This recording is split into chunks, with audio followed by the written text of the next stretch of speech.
What did you discuss in the meeting, Mr. Hegseth?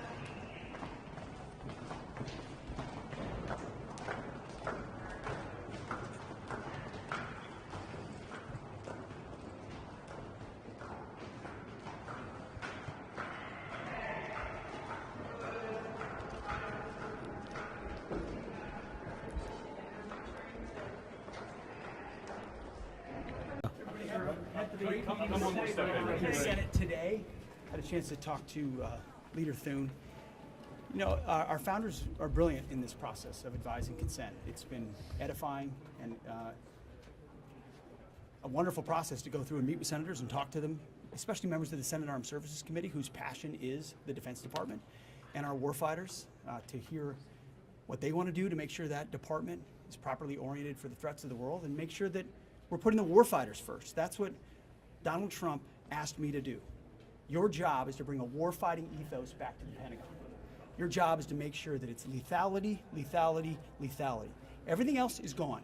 Everything else that distracts from that shouldn't be happening. That's the message I'm hearing from senators in that advise and consent process. It's been a wonderful process. As far as everything else, I had a chance to sit down with Megyn Kelly today for an hour. I refer you to that interview. She asked probably all the questions you guys would like to ask. Will you commit to not drinking? Will you commit to not drinking on the job? To do this job, sir.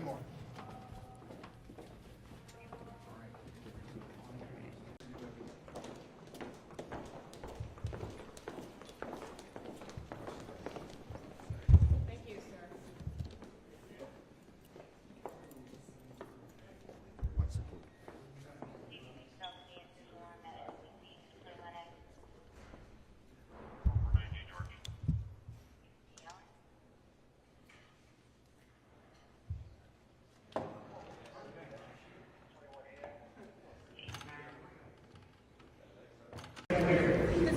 Mr. Hegseth, would you consider dropping out? Would you consider dropping out?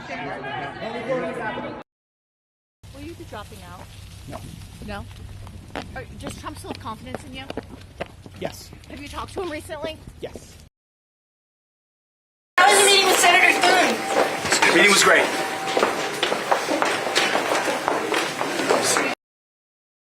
We're just going to have a good conversation. So we'll leave it at that, please. We're going to have a very thorough discussion, but I'm looking forward to it. We're putting the warfighters first. That's what Donald Trump asked me to do. Your job is to bring a warfighting ethos back to the Pentagon. Your job is to make sure that it's lethality, lethality, lethality. Everything else is gone. Everything else that distracts from that shouldn't be happening. That's the message I'm hearing from senators in that advise and consent process. It's been a wonderful process. I think this nomination is doomed. All right. I would be very surprised if we're still talking about Pete Hegseth next Monday, even by the end of the week. I've talked to 5 to 10 Republicans who have said to me they're just waiting for the right moment to say no to Pete Hegseth.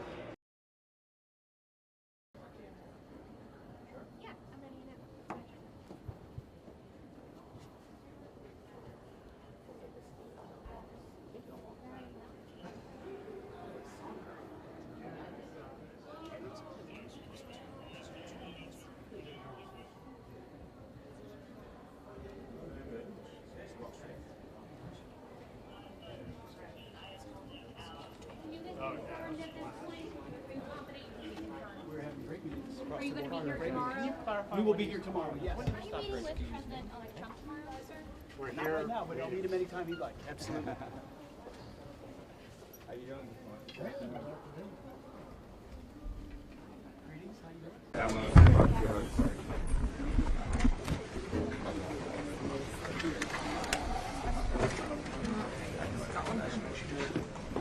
Video in behind. Folks, come on in. Go in. Thank you guys.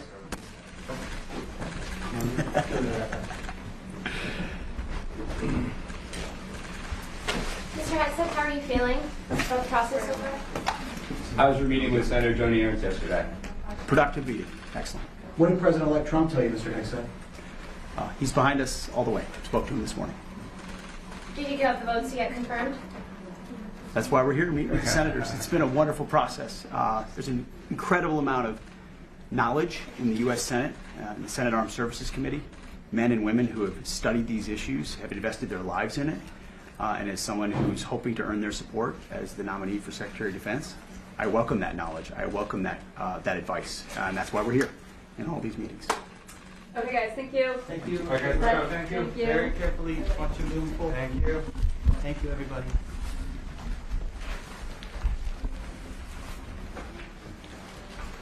Good job. Good job.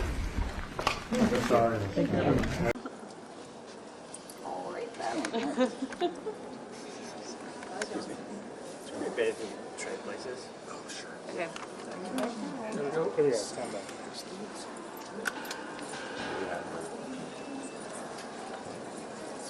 Thank you very much. No, you're good.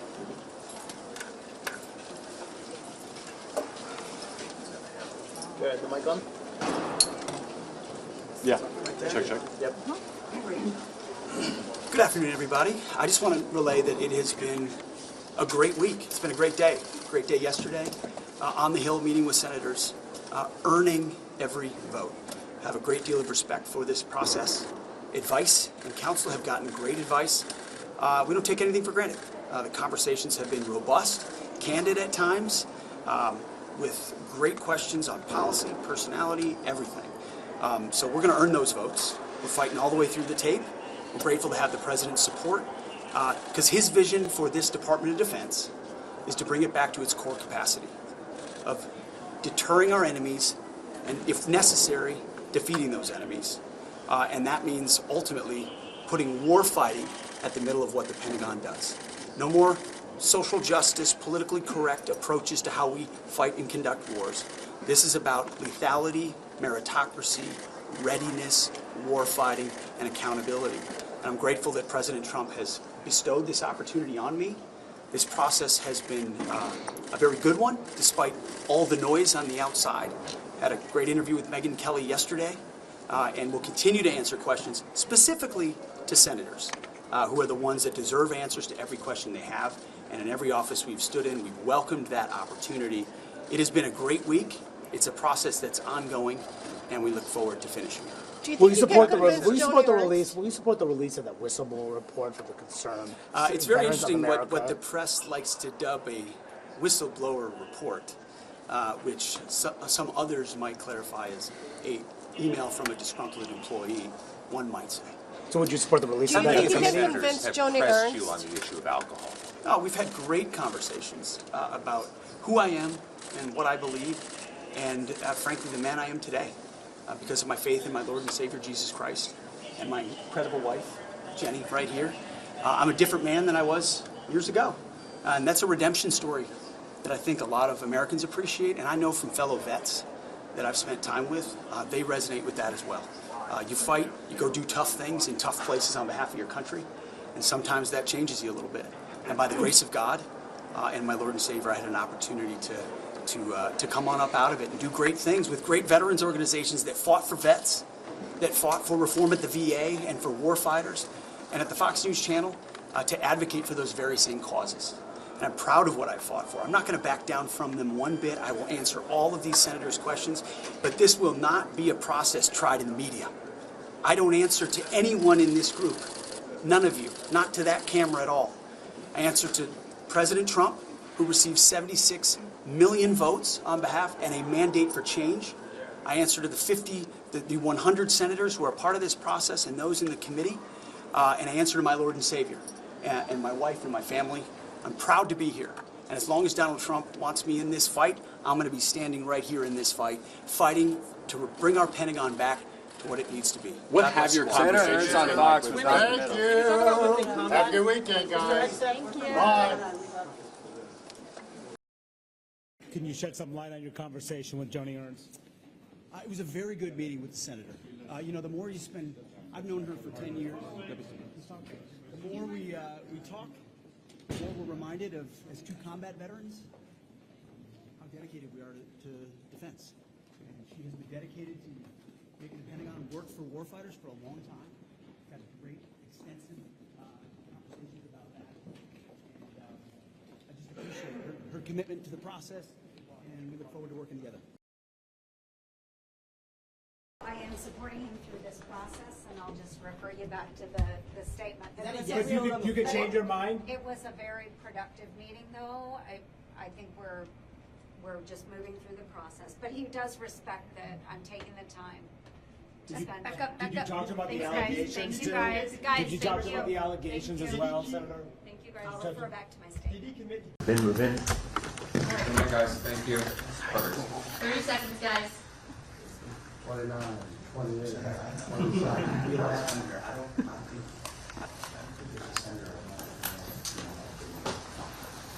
Started a long time ago. Yeah, we come with the vets groups. Right. All right, 15 seconds. 09, and then back in 11. Yeah, always been on those. Mr. Hegseth, do you believe you're on a path to confirmation, sir? Thank you. Have a good day. Thank you. Let's go. Let's go. Let's go. Wow, let's go. Let's go. Thank you, guys. Here we go.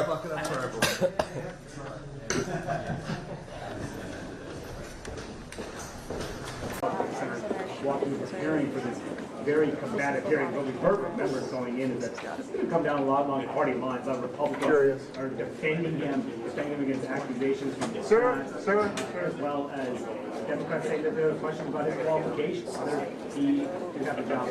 Hey, big tall camera guy. Get out of the shot. Mr. Hegseth, did the whole committee see the FBI background check? Did you support the whole committee? This is the point. Are you confident? Could you get out of the shot, please? Come on, man.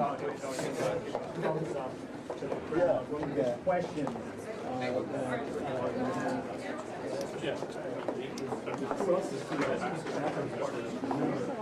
Right now, only the chairman and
the nominee. Mr. Hegseth, you and your family have endured criticism of your nomination since it was announced in November. Let's get into this allegation about sexual assault, inappropriate workplace behavior, alcohol abuse, and financial mismanagement during your time as a nonprofit executive. I should note that the majority of these have come from anonymous sources in liberal media publications. But I want to give you an opportunity to respond to these allegations, sir. Mr. Chairman, thank you for that opportunity. You are correct. We undertook this responsibility with an obligation to the troops to do right by them for our warfighters. And what became very evident to us from the beginning, there was a coordinated smear campaign orchestrated in the media against us. That was clear from moment one. And what we knew is that it wasn't about me. Most of it was about President Donald Trump, who's had to endure the very same thing for much longer amounts of time. And he endured it in incredibly strong ways. So we, in some ways, knew it was coming. We didn't understand the depth of the dishonesty that would come with it. So from story after story in the media, left-wing media, we saw anonymous source after anonymous source based on second or third hand accounts. And time again, stories would come out and people would reach out to me and say, you know, I've spoken to this reporter about who you really are, and I was willing to go on the record. But they didn't print my quote. They didn't print any of my quotes. Or I've worked with you for 10 years, or I was your accountant, or I was your chief operating officer, or I was your board member, or I was with you on 100 different tour stops for Concerned Veterans for America. No one called me. No one asked about your conduct on the record or off the record. Instead, a small handful of anonymous sources were allowed to drive a smear campaign, an agenda about me, because our left-wing media in America today, sadly, doesn't care about the truth. All they were out to do, Mr. Chairman, was to destroy me. And why do they want to destroy me? Because I'm a change agent and a threat to them, because Donald Trump was willing to choose me, to empower me, to bring the Defense Department back to what it really should be, which is warfighting. So I'm willing to endure these attacks. But what I will do is stand up for the truth and for my reputation. False attacks, anonymous attacks, repeated ad nauseum, printed as nauseum, as facts. We have provided to the committee, Mr. Chairman, and I know you're going to share, on-the-record statement after on-the-record statement from people who have served with me, worked with me at Fox News, Concerned Vets, Vets for Freedom, you name it, from the top of the chain to the bottom, who will say, I treat them with respect, with kindness, with dignity. That's men, that's women, that's black, that's white, that's every background. I have prided myself as a leader of respecting people, being professional. That is the balance of mine. I'm not a perfect person, as has been acknowledged. Saved by the grace of God, by Jesus and Jenny. I'm not a perfect person, but redemption is real. And God forged me in ways that I know I'm prepared for. And I'm honored by the people standing and sitting behind me, and look forward to leading this Pentagon on behalf of the warfighters. Thank you, Mr. Hegseth. And frankly, I'm sure there are millions of Americans watching who would agree that they've experienced that same sort of redemption. So I do appreciate that. I realize that it involves a little bearing of the soul, but thank you for that. Now let's talk about top-line defense spending. I have a plan. I think you've read it. I've issued another plan, for Freedom's Forge, which you've also had a chance to look at. And you have noted correctly that the current trend line of defense spending, falling below 3% of our GDP, is a threat to national security. You also said building the strongest and most powerful military in the world must be done responsibly, but it cannot be done on the cheap. You still agree with that, do you not? Yes, sir, I do.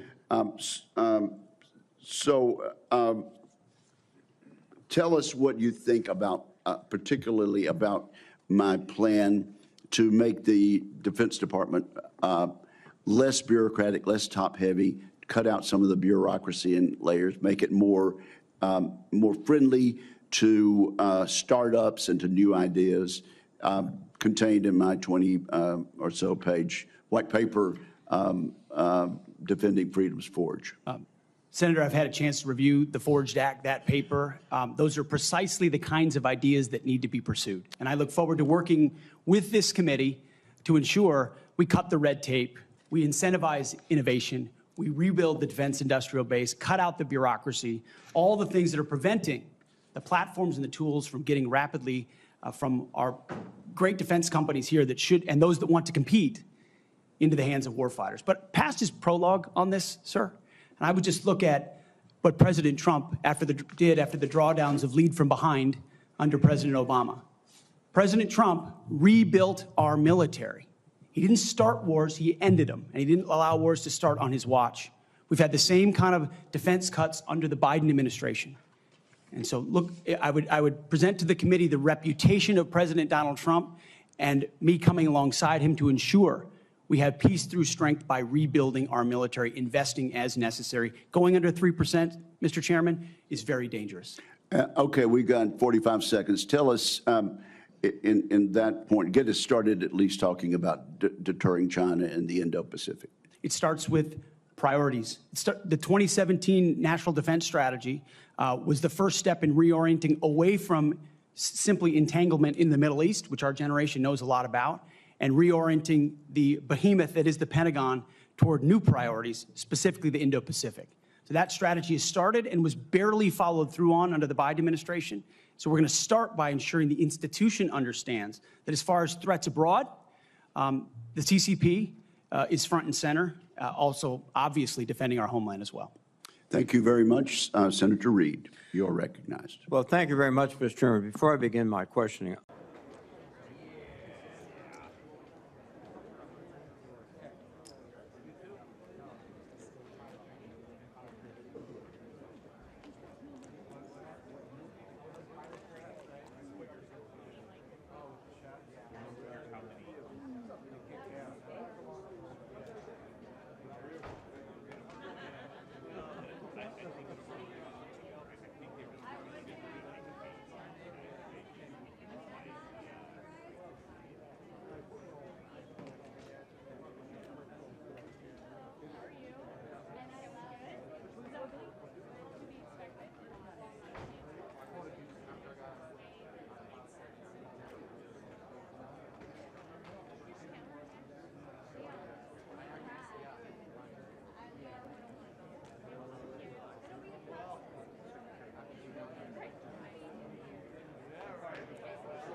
President, what do you have to say to the Republicans who voted no?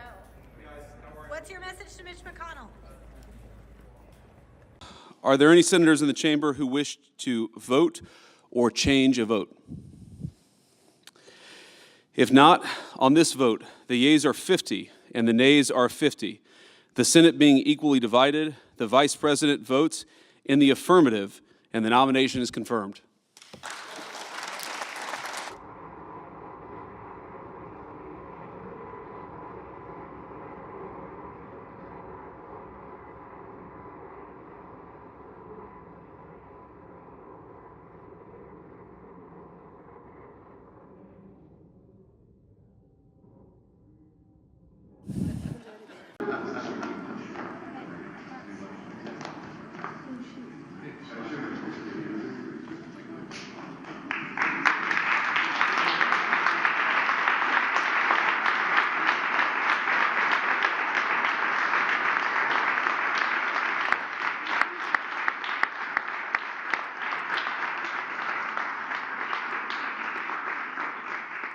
Well, good morning, everybody. I am so happy to be here today and so thrilled to be able to swear in our new Secretary of Defense, and we are honored to have him. Now, before we do that, I have to say a few words of appreciation. First, of course, to the President of the United States for nominating a person who is respected and adored by the warfighters. This is a Secretary of Defense who will stand up for the men and women that we send overseas to fight our nation's wars. I think a lot of them feel that they haven't had somebody who's had their back. That will change because the President of the United States nominated this guy, and we are grateful to President Trump for doing so.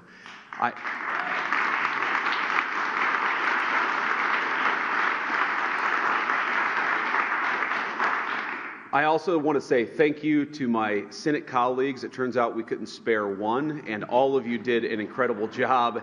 In particular, my dear friend Roger Wicker, thank you for shepherding Pete through the committee. Roger did a great job.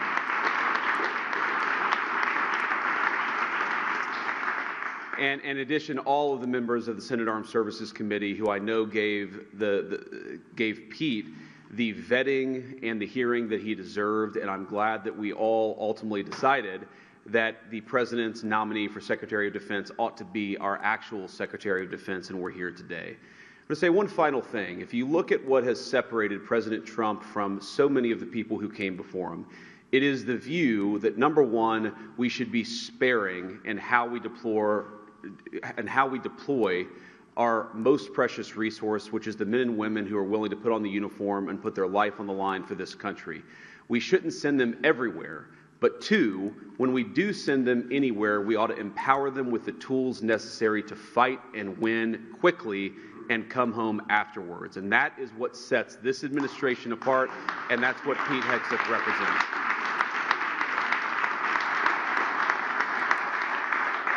Now, finally, I, of course, have to thank the nominee himself. Pete, thank you for being willing to put yourself out there. I think you've shown yourself a man of deep character and of resolve over the last few months. Jennifer, thank you for standing by, our new Secretary of Defense, and your beautiful family, from your kids to the extended family. You guys did a hell of a job. We're proud of you, and we're glad to have you in Washington as we work to make America great again. So with that, let me administer the oath of office. Kids, come on up.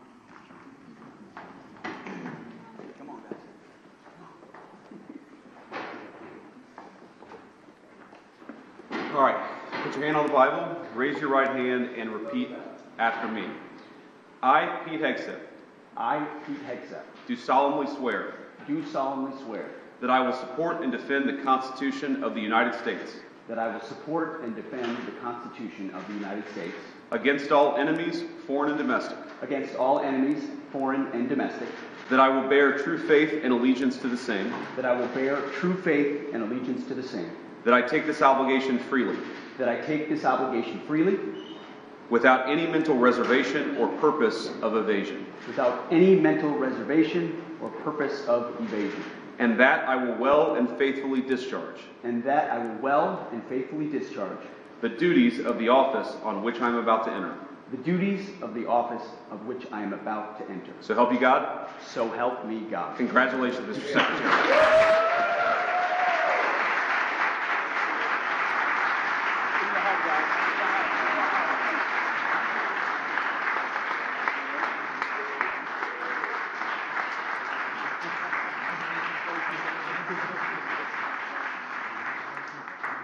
Congratulations. Mr. Secretary, say a few words.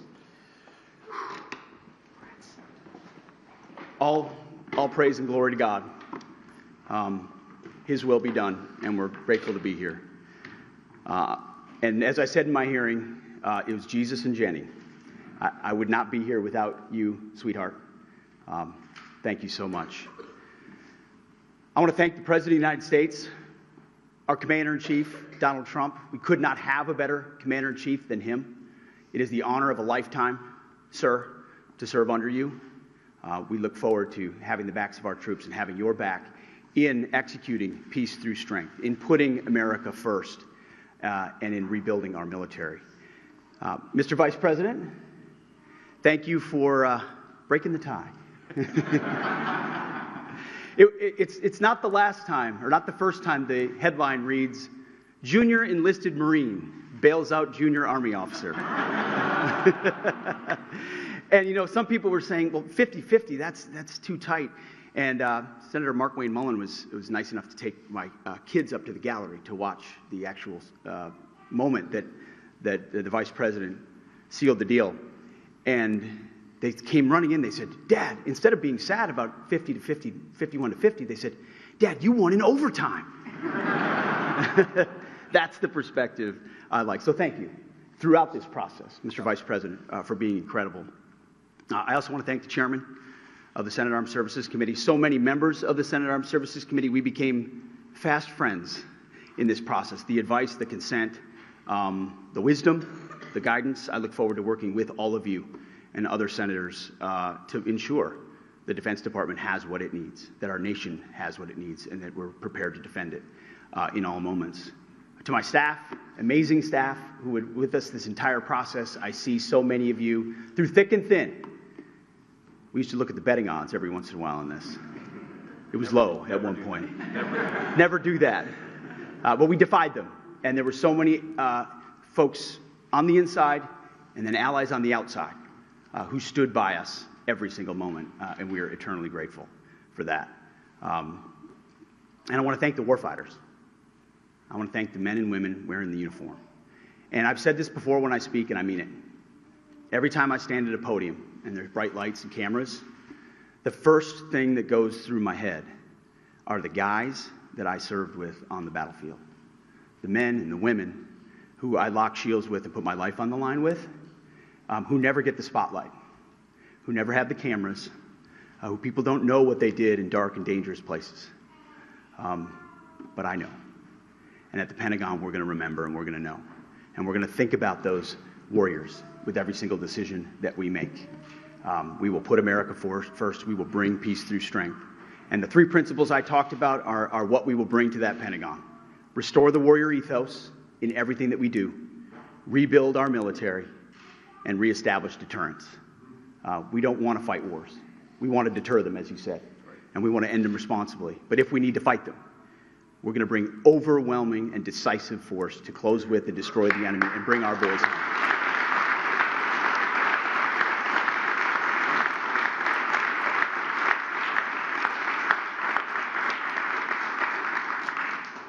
And to my other family that's here as well, who I love, it's the honor of a lifetime. And I would be remiss if I didn't note one person in this room who doesn't expect to be recognized, but Captain Araujo is here. He was my company commander on my first deployment in Guantanamo Bay. He was there on June 3rd, 2003, when I first swore in as a second lieutenant at Princeton University, and he swore me in. And I wanted to make sure he was here today with me as well. Thank you very much.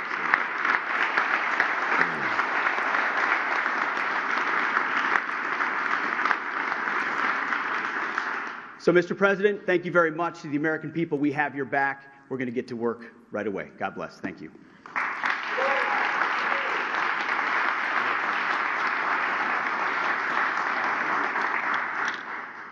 All right, I guess that's it. Any questions? Why should women in the armed service trust you? Guys, let me answer that for the new secretary.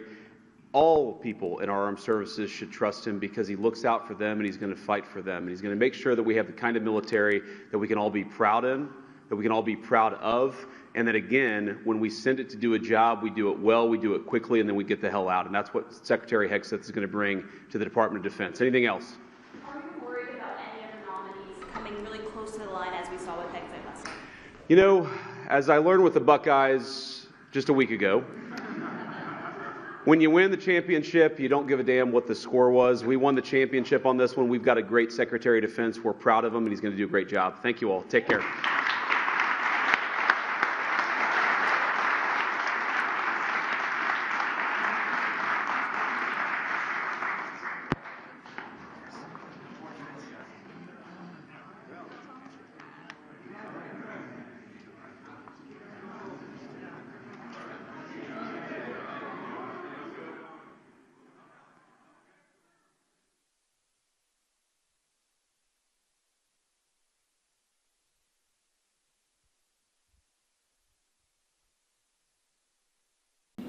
All right, update this morning. Just got off the phone with the Southcom commander and the chairman, the Joint Chiefs, talking about our efforts at Guantanamo Bay. That is ongoing. We're leaning forward on supporting the president's directive to make sure that we have a location for violent criminal illegals as they are deported out of the country. No one's going to wait on the Defense Department, and we're working that in real time. But I also wanted to give an update on the tragedy that happened last night here in Washington, D.C., and provide a little bit more information as we are actively working to investigate and understand what occurred and why. At about 8:48 last night, a UH-60 assigned to the U.S. Army Aviation Brigade in the military district of Washington, Fort Belvoir, Virginia, collided tragically with a civilian airliner. The unit involved, the Army unit involved, was Bravo Company 12th Aviation Battalion at Fort Belvoir. It was an annual proficiency training flight. And when we look at the crew, and not all kin have been notified, so we're going to withhold ranks and names at this point. We do know on our side who was involved. It was a fairly experienced crew, and that was doing a required annual night evaluation. They did have night vision goggles. The 12th Aviation Battalion, as of now, is granted a 48-hour operational pause on contingency missions as what happened is reviewed, and a senior level aviation team, an investigative team from our Aviation Safety Center, was deployed last night and already is in Washington, D.C. to investigate what's going on. We anticipate that the investigation will quickly be able to determine whether the aircraft was in the corridor and at the right altitude at the time of the incident. As I mentioned, next of kin notifications are ongoing. It's a tragedy, a horrible loss of life for those 64 souls on that civilian airliner, and of course, the 3 soldiers in that Black Hawk. They're in our prayers, their families, and their communities. As people are notified, I can't imagine. And I know it's gone from a rescue mission to a recovery mission, and we're with all the first responders that are moving actively too. So at the Defense Department, our thoughts and prayers go out. We are actively investigating to find out what happened and why. And as we get updates, you will have them. God bless. Pete, would you like to say something? Well, thank you, Mr. President. Again, I want to echo what the Transportation Secretary said about your leadership. From the moment we found out about this, we were in contact with the White House trying to determine exactly what happened. I would echo it as well. No excuses. We're going to get to the bottom of this. We first and foremost, from the Defense Department, want to pass our condolences to the 64 souls and their families that were affected by this. Never should happen. And certainly the 3 service members, the 3 soldiers, a young captain, staff sergeant, and CW2, Chief Warrant Officer, on a routine annual retraining of night flights on a standard corridor for a continuity of government mission. The military does dangerous things. It does routine things on the regular basis. Tragically, last night, a mistake was made. And I think the president is right. There was some sort of an elevation issue that we have immediately begun investigating at the DOD and Army level. Army CID is on the ground investigating. Top-tier aviation assets inside the DOD are investigating, sir, to get to the bottom of it so that it does not happen again, because it's absolutely unacceptable. But I want to echo what the Transportation Secretary and you, Mr. President, said, because it pertains to the DOD as well. We will have the best and brightest in every position possible. As you said in your inaugural, it is colorblind and merit-based. The best leaders possible, whether it's flying Black Hawks and flying airplanes, leading platoons, or in government. The era of DEI is gone at the Defense Department, and we need the best and brightest, whether it's in our air traffic control, or whether it's in our generals, or whether it's throughout government. So thank you for your leadership and courage on that, sir, and we'll stand by you on it. Thank you.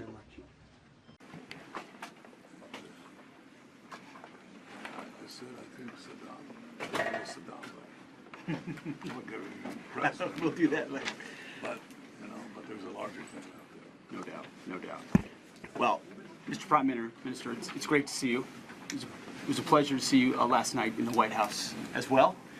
It is the truth that we have no greater ally in the state of Israel.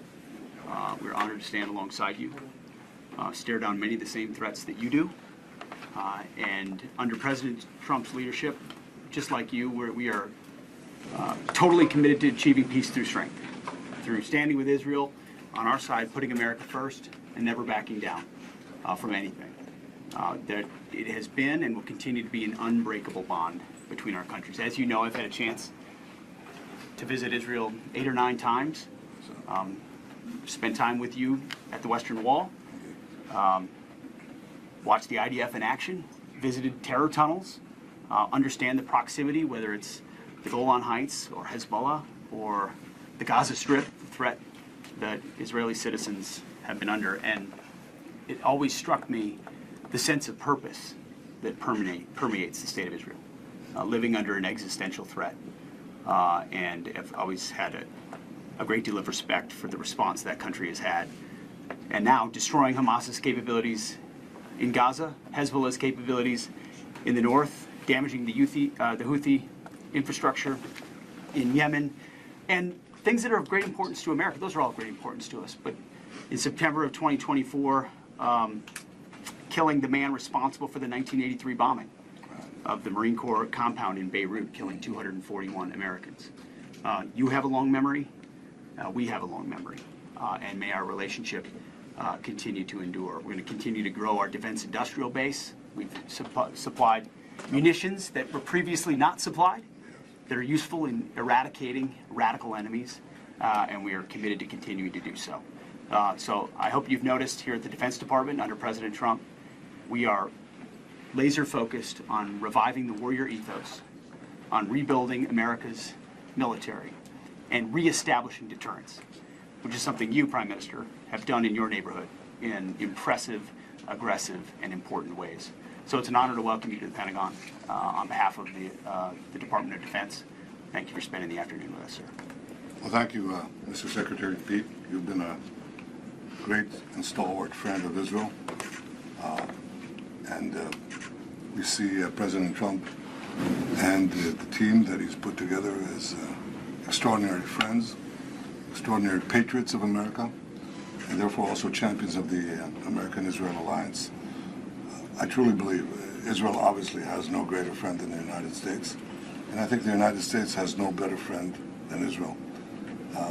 It's an ally that perhaps is different from many of your allies because we have no compunction about fighting our enemies by ourselves. We're willing to shoulder the burden of our defense, but by confronting the forces of radicalism and terror and the forces that are anti-American at their core. They call you the great Satan, and they call us the small Satan. We just stand in their way, but you are their great enemy. By confronting these various enemies, we're not only defeating those who wish to attack us, but those who wish to attack you as well. And therefore, our victory is your victory.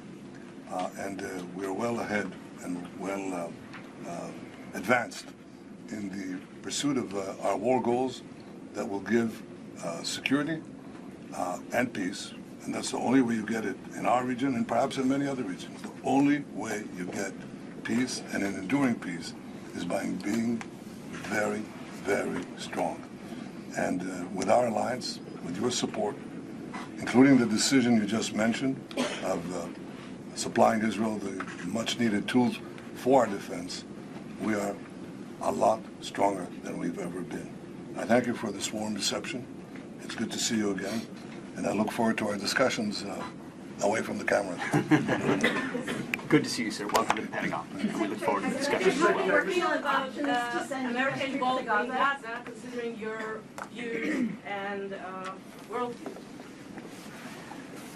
I would just say to the question of Gaza, the definition of insanity is attempting to do the same thing over and over and over again. And as the President and Prime Minister pointed out last night, the President is willing to think outside the box, look for new and unique dynamic ways to solve problems that have felt like they're intractable.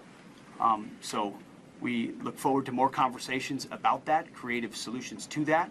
And as the man tasked with leading the Defense Department here, we're prepared to look at all options as we've said before. Mr. Secretary, do you have a plan to send troops to Gaza? Are you working on options for the President right now that would involve U.S. troops in Gaza? The President is involved in very complex and high-level negotiations of great consequence to both the United States and the State of Israel, and we look forward to working with our allies, our counterparts, both diplomatically and militarily, to look at all options. But we certainly would not get ahead of the President or provide any details about what we may or may not do. That's just bad military planning. That's all we have. Thank you, Press. We're leaving now. Thank you, Press. Thank you, Press. Thank you, Press. Sir, we're leaving now. Thank you, Press. We're leaving now. Thank you. Thank you all.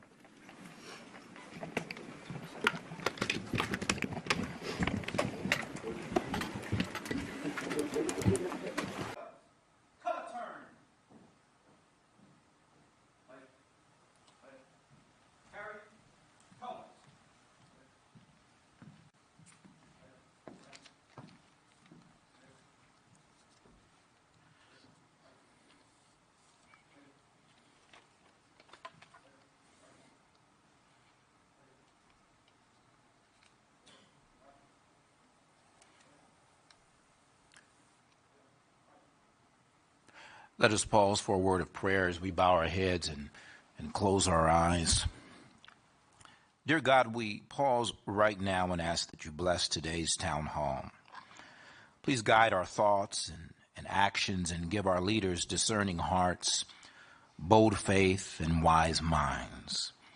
Help all of us gathered here on this day to accomplish our goals while displaying your character.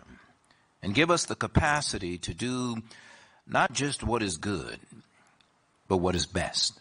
Remind us that despite our differences, we're always at our best when we stand together as one nation, indivisible, with liberty and justice for all. And during moments of uncertainty or stormy weather, help us realize that you still have the power to get us over, beyond, and through the troubled waters of life. For it is in your mighty and liberating and holy name we pray on this day. Please receive it, and let us all say together, amen and amen. Please be seated. Ladies and gentlemen, the 29th Secretary of Defense, the Honorable Pete Hegseth.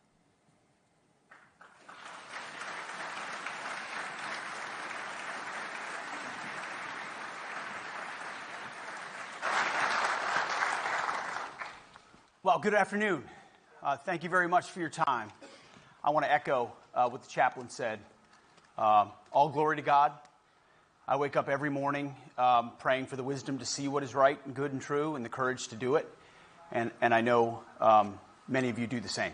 And it's an absolute honor to stand in front of all of you. I'm grateful. I'm humbled. Just the 2 weeks that I've been here is a solemn reminder, in a couple of instances, but a solemn reminder of the very special nature of what the Department of Defense does. And I've seen it in the Office of OSD. I've seen it across so many I've had a chance to interact with, and so many more I want to interact with. The solemn commitment to the constitutional duty that we all have to protect and defend the Constitution. That one administration leaves and another administration comes in, and that can mean a lot of changes in the course of that based on elections that happen and new leaders and new executive orders and new directives and lawful orders. But what I've been so incredibly impressed by is the professionalism of the men and women throughout the ranks who recognize who we work for, which is the American people, and the defense of our nation. So I want to thank everybody watching, everybody here, for a part of that, being a part of that transition, which I've certainly recognized a great deal. I spent a lot of my career in the military, which is not as much as so many of you, trying to run away from the flagpole as quick as possible. Now it appears I am the flagpole. I recognize and understand that distinction. But what I want to bring to this job and to the ethos is a recognition of the men and women who do the dirty work all day long for us here and across the world.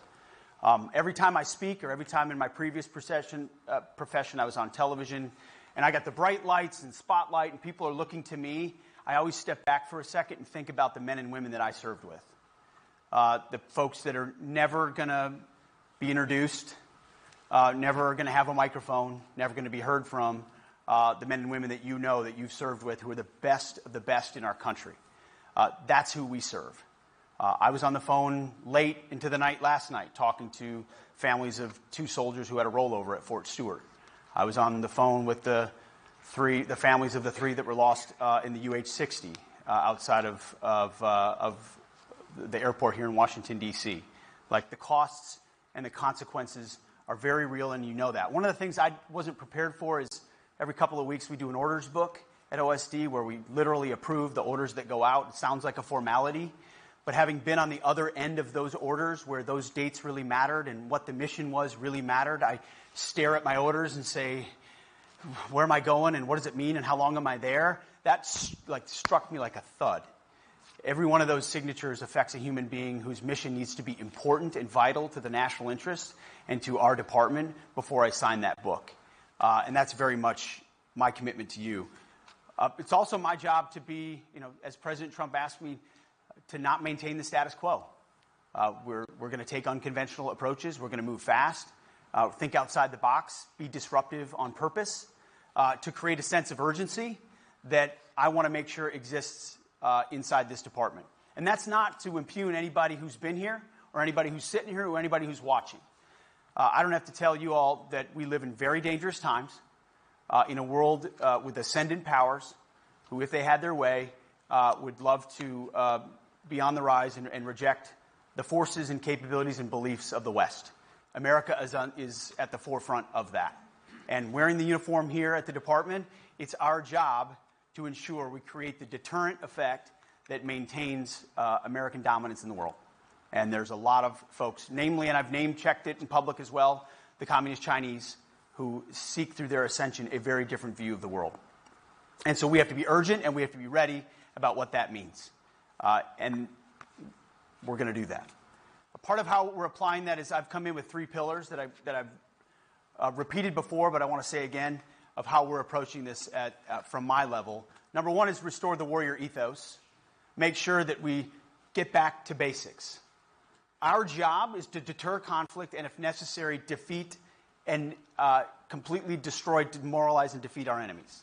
That's what we do. We do war fighting here at the Department of Defense. And we want to restore that through a laser focus on readiness, lethality, and war fighting across the spectrum. I was on with the superintendents of West Point, Annapolis, and the Air Force Academy yesterday.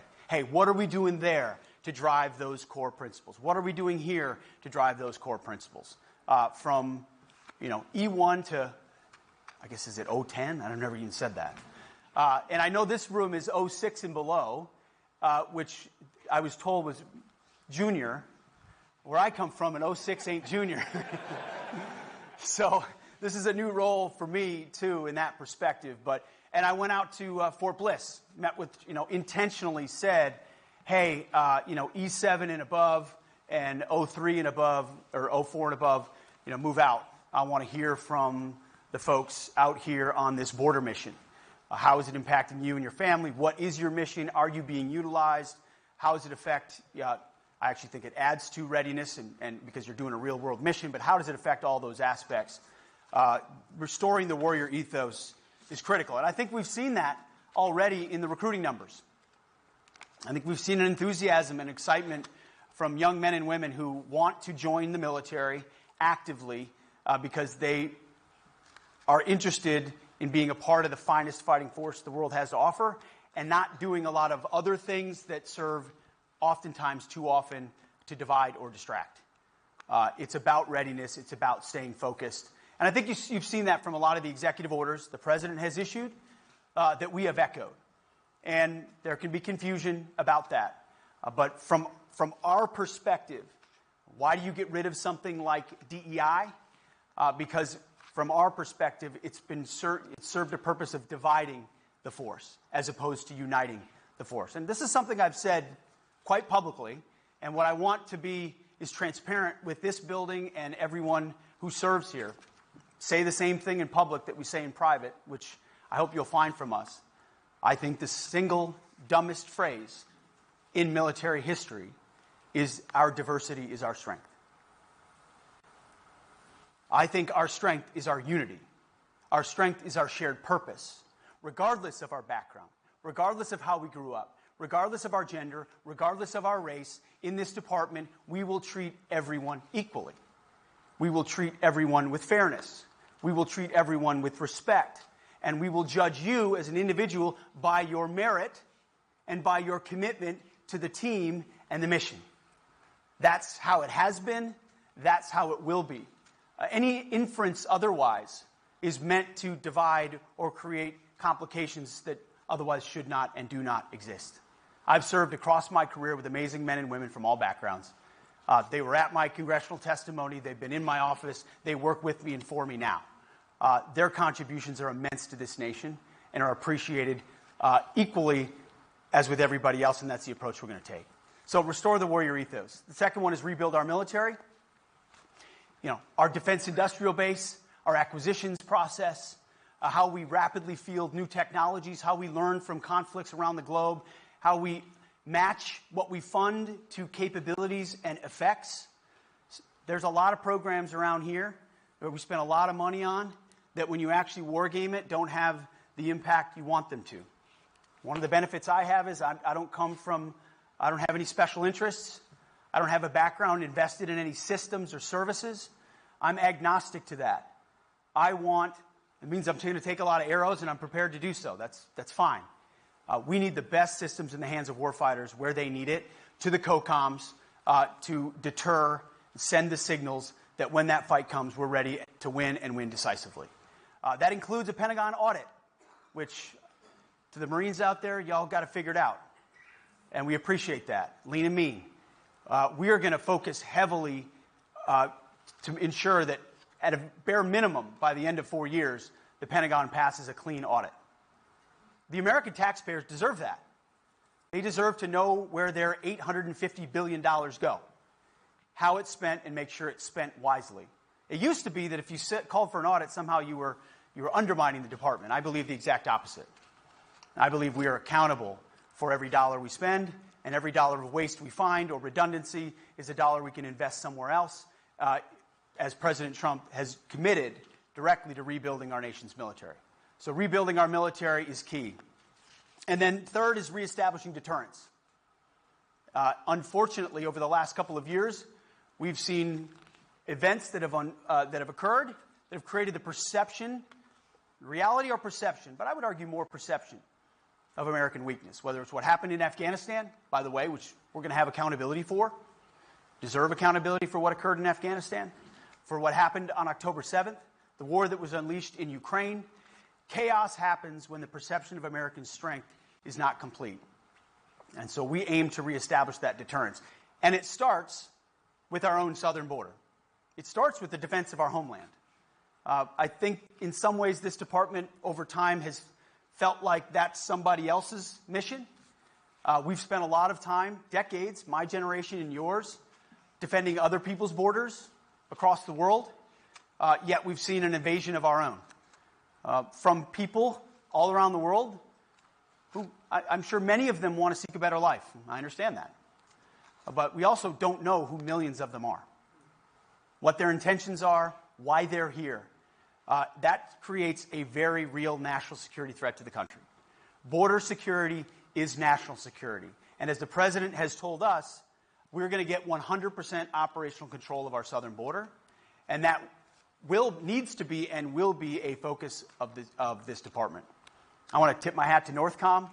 They've done an amazing job in the first couple of weeks here, taking that executive order, which talked about the territorial defense of our country being core to the defense mission, and implementing it. In some ways, using existing processes that we have, which frankly are not robust enough, but also planning and looking forward to how we transition into a more permanent, effectively defense, repel and seal at our southern border, so that we know exactly who's coming in, and when they come in, they're coming in lawfully.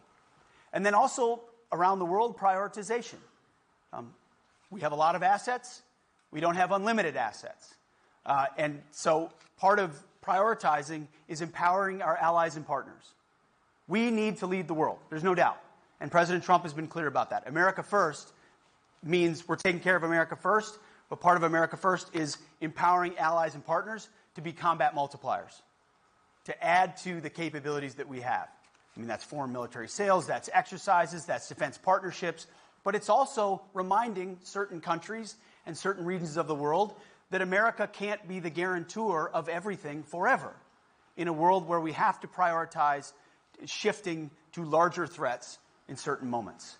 So you're going to see that kind of prioritization from us, which we believe will empower, invigorate, incentivize more burden sharing from allies who are beloved to us, who we support, who also need to be prepared to step up. President Trump led on that with NATO in his first administration. We're going to do it again. We're going over to Europe next week for the NATO ministerial to talk to our friends who have been and will continue to be our allies. But we also need to encourage them to continue to step up in their defense industrial base, in spending, the kind of things we need to do here at home also. So sort of to wrap up, and I've already gone longer than I should have, it really is, from our perspective, a back-to-basics moment. When President Trump chose me and he said, Pete, I want you to run the Defense Department, his charge to me was return that department to its warfighting mission at its core. Warfighting, lethality, meritocracy, accountability, and readiness. The things the bedrock of what we all understand our basic mission to be. You know, I was at the Sergeant Major's Academy down at Fort Bliss just a couple days ago talking to 500 future sergeants major. They're the standard bearers. What are the standards? I mean, and it starts with the basic stuff, right? It's grooming standards and uniform standards and training standards, fitness standards. All of that matters. It's almost like the broken windows theory of policing. When you ignore the small stuff from criminals, and I'm not saying if you violate grooming standards you're a criminal. The analogy is incomplete. But if you violate the small stuff and you allow it to happen, the big stuff, it creates a culture where big stuff you're not held accountable for. I think the same thing exists inside our services, making sure at every level there is standards and accountability, and that we live it at the highest levels as well. Which is why we are going to, look back at what happened in Afghanistan and hold people accountable. Not to be retrospective, not for retribution, but to understand what went wrong and why there was no accountability for it. Those types of things are examples. But I just appreciate the service so many of you give. I know so many people watching. It's the honor of a lifetime to come alongside you. No one will work harder. No one's going to be attempt to be more transparent with the American people and with you. We do want to hear your feedback. And we're going to hit the ground running. And I'm grateful to President Trump for his leadership. We're going to rebuild the military and focus on the troops. So I'm happy to take any questions anybody might have. And you can ask questions. It's okay. I think there's a microphone here and here. If you want to come up, sir, to the microphone so everybody can hear you. There's one right here. Yes, sir. I'm going to grab a water. Thank you, sir. Rich Laurier, Air Force A-10. You talked about deterrence. Do you see the department becoming more aggressive, more assertive in the gray zone to further deter China and Russia? It's a good question.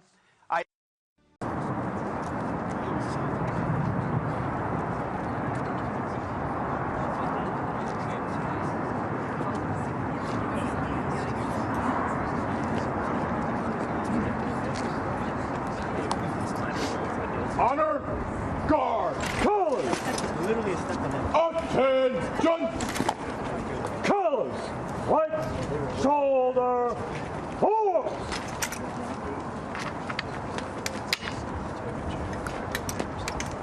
Colors, ready, cut.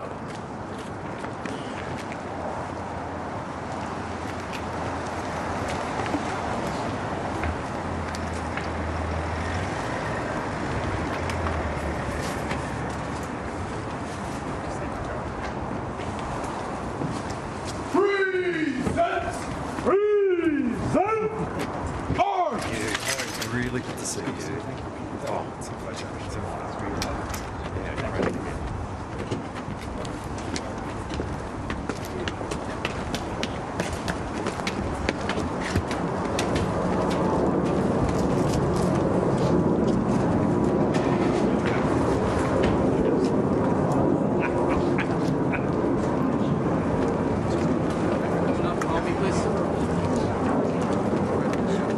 And around America. It's an enormous honour to be here. I think this is the first meeting you're having with a direct defence counterpart around the world, and it's an enormous honour for me to be here and to see you in that role. And we very much welcome what we've heard from the administration and from you about the strength of American leadership, and specifically the strength of American leadership in the Indo-Pacific. That's obviously critically important for us, but it's not a surprise, because the whole idea of a free and open Indo-Pacific really has its origins during the first Trump administration. So we are really grateful and excited about the statements in respect of that leadership that we're hearing from you now. As you said, our alliance is one which was born out of the Second World War. It was formalised in 1951. Throughout that period, we fought in every conflict together, in fact going right back, as you said, to the First World War. And as we spoke about on the phone, I know that you had the first-hand experience of working with Australian personnel in Afghanistan. And the contemporary expression of the alliance is really found in what we're doing together in respect of AUKUS. You know, AUKUS is a very powerful symbol of our two countries working together in the Indo-Pacific. It represents a very significant increase of the American footprint on the Australian continent, something that we very much welcome. It represents an increase in Australian capability through the acquisition of a nuclear-powered submarine capability, but what comes with that is it also represents an increase in Australian defence spending, and we really understand the importance of building our capability, but in paying our way. I mean, that is a very important principle that we bring to bear. And one of the aspects of that is the contribution that we're making to your industrial base. It's billions of dollars, but we're really pleased that the first payment in respect of that, $500 million, we've been able to make in the first couple of weeks of the Trump administration. The check did clear. It did clear, but I want to know that. But we're really pleased to make it in the first week of your tenure as the Secretary of Defence. So I couldn't be more excited about the meeting that we're having today, and really thank you for having us. Thank you for you and your staff for all being here. We appreciate it. Absolutely. Mr. Secretary, are you withdrawing U.S. troops from Syria? Excuse me? Are you withdrawing U.S. troops from Syria, Mr. Secretary? When it comes to I look forward to talking about our alliance with Australia, but as it pertains to the Middle East, those are decisions made by the President of the United States, looking at all our strategic interests. Here at the Pentagon, what we do is we plan. So we're going to plan for every possible contingency, no matter what. But ultimately, we would be getting ahead of ourselves if we were determining or certainly declaring what our intentions would be in the short, medium, or long term. Secretary, will you deliver Australia's president about AUKUS? The President is very aware, supportive of AUKUS, recognizes the importance of the defense industrial base, which the Deputy Prime Minister pointed out, the investment Australia is willing to make. It enhances our ability in the subterranean space, but also our allies and partners. This is not a mission in the Indo-Pacific that America can undertake by itself. It has to be robust allies and partners. Technology sharing and subs are a huge part of it, so he's aware and appreciative for his support and leadership on that topic. Secretary, will you deliver Australia's first nuclear submarine on time? Well, we sure hope so. Part of what President Trump is committed to doing is cutting red tape, investing in the defense industrial base, ensuring that we stand by our allies and partners. I think that's something that was missing in the last 4 years that President Trump demonstrated. You're going to have no worse enemy and no better ally. And that's what he's charged me with at the Defense Department, is when we make these strategic partnerships and we invest in them and there's skin in the game, as the Deputy Prime Minister pointed out, we're going to do everything possible we can to help deliver on that. Last question. Is the U.S. building its submarines quickly enough? Oh, well, we are pleased with the progress that we're seeing in terms of the rate of production, both in terms of construction and sustainment. There have been challenges there in the past, but it is, of course, why we see that part of getting this done is for Australia to make the contribution that we are to the American industrial base, which is measured in billions of dollars. As I say, the first payment of that has been made in the last week or so. But we are encouraged by the progress. There's a way to go, but this is something that jointly we're going to get done. It needs to be done from the perspective of both of our countries. It needs to be done in terms of the deterrence that represents in the Indo-Pacific and around the world. No doubt. Thank you very much. Thank you, President. Thank you. More of that. France, last So, question. so you renamed the name of Fort Liberty into Fort Bragg, and you honored a private first class who lost his life for liberating Germany. What does that mean for the U.S. forces?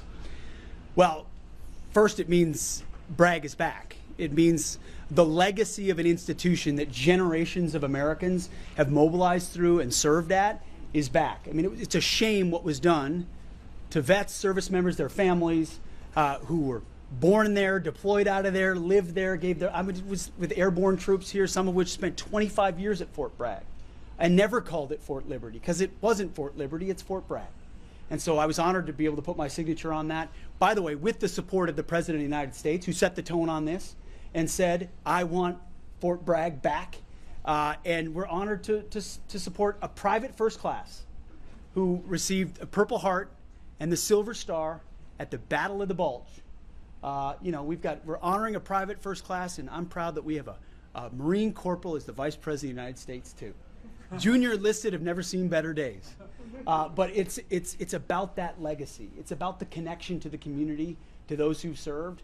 And we're not, as the President has said, and I've said as well, we're not done there. There are other bases that have been renamed that erodes that very same legacy. There's a reason I said Bragg and Benning when I walked into the Pentagon on day one, but it's not just Bragg and Benning.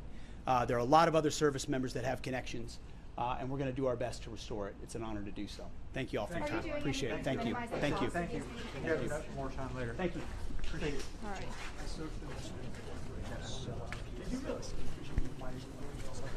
Sorry, I just want to get this right there. President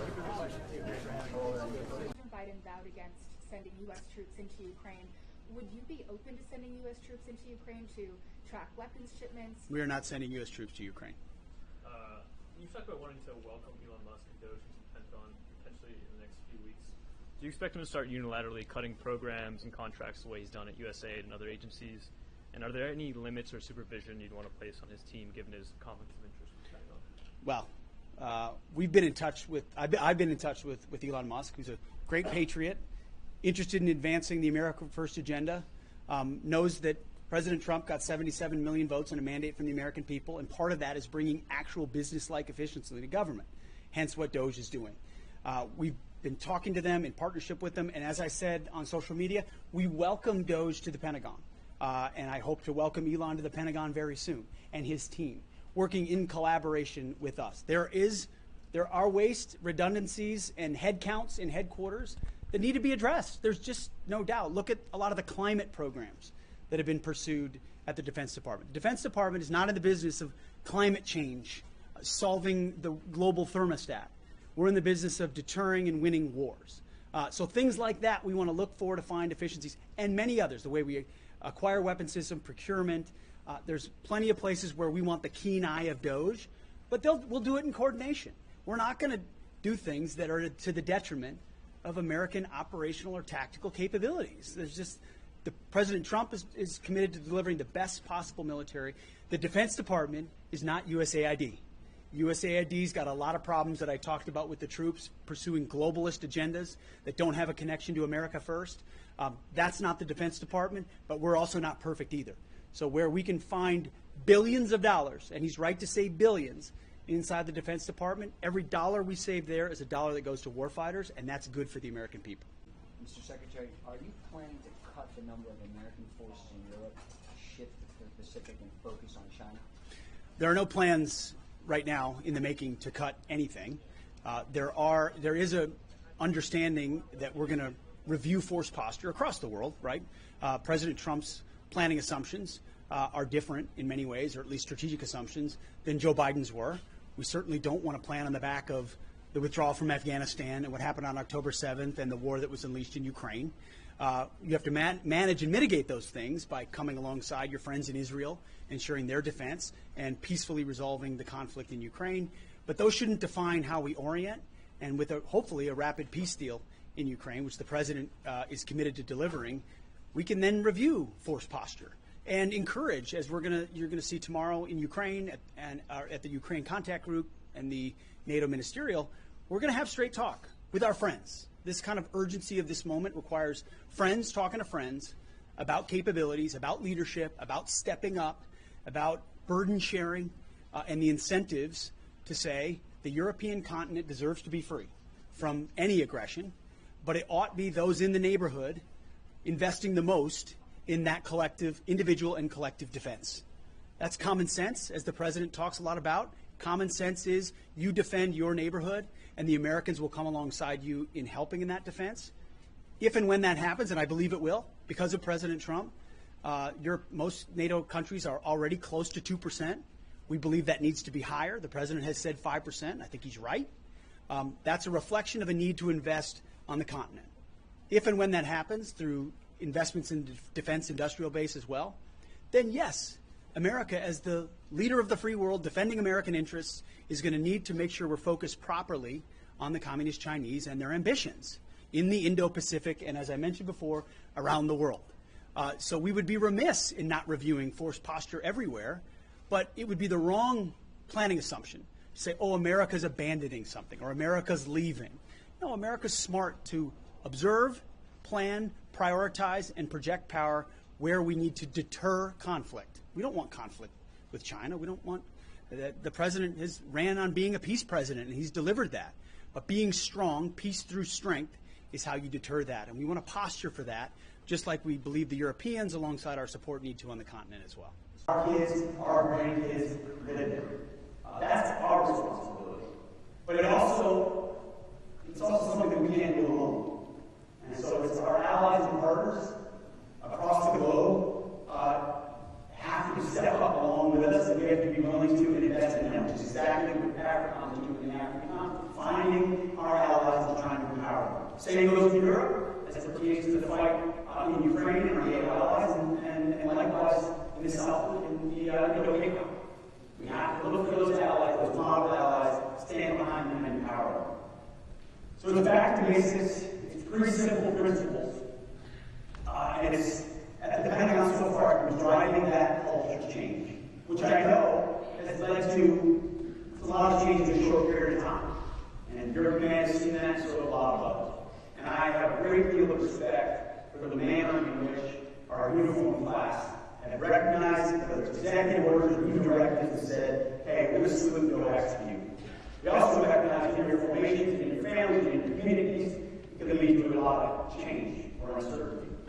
And I just want to foot stomp or emphasize that when it comes to the things we've seen, like reversing DEI, things like that, that to me again is about getting back to basics.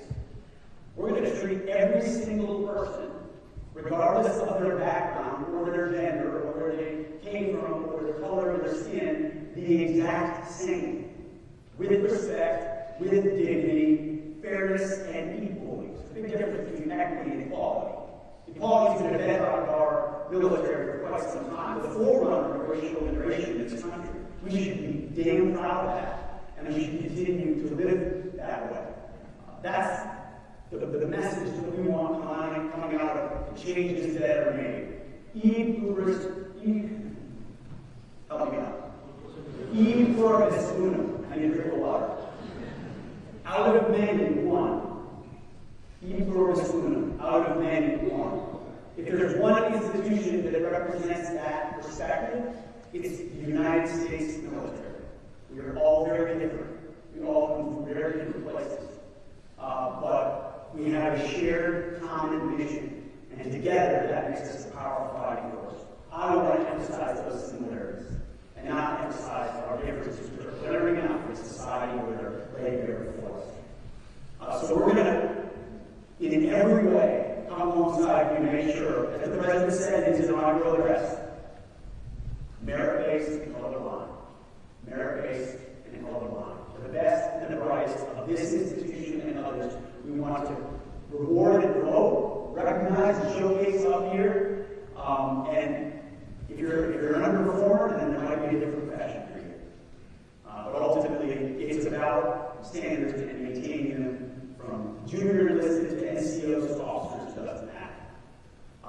But mostly, I come with a message of gratitude and thankfulness.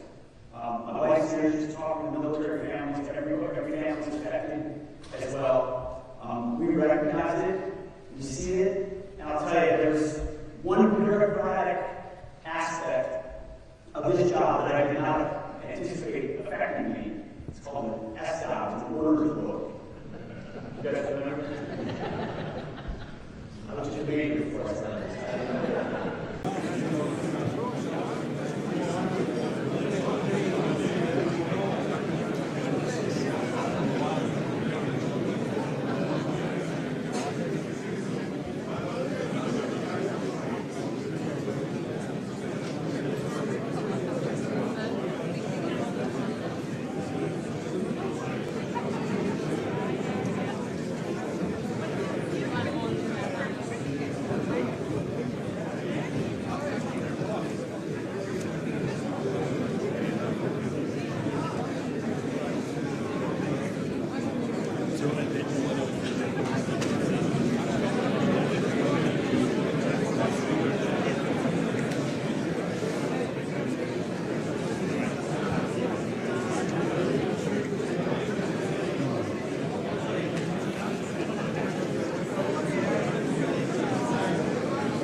Order, order.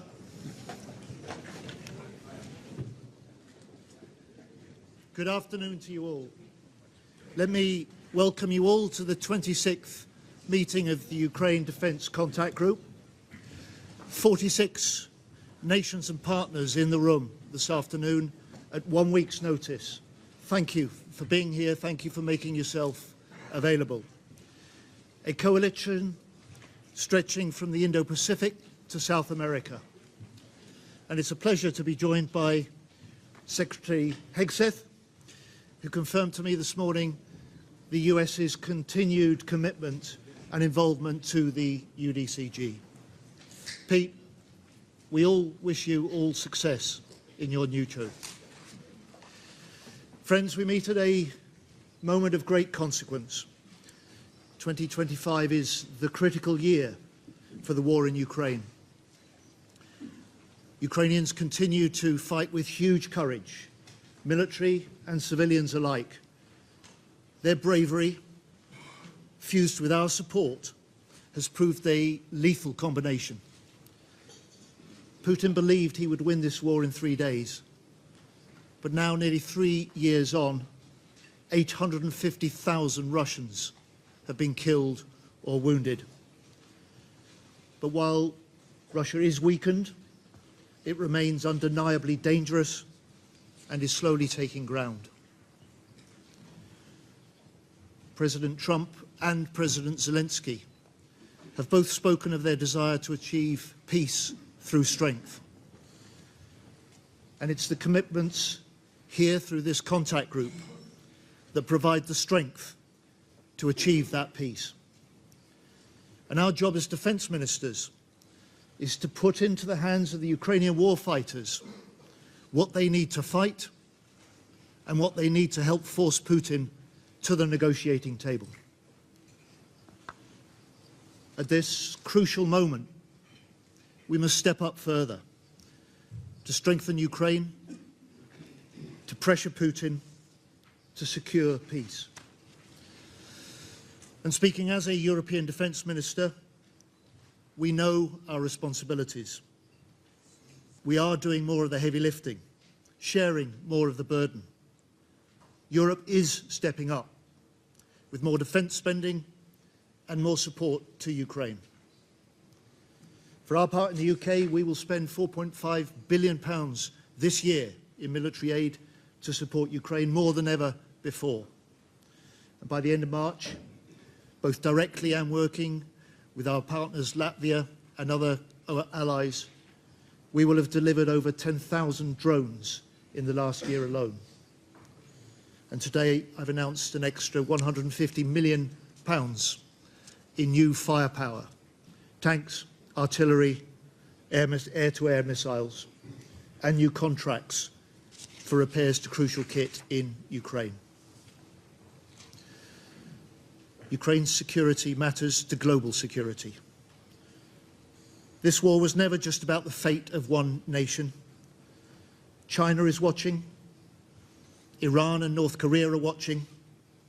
All, like Putin, are looking for signs of weakness, for our determination to fade, for our unity to fracture.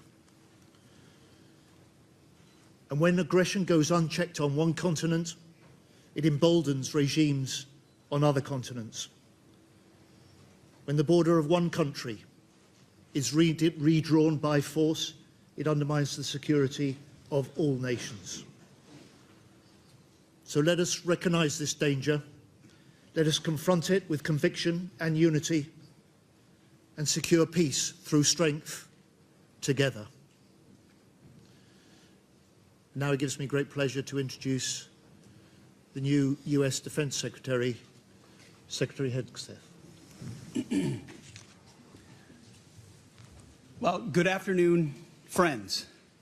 Thank you, Secretary Healy, for your leadership, both in hosting and now leading the UDCG. This is my first Ukraine Defense Contact Group, and I'm honored to join all of you today. And I appreciate the opportunity to share President Trump's approach to the war in Ukraine. We are at, as you said, Mr. Secretary, a critical moment. As the war approaches its third anniversary, our message is clear. The bloodshed must stop, and this war must end. President Trump has been clear with the American people and with many of your leaders that stopping the fighting and reaching an enduring peace is a top priority. He intends to end this war by diplomacy and bringing both Russia and Ukraine to the table. And the U.S. Department of Defense will help achieve this goal. We will only end this devastating war and establish a durable peace by coupling allied strength with a realistic assessment of the battlefield. We want, like you, a sovereign and prosperous Ukraine. But we must start by recognizing that returning to Ukraine's pre-2014 borders is an unrealistic objective. Chasing this illusionary goal will only prolong the war and cause more suffering. A durable peace for Ukraine must include robust security guarantees to ensure that the war will not begin again. This must not be Minsk 3.0. That said, the United States does not believe that NATO membership for Ukraine is a realistic outcome of a negotiated settlement. Instead, any security guarantee must be backed by capable European and non-European troops. If these troops are deployed as peacekeepers to Ukraine at any point, they should be deployed as part of a non-NATO mission, and they should not be covered under Article 5. There also must be robust international oversight of the line of contact. To be clear, as part of any security guarantee, there will not be U.S. troops deployed to Ukraine. To further enable effective diplomacy and drive down energy prices that fund the Russian war machine, President Trump is unleashing American energy production and encouraging other nations to do the same. Lower energy prices, coupled with more effective enforcement of energy sanctions, will help bring Russia to the table. Safeguarding European security must be an imperative for European members of NATO. As part of this, Europe must provide the overwhelming share of future lethal and non-lethal aid to Ukraine. Members of this contact group must meet the moment. This means donating more ammunition and equipment, leveraging comparative advantages, expanding your defense industrial base, and importantly, leveling with your citizens about the threat facing Europe. Part of this is speaking frankly with your people about how this threat can only be met by spending more on defense. 2% is not enough. President Trump has called for 5%, and I agree. Increasing your commitment to your own security is a down payment for the future, a down payment, as you said, Mr. Secretary, of peace through strength. We're also here today to directly and unambiguously express that stark strategic realities prevent the United States of America from being primarily focused on the security of Europe. The United States faces consequential threats to our homeland. We must and we are focusing on security of our own borders. We also face a peer competitor in the communist Chinese with the capability and intent to threaten our homeland and core national interests in the Indo-Pacific. The U.S. is prioritizing deterring war with China in the Pacific, recognizing the reality of scarcity and making the resourcing trade-offs to ensure deterrence does not fail. Deterrence cannot fail for all of our sakes. As the United States prioritizes its attention to these threats, European allies must lead from the front. Together, we can establish a division of labor that maximizes our comparative advantages in Europe and Pacific, respectively. In my first weeks as Secretary of Defense, under President Trump's leadership, we've seen promising signs that Europe sees this threat, understands what needs to be done, and is stepping up to the task. For example, Sweden recently announced its largest ever assistance package. We applaud them for committing $1.2 billion in ammunition and other needed material. Poland is spending 5% of GDP on defense already, which is a model for the continent. And 14 other countries are co-leading capability coalitions.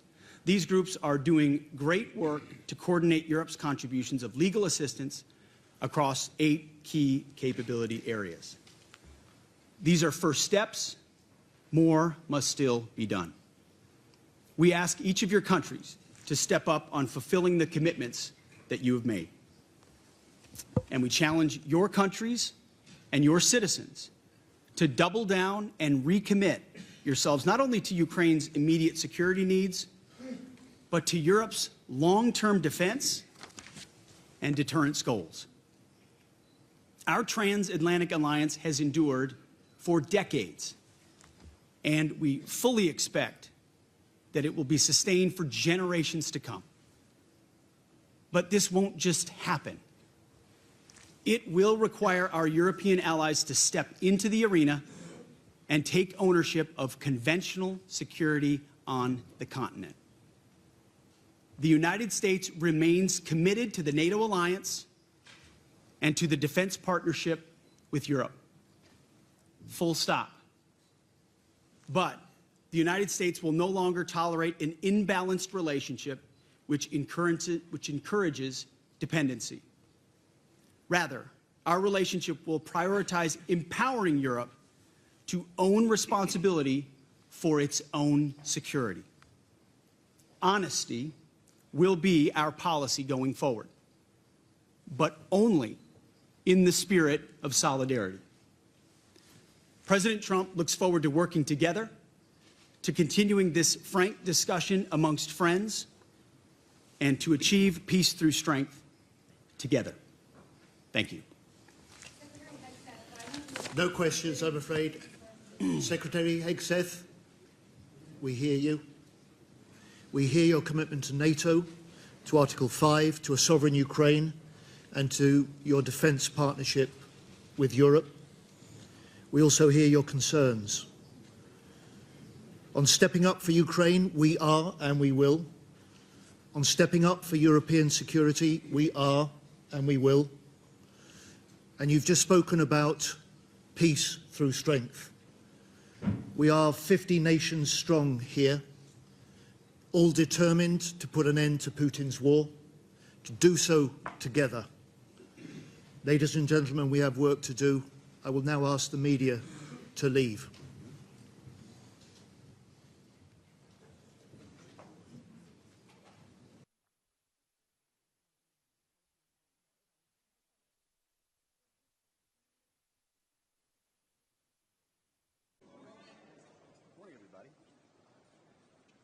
Well, it's a great morning. The United States is proud to be here, proud to be a part for a very long time of NATO and ensuring NATO remains robust and strong, maintaining deterrence on the European continent. You know, a lot of people don't know, in Afghanistan, I served under a NATO mission as a U.S. troop alongside a lot of brave NATO troops. That was a different kind of mission for NATO, far-flung after America was attacked. The war in Ukraine, the aggression by Russia, has been a factory reset for NATO, a realization that this alliance needs to be robust and strong and real. And that's why President Trump has called for increased defense spending across the board for NATO, for European countries to recognize this is an urgent, real threat to the continent. This aggression needs to be a wake-up call. Americans are an active part of this alliance, as we have been and will continue to. But when it comes to defense spending, even 2% of GDP is not enough. 3 and 4, and ultimately, as President Trump has said, 5% of defense spending is critical. A realization that there is a Russian war machine that has sought to take more and more land in Ukraine. And standing up against that is an important European responsibility. And of course, the United States has been there for a long time as well. My role as a representative of the United States is to speak realistically about the course of that conflict.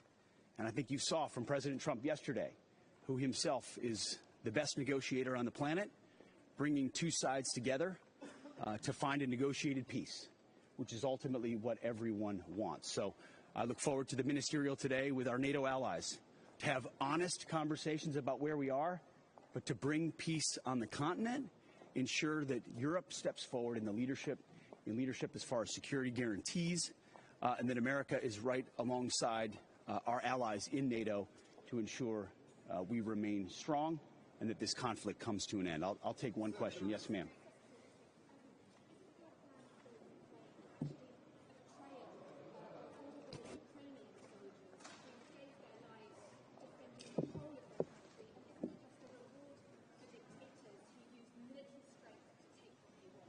Well, that's your language, not mine, certainly not a betrayal. As I said to our allies yesterday, we recognize the incredible commitment that has been made over many years. And no country, as the President Trump has pointed out, has made a larger commitment to the Ukrainian mission than the United States of America, north of $300 billion. So the United States has invested in stabilizing those front lines after the aggression of Russia. There is no betrayal there. There is a recognition that the whole world and the United States is invested and interested in peace, a negotiated peace. As President Trump has said, stopping the killing. And so that will require both sides recognizing things they don't want to.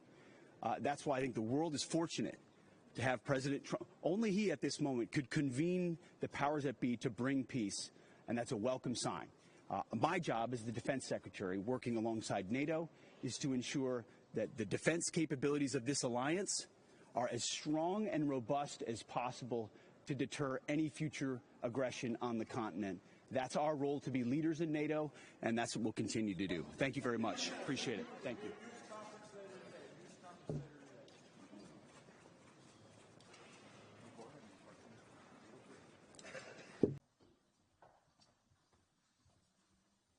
Good afternoon, everyone. We're going to start with the U.S. press. We're going to take 2 from the U.S. We'll take 2 from international, and then we'll go from there depending on the secretary. So let us start with. Now hold on, John. Sir, I'm going to talk first. Roger that. It is great to be here at NATO with 31 allies, also with my wife Jenny, who's been meeting with families of U.S. troops, both here in Germany, and we're heading to Poland right after this as well. That's what this is all about for me, for President Trump, and the Defense Department.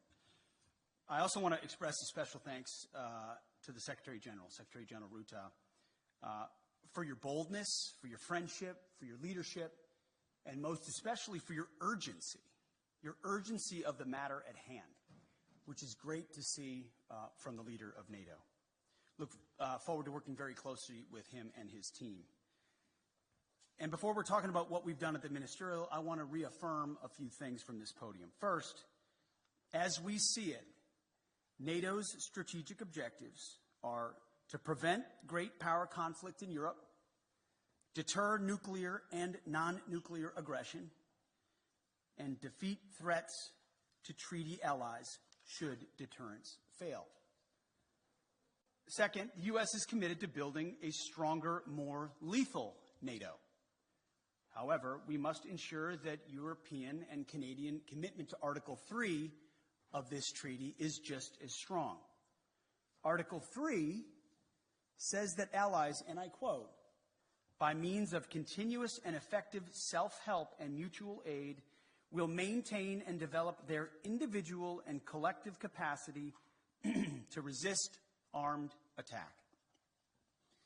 Leaders of our European allies should take primary responsibility for defense of the continent, which means security ownership by all allies, guided by a clear understanding of strategic realities, and it's an imperative given the strategic realities that we face. And that begins with increasing defense spending. 2% is a start, as President Trump has said, but it's not enough. Nor is 3%, nor is 4%, more like 5%. Real investment, real urgency. We can talk all we want about values. Values are important. But you can't shoot values. You can't shoot flags, and you can't shoot strong speeches. There is no replacement for hard power. As much as we may not want to like the world we live in some cases, there's nothing like hard power. It should be obvious that increasing allied European defense spending is critical, as the President of the United States has said. Also critical is expanding our defense industrial base capacity on both sides of the Atlantic. Our dollars, our euros, our pounds must become real capabilities. The U.S. is fully committed under President Trump's leadership to pursue these objectives in the face of today's threats. Yesterday, I had a chance to attend the Ukraine Defense Contact Group. Today, participated in both the NATO Ministerial and the Ukraine Council. In both, we discussed Russia's war of aggression against Ukraine. I had the chance to brief allies on President Trump's top priority, a diplomatic, peaceful end to this war, as quickly as possible, in a manner that creates enduring and durable peace. The American Defense Department fully supports the efforts of the Trump administration. And we look to allies to support this important work with leading on Ukraine security assistance now through increased contributions and greater ownership of future security assistance to Ukraine. To that end, I want to thank my UK counterpart, Defense Secretary John Healey, for hosting this Ukraine Defense Contact Group and for his leadership on support of Ukraine. President Trump gave me a clear mission: achieve peace through strength, as well as put America first, our people, our taxpayers, our borders, and our security. We are doing this by reviving the warrior ethos, rebuilding our military, and reestablishing deterrence. NATO should pursue these goals as well. NATO is a great alliance, the most successful defense alliance in history. But to endure for the future, our partners must do far more for Europe's defense. We must make NATO great again. It begins with defense spending. but must also include reviving the transatlantic defense industrial base, rapidly fielding emerging technologies, prioritizing readiness and lethality, and establishing real deterrence.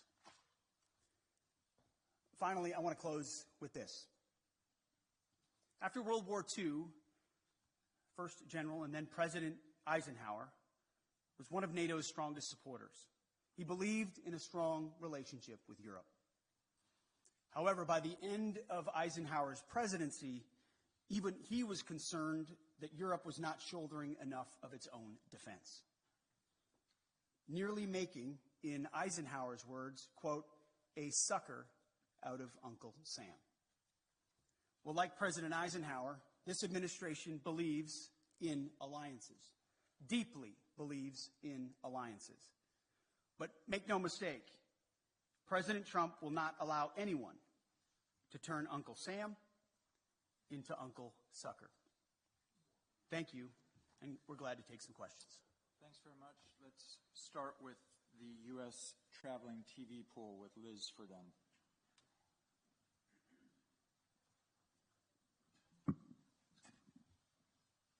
Thank you, Secretary Hegseth.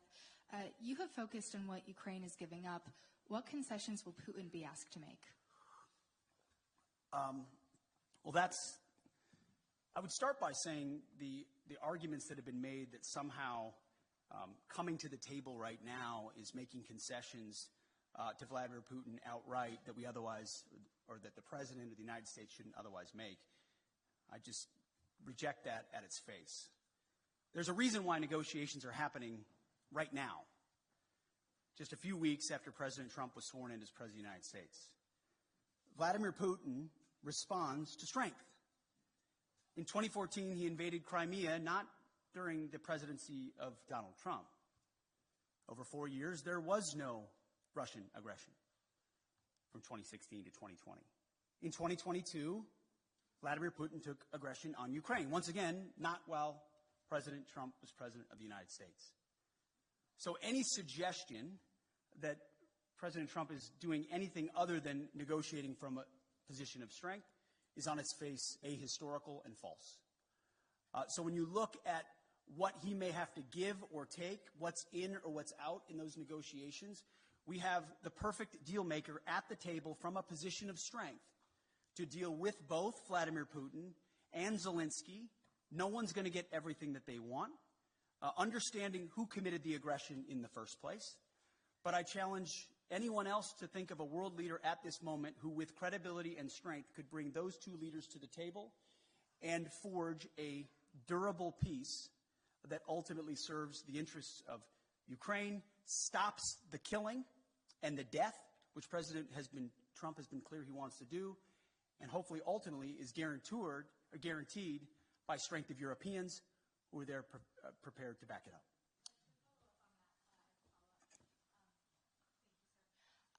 Why not invoke Article 5 then for the NATO peacekeeping forces that could potentially be deployed? How does that deter President Putin? Well, I would say, I want to be clear about something as it pertains to NATO membership not being realistic outcome for negotiations. That's something that was stated as part of my remarks here, as part of the coordination with how we're executing these ongoing negotiations, which are led by President Trump. All of that said, these negotiations are led by President Trump.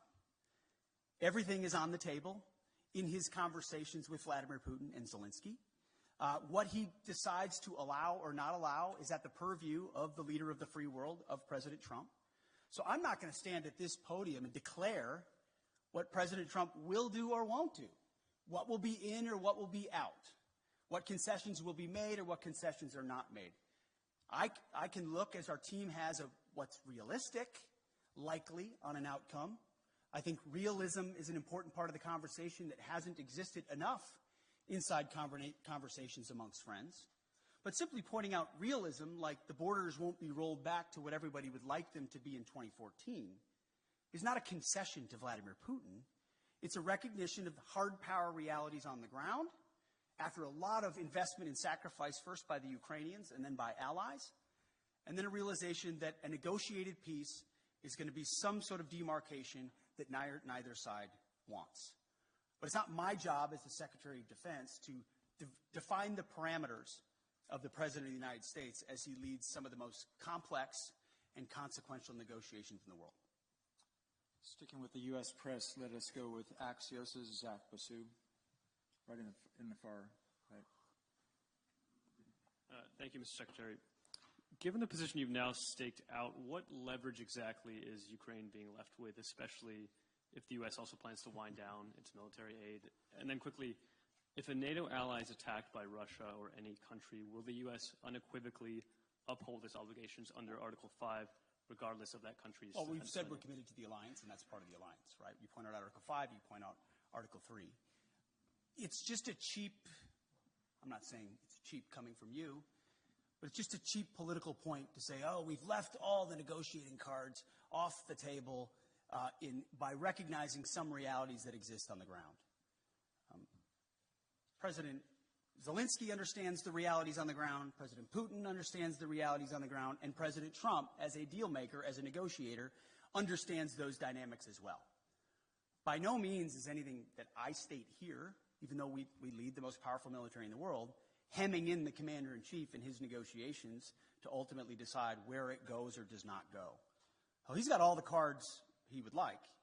And the interesting part is, oftentimes, while the conventional status quo mindset or the legacy media wants to play checkers, the same checkers game we've been playing for decades, President Trump, time and time again, finds a way to play chess. As a deal maker, as a businessman who understands how to create realities and opportunities where they otherwise may not exist. Take, for example, the conversations that our Treasury Secretary had in Kiev recently with President Zelensky, which will continue in Munich with our Vice President and Secretary of State, around investments and resources inside Ukraine. I don't want to get ahead of any decision or announcement that could be made there. It could be any number of parameters. But President Trump, as a deal maker and a businessman, recognizes that an investment relationship with Ukraine, ultimately in the long term for the United States, is a lot more tangible than any promises or shared values we might have, even though we have them. There is something to relationships and deals in real ways, whether militarily or economically or diplomatically, that he sees that are possibilities that could forge together a lot of opportunities to show that solidarity that Vladimir Putin will clearly recognize. That's one of any number of other opportunities that this president will leverage in these high-stakes negotiations. So I just reject on its face the premise that somehow President Trump isn't dealing with a full set of cards when he's the one that can determine ultimately what cards he holds. Great. Now shifting to the international press, we'll take the French wire service Agence France Presse with Max Delaney.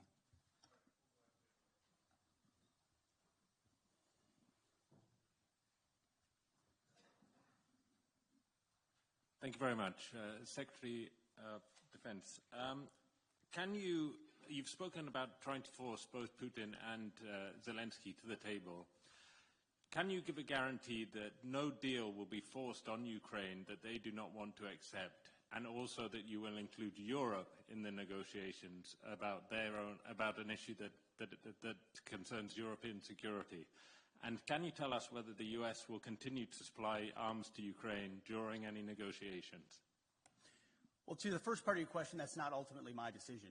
The President will lead these negotiations alongside our Secretary of State, our National Security Advisor, and numerous other officials that will be involved. And ultimately, we've played our role in talking to our NATO allies about what that would look like.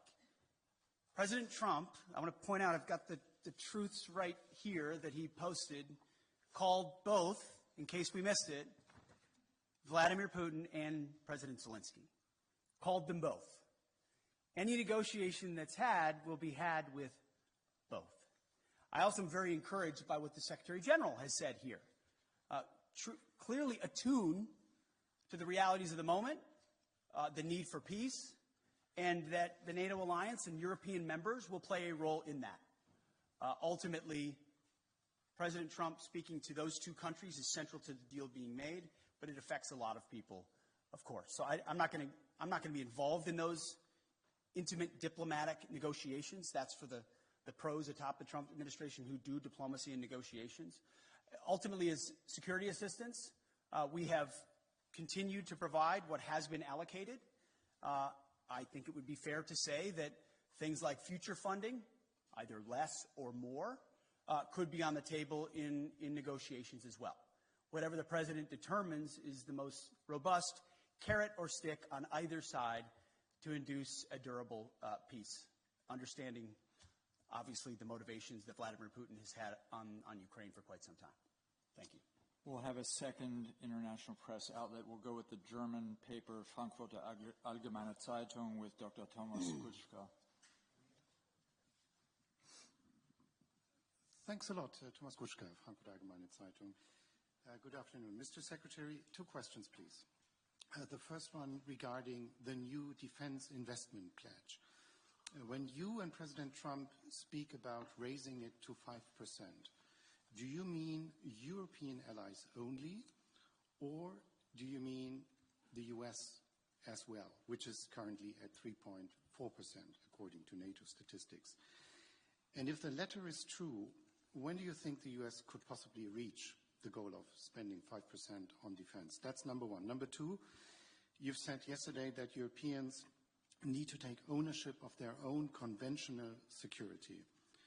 So, should Europeans expect that ultimately the US would withdraw the bulk of their forces from Europe and just leave in place what is necessary for nuclear deterrence? I know there's a revision going on. I don't expect you to name any numbers, but maybe give us an outlook of what we should expect. Thank you.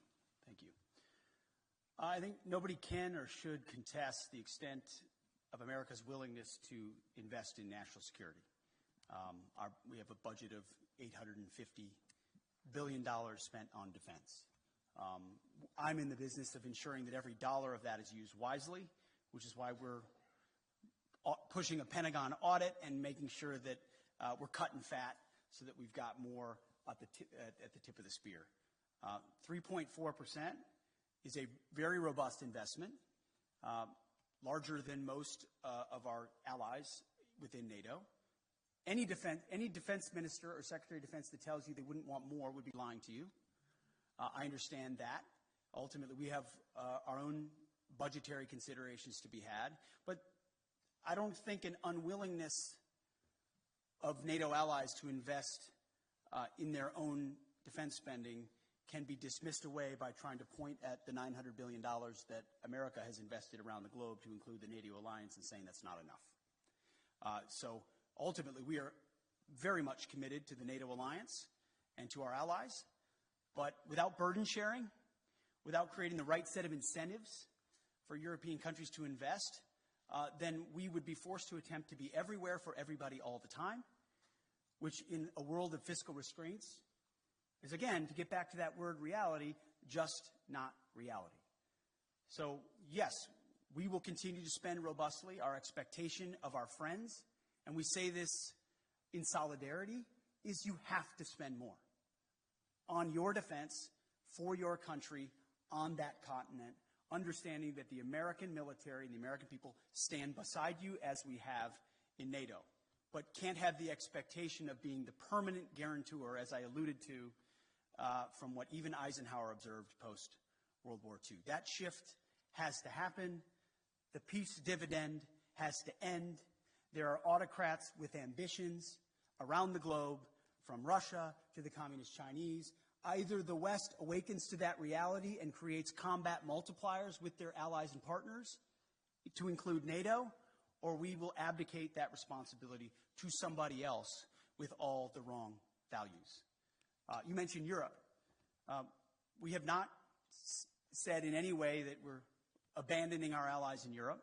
There have been no decisions based on troop levels. Again, that's a discussion to be had by the commander-in-chief in these high-stakes negotiations. And that would most likely come later on. But there is a recognition that the ambitions of the communist Chinese are a threat to free people everywhere, to include America's interests in the Pacific. And it makes a lot of sense, just in a common sense way, to use our comparative advantages. European countries spending here in defense of this continent, in defense of allies here, against an aggressor on this continent with ambitions. That strikes me as the right place to invest. And I don't say that in a condescending way. I say that in a common sense, practical way. Investing in defense on the continent makes sense. We support that as well. It also makes sense comparatively and geographically for the United States, along with allies in the Pacific, like Japan and South Korea and the Philippines and Australia and others, to also invest in allies and partners and capabilities in the Pacific to project power there in service of deterrence. That deterrent effect in the Pacific is one that really can only be led by the United States. We wish we could lead everywhere at all times. We will stand in solidarity with allies and partners and encourage everyone to invest in order to have force multiplication of what we represent, but it requires realistic conversations. Those with disingenuous motives in the media, I don't mean to look at you, I'm just saying anyone that suggests its abandonment are trying to drive a wedge between allies that does not exist. We are committed to that NATO alliance. We understand the importance of that partnership, but it can't endure on the status quo forever in light of the threats we face and fiscal realities. Europe has to spend more. NATO has to spend more, has to invest more, and we're very encouraged by what the Secretary General has said. And frankly, behind closed doors, what a lot of our allies have said as well, acknowledging that reality. And that's why when I say make NATO great again, it's what President Trump set out to do in 2017. The press said President Trump is abandoning NATO. He's turning his back on our NATO allies. That's what the headlines read in 2017 and 2018. What actually happened? That tough conversation created even more investment to the point where now almost every NATO country is meeting the 2% goal that was said to be egregious when he first said it. Now European countries are stepping up, and President Trump continues to ring the alarm bell that even more investment is required considering where we are. So suggestions of abandonment otherwise continue to be disingenuous, and we are proud to be part of this alliance and stand by it. Sir, I'll take a couple more. Sure. Why don't we take one from a U.S. outlet and one from an international outlet? With the U.S. outlet, pardon me, sir, what we're going to take from the U.S. is Logan Ratic from Newsmax, please. You talked about expanding the defense industrial base and also expediting foreign military sales. Can you expand on that a little bit and how important that is to NATO? Well, one of the self-evident conclusions of the war in Ukraine was the underinvestment that both the European continent and America has had, unfortunately, in the defense industrial base. The ability to produce munitions, emerging technologies, rapidly and field them was a blind spot exposed through the aggression against Ukraine. Ukraine has responded to that, as we've had a chance to listen to a great deal. Europe is responding to that, and so is America. We have to do more to ensure, whether you call it the arsenal for democracy or defending the free world, if America can't build and export and build and provide rapid capabilities because we're too stale or static or bureaucratic or the Pentagon is bloated, then we're not able to field the systems we need in the future. So deep and dramatic reforms are coming at the Defense Department with the leadership of President Trump to ensure that we're investing robustly in our defense industrial base. A great example is shipbuilding. We need to vastly increase our ability to build ships and submarines, not just for ourselves, but to honor obligations to our allies as well. And we will do that. Foreign military sales is another thing I mentioned this morning with the Secretary General. We have, for a long time, been the country, by, with, and through, that our allies are able to supply major platforms and weapon systems like the F-35 and the Patriots and others. Whatever the system is, we need to reform that process so it's quicker. So a request today isn't delivered 7 years from now, but 3 years from now with less red tape and with the most efficient and effective technology possible. We hear that from our allies, and that's part of being a good faith partner, is we're going to invest in our defense industrial base. We're going to make sure foreign military sales are as rapid as possible, which, again, is a force multiplier for American power, which is something we want to do in a contested world. For our final question, we'll go to an international outlet, the Japanese service NHK, with Tsuchiyo Sugita, please. Sachio from NHK, the Japanese TV station. Thank you very much. I'd like to ask about China. As you mentioned that U.S. will be prioritizing in deterring China. What role will you be expecting like Japan and IP4 countries to play in this context? Sure. I mean, first of all, I would point out that President Trump has expressed a strong relationship with Xi Jinping. We don't have an inevitable desire to clash with China. There's a recognition that there are divergent interests which lead to a need for strength on the American side to ensure our interests are advanced, and that ultimately any aggression is deterred. That's a real thing, but we don't feel like conflict is inevitable and certainly don't seek conflict with China, and that's why President Trump has that good relationship with Xi Jinping. But it was prudent for us to work with allies and partners in the Pacific to ensure that that deterrence, hard power deterrence, not just reputational, but reality, exists. And that's why a lot of my first phone calls as Secretary of Defense were to Pacific allies, to Australia, to Japan, to South Korea, to the Philippines, and others, and will continue, because that, just as this alliance in Europe is critical, working by, with, and through allies and partners in that region who understand the reality of the ascendant Chinese threat will be critical. It can't be America alone. It won't be America alone if we are to deter that. So it is a focus. I've articulated that from day one.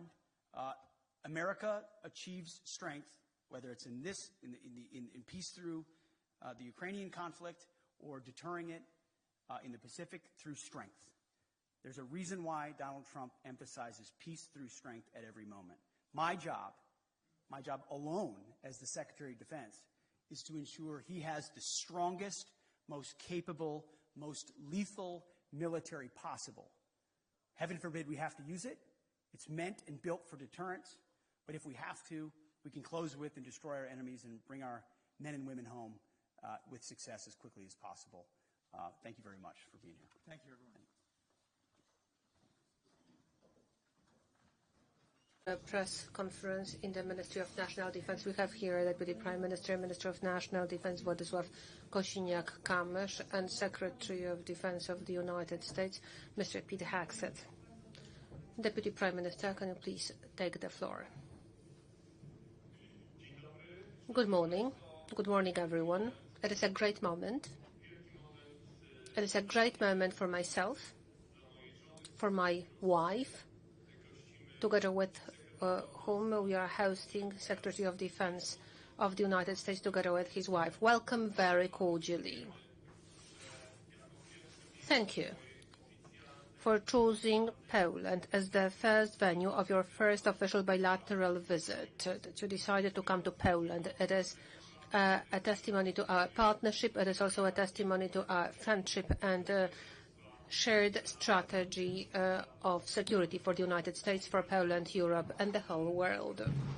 It is our great duty. It is a great honor for myself to host Secretary Pete Hegseth to Poland today and talk about the most important challenges related to the security of Poland, the United States, Europe, and the world. Thank you very much for a very good discussion. First we had a tete-a-tete, and then we had a bilateral meeting with our delegations to talk about our alliance and the North Atlantic Treaty Alliance. Polish-American alliance has never been as strong as it is today, and we can do everything possible to make it even stronger overnight. And this is what we agreed on, that we will have a joint investment and shared security guarantees, as well as increasing our capabilities. Poland is a country that understands threats, that it can see it and we can sense it. We have our own history and we know how it happened that in our country, in our beloved homeland, the war was waged. We were deprived of our own independence for years. For years we didn't also have the self-determination capacity. When we restored it, we know how important security is, how important freedom is, and peace.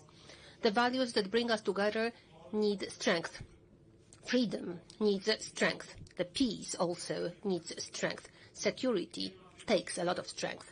And that strength is not possible without spendings, without the money that we have to spend on security, without increasing our capabilities and investment in our armed forces, the alliance, and the society. We know this perfectly well, and this is something that we definitely share.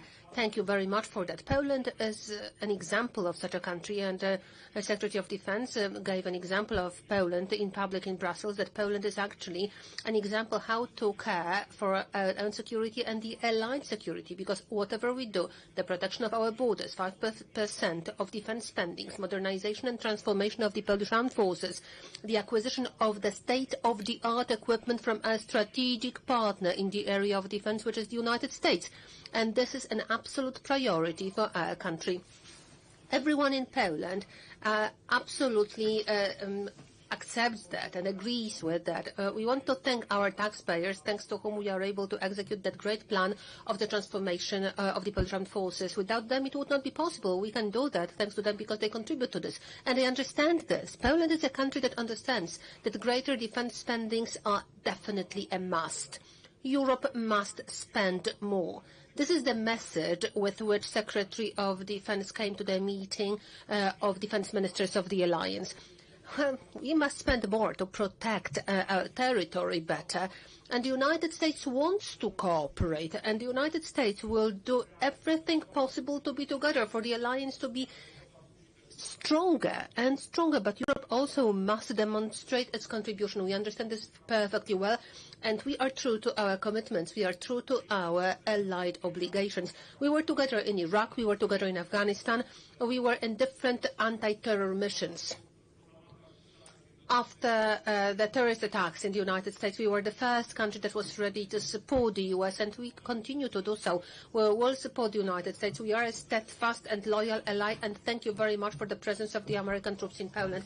It is incredibly important for us. It is crucial, and it gives us a sense of security, and it really provides tangible security. We want to thank for every single American serviceman and servicewoman training together with Polish troops, for giving us strengths and capabilities and our power. You are very much welcome here. Come to us. This is your home, and you will always be treated like that, because it is a great privilege for us and a great pleasure. I am also very happy with our conversation about the future. Further spending that we want to make in the United States, further acquisitions, we will definitely continue that effort. We also want to develop the cooperation of our defense industries. We also talked about that.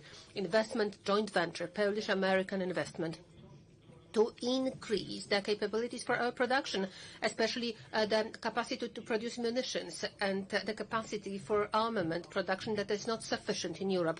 Europe must wake up. Europe must invest in a defense industry, and we want to create joint venture companies with the United States to be able to use these resources better. Poland can and should be a hub of infrastructure for maintenance, for economy and businesses of the United States. Our strategy is to be like a transatlantic bond, bringing the United States and Europe together, because Poland is best prepared to do that.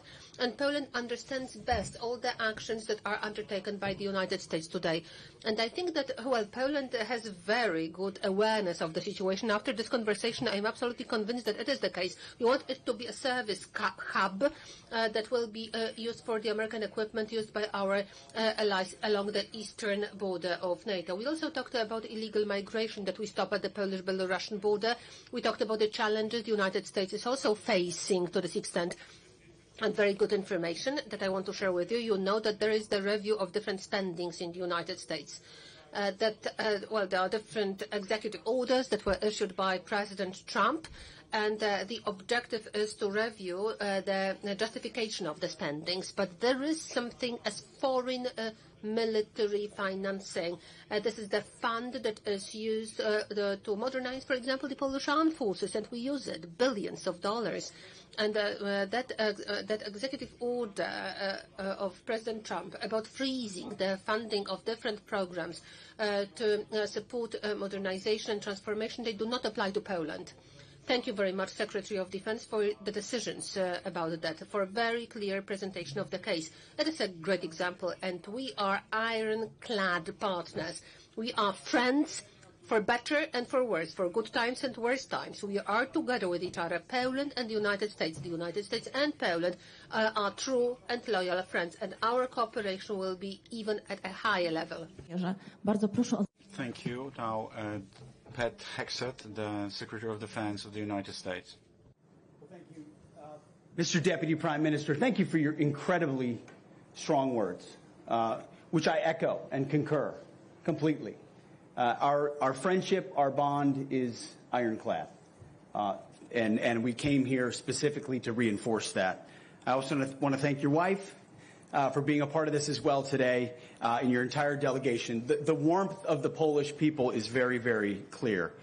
It is a privilege to be here, and I do want to emphasize that it's quite intentional that our first European bilateral is right here in Poland. The symbolism is not lost. In fact, it is intentional.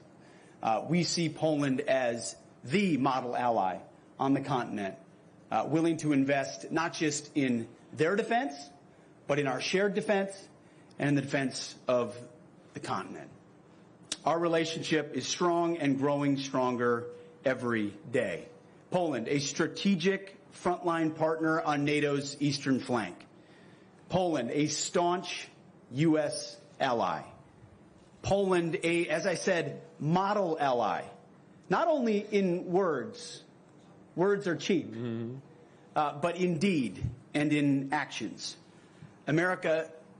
Poland leads by example on a lot of things, including defense spending, building up Polish military readiness. Yesterday in Brussels, we both talked a lot about spending and the need for hard power.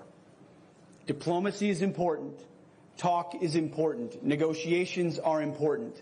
But ultimately, beans and bullets and tanks and helicopters and hard power still matters.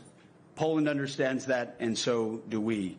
They're exceeding NATO burden-sharing commitments, and we're looking for even more ways to partner. You mentioned joint ventures, strategic partnerships.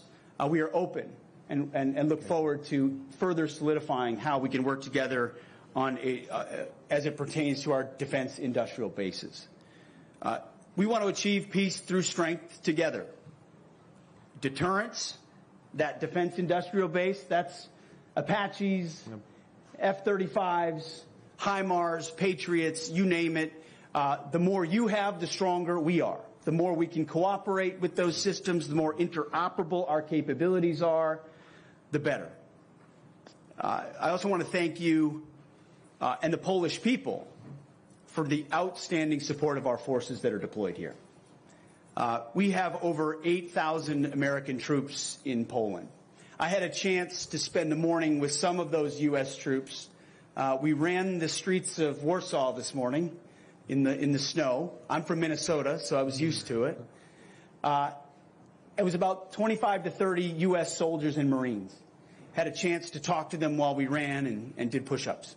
And I asked them about their experience here in Poland. And some work directly with troops, others work in military sales, some work in POW and MIA remains recovery still.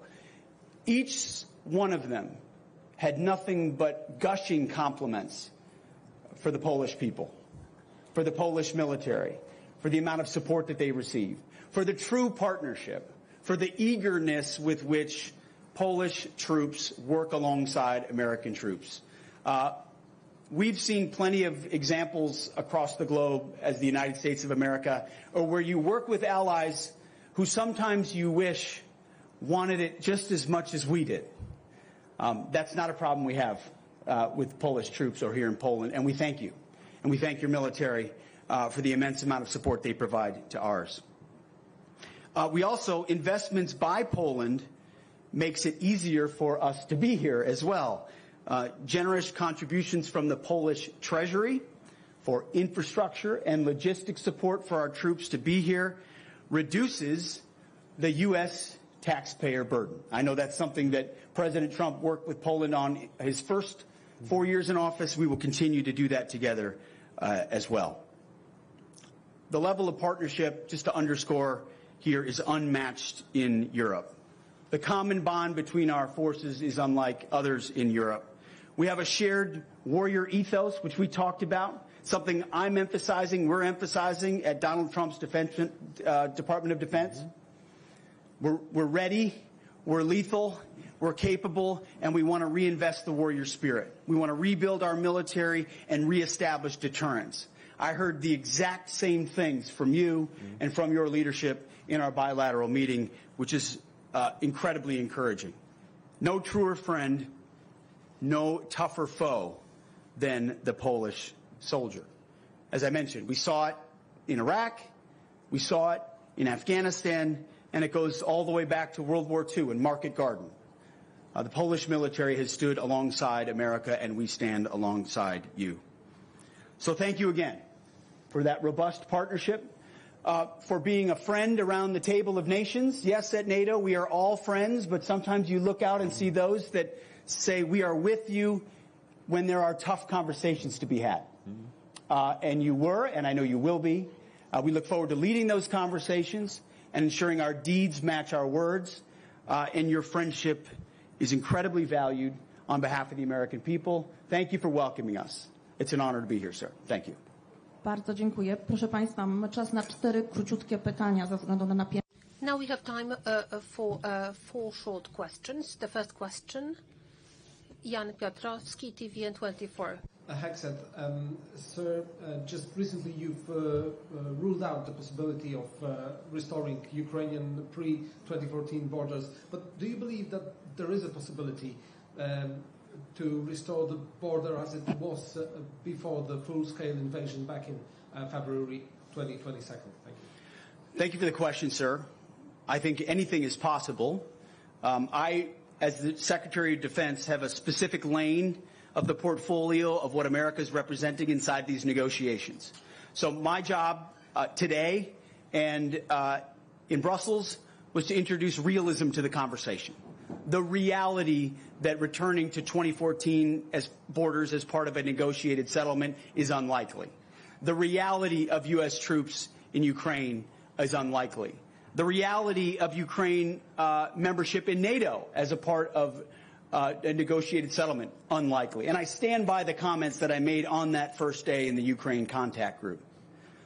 And that's for all the press out there who it's difficult for them to understand that. We stand by the statements we made in reality about the status of U.S. forces or or Ukraine's involvement in NATO and the unlikely nature of that. That said, I would never put constraints around what the President of the United States would be willing to negotiate with the sovereign leaders of both Russia and Ukraine. I'm not here to put a left and right limit on those discussions. We've been here just simply to introduce realism into the expectations of our NATO allies to incentivize the opportunity for that negotiation. So what those borders ultimately look like, sir, remains to be seen. And I think is part of the discussion that would be had between our president, Zelensky, Putin, and likely Europe's involvement in those discussions as well. Thank you, sir. Bardzo dziękuję. Bardzo proszę. Mr. Secretary, are U.S. troops in Ukraine on the table? Vice President Vance says it is. And Panie Premierze, under what condition would Poland send forces to Ukraine as part of a peacekeeping mission? Well, the President has said multiple times inside his framework for discussions of this, and I just want to lay out that these are not comments or statements that I make in a vacuum or make without direct consultation with our team. So President Trump's national security team, from Mike Waltz to the Vice President to Secretary of State Marco Rubio, we're all on the same page. And our job is to ensure that our Commander-in-Chief, the President of the United States, has the full spectrum of options to bring this conflict, bring the killing to an end. And my message to the Ukraine contact group was, I do not believe, as a part of those negotiations, that U.S. troops will be on the ground. You can say that, and I believe that to be true. I don't believe that's what President Trump has said. That is what he has emphasized, that this is for Europeans to resolve alongside Ukraine and Russia, and that U.S. boots will not be on the ground. Again, negotiations happen. The president has latitude, and what happens in those negotiations is his prerogative because he is the American people's representative on the world stage. There's no daylight in those conversations. There's no daylight between myself and the vice president. We are collective advocates on behalf of the president. He reserves the right to have any option as he discusses troops and partnerships and investment opportunities and frontline limits. Those are all what President Trump will negotiate with his counterparts. Bardzo dziękuję. Bo negocjacje się zaczynają. Negotiations just started. I would like to thank for this question. The negotiation which the President Trump chairs is just the first step. We've talked about it. Well, some thought that this is the finale, that this is the end. Well, it was just launched, and it is worthwhile, not only in Poland but also in Ukraine, across the world, to realize. And what just was said by Pete Hegseth, what will be the finale? It is to be seen. It is in front of us.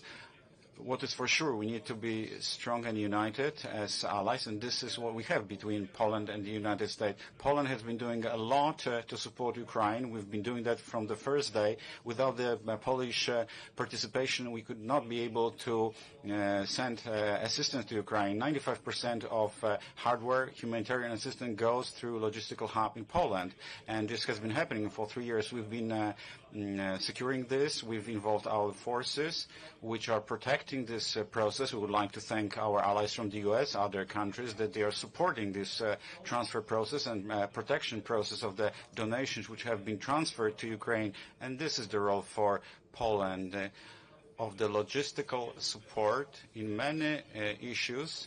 Rather than sending our troops to Ukraine, what we can do for sure, and I think we're going to do it together soon, to send our companies, joint venture companies, or joint venture partnerships to Ukraine.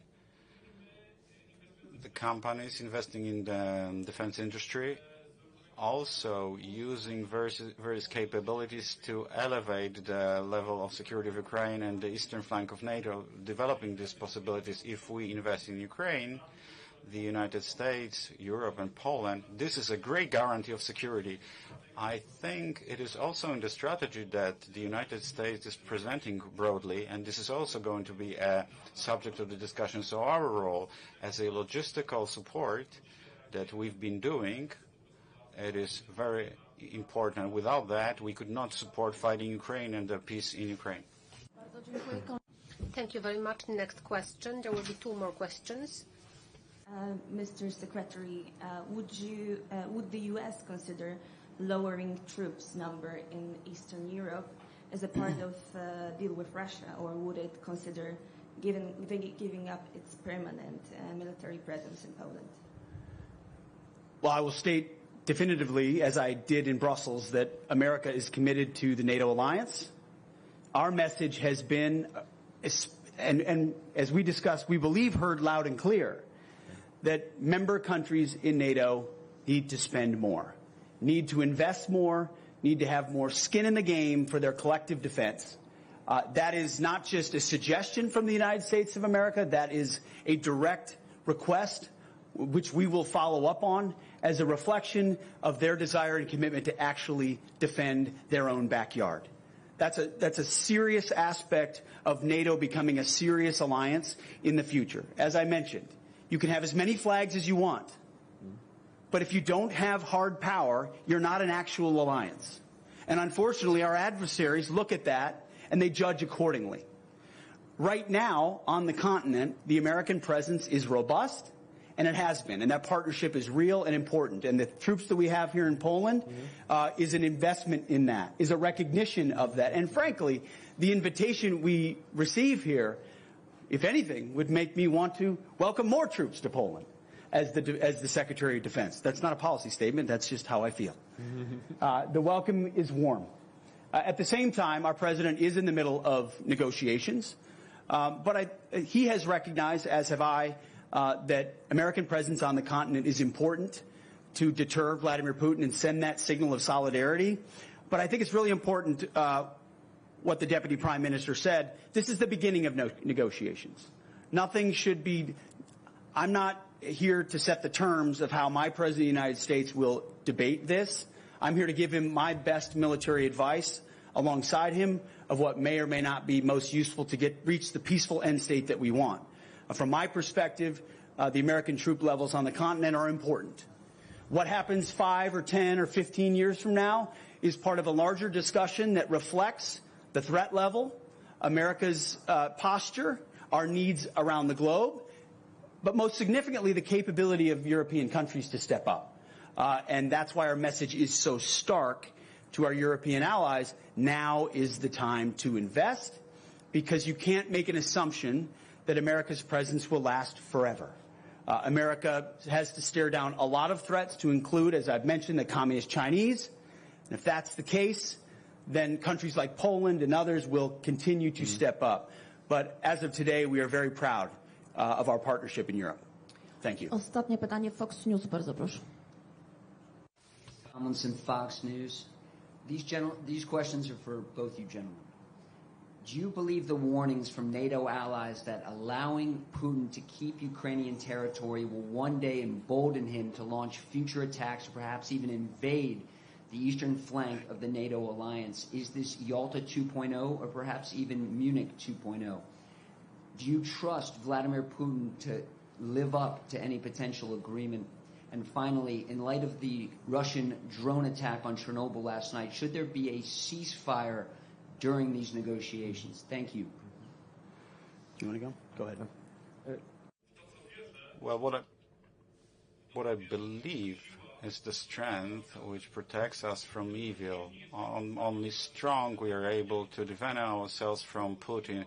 Only strength deters in our freedom. Our freedom will not be protected by beautiful words, by diplomatic meetings. Our freedom and independence will be only defended and protected by the strength of our alliance.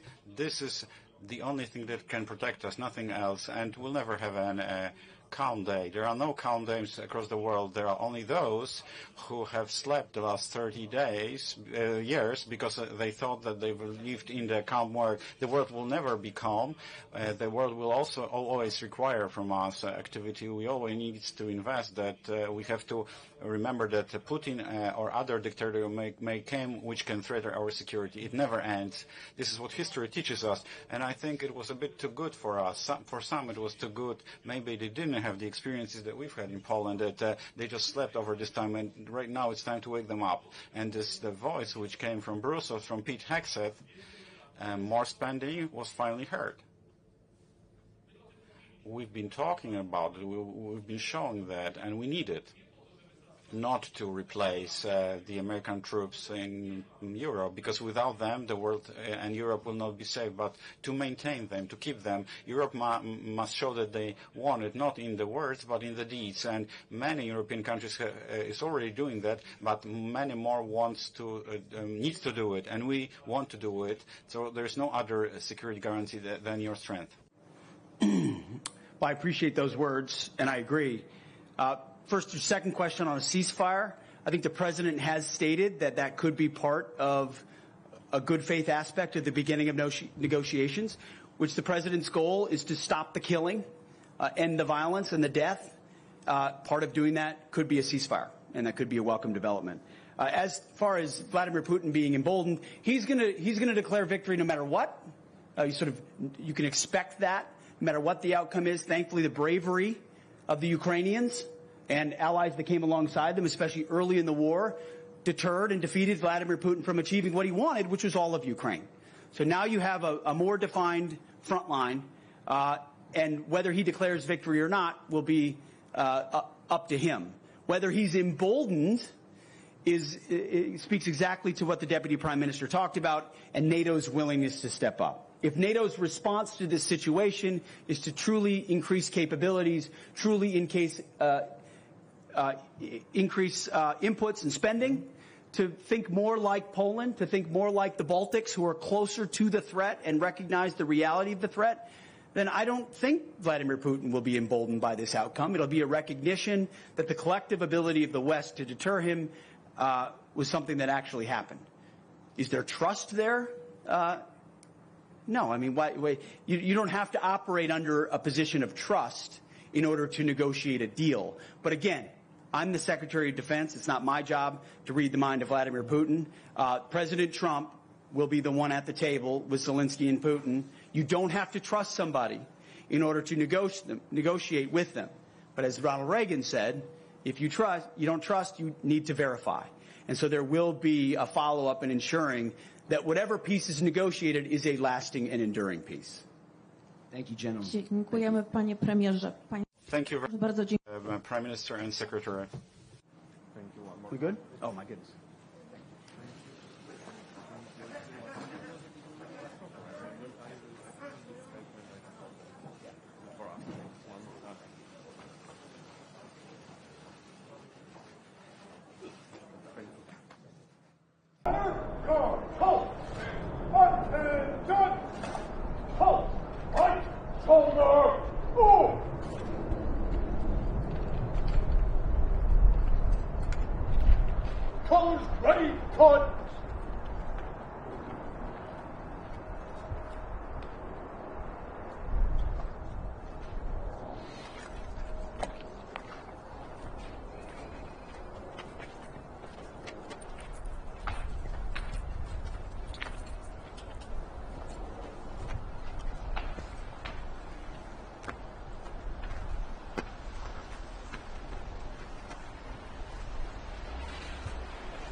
Present off!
All right. Well, good afternoon, everybody, and I appreciate you being here. It's great to be here. It's great to talk to some of the incredible people that we have both at the local level, the Texas state level, and also, of course, our federal border patrol, who are doing so many good things to keep us safe. And I have some bad news and some good news. And the bad news is that because of what Joe Biden did at the southern border for 4 years, we had record increases in migrant crime, in fentanyl deaths, and in just floods and floods of people who shouldn't be in our country who came into the United States of America. We also have a number of ways in which the cartels became more advanced, better war fighters, because Joe Biden opened up the American southern border and allowed the cartels to turn it into their playground. Now, that's the bad news. The good news is, as President Trump said last night at the State of the Union, it turns out we didn't need new laws. We didn't need fancy legislation. We just needed a new president of the United States, and thank God that's exactly what we have.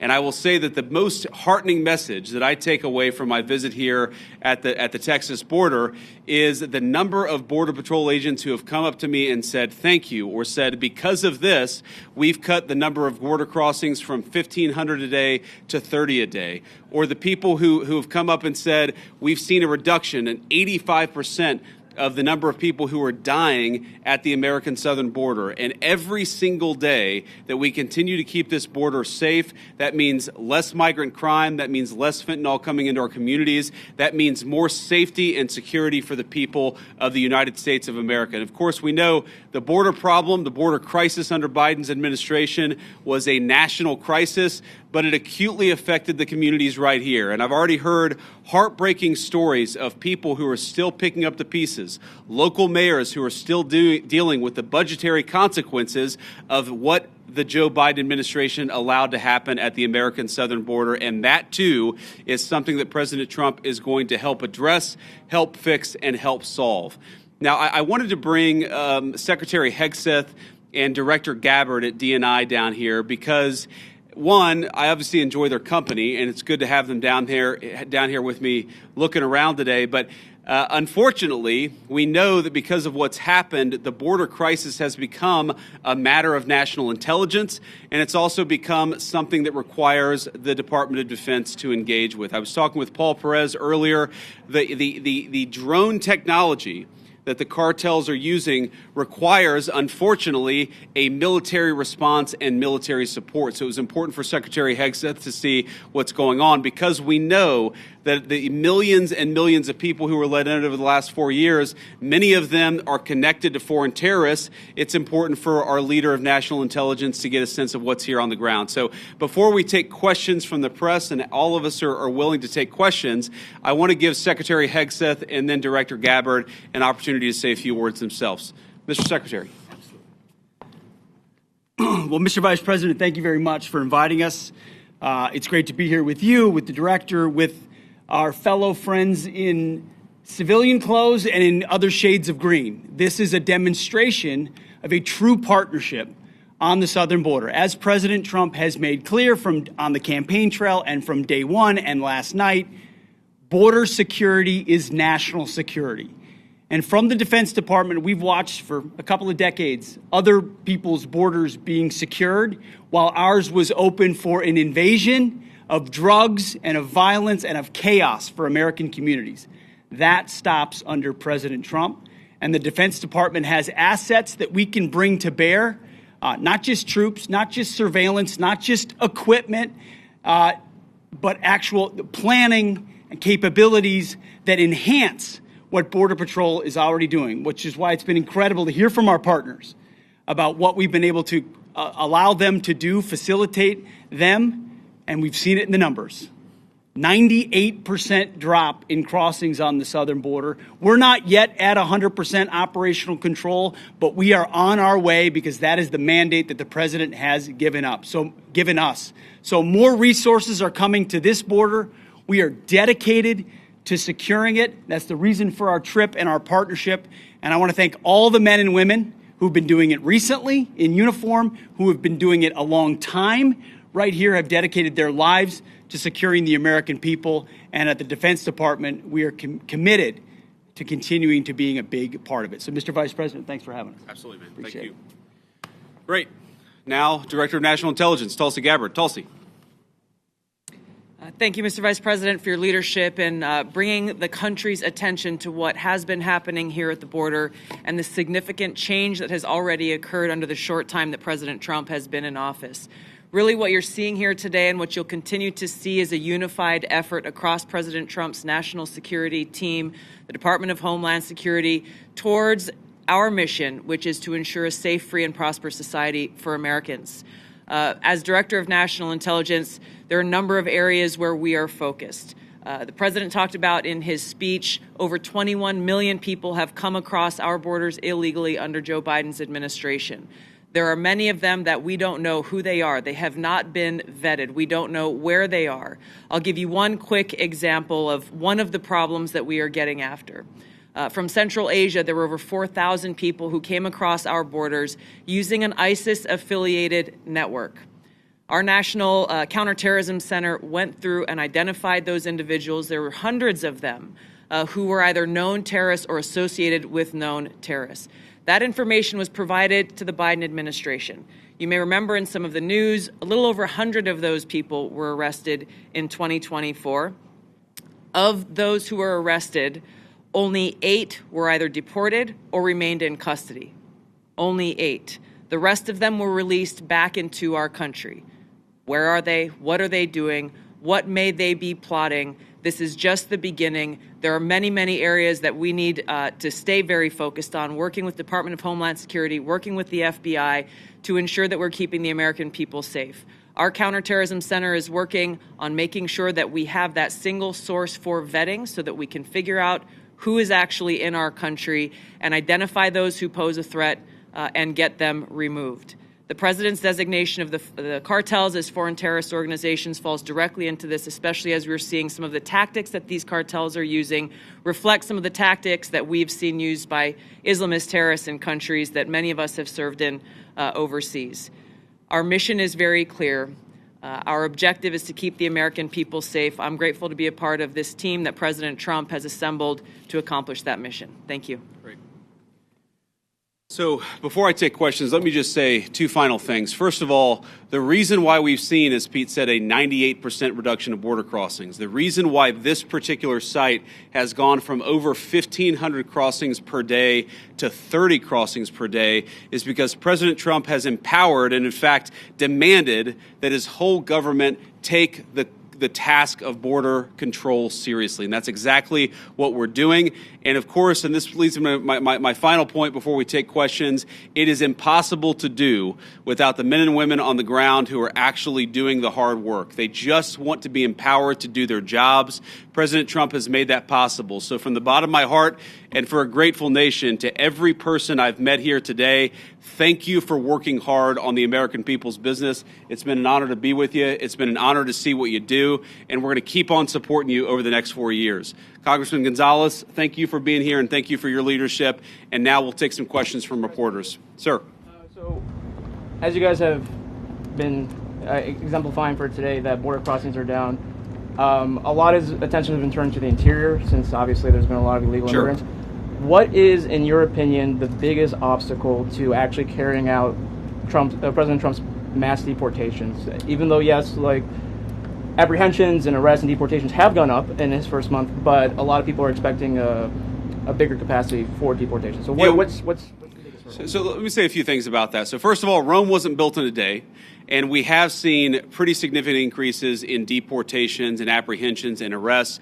But we have to remember that President Biden gutted the entire immigration enforcement regime of this country. We are trying to rebuild so that we actually empower people to enforce the immigration laws of the American people. It is common sense. It's what the American people want us to do. There are a couple of other things that we're working on. And I don't want to get ahead of any public announcements, but one of the ways that we wanted to make sure that we're enforcing our border is that we make it easier for people who are here illegally to go back home of their own accord. We don't want to have to go around and arrest every person, but we will enforce the American people's immigration laws. If you're here illegally, the message from our administration is you should go back home, and if you want to come to the United States, apply through the proper channels. That's an important thing that we're doing. And the final thing is this costs money. One of the most important parts of the president's reconciliation priorities is, of course, tax reform on the one hand, and on the other hand, making sure that we get proper resources so that we can pay for the flights, and we can pay for the detention centers, and we can pay for all the components necessary to ensure that we're re-migrating illegal immigrants back to their country of origin. I guarantee it is a part of the president's priorities. We'll keep on working on it. We've made a lot of progress, but we're going to keep on working on it over the remainder of the president's term. Yeah, go ahead. Mr. Vice President, I want to ask you about border wall and tariffs. But first on the border wall, how do you and the president... Could you say your outlet, by the way, when you guys ask questions? Yeah, Reagan Reese, Daily Caller. Thank you. How do you and the president define success this term with the border wall, and how much of the southern border wall needs to be walled off before Trump leaves office? Well, look, I think the president's hope is that by the end of the term, we build the entire border wall. And of course, that's the physical structure of the border wall itself. But we even heard today, there are so many good technological tools, so many great artificial intelligence enabled technologies that allow us, for example, a camera, not a person, but a camera picks up somebody 2 miles away who's about to come across the southern border. Maybe it's livestock, right? Maybe it's a critter in the desert. Maybe it's a human being with a weapon on their back. We're using artificial intelligence to make us better at the job of border enforcement, but we've got to make sure that technology is deployed across the entire American southern border. We're going to do it as much as we can, as broadly as we can, because that's how we're going to protect the American people's security. Yeah, go ahead. Last time they were paused because they deployed 10,000 troops to the border. What can they do this time to make the tariffs go away? Well, what the president has said is we need a sustained commitment from the government of Mexico to take the job of border security seriously. Fentanyl is the single largest cause of death among young Americans, and we know that a substantial portion of it is, the precursors are made in China. They come to Mexico, they're manufactured in Mexico and brought across the border by the Mexican drug cartels. We want to see fewer Americans dying of these terrible fentanyl overdoses when we're going to apply as much leverage as possible to the Mexican government as possible. In some ways, look, the president obviously cares deeply about the American people. He serves the American people first. I actually think he's doing a huge favor to the people of Mexico, because if they don't get control of these cartels, the people of Mexico are going to wake up in a narco state where the cartels have more power than their own government. President Trump is trying to help. The Mexican government needs to take this issue of immigration enforcement seriously. In the back, yeah.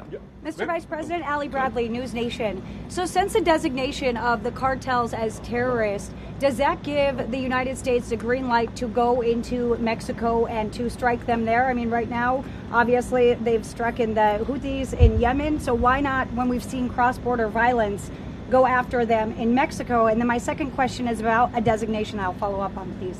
Go ahead and ask the second question. Why isn't the Juarez/La Línea cartel designated when it's in one of the most deadliest places on the planet? Juarez has been designated as one of the deadliest cities. It's right across from El Paso. We've talked to community leaders. They say, we know Juarez cartel's operating in the U.S., and so are their affiliates. We don't even want to talk about it out loud, though, because then we'll put a target on our back. They're scared. Border Patrol even thought they were designated, but they're not. The State Department didn't tell me why. So on that, we're looking at additional organizations. Obviously, this is the determination of whether to determine a particular organization, a terrorist organization, is something that we consult with our leaders of the Department of Defense. We also consult with our friends in other governments. We maintain the optionality to designate further organizations, terrorist organizations, if we feel that we need to in order to protect the American people. And I think President Trump has made it very clear he's not going to be shy about designating some of these cartel organizations as terrorists if he thinks he has to protect the American people. Your first question was about... American forces to strike. Oh, sorry. Yeah. So look, I'm not going to make any announcements about any invasions of Mexico here today. The president has a megaphone, and of course, he'll speak to these issues as he feels necessary. But what designating cartel organizations allows us to do is deploy the full resources of the United States military to engage in serious border enforcement. Of course, the president is going to make the determination about how we deploy those forces. But our hope is that Mexico takes this job seriously. We don't want to have negative relationships with the Mexican government. We want the Mexican government to help itself, but also in the process to help the American people by taking these organizations seriously. It's going to destabilize the entire country of Mexico, the entire government, if they don't take it more seriously. We're hopeful that they will. And if they don't, then of course, we'll figure out what to do from there. So, you just mentioned something about invasion of Mexico. Is there any talk or any thoughts about actually U.S. military forces going into Mexico? No. Next question. On tariffs, are any other industries other than the automotive reaching out to you guys to carve out special deals? And did the automotive industry know this was coming before today?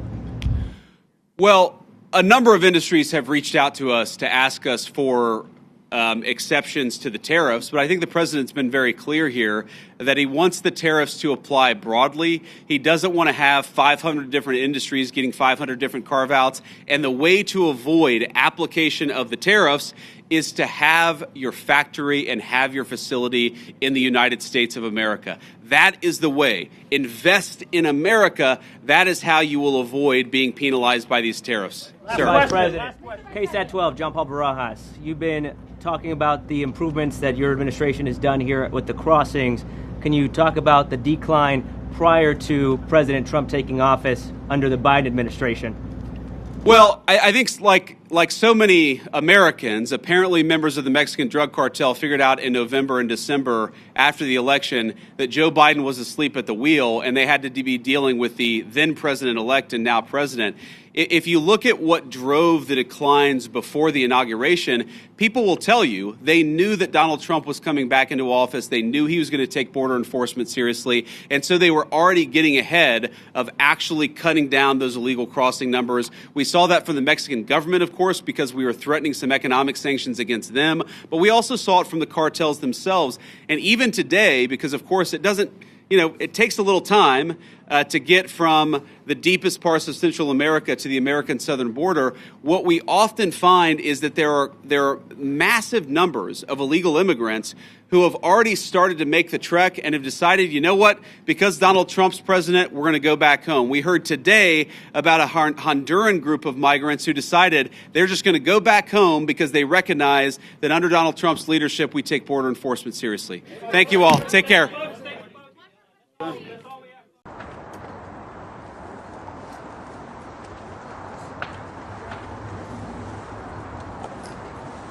Honor, guard! Hold! Attention! Hold! Right shoulder! Move!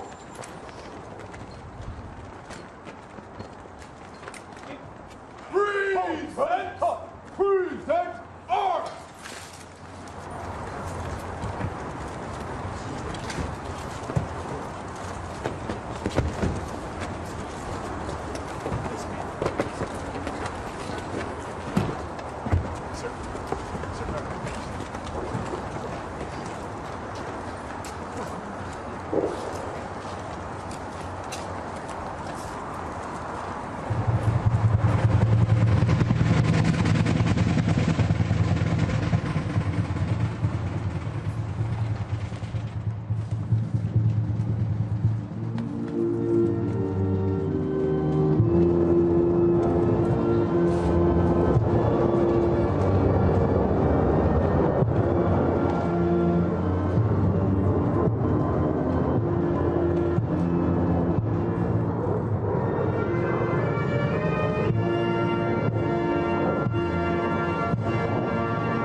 plane. This contract also represents a historic investment in our defense industrial base, helping to keep America at the cutting edge of aerospace and technology. Our allies are calling constantly. They want to buy them also, and certain allies will be selling them, perhaps toned-down versions. We like to tone them down about 10%, which probably makes sense because someday maybe they're not our allies, right?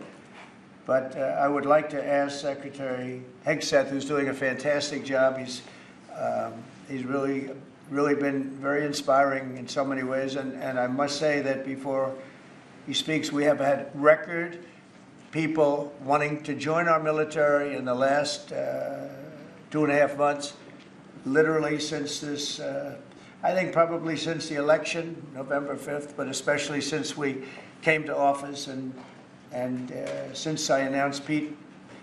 He's young, he's smart, he's strong, he loves it, and they love him. But we've had record numbers of people wanting to join our military. Now, if you go back 6 months, it was the exact opposite. You had record numbers of people not wanting to join the military. Now you have record numbers of people wanting to be in our military. And that's a great honor. That shows you we're really on the right track. So, Pete, maybe you'd say a few words. Sure. Please. Well, Mr. President, this is a big day. This is a big day for our warfighters. This is a big day for our country, a big day in the world. The name of this program is the Next Generation of Air Dominance. And Mr. President, because of your leadership, your clarity, America is going to have generations in the future of air dominance because of this 6th generation fighter. We've had the F-15, we had the F-16, the F-18, the F-22, the F-35. Now we have the F-47, which sends a very direct, clear message to our allies that we're not going anywhere, and to our enemies that we will be able to project power around the globe unimpeded for generations to come. Mr. President, this is a gift to my kids and your kids, to my grandkids and your grandkids. This is a historic investment in the American military, in the American industrial base, in American industry that will help revive the warrior ethos inside our military, which we're doing, rebuild our military, which the previous administration did not do, by the way, Mr. President. They paused this program and were prepared to potentially scrap it. We know this is cheaper, longer range, and more stealthy. President Trump said we're reviving it and we're doing it. And then we are also going to reestablish deterrence. Under the previous administration, we looked like fools. Not anymore. President Trump has reestablished American leadership. The F-47 is part of it. And Mr. President, thank you for having the courage to do it and leading the way for all our warfighters. Thank you very much, Pete. One of the things I will say, but the generals are going to speak in just a couple of seconds, but this plane flies with drones. It flies with many, many drones, as many as you want, and it's a technology that's new, but it doesn't fly by itself. It flies with many drones, as many as we want, and that's something that no other plane. I'll tell you something, this is a trip. Give us 1 second. We had. Good. I tell you something, this is a trip we've had circled on the calendar from the beginning. The Indo-Pacific, shifting priorities to make sure we're deterring threats to the future. President Trump's been focused on that. Reestablishing the warrior ethos, rebuilding our military, and ultimately reestablishing deterrence is critically important. And so we're out here to talk to our commanders and, more importantly, meet with the troops all across the Indo-Pacific, and then our allies and partners too, who are going to be a critical part of ensuring the future in this region is free. And so we're glad to be here. It's a beautiful day and a full work day on the plane. Now we've got a full work day here as well, and looking forward to it. Mr. Secretary, one question? Can you share how your information about war plans against the Houthis in Yemen was shared with a journalist in the Atlantic, and were those details classified? You're talking about a deceitful and highly discredited so-called journalist who's made a profession of peddling hoaxes time and time again, to include the hoaxes of Russia, or the fine people on both sides hoax, or suckers and losers hoax. So this is the guy that peddles in garbage. This is what he does. I would love to comment on the Houthi campaign. because of the skill and courage of our troops. I've monitored it very closely from the beginning. And you see, we've been managing 4 years of deferred maintenance under the Trump administration. Our troops, our sailors were getting shot at as targets. Our ships couldn't sail through. And when they did shoot back, it was purely defensively or at shacks in Yemen. President Trump said, no more. We will reestablish deterrence. We will open freedom of navigation, and we will ultimately decimate the Houthis, which is exactly what we're doing as we speak from the beginning, overwhelmingly. Why were those details shared on Signal, and how did you learn that a journalist was privy to the targets, the types of weapons used? I've heard I was characterized. Nobody was texting war plans, and that's all I have to say about that. Thank you. That's it.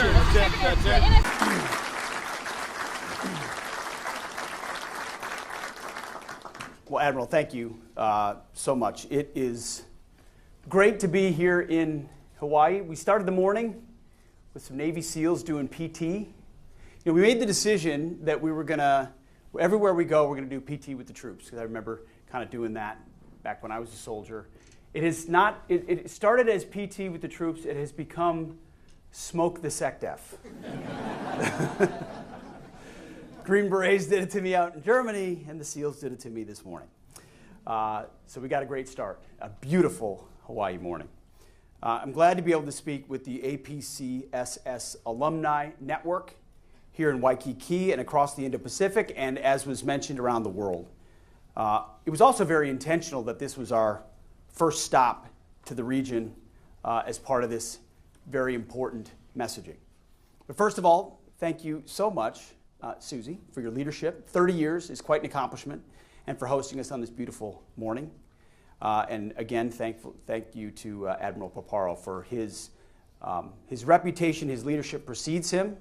He's well known in Washington for all the right reasons, and we have our fighting admiral here in the Indo-Pacific. Appreciate your leadership. I'm honored to speak this morning in the Stackpole Auditorium. It was really neat to do research on this before coming here. Named after Lieutenant General, as you all know, Hank Stackpole. He was a remarkable human being. He was a Marine, a Vietnam combat veteran, the first commander of U.S. Marine Forces Pacific, the first president of APCSS, a fellow Princeton grad, and an American hero. During one of his several tours in Vietnam, General Stackpole, then a captain and a company commander, was struck by an enemy .50 caliber bullet. While being evacuated, his medevac helicopter was shot down. Imagine, I've been wounded, I'm heading out, everything's going to be okay. Now it's not. He was the only survivor among 9 men on board. He crawled out of the wreckage 70 feet before the helicopter exploded. A second helicopter took him to a field hospital where the chaplain read him his last rites. And then he made a miraculous recovery. He earned the Silver Star, fittingly, for his bravery that day. General Stackpole retired in 1994 after nearly 40 years on active duty, but then he continued serving his country, as so many do. In 1998, he became the first president of this organization, and he helped build this institution into the intellectual powerhouse that it is today. Even just seeing the photos in the hallway on the way in that you showed, the reach of what this institution does is critically important. So I would like to give a special thanks to his wife, Mrs. Vivian Stackpole, who is here with us this morning. Ma'am?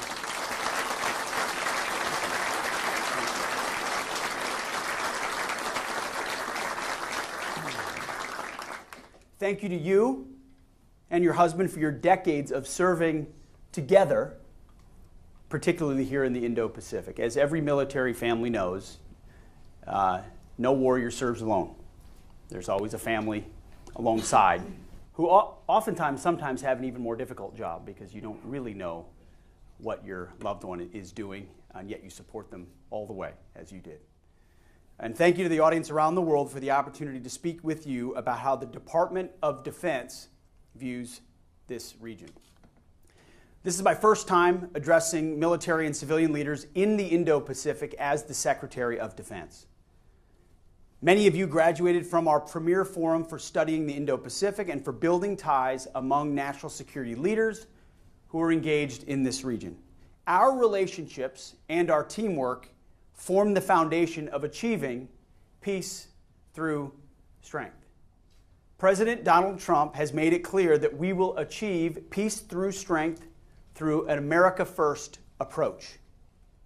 But America First does not mean America only or America alone, ignoring allies and partners. It means that our military-to-military relationships must make sense for the United States and for our friends. Where there are imbalances, we will fix them, we will find them, and we're going to fix those imbalances. We will right-size the obligations and responsibilities needed for modern deterrence and defense, which is a large part of the conversation the Admiral and my team had yesterday. In some cases, it will require even greater attention to the partnerships that matter the most. And our alliances and partnerships in the Indo-Pacific matter a great deal to the United States. They matter because the Indo-Pacific is the region of consequence. I've tried to demonstrate that with calls to Australia, Japan, South Korea, the Philippines, India, Thailand, Singapore, and many others in my first days as Secretary of Defense. I specifically, and our team directed, those are the folks we want to call first to send the signals of where our focus will be, to establish peace through strength. And with this first trip to the Indo-Pacific, and there will be many more, I'm making stops in the Philippines and Japan after a stopover in Guam as well.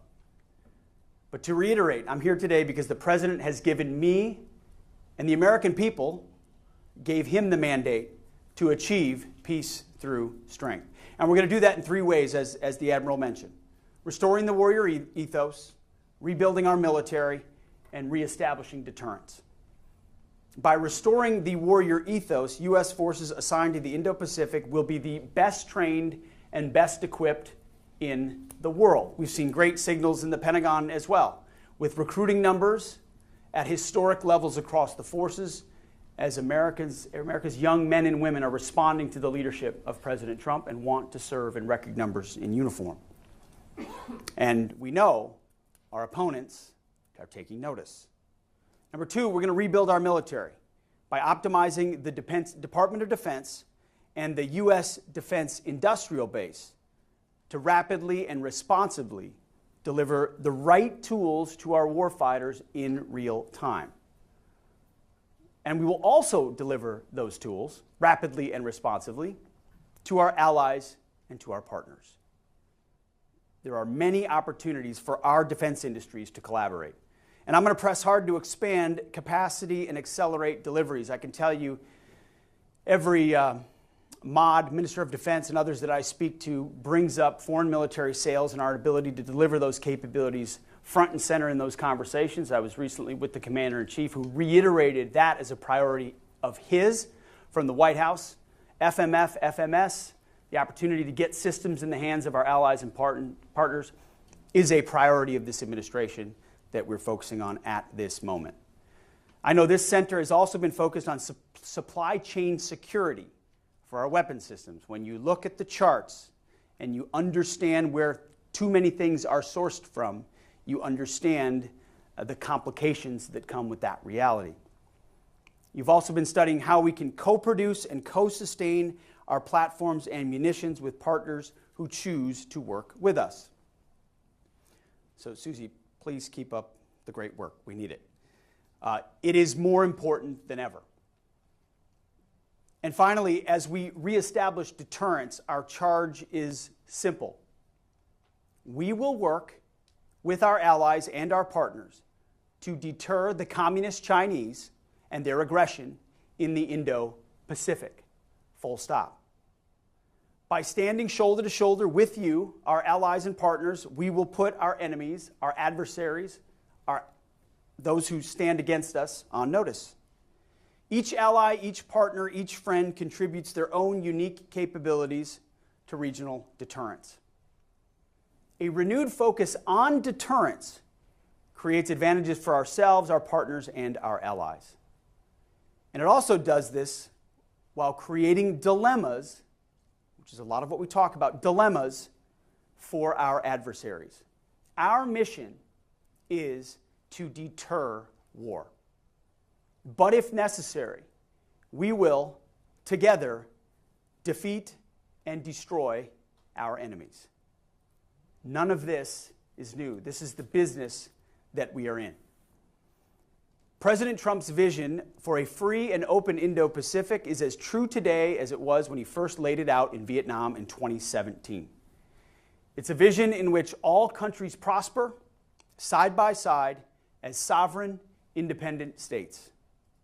It's a vision in which the United States remains engaged with and invested in and focused on, truly, the Indo-Pacific. It's a vision in which our allies and partners are at the forefront of deterring aggression. To paraphrase the president, I say to all of you who are here with me today and listening from around the region, we have been friends, partners, and allies for a long time. And we will remain friends, partners, and allies for a long time to come. But we need each and every one of our friends and partners and our allies to do their part as well. To be force multipliers alongside the United States of America. That has to be a two-way street. So let us today, through this institution, through our work at INDOPACOM, recommit ourselves to that. Recommit ourselves to reestablishing deterrence in the Indo-Pacific and to achieving peace through strength by working together, building credible warfighting capabilities, and by doing our part for the peace that we all long for. In closing, no one should question the resolve of the United States of America to defend our interests in the Indo-Pacific and beyond. We will do this through the deterrent power of the strongest, most effective, most lethal fighting force in the world. And that is something this administration is committed to in every capacity. Just last week, I was in the Oval Office, standing next to President Trump when he announced the new sixth-generation fighter, the F-47. The most capable, most lethal, longest range, most stealth fighter jet the world has ever seen. I said to him, and I say to you now, I believe my kids and my grandkids will thank him for having the willingness to make that choice and invest in a platform of that strategic significance, which is needed specifically in this part of the world to continue to maintain deterrence. I hope, and I believe, that message was sent. Supported by and in partnership with capable, like-minded allies and partners, I believe the 21st century, this century we live in right now, can be and should be and will be an American-led, freedom-loving century. That is truly what is at stake. So it's great to meet so many of you here in person and even many more watching virtually online. I want to thank you for what you do. I want to thank you for your time, and I wish Godspeed always to our warriors. Thank you very much. What a beautiful day. It's always a beautiful day when we're on the road talking to the troops and actually, in real time, reestablishing deterrence. You see, that's what President Trump has charged the Defense Department with doing.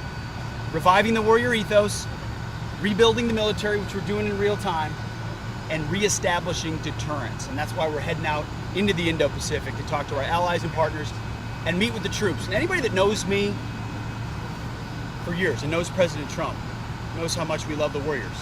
That's what it's about. The men and women who serve, who do the tough, difficult, gritty, dirty work that most Americans will never know about, but we have the privilege of seeing and understanding the courage and skill of what they do. I'm going to go see that for the next couple of days. We also have seen it on full display in what's been done to the Houthi terrorists and what they're trying to do to close freedom of navigation. You see, under the Biden administration, we let our troops and our ships, and both warships and commercial ships, get shot at to no consequence. What does that look like? That looks like weakness. And what President Trump has said is, peace through strength is back. We will reestablish deterrence. That's not acceptable. And our ongoing campaign against the Houthis has been devastatingly effective. Now, as I said to this group a couple of times on this trip now, as we move to the Indo-Pacific to do our job, which is what we're here to do, nobody's texting war plans. Well, I noticed this morning, out came something that doesn't look like war plans. And as a matter of fact, they even changed the title to attack plans, because they know it's not war plans.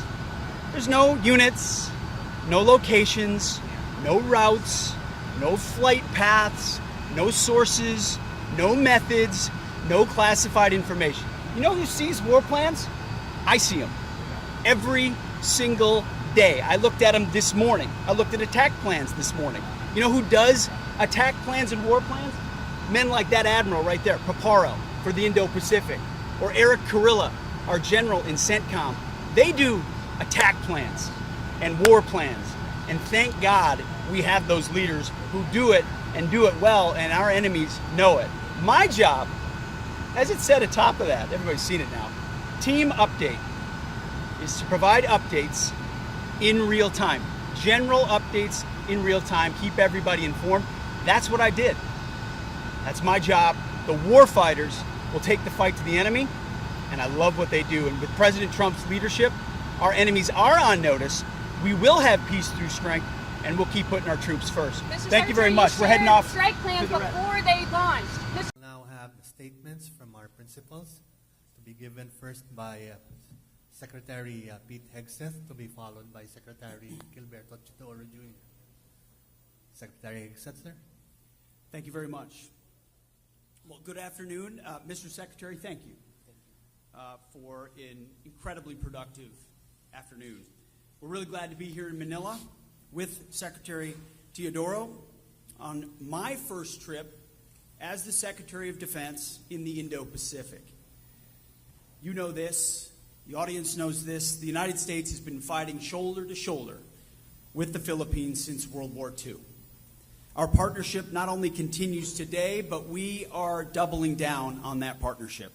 And our ironclad alliance has never been stronger. This morning, I also had a chance to meet with President Marcos. And Secretary Teodoro and I just had a, as I described, very productive discussion about how to not just continue, but accelerate the progress in U.S.-Philippines alliance. We agreed on the next steps to reestablish, and that's key, reestablish deterrence in the Indo-Pacific region. These efforts build on an ongoing $500 million commitment in foreign military financing and other security assistance to support the Philippines' military modernization.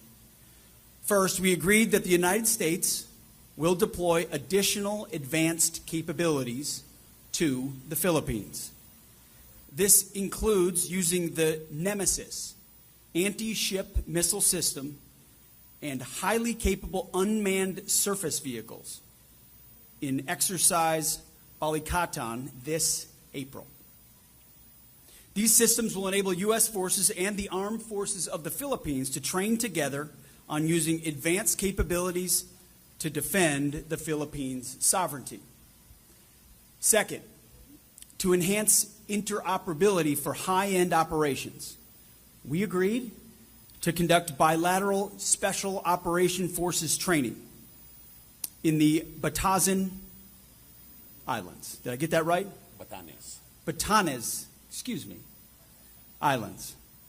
Special Forces training together. Third, Secretary Teodoro and I agreed to prioritize bilateral defense industrial cooperation, which is critical. So today we published a joint statement outlining our priority areas for cooperation. This includes co-producing unmanned systems and increasing combined logistics support. I was just in Guam before I came here.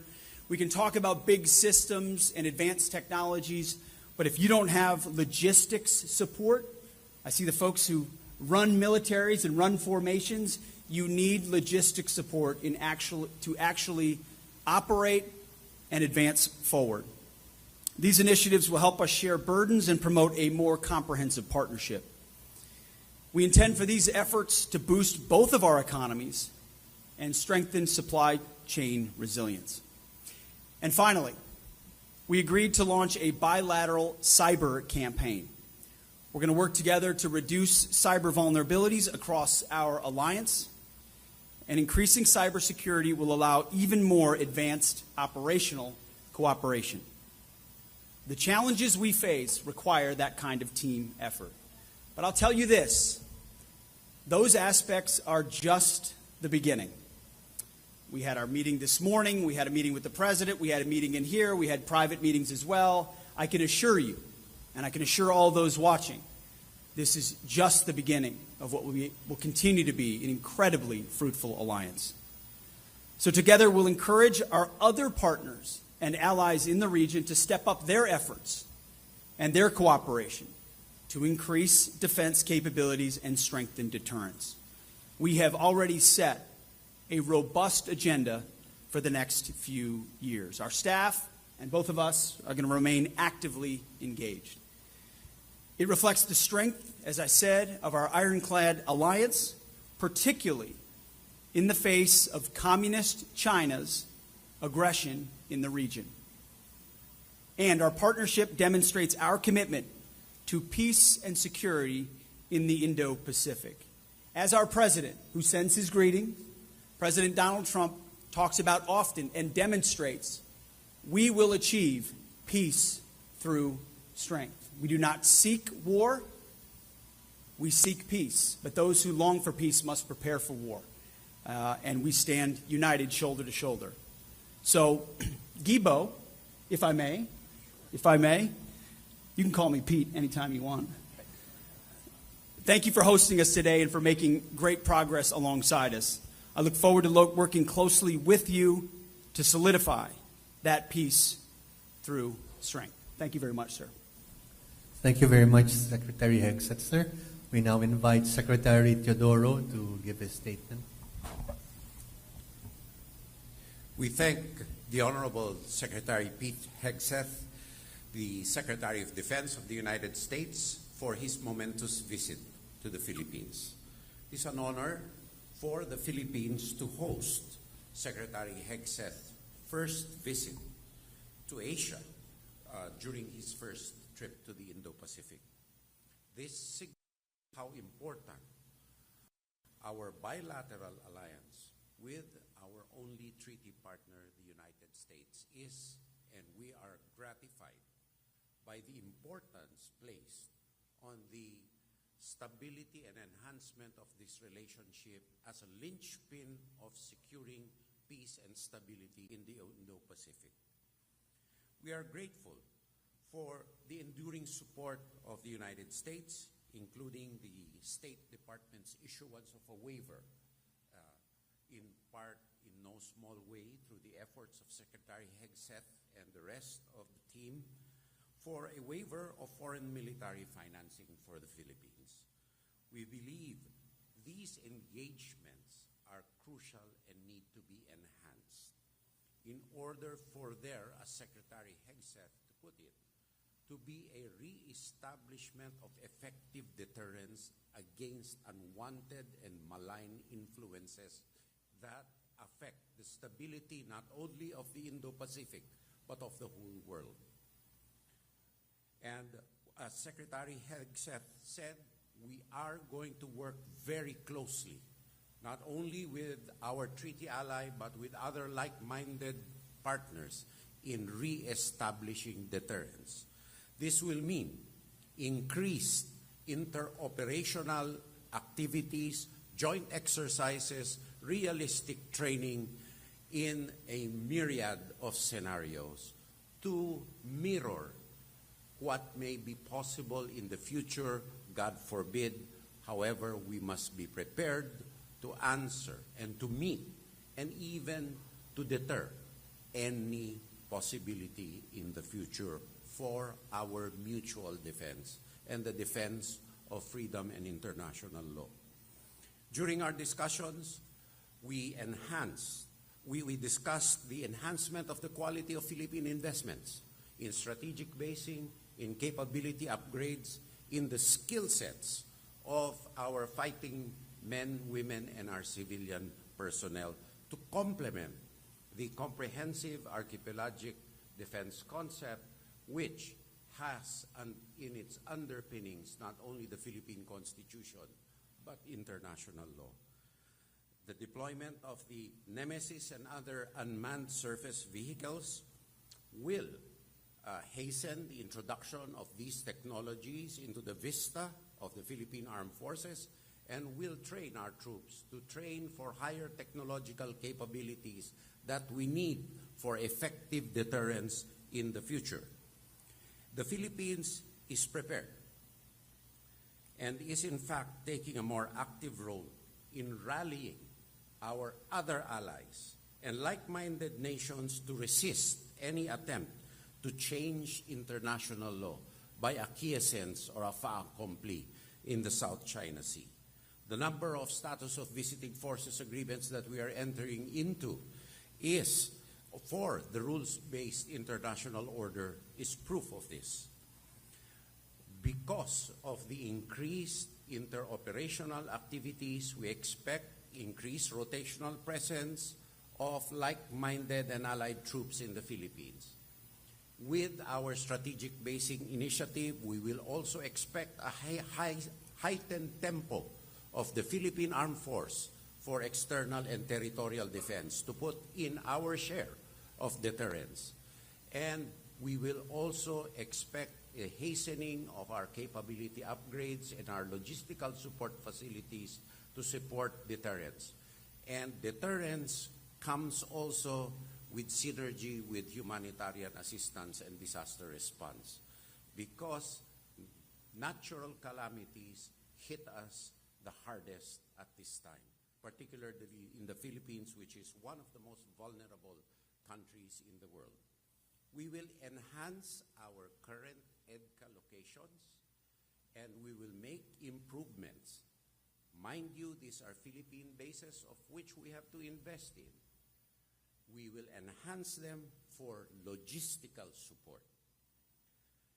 We have talked about establishing a sustainable, effective, and business case-focused defense industrial base, which suits our national interests and advances our economic defense and other cooperative resilience activities, which are of benefit not only to each one's economy, but on partnerships and synergies, so that there can be a multiplier effect on the enhancements to different sectors of our societies, of both our peoples.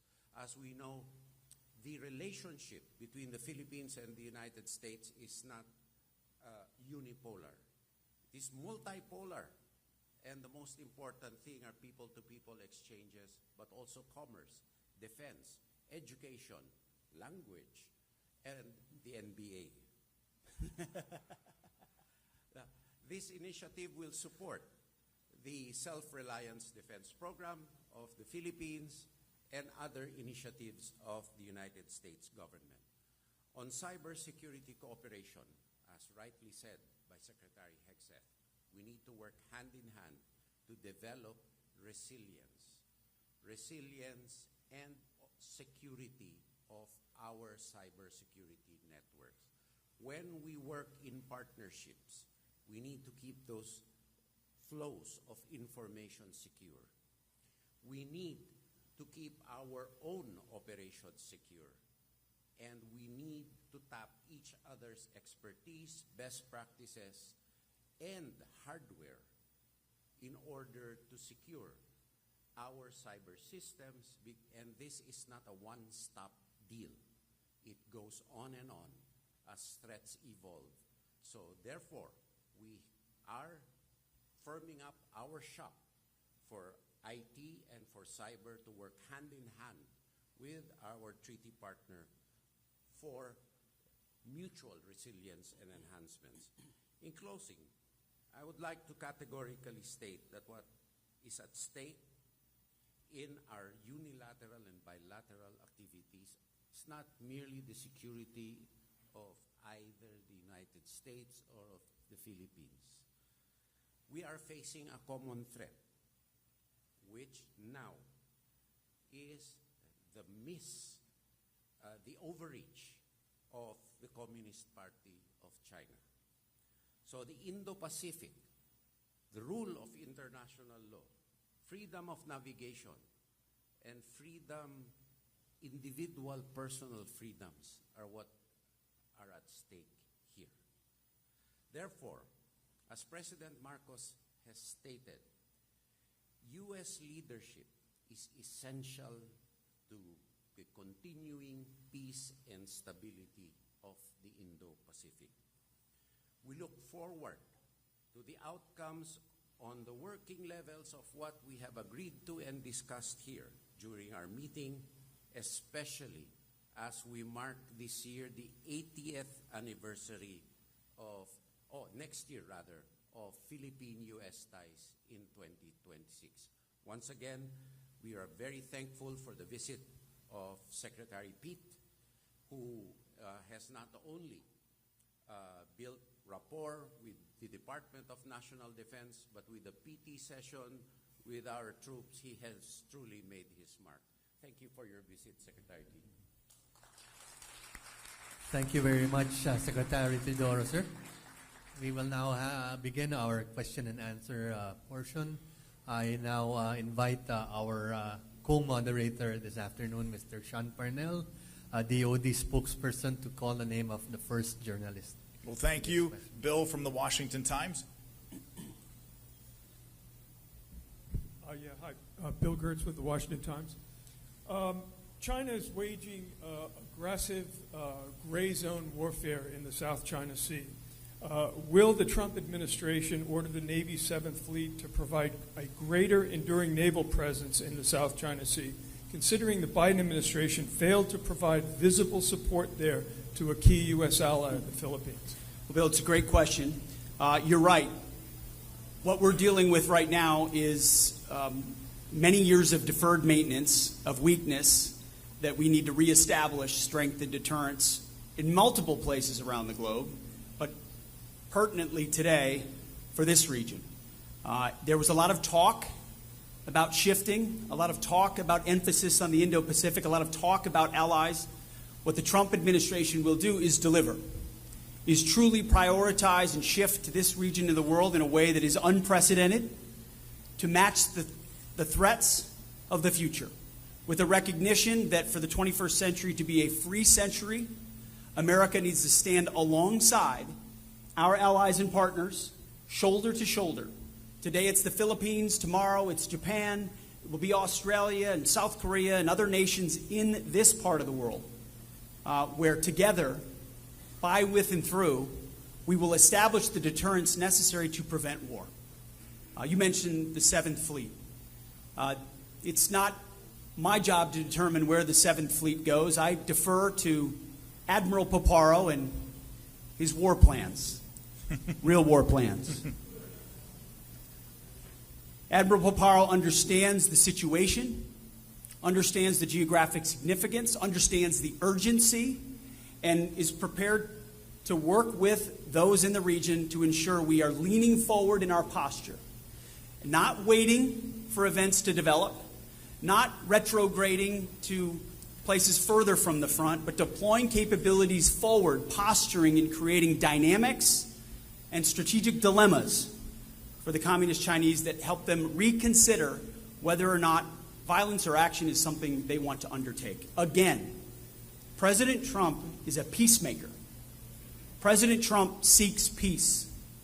That's my message here as well. But in order to bring that peace, we will be strong. Our allies will know we stand with them. Our admirals are prepared and they will be properly equipped. We're rebuilding our military under President Trump, reviving that warrior ethos across the force. You know, I look out at the men and women of our military, many of which I did PT with this morning, younger and more fit than their secretary. And I see mechanics, I see special operators, I see lawyers, I see fuelers, I see pilots, I see sailors, all with different jobs. But what I ultimately see are warriors in the profession of arms, here deployed forward with our allies, postured and prepared to deter war. So Admiral Paparo is exactly where we need him to be, with contingencies laid in place, and we will be positioned to stand with our partners, hopefully to prevent any conflict at all. We now call on Mr. Chad Williams of Agence France Presse to ask his question. Thank you. This is for Secretary Hegseth. You gave a speech last month at a Pentagon town hall where you specifically talked at length about accountability. And I'm wondering, including even in the smallest things you've said, and I'm wondering if now, as we have the Senate Armed Forces Committee asking for a report into the signal controversy, if you feel, as the leader of the Defense Department, you have any level of responsibility for what Marco Rubio and some other people have called a mistake. Thank you for the question. I'm responsible for ensuring that our department is prepared and ready to deter and defeat our enemies. And I'm quite proud of what our forces in CENTCOM did on that initial series of very effective and devastating strikes, and the ongoing campaign that we are undertaking, because that is, again, on the backs of 4 years of deferred maintenance and failure and weakness of the Biden administration, we are reestablishing deterrence. And as the leader of that department, my job is to advise and work alongside the president, and then work with my fellow cabinet members to ensure that we're operationalizing in every way possible, reestablishing that deterrence. So we will ensure the freedom of navigation returns to that part of the world, just as pertinent to our conversation today, freedom of navigation is something the Philippines experiences in the South China Sea or the West Philippine Sea. It's something we take very seriously. So we'll go with Kazu next. Thank you so much for having us today. So I have a question for Secretary Hegseth. How do you evaluate the trilateral cooperation between the U.S., the Philippines, and Japan in deterring China? And do you intend to take a leadership of it? Well, thank you for the question. I'd love to have the Secretary answer as well.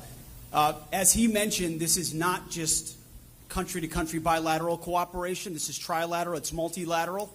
The broader our alliance, the better.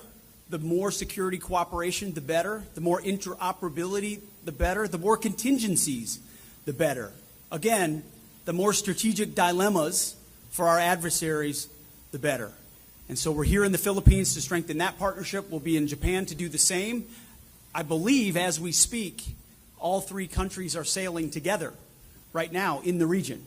So we have that kind of security cooperation happening right now with our navies at sea, sending those signals of cooperation. And I know President Trump values greatly the ability to bring together an alliance, as opposed to just unilateral action, which is never as effective. But I would defer to the Secretary's thoughts as well. Well, thank you very much, Secretary Hegseth. The trilateral cooperation has been going at a very fast pace. As a matter of fact, we also, aside from the multilateral cooperative activity right now ongoing, Japan has just announced its inauguration of the Joint Operational Command under General Nagumo, which is at the operational level a result of our trilateral partnership. A lot of activities are ongoing, and we are merging and meshing these capabilities together with Australia at a speed which we have not seen in a long time. For the last question, we'll have JP Soriano of GMA News. Secretary Tidora, Secretary Hegseth, welcome to Manila. Can you confirm the current status and estimated arrival date for the deployment of the mid-range capability Typhoon missile from the Indo-PACOM to the Philippines? And since Secretary Teodoro mentioned EDCA, Secretary Hegseth, how many more EDCA sites should Manila consider establishing in the Philippines, and how soon could that expansion take place?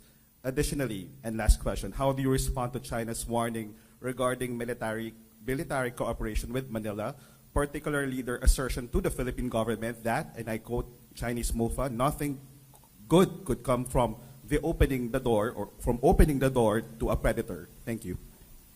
Go ahead. On the EDCA sites, as I stated earlier, that they will remain as such, and enhanced development will be taken thereon.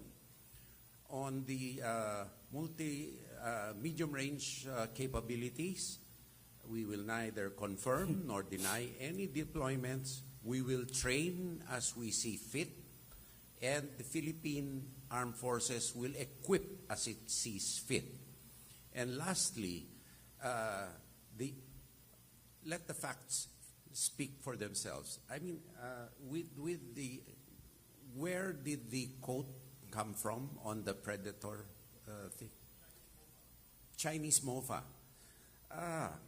I think their worldview is really quite limited. That's why the robotic quality of their statements. I think that characterizing people who do not appropriate parts of the South China Sea as their own, as they do the 10-dash line, speaks loudly of themselves rather than others. And there was a collatilla to that, I believe, that the Philippines should not be a mouthpiece of any other country. You know, that's once again the product of a limited worldview, of a closed society. We don't practice propaganda in this country. We practice free speech and democracy. So the Philippines is not a mouthpiece, unlike they themselves, who are mouthpieces of Xi Jinping thought. You know, the problem is, you will hear me, the United States will hear me, Filipinos will hear me, but 1 billion or more Chinese won't get to hear what I said. Powerful words. I will just add two things. There's a long line of countries in the past who have attempted to test U.S. resolve. We are resolved at this time, at this moment, to work with our partners to reestablish the warrior ethos, to rebuild our military and reestablish deterrence, and come alongside our allies and partners, first and foremost, in this region. And then I also, on behalf of the American people, want to thank the people of the Philippines. I want to thank you for your friendship. I want to thank you for your partnership. I want to thank you for your love of our country and our of yours. It is a long, enduring friendship and partnership. So much so that myself and my team will be heading to the U.S. military cemetery here in the Philippines later on today. Which, shame on me, I knew there was a large one here. I didn't know it was the largest outside of the United States U.S. service member graveyard in the world.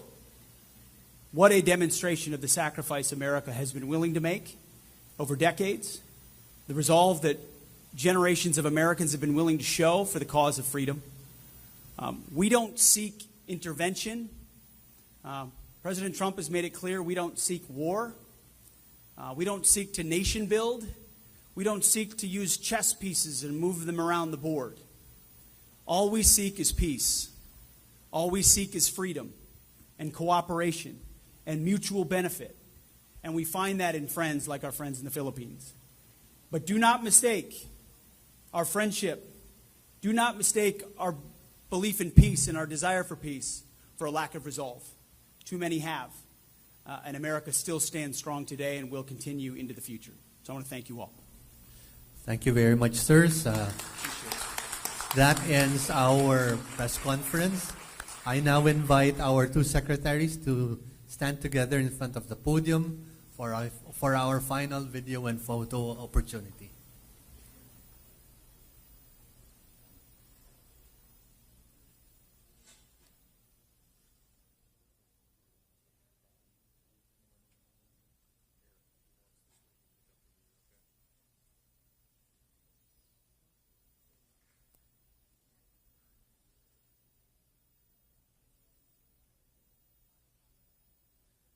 Thank you very much, sirs. I'd like to ask everyone to kindly stay in their seats until our two principals have left the venue, along with the entourages, please.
At ease, everybody, please.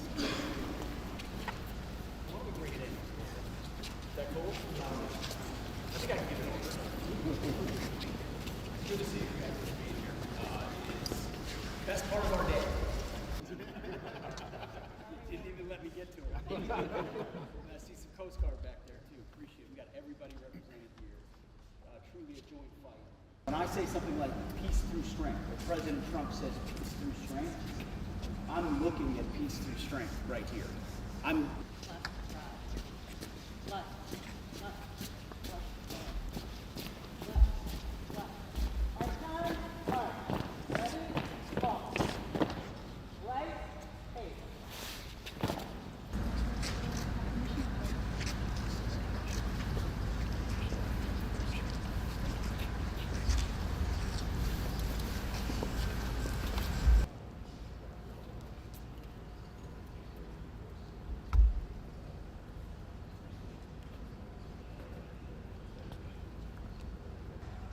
Three, two, one. 3, 2, 1. good to go? We're going to get one more if we can, sir. Sure. We're going to Well, Minister Nakatani, I agree. It was a great success. Thank you. Thank you. It's great to be here. We had a chance early in my tenure to speak over the phone. We've met a number of times and quickly developed a great relationship, like two long-lost infantrymen.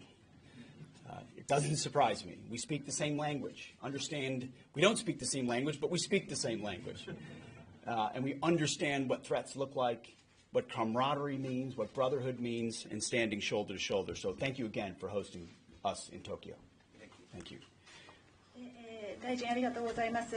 本当に実のある会議だったと私も同調いたします。で、この私たちの関係なんですけども、この場で会う前に電話会談等を設けまして、私たちは非常に早い段階で友情関係を築くことができました。これは一重に私たちの軍の経験ということから旧友のような思いで私たちは一緒に関係を構築しているところでありますけども、同じ言葉は話せないかもしれないですけど、軍の言葉という意味では非常に共通するものがあると思います。And it was a privilege to be with you at the Reunion of Honor ceremony yesterday. As we said clearly, today's meetings have affirmed the extraordinary strength of America's alliance with Japan. After today's discussion, it is clear to me that our alliance is the cornerstone of peace and security in the Indo-Pacific. 昨日は日米合同慰霊式典にご一緒させてもらい光栄でした。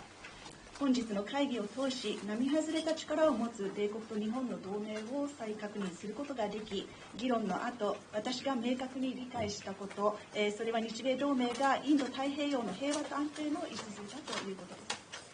As you know, President Trump has said America will reestablish peace through strength.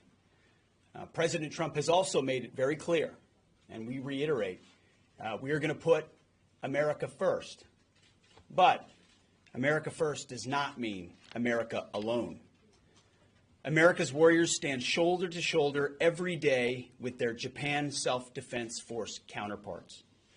Our forces operate and train together across all domains to uphold deterrence. America and Japan stand firmly together in the face of aggressive and coercive actions by the Communist Chinese. また、トランプ大統領も言っておりますけれども、力を通した平和を確立するということ、これは今、アメリカでアメリカファーストと言っておりますけれども、これはアメリカ単独ということではありません。米軍の戦士たちは日々自衛隊と肩を並べ、あらゆる領域を通して作戦や訓練を共に行いながら抑止に取り組んでいるところです。中国共産党の威圧的な行動に日米は結束して立ち向かいます。America is committed to sustaining robust, ready, and credible deterrence in the Indo-Pacific, including across the Taiwan Strait.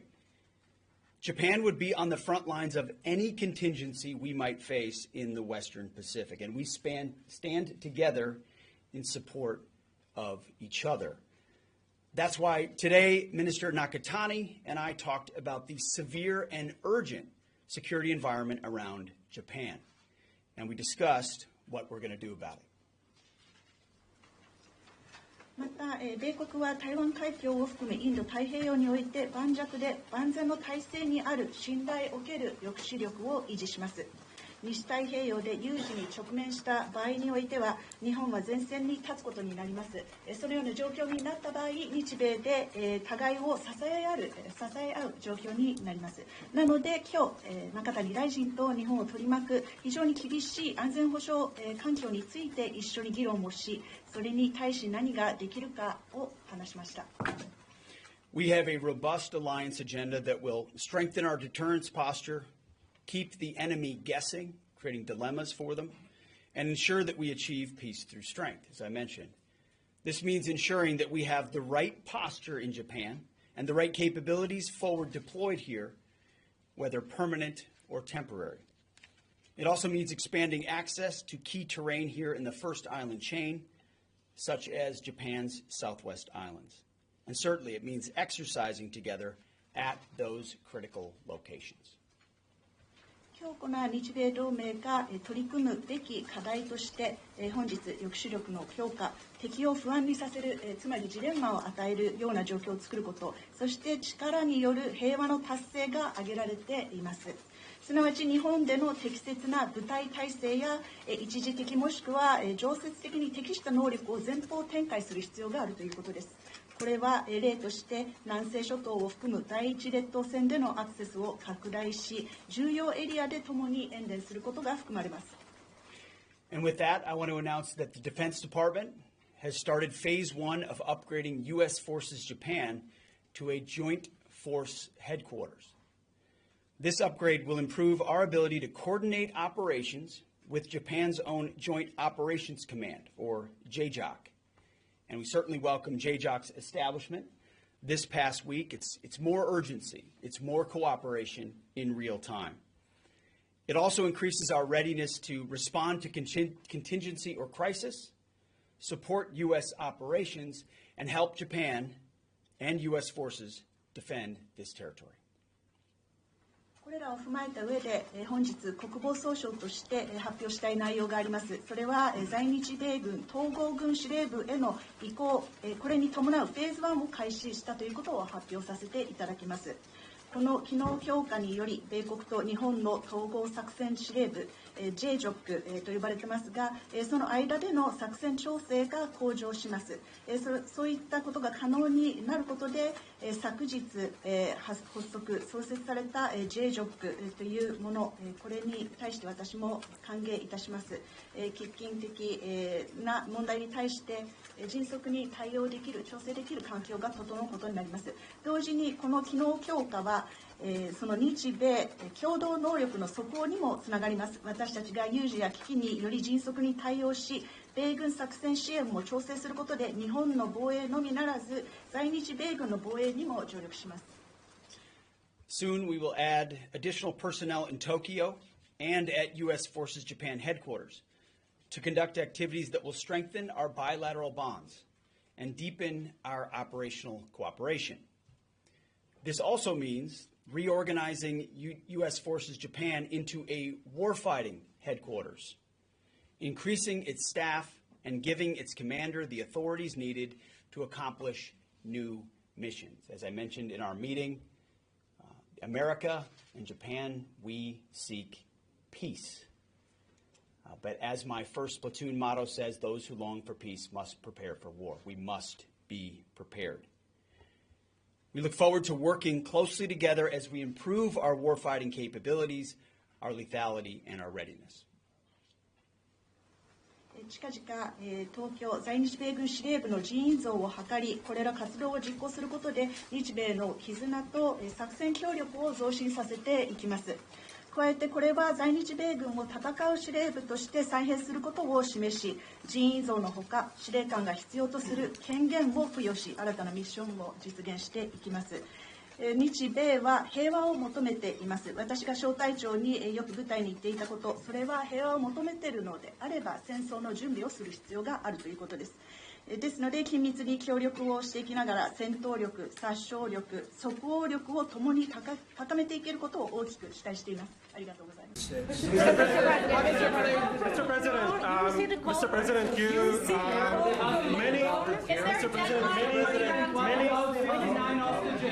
Mr. President, many of thank you for the chance. Many of Palestinian Americans who voted for you and not for Biden because you've promised them to end the war in Gaza. Very honored by that vote, too. The war is still going on and there's no hostage deal. Do you have any update on that?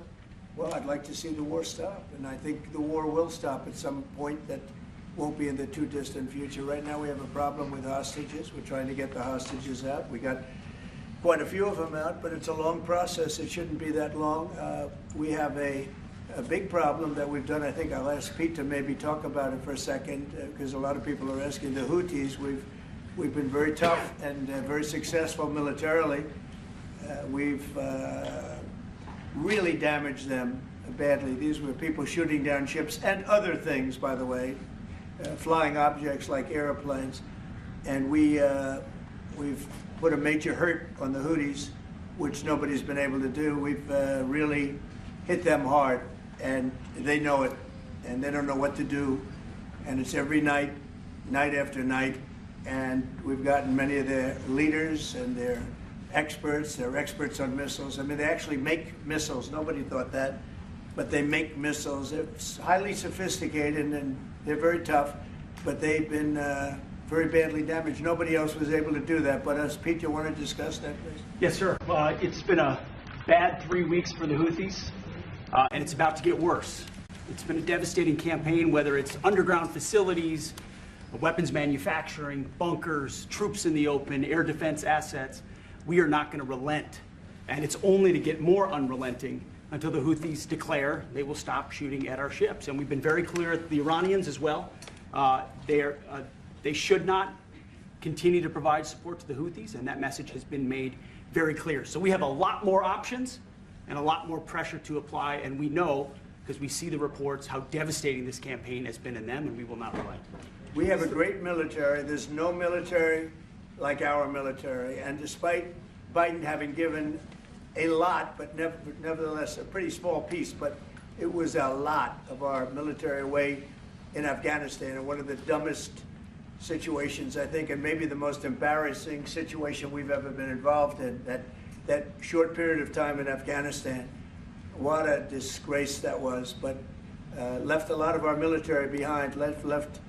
You see them in their annual parades where they're parading trucks that are armor plated and different things that they can't. But it's many billions of dollars we left behind.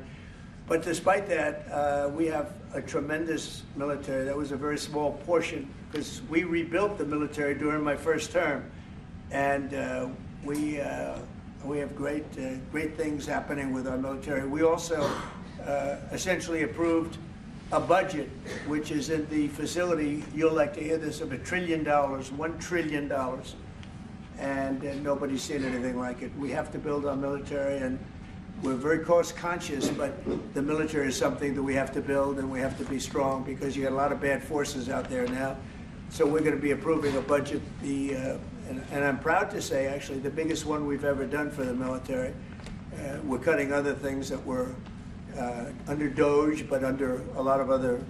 When you look at a woman getting $2 billion for environmental, and it had nothing to do with environmental, and they had $100 in the bank, and they give her $2 billion. Many of those cases, all that stuff is going to be cut out. But we are getting a very, very powerful military. We have things under order now, the likes of which we've never had before. We've never had the kind of aircraft, the kind of missiles, anything that we have ordered. And it's in many ways too bad that we have to do it, because hopefully we're not going to have to use it. But the military is very, very powerful, and it's going to remain that way. How do you?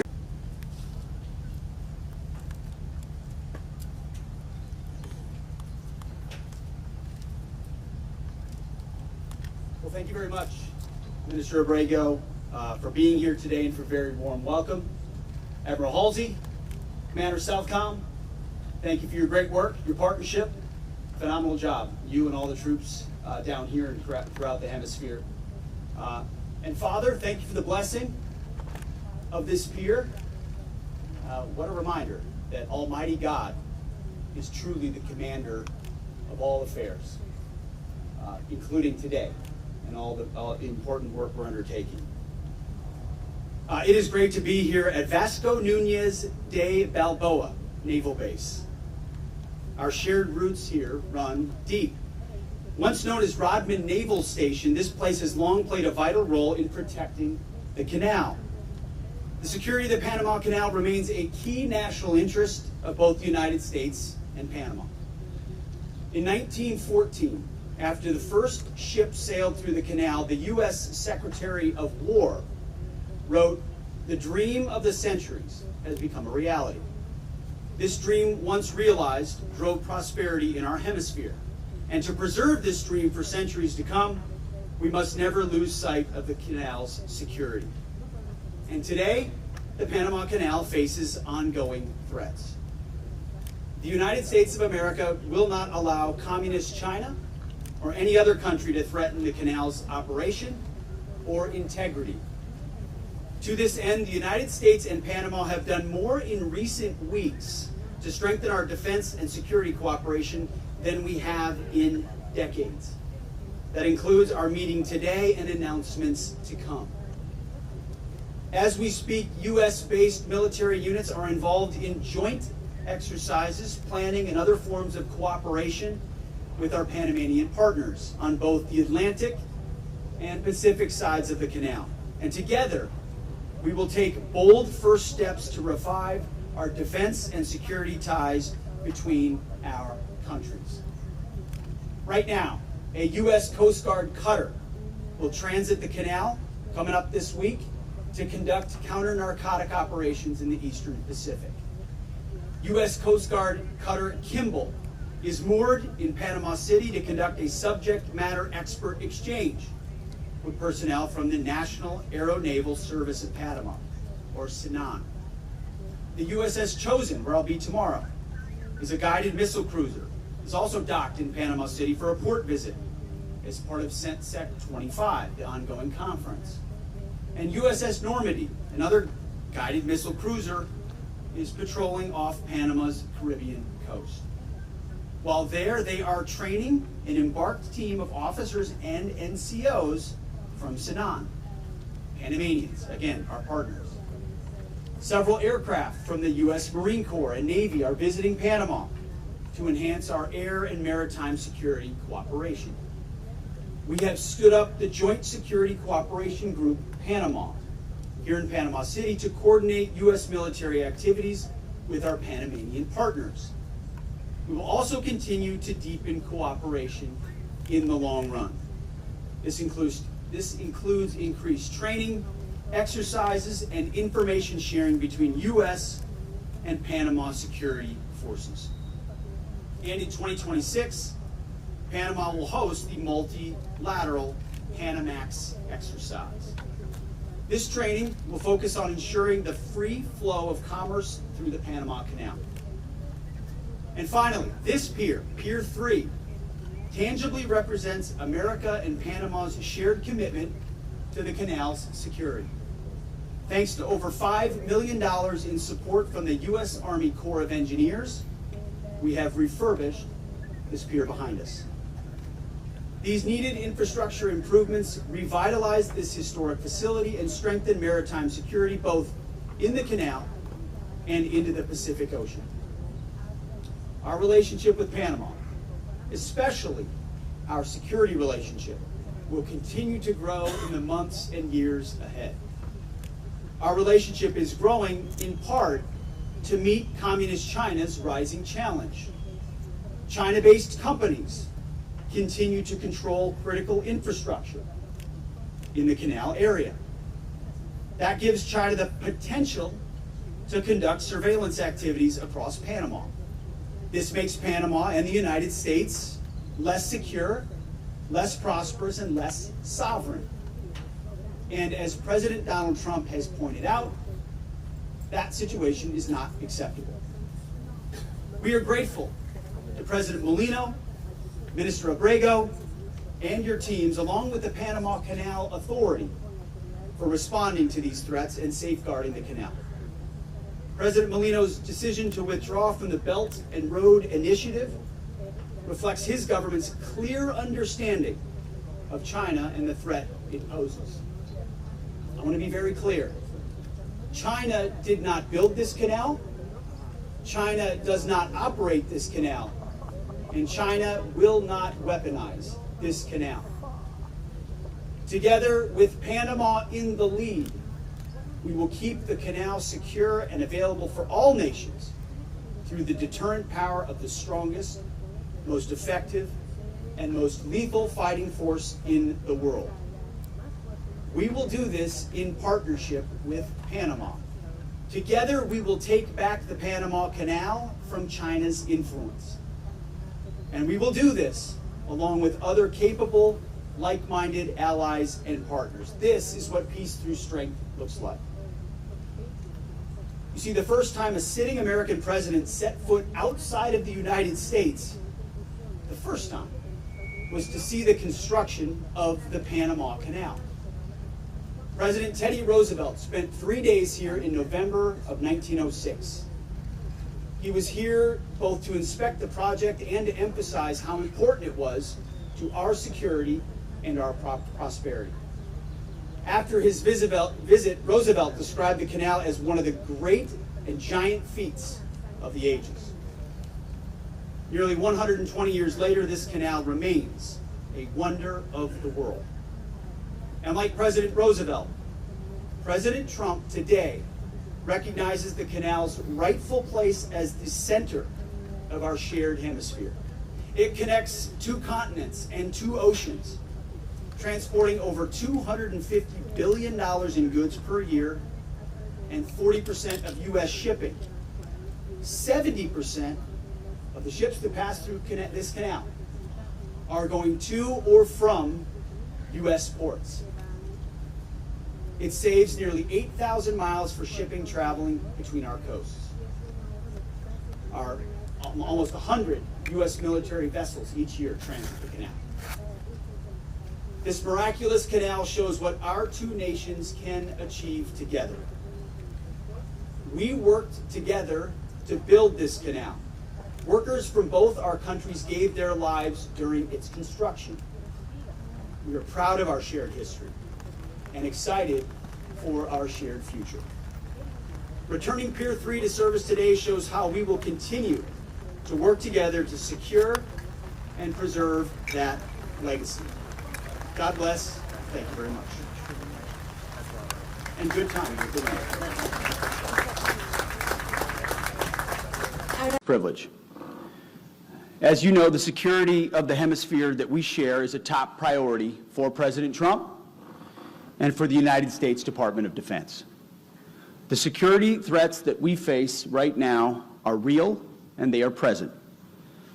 But together we are making progress to stop mass illegal migration from around the world. We're making progress to stop violent cartels and criminal enterprises that are threatening our people and brutalizing our communities. And the era of capitulating to coercion by the Communist Chinese is over. Their growing and adversarial control of strategic land and critical infrastructure in this hemisphere cannot and will not stand. To accomplish this, our countries cannot face these shared threats alone. We have to face them together. America will confront, will deter, and if necessary, defeat these threats alongside all of you, our close and valued partners. Our mission is simple: achieve peace through strength through an America First approach. We're doing this by restoring the warrior ethos, rebuilding our military, and reestablishing deterrence. And we're doing all of this right here in Central and South America. But as we state time and time again, America First does not mean America alone. Rather, putting America first means making our alliances and our partnerships make sense for the American people and for our friends. As President Trump often says, it's common sense. To put America first, we will put the Americas first. We will do this by confronting shared threats across this hemisphere, serious threats that require a serious response. First, the United States will do whatever is necessary to achieve 100% operational control of our borders. Simply put, border security is national security, something President Trump has and continues to deliver on. Border security in every country in this region is a shared challenge and must be a shared priority for all of us. And I had a chance to spend time, as I mentioned, with multiple ministers last night who are just as committed to their own sovereignty in defense of their borders and assisting us in defense of ours.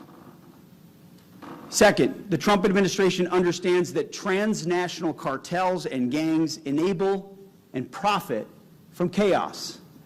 They terrorize our people and our communities. So, President Trump has designated these groups as terrorist organizations, and we are unflinchingly treating them as such. We also know that these same terrorist gangs and cartels, they profit from terrorizing your people and your communities. Cartels that ravage your lands. They control large swaths of territory in some of our countries.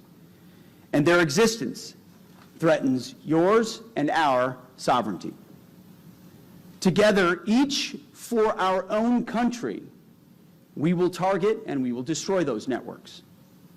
And thank you again to every leader in this region cooperating with the United States to stop mass illegal migration and to accept returning migrants to your countries. And third, as we look beyond our hemisphere, we have to recognize the threat that China poses to our countries, to our people, and to peace in this region. China-based companies are capturing land, critical infrastructure, and strategic sectors, such as energy and telecommunications. China's military has too large of a presence in the Western Hemisphere. They operate military facilities and ground stations that extend their reach into space. They exploit natural resources and land to fuel China's global military ambitions. China's factory fishing fleets are stealing food from our nations and from our people. Make no mistake, Beijing is investing and operating in this region for military advantage and unfair economic gain. We do not seek war with China. And war with China is certainly not inevitable. We do not seek it in any form. But together, we must prevent war by robustly and vigorously deterring China's threats in this hemisphere. President Trump has made it clear that the Panama Canal and the canal areas cannot and will not be controlled by China. We are working closely with our partners in Panama to secure the canal and advance our mutual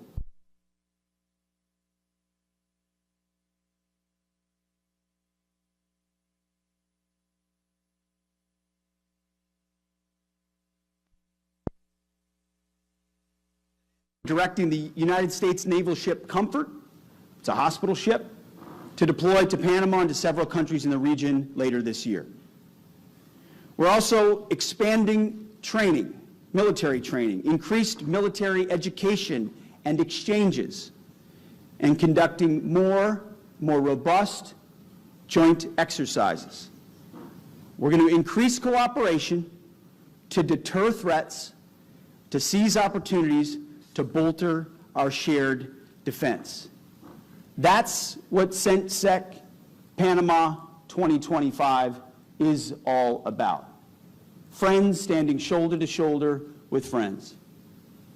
That's a reason I'm proud to be the first Secretary of Defense to attend CENTSEC, the first to be in Panama in over 2 decades. President Trump has made our hemisphere, our friends, our borders, a high priority in his administration, and it will continue to be so. Like all of you, the United States wants a hemisphere of secure, prosperous, and sovereign nations. This is not globalism or interventionism.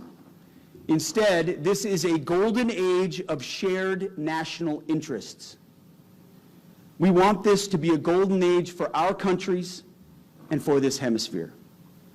We want, in short, to also make the Americas great again. Together, we will secure a prosperous and peaceful region for our people and a promising future for our kids and for our grandkids. Thank you, and God bless all the countries assembled here. Thank you. All right, we're back with another update on cutting wasteful spending here at DoD, and this one is, as they say, a big one. This is a big day. We're signing a memo right now directing the termination of $5.1 billion in DoD contracts. Not million, that's with a B. $5.1 billion in DoD contracts for ancillary things like consulting and other non-essential services.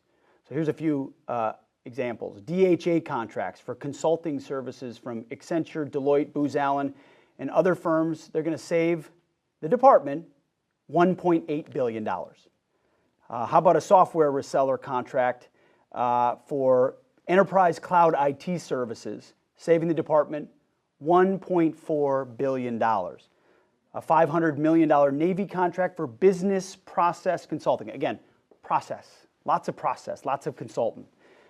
For administrative offices in the Bureau of Medicine. By the way, we need this money to spend on better health care for our warfighters and their families instead of $500 an hour business process consultant. That's a lot of consulting. How about this? A DARPA contract for IT help desk services that are completely duplicative with services already provided by our DISA workforce, saving the department another $500 million. We're also terminating on the DEI front, 11 more contracts for DEI, climate, COVID-19 response, and related non-essential activities across the department. We are committed to rooting out DEI root and branch throughout this department, and we found 11 more contracts, and we're going to keep looking. So that's $5.1 billion in DoD contracts we're getting rid of.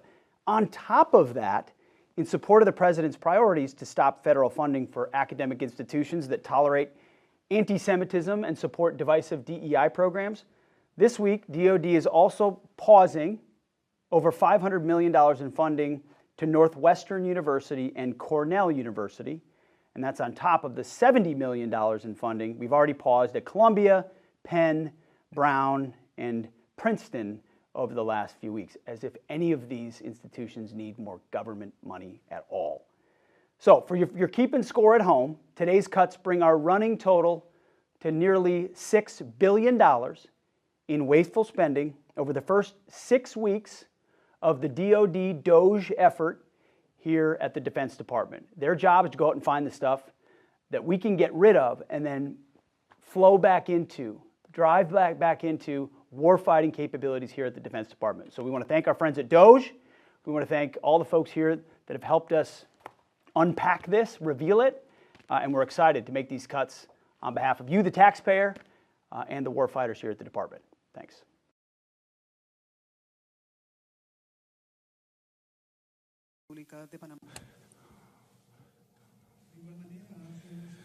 Again, Honorable Pete Hegseth will share his word, Secretary of State of Defense of the U.S. Good afternoon. It's a privilege to be here in Panama. Minister Abrego, thank you for an incredibly productive visit. The same goes for our friend, President Molino. President Molino and his administration are a great ally of the United States. We are deeply grateful for the friendship of our Panamanian counterparts, your partnership and your leadership here in Panama and across the region. We face shared security challenges and common threats. Together, we will deter them by increasing our defenses and achieving peace through strength.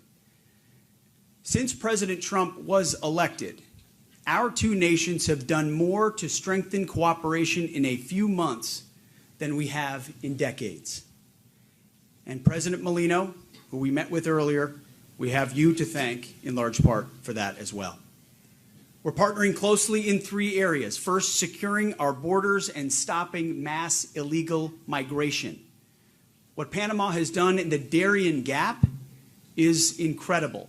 Crossings down 99% since a year ago. Second, we're countering violent cartels and criminal enterprises. And third, we're securing the Panama Canal and countering China's malign influence. The Panama Canal is key terrain that must be secured by Panama with America and not China. To that end, that is why the United States and Panama have just signed a memorandum of understanding on cooperative security activities, and will be signing, just moments after this press conference, a joint declaration with the Minister of Canal Affairs on the security and operation of the Panama Canal, which is a framework for U.S. warship and auxiliary ships to sail first and free through the Panama Canal. These documents reaffirm our historic ties and outline how we will deepen our relationship and strengthen bilateral canal security cooperation. It also builds on the great work started by our Secretary of State, Marco Rubio, and his team. This memorandum of understanding will increase joint training, exercises, operations, and overall interoperability between our two forces, reestablishing rotational and joint presence at Fort Sherman, Rodman Naval Station, and Howard Air Force Base. At Fort Sherman, reviving the Jungle School alongside Panamanian forces. Our expanded security relationship will also enhance cyber cooperation, information sharing, bilateral security dialogues, and canal infrastructure improvements. These steps are going to help Panama deter and counter malign activity in the areas surrounding the canal. Our countries reaffirmed our shared commitment to protecting Panamanian sovereignty from malign influence. And we recognize the foundational importance of our constitutional governments, including respect for our neutrality treaty. We've also been working closely with the Panama Canal Authority, and we will further increase our cooperation with each other. The U.S. Army Corps of Engineers is one example. They were critical in building the canal over 120 years ago and have partnered closely with the Canal Authority for many years. The Canal Authority will continue to pay the Corps of Engineers for their expertise and technical support. This will help ensure the canal's long-term sustainability. And this summer, the USNS Comfort, a naval hospital ship, will visit Panama and provide medical help and deepen bilateral relationships between our service members and our people. Beyond our important bilateral relationship with Panama, I'm proud to be here to participate in the Central America Security Conference. So thank you again, Minister Abrego, Admiral Halsey, Commander of U.S. Southern Command, doing a fantastic job, for convening this important regional security forum. It was great to meet so many partners earlier this morning and last night and hear how we are working together, training together, and exercising together. In fact, right now, partnering with Panama, we have 2 cruisers, 2 USS Coast Guard cutters, F-18 fighters, a U.S. Marine Corps infantry company, over 1,000 U.S. troops supporting partner operations in Panama. Together with Panama, we're focused on strengthening our security cooperation and countering malign influence. The security of our hemisphere is a top priority for the United States Department of Defense. Our mission is simple: achieve peace through strength through an America First approach. As I've said before, America First does not mean America alone. Rather, putting America first, a phrase coined by President Trump and advanced in our interests, means making our alliances and partnerships make sense for the American people and our friends. As he says, it's common sense. In this region, as we put America first, we are putting the Americas first as well. We're doing this by confronting shared threats and shared challenges in this hemisphere, starting, as President Trump has led the way, by securing our southern border, getting 100% operational control. Because border security is national security, and it starts at home.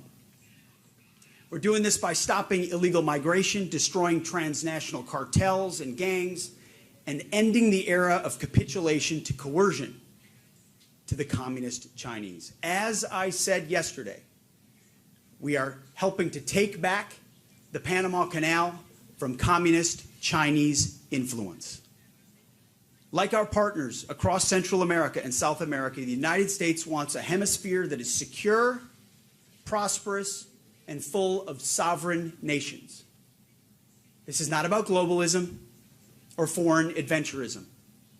This is a golden age of clear-eyed Americanism and shared national interests. We want this to be a golden age for our countries together and for this hemisphere. We want, in short, not only to make America great again, but to make the Americas great again.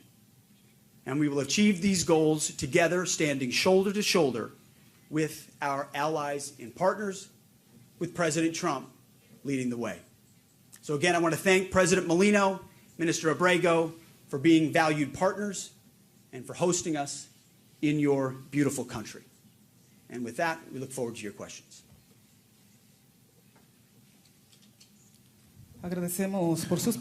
We appreciate the words of Secretary of Defense of the United States, Mr. Hegseth. Thank you for your remarks. At this time, we open the floor to questions to the media. Right now, we have Mr. Adolfo Berríos from La Estrella de Panamá. Buen día. Good day.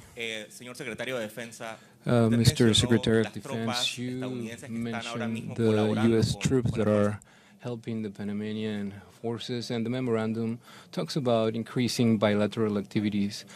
The joint announcement in English makes no mention of Panama's sovereignty over the canal. So the U.S. recognized Panama's sovereignty over the canal, and if there are plans from the U.S. to maintain a permanent military presence in Panama beyond the current cooperation and training. Appreciate the question. Yeah, guys. We certainly understand that the Panama Canal is in Panama, and protecting Panamanian sovereignty from malign influence is important, which is why when President Trump says we're taking back the Panama Canal from Chinese influence, that involves partnership with the United States and Panama. And we're grateful that they've welcomed U.S. troops on Panamanian soil by invitation through rotational joint exercises. And that's what you'll see in the Memorandum of Understanding, is an opportunity to revive, whether it's the military base, naval air station, locations where U.S. troops can work with Panamanian troops to enhance capabilities and cooperate. In a rotational way, we welcome the opportunity to have an increased troop presence here alongside the Panamanians to secure the sovereignty of the Panama Canal. Are there plans to make it permanent? Ultimately, we look forward to a long relationship with the country of Panama, and that would be in deliberation with the leadership of Panama.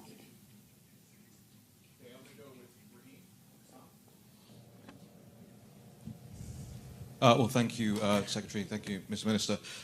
Two parts, if I may. Number one, the Chinese responded quite aggressively to your trip, saying, well, accusing the U.S. of blackmail. So I thought I'd just ask you, have you blackmailed anyone? And, Mr. Minister, do you feel blackmailed at all? My second question is for the Minister about Taiwanese sovereignty. This country has ceased to recognize Taiwan since 2017. Did Taiwan come up in your conversations this week? And is that something you'll pursue again? Thank you. I don't know anything about blackmail, appreciate the question, but I do know about strength. Peace through strength and deterrence. You're seeing strength from President Trump with tariffs, with reciprocal tariffs, recognizing that he's willing to protect American industries and American workers from unfair trade practices that have existed for decades, and no one stood up on behalf of America. President Trump is doing that in real time right now. And at the Defense Department, whether it was our trip to the Indo-Pacific, in the Philippines, Japan, and Guam, and elsewhere, or here in the Panama Canal, and with our Panamanian partners, we're standing up to malign Chinese influence and simply saying a strong America that deters that influence in our own backyard, in our hemisphere, is good for us, good for our partners, and creates opportunities for freedom in the future. So again, this is not about we want peace. We seek peace. We don't seek conflict. But we believe that conflict does not come the stronger we are. And we're happy to speak it clearly, which President Trump has always been willing to speak that clearly, which is why we point out here clearly the malign influence of the communist Chinese and their attempt to leverage it in the Panama Canal or Panama Canal area, which does not serve Panamanian interests or American interests. And that's something we will stand up for every day. We continue with questions. Now we have Juan Jose Rodriguez from Media AFP. Good afternoon. I wanted to ask Secretary, yesterday the press released and talked about an agreement for the passage of warships to not pay when they cross the Panama Canal. I wanted to ask if there has been an agreement between Panama and the U.S. to effectively waive those payments to Panama when these warships cross, or if Panama has to return that payment through purchasing materials or anything from the U.S. In that case, if this wouldn't that break the spirit of the neutrality treaties?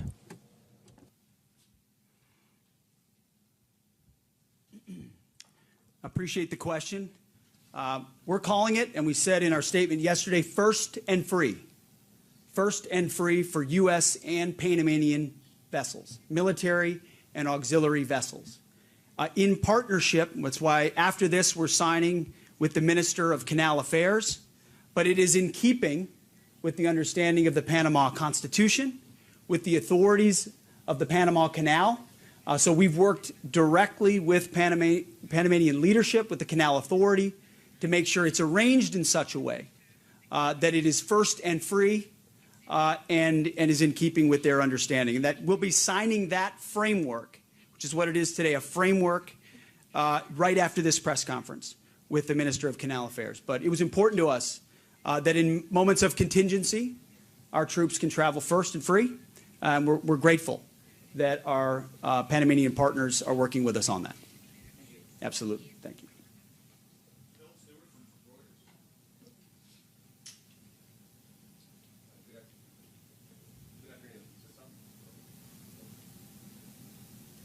Good afternoon.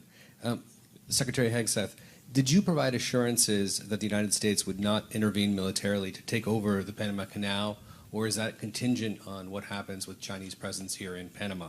And your top general in Europe said yesterday that the United States should keep its military presence on the continent as it is now.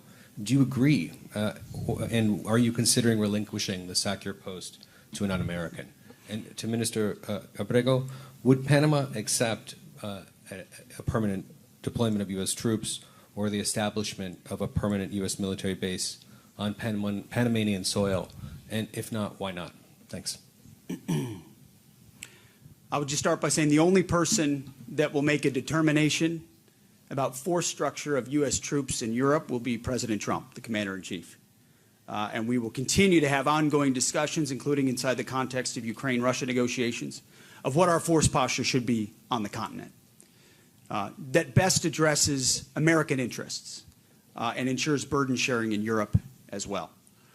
To the question about Chinese influence, we are focused on working together with our Panamanian partners to ensure that malign Chinese influence is not allowed to take any additional hold and is in fact expelled from the Panama Canal and the Panama Canal area.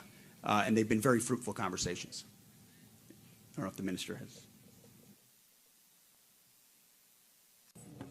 Yes, good afternoon. Again, we want to establish or to say that Panama absolutely during this memorandum of understanding has given any sovereignty of the Panama Canal or any of the adjacent zones. Panama is within the framework of the Neutrality Treaty, and based on that part of the Constitution, the U.S. has managed themselves with respect. We just heard the Secretary say that he will have a meeting with the Minister of the Canal. He already had it in the past with the administrator of the Panama Canal, searching for the correct way to not go against the Neutrality Treaty or the Panamanian Constitution. That has been established. So Panama mentioned through, or the Panama's president mentioned that we cannot accept military bases or defense bases. We are clear that we need to keep a cooperation in terms of security with the U.S. and with the U.S. military, and that's something that keeps happening. It's an ongoing exercise. It has been over 18 years that we have had ongoing exercises with the U.S. Air Force and the U.S. Army. So this is not new. We understand that based on international media and what has taken place, that it becomes a hot trend.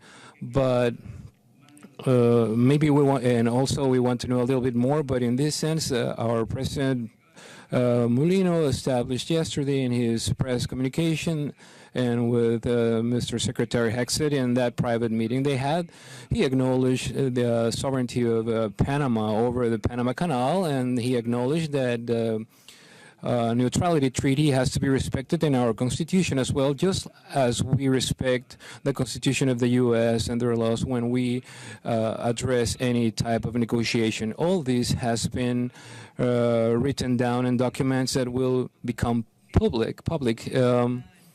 And there is nothing under the table. There is nothing in hiding. Everything will be out there and available for anyone who wants to read it. Thank you. What the minister has said is what the media tries to do very hard is to divide us. And what we call that in the States, Mr. Minister, is fake news. So thank you.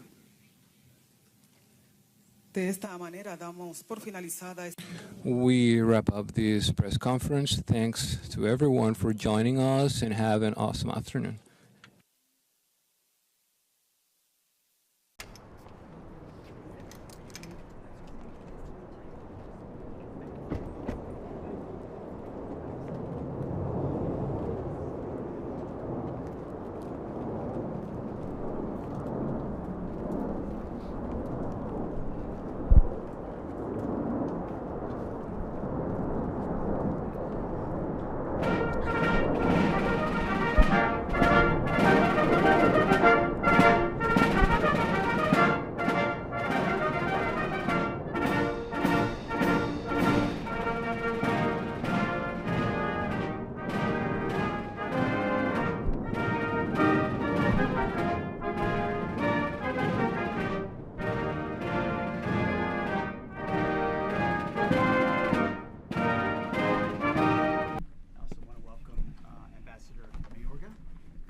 And we all saw President Trump and your president, Bukele, had a very successful meeting at the White House on Monday.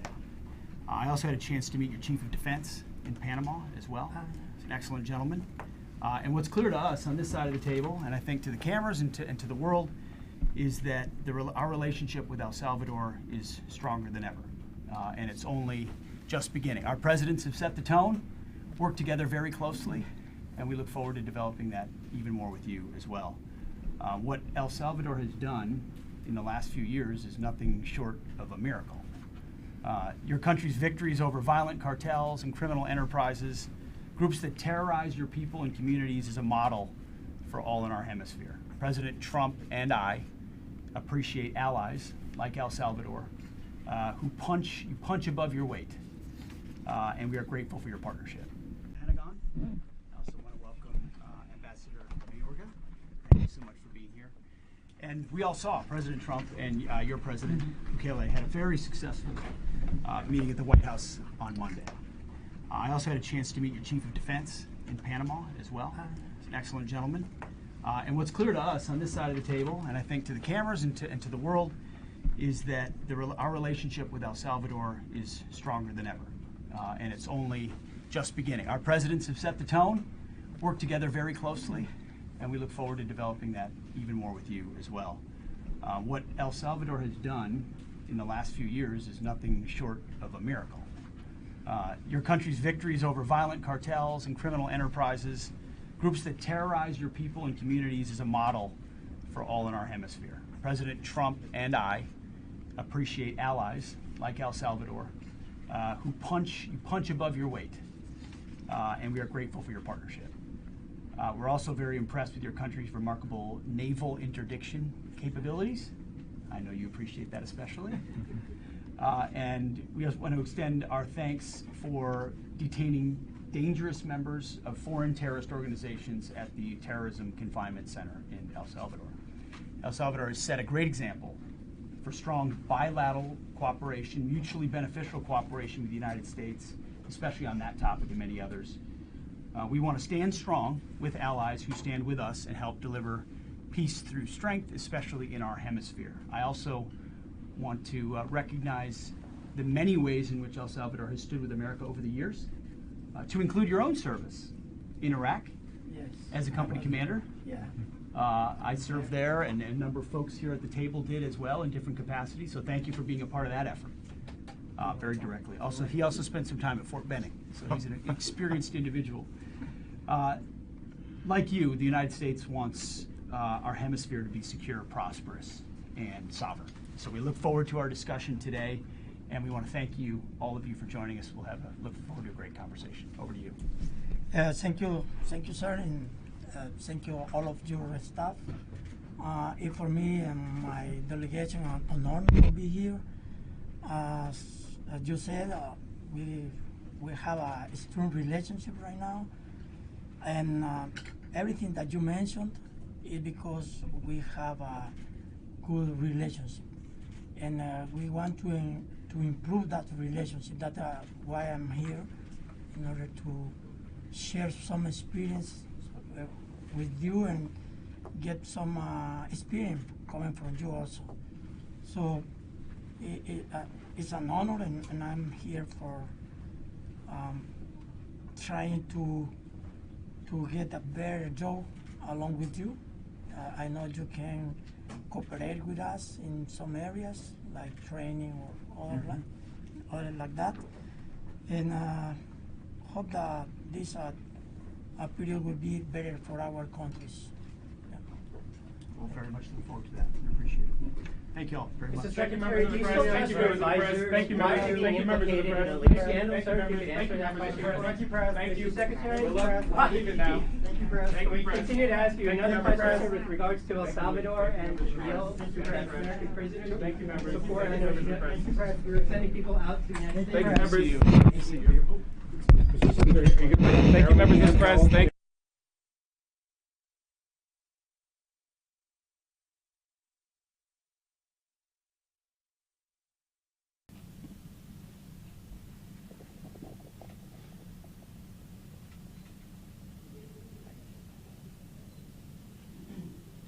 Secretary of Defense will now re-administer the oath of enlistment. Raise your right hand and repeat after me. I state your full name.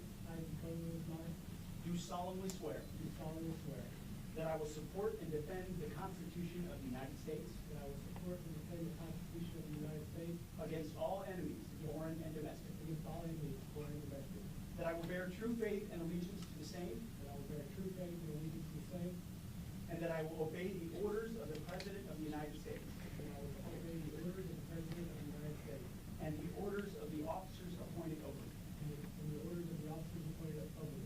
According to regulations. And the Uniform Code of Military Justice. So help me God. Congratulations. How's the Easter egg roll, sir? Hey, we're happy to be here at the Easter egg roll, I'll tell you that. Be with the family, beautiful day. And President Trump is changing the country. And he's creating opportunities for families all across America to better their lives. And that's what Make America Great Again is all about. What do you want to say, sir, about the signal chat controversy?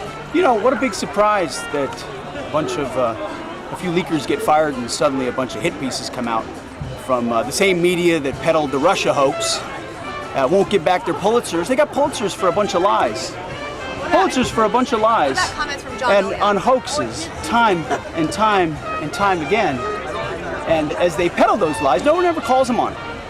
See, this is what the media does. They take anonymous sources from disgruntled former employees, and then they try to slash and burn people and ruin their reputations. Not going to work with me, because we're changing the Defense Department, putting the Pentagon back in the hands of warfighters, and anonymous smears from disgruntled former employees on old news doesn't matter. So I'm happy to be here at the Easter egg roll with my dad and my kids, because you know, this is what we're doing it for. These kids right here. This is why we're fighting the fake news media. This is why we're fighting slash and burn Democrats. This is why we're fighting hoaxsters. This group, this group right here, full of hoaxsters that peddle anonymous sources from leakers with access to grind, and then you put it all together as if it's some news story. And when we know exactly what it is. So I'm really proud of what we're doing for the president, fighting hard across the board, and I'm going to go roll some Easter eggs with my kids. Have you Thank you spoken very to the much. president, sir? Have you spoken to the president? Have spoken to the president, and we are going to continue fighting on the same page all the way. Sir, are you still using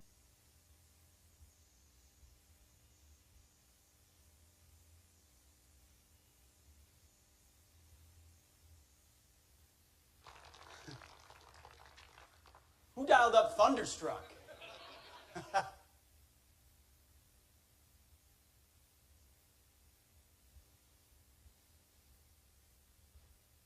Have become SOP. Warriors in the profession of arms. Others chose to be doctors and lawyers and other honorable professions. You chose to be leaders, leaders of men, leaders of our best men and women. It's an honor to stand today among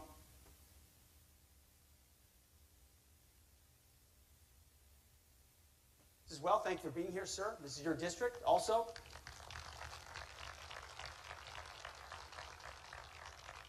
And just amongst senior leaders, so many accomplished warriors, so many people who have given so much to this great nation. As was mentioned, the Army War College is one of the vital military institutions helping our leaders at the strategic level. I want to thank everyone here that's a part, and the staff support.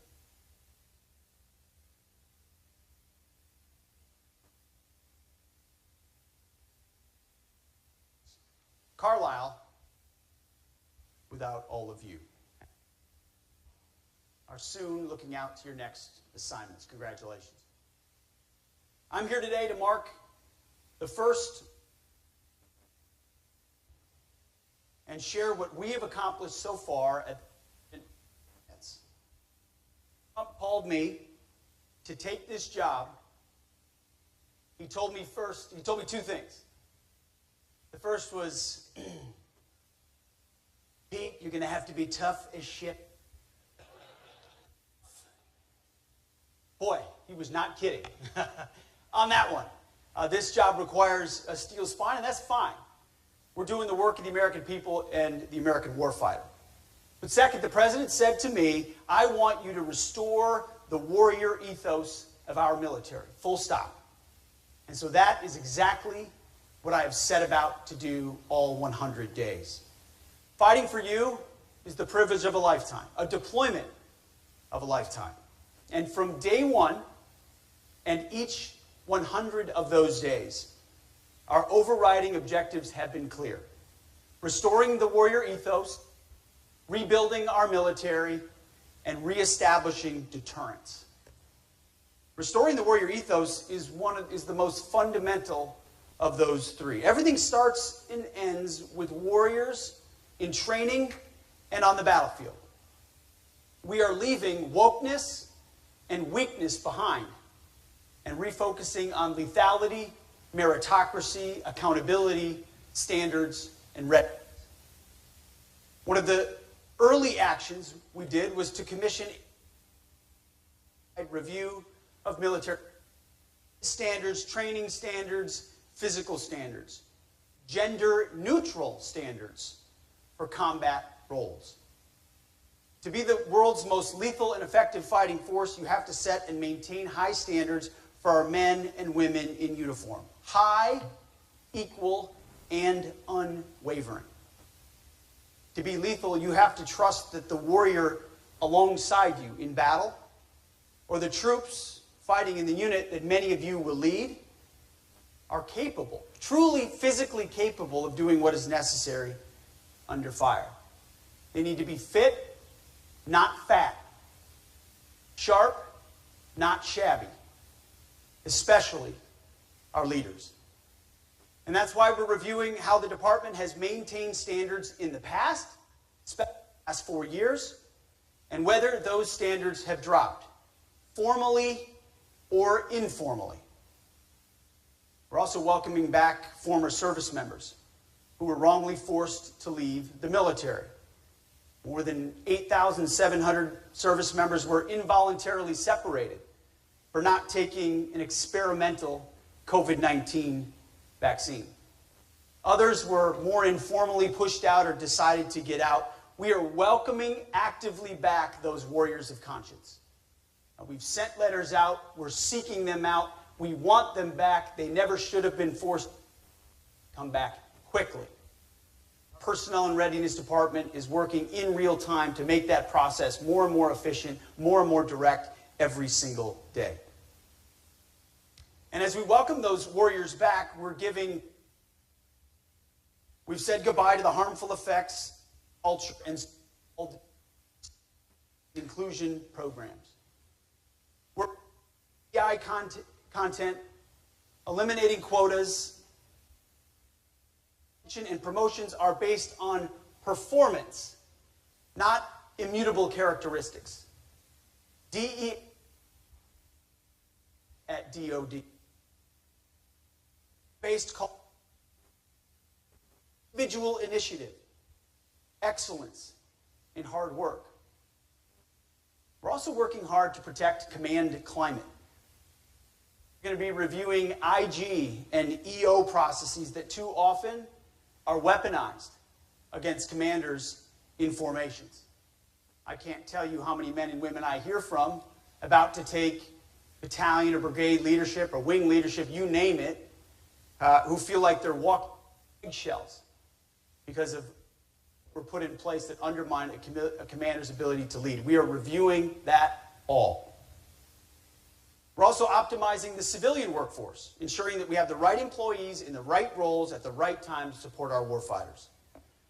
We're doing this by volunteer possible through offering like voluntary initiatives. We're doing this by volunteer possible through offerings like voluntary initiatives. Also, low productivity telework and remote work culture. Teams work best when they work together in person. Butts in seats, not on Zoom.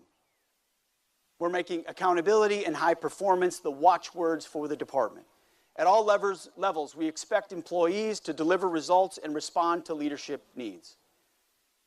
Their incentives and their performance plans, we believe, quickly and in real time will reflect that. It's a lot of change very quickly. Now, as you may have noticed, the media likes to call it chaos. We call it overdue. How are the men and women responding to this call? Well, I can tell you personally, it's going better than we could have ever expected. This department, and you know it, across the Joint Force, is filled with patriots who want nothing more than to be laser focused on serving their country. And that's why retention is rebounding as well, big time, in real time. But one of the clearest metrics so far is actually coming from outside the military. The enthusiasm of young Americans in particular is off the charts. You know firsthand how challenging it has been to recruit in recent years. We faced a legitimate recruiting crisis where we couldn't recruit enough men and women to enter the military, so we lowered the amount required and still didn't meet the amount of people required in recruitment. That's over. Last few months, the Army has had its best recruiting numbers since 2010. The Navy is on track to have its best recruiting year since 2002. It's recruiting born. Many members of my staff that get referred to me of people who ruled out in the President, his leadership, enthusiastic about going to boot camp or OCS and serving their nation. The other branches are on track to well exceed their targets as well. It is a recruiting renaissance in America of America's best and brightest. When our standards are high, when the mission is clear, when we prioritize warfighting over wokeness, that energizes the young men and women of our country, the very patriots over this American experiment we have always needed. They're proud of their country. They're proud of our military. And like generations before them, they will rise to the challenge set before us.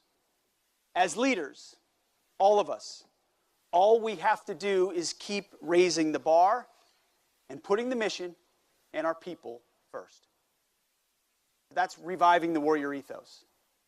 Second objective is rebuilding. You've all served long enough to see the downward trajectory of readiness in our force.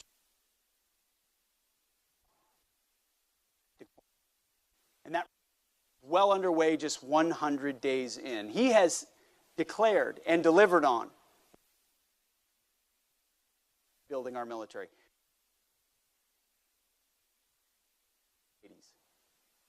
Our goal is to put the best systems in the hands of warfighters to ensure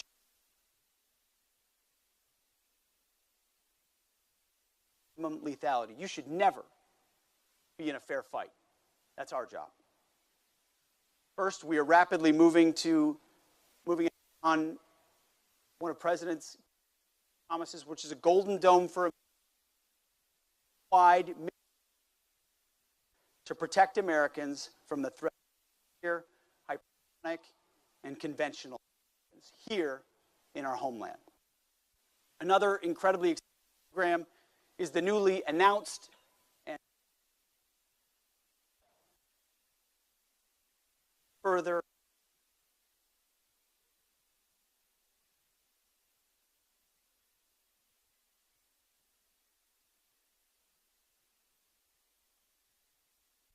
who benefit from the projection of power now.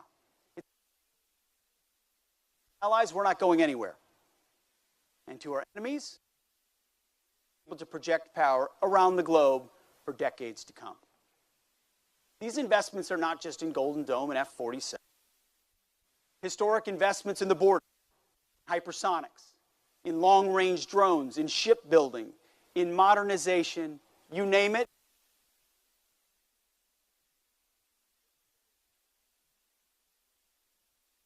Any time while our citizens will be protected from the worst that our enemies could possibly throw at us, defending the homeland. Just these marquee programs. We've been assessing the department from top to bottom to ensure that we're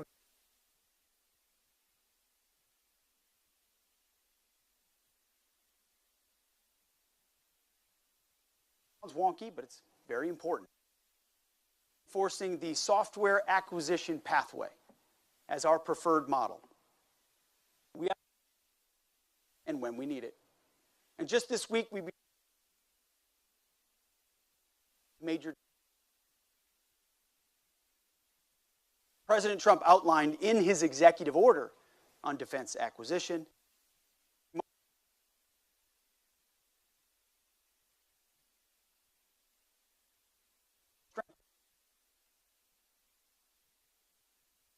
the last 4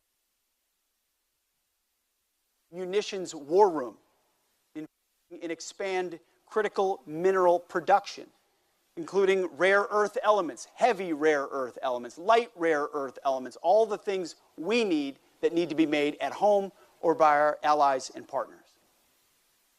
And President Trump has created a building, not at the department, but in the White House, to restore our maritime industrial base. Military more efficient. Meeting the warfighters' needs in the most cost-effective manner and reallocating savings to our most mission-critical areas. That's why we went through an exercise of finding 8% reductions across services. Of course, the media ran with it and called them cuts. No, this is how you plan and prioritize, is you look where you can do more with less, and you shift out old priorities and move in new. Maximum efficiency, focusing on what you need now and in the future. Through our partnership with the Department of Government Efficiency, or DOGE, earlier this month we identified $5.1 billion in savings, and that's just the beginning. We're ending contracts for business process consulting, enterprise cloud IT services, and duplicative IT services. Massive contracts that no one ever looks at, where people push a lot of paper and make a lot of PowerPoints and give a lot of consulting. Fighters. See, we can use that money for better health and mission-critical programs, from process to people, from consultants to corporals. The bottom line is force for the challenge. We're prioritizing what works and cutting what does not. And yes, as the President announced from the Oval Office, what's the reason that the previous administration left?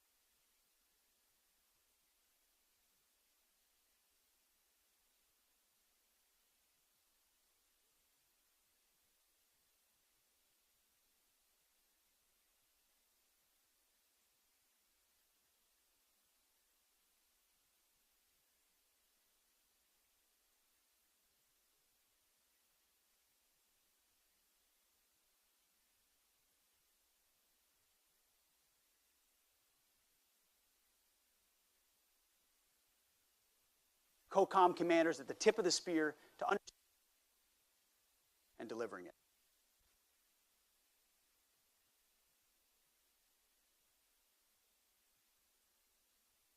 Have the most advanced weapons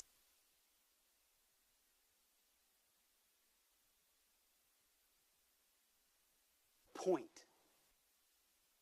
which leads to our third, reestablishing deterrence.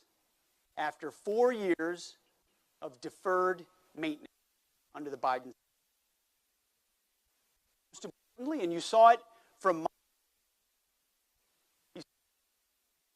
Chiefs, Raising Cane,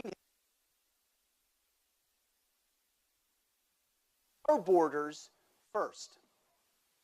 After decades of securing other people's borders in far-off places, ours. After a reckless invasion of over 20 million people, and we have no idea the end. They urged posture, update our military plan at DoD to protect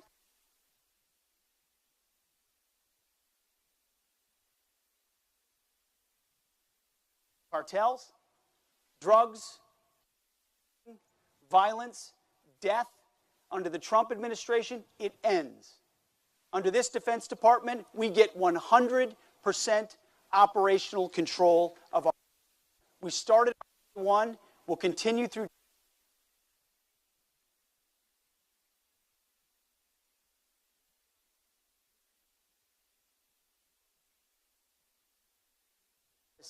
$97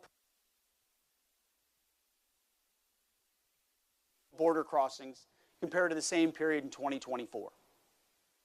Monthly encounters dropped from 250,000 encounters, most of which are false asylum claims. You also have the known gotaways and the unknown gotaways, so it's much higher than 250,000. You don't know where most of these people are coming from. Now to the trickle of a few thousands, most of which we're interdicting and engaging because of our force posture on the border in real time. It starts with people, it moves to infrastructure and surveillance. And our American troops, you should see their morale on the border. It's incredible when you're defending your own homeland with robust and sufficient assets, and you are able to interdict, changes the whole game. We just designated a trial area for a new national defense area, where our troops now, instead of just looking at the border with binoculars and wondering who that person is and hoping CBP interdicts them, can now temporarily take action to temporarily detain those folks and hand them over to CBP because of that authorized zone. It's a sea change from the open season that was the previous administration. But not just here at home.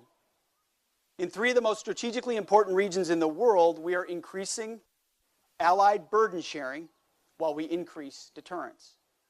America first doesn't mean America alone. It means we expect our allies to step up, to be true force multipliers for freedom. This approach ensures we achieve peace through strength.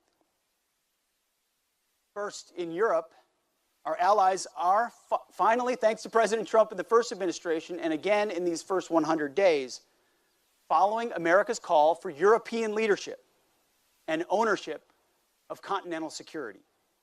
We've transferred U.S. leadership of the Ukraine Defense Contact Group to the UK and to Germany.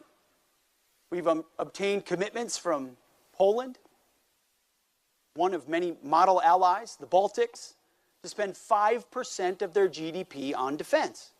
We've made the same call to other allies.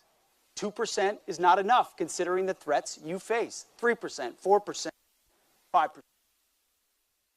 Progress with major European powers who are setting initial targets, even to one I spoke to just this morning, to increase their defense spending. The time of the United States, here in Pennsylvania, here in our country, being the sole guarantor of European security has passed. It's long overdue.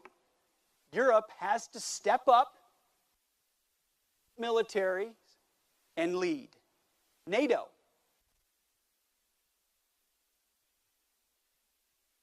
In the Middle East, we're pursuing stability and deterrence to the threats that exist there. President Trump has made it clear that America is fully committed to the security of our great allies in Israel. Just days after his inauguration, the DOJ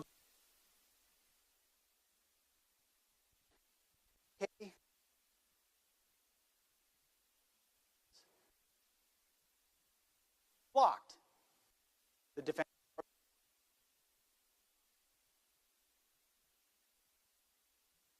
Israel's self-reliance and pursue President Trump's goal of a strength. In Yemen, the Defense Department is executing lethal operations against Houthi terrorists. Our forces have struck hundreds of targets and decimated Houthi leadership, substantially reducing their capabilities and the threat to U.S. ships in the Red Sea and across and through the BAM.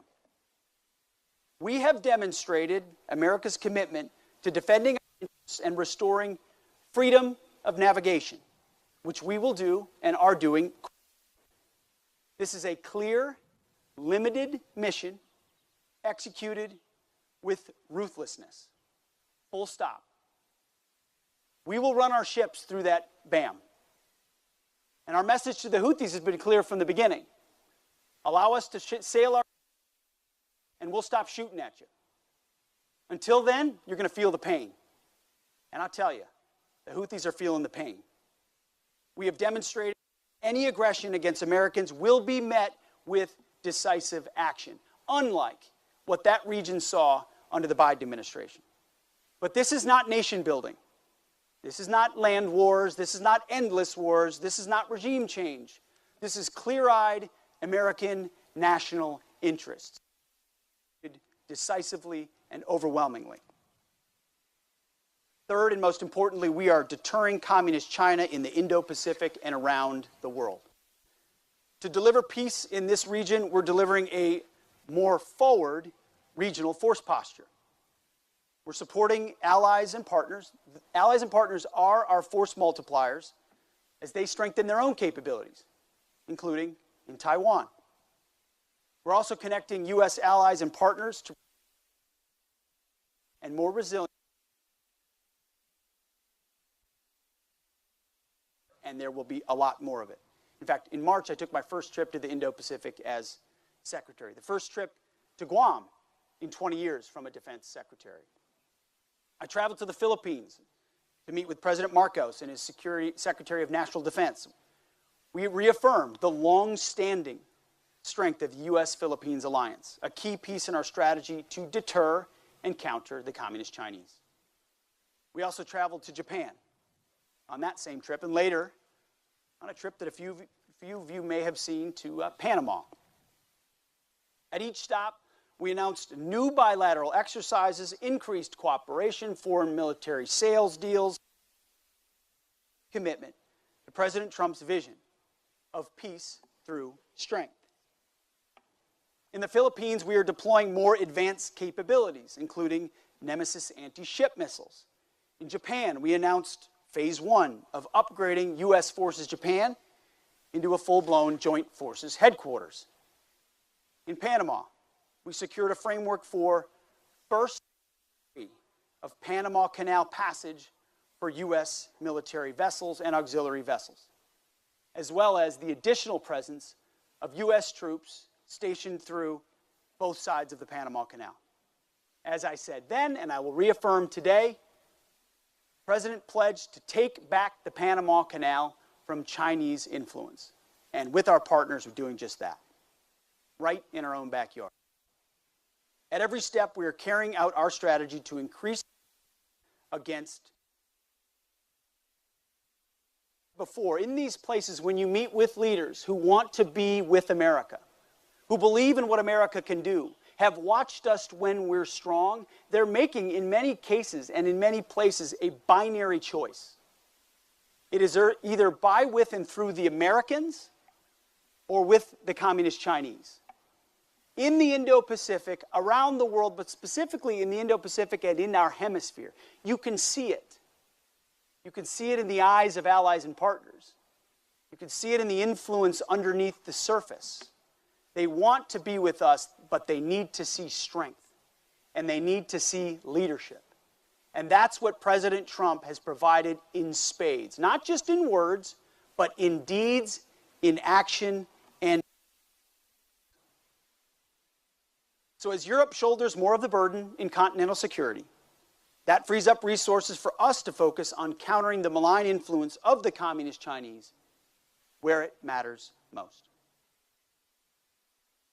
Under the leadership of President Trump, the message to our adversaries in these first 100 has been undeniably clear. America is back. At the Defense Department, that means no more distractions. No more social engineering, no more climate change worship, no more electric tanks, no more gender confusion, no more pronouns, no more excuses, no more quotas, no more woke bullshit that undermines commanders and command climates. We are laser focused on our mission of warfighting. We are colorblind, and we are merit-based.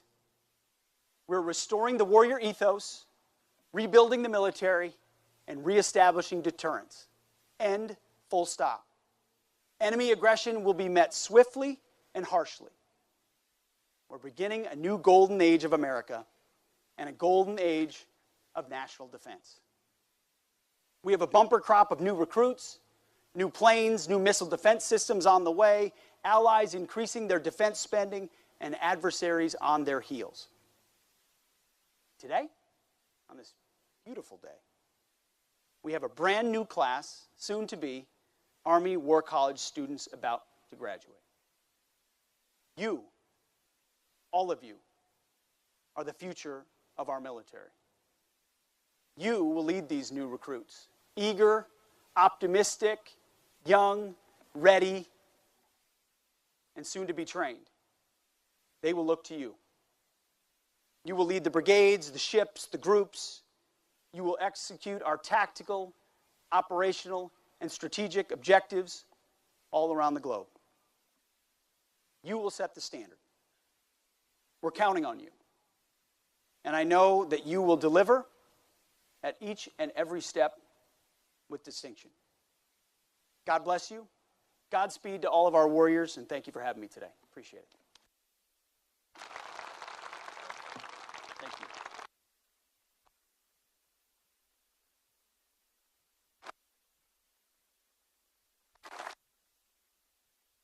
Secretary Hegseth, this morning for community and sense of 35 years of service to our nation, that at the heart of the warrior ethos are disciplined, fit, and confident soldiers. We've been investing for most of this past year in the intellectual fitness of the leaders that are on the field here with you today, but we're gonna take a step away from that for the next several days and engage on the fields of friendly strife and demonstrate some physical fitness. There's still, I've been told, some open spots on our teams here. What softball, teams? soccer, functional fitness, running, pickleball, shooter's choice, sir. But I got a good lefty swing. I'll maybe join the softball team. well, then you'll be in uniform with this, sir. We want to present that to you, and thank you for your time. Well, I appreciate it. Very good. Thank you very much. Thanks, sir. Appreciate you, sir. Thank you. Thank you all. Appreciate it.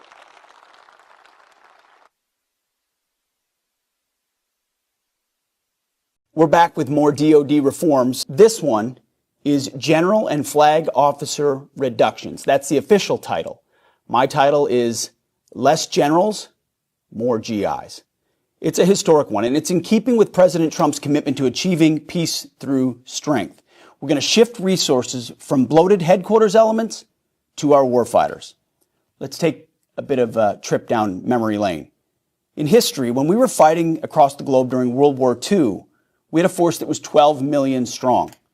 For that 12 million man element, we had 17 4- and 5-star generals.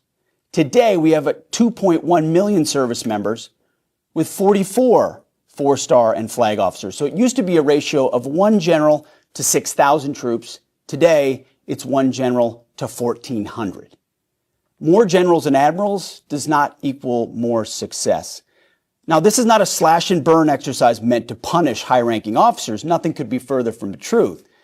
This has been a deliberative process, working with the Joint Chiefs of Staff with one goal: maximizing strategic readiness and operational effectiveness by making prudent reductions in the general and flag officer ranks. So there's two phases here. Phase one, we're looking at our current service structure.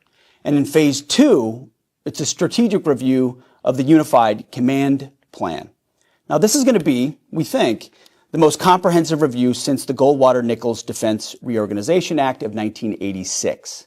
That was a generational change in combat command structures, planning, training, geographic areas of responsibility, mission, and operational responsibilities. So, as I said, it's going to happen in two phases.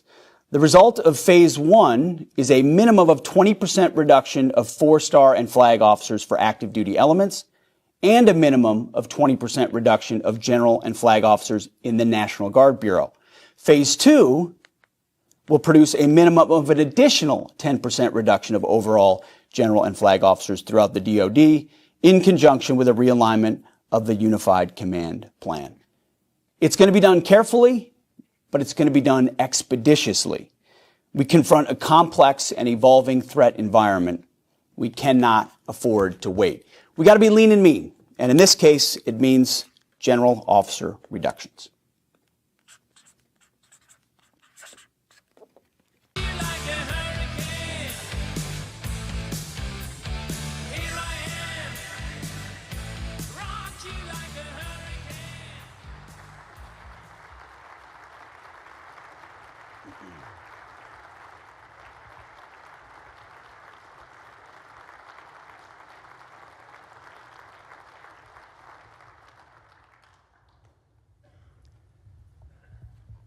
I cannot tell you how humbled I am to be in this room amongst the absolute and very best that our country produces. You could pick any other ballroom in the country, including in Washington, D.C., and you're not going to find the likes of Americans like we have in this room. So good morning, and thank you very much for having me. And I want to thank the mayor and Senator Collins and all of Tampa for the incredible and wholehearted support that it gives to the United States military. SOCOM, CENTCOM have no better home than here on the Gulf Coast. Looking out at this crowd and hearing Jay speak, I'm reminded of one of the first soft truths, which is humans are more important than hardware. More than any other military formation, I saw it in a small way as a conventional infantryman 20 years ago. SOF's about people. It starts and ends with the troops downrange. Each of you and your commitment to the mission is more important than any of the cutting-edge hardware and software we're going to see on the convention floor, and I look forward to seeing it. Gathered here in record-breaking numbers are warriors, patriots, innovators, entrepreneurs, visionaries, allies, and partners. It is an absolute honor, and I mean it, to be here with you. Special operations has never been more important for our country. Yesterday was actually my 100th day in office as Secretary of Defense. And as I said from the beginning, this is the deployment of a lifetime. Each day I get a chance to see, like few others do, the great work that SOF does around the world. The battle-tested team in this room that is essential to everything that President Trump does in his leadership to put America first and establish peace through strength. I wish everyone in this room could have a chance to be in the Oval Office like I was yesterday and watching how this commander-in-chief puts the interests of our nation first in advancing the safety and security of the American people. It's a thing to behold. That first and foremost includes defending our homeland, our border, Golden Dome, standing up to the communist Chinese, and of course, increasing burden sharing with our allies and partners. Border security equals national security, and we're going to get 100% operational control of our southern border. And SOF is making a unique contribution there as well. Our long-standing relationship with our partners in Mexico is crucial to supporting NORTHCOM and securing our border, something that's ongoing to this day. But Homeland Defense, as you all know, first and foremost, is a global mission. In the last 6 months, SOF has eliminated over 500 terrorists who threaten our homeland directly. And alongside global SOF partners, your team has captured at least another 600 terrorists. So it starts and ends with the homeland. That's why we do this. We don't fight because we hate what's in front of us. We fight because we love what's behind us. But second, overseas, we are reorienting toward deterring the communist Chinese, no doubt our pacing threat. As America's experts in irregular warfare, SOF brings to bear unique capabilities and leverages critical partnerships. SOF's global efforts, below the threshold of conflict, which you all know, and often out of sight, create the very dilemmas that the communist Chinese need as we shape their perceptions. You see, we have to convince Xi Jinping that today is not the day to test the United States' resolve. And SOF underpins deterrence in the Indo-Pacific. At the same time, you're preparing the battlefield and standing ready to help us prevail if China were to choose conflict. And third, as I've said many times before, but it's important to hear today with so many of our partners, America first does not mean America alone. We shift our focus, as we do, to the Indo-Pacific. President Trump looks to our partners throughout the world to put their shoulder to the plow and take their share of the burden in their own defense, which is a message you've heard from me on the world stage multiple times, and we will continue to yell from the rooftops. We look to our friends to be force multipliers alongside the United States. It has to be a two-way street. We can't want your security more than you want your own security. How many times have we seen that? SOF is playing a key role in accomplishing this goal, shoulder to shoulder with our allies, many of which, as I mentioned, are with us this morning. In addition to these ongoing efforts, SOF provides lethal precision and timely crisis response options to the Commander-in-Chief, President Trump. He confronts the hardest challenges in the world. As you know, no one brings easy problems to the Oval Office, but SOF brings solutions. When called, SOF snuffs out urgent threats, rescues American citizens, and protects our diplomats. In the last 3 years, these and other presidentially directed missions have increased by 200%. SOF has answered the call, and SOF has risen to the challenge every single time. They're doing this day in and day out around the world and around the clock, and I don't have to tell this group. Sometimes in open combat, but more often in the twilight challenges just short of war. Most of you in this room have done just that. So the question is, following 2 decades of conflict in the Middle East, where does SOF and DoD go from here? Well, from day one at the Department of Defense, our overriding objectives have been clear. Restore the warrior ethos, rebuild our military, and reestablish deterrence. It all starts with restoring the warrior ethos. When President Trump asked me to take this job, he told me, well, one key thing, but really two. The first was, Pete, you're gonna have to be tough as shit.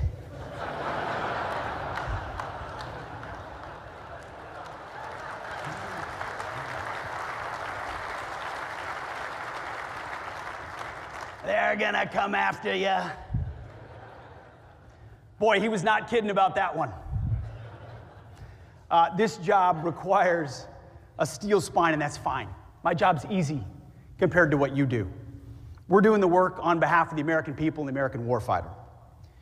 But then the president, after he said that, went on to say, I need you and I want you to restore the warrior ethos in our military, full stop. And that's been my first priority since day one, is restoring the warrior ethos. It's one of the most fundamental of those three objectives. Again, humans more important than hardware. Everything starts and ends with warriors from training to the battlefield. We are leaving wokeness and weakness behind. No more pronouns, no more climate change obsession, no more emergency vaccine mandates, no more dudes in dresses. We're done with that shit.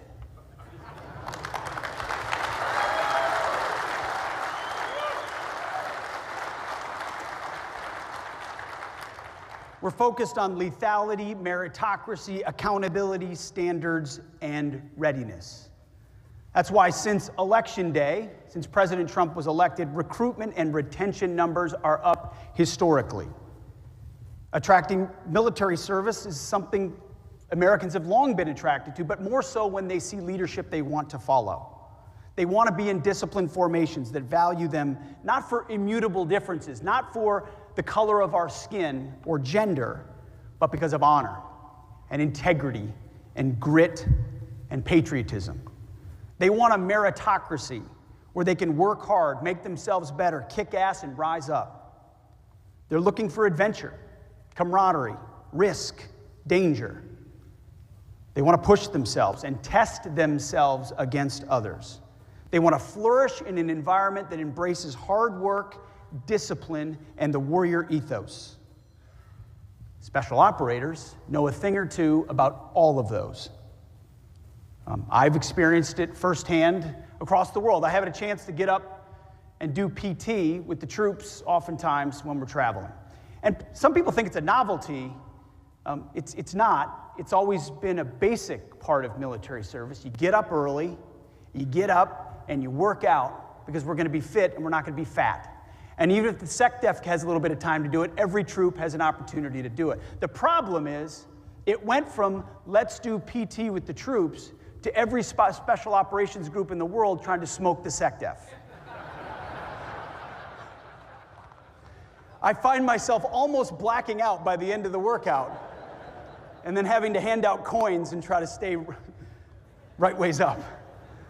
Appreciate that. You, this group, have long been the standard bearers of what it means to be an American warrior. An exclusive club where the cost of membership is commitment, toughness, courage, grit, paired with accountability, intelligence, and skill. At times, and this is a key thing and something we've seen firsthand, when the broader force has strayed from the path, has strayed from sanity, has strayed from standards, you have been keepers of the flame. So it's great to see so many outstanding leaders this morning who embody that warrior ethos. General Fenton, thank you for your courage, your determination, and your grit, showing your forces what right looks like.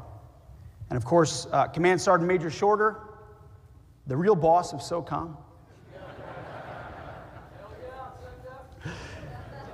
Thanks for leading your troops and demonstrating that the U.S. military's strategic advantage lies in the strength, and it's true, of our NCO Corps. Like so many other soft leaders past and present, you have kept the flame of the warrior ethos burning bright. You know, in 1943, naval combat demolition units were preparing for the imminent invasion of Sicily. Lieutenant Commander Draper Kaufman compressed their physical training program into a demanding week known as Hell Week. Even with the demand to get many more sailors to the line more quickly, Lieutenant Commander Kaufman kept the standards high. Between 30 to 40% of students failed the program, but those who graduated were ready. Today, the standards remain high across special operations training programs, and I thank you for that. In fact, we're doing standards assessments across DoD, and we started at special operations. multiple accessions courses. And the report back from the Green Berets and the Army Rangers that we sent the Navy SEALs to those courses is standards still high, sir. We're heading out to other formations and basic courses to determine why those standards have dropped and to make sure they're raised. In this particular instance, it included the Navy's rigorous Basic Underwater Demolition School, or BUDS, which traces its roots to Lieutenant Commander Kaufman's training. As you know, it still features Hell Week. High expectations and high attrition. Soft, fat, easy, weak, mushy, and quitter are not the adjectives that attract these types of professionals. It's the opposite. And this will continue. We will never compromise. We cannot compromise on standards. Our standards will be high, and in combat formations, they will be gender neutral. Because the weight of a .155 round or a rucksack or a human being doesn't care if you're a man or a woman. All that matters is whether you are capable of executing that combat mission in front of you. I spent a lot of time in a town in Washington, D.C. where there's a deficit in one thing: common sense. I mean, that's why President Trump is so popular. That's why the American people responded. He leads with common sense. He's asked me to apply common sense. Our combat formations don't need to look like Harvard University. They need to look like killers, trained and skilled and prepared. The standards need to be high, and they need to be gender neutral, so that if you can do the job, you're in that formation, and if you can't, you are not. That is restoring the warrior ethos.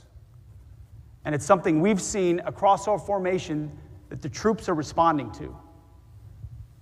Morale, recruiting, retention, readiness, training, capabilities, responding to common sense and a back-to-basics approach. That's the warrior ethos. So we start there. Our second priority is rebuilding the military.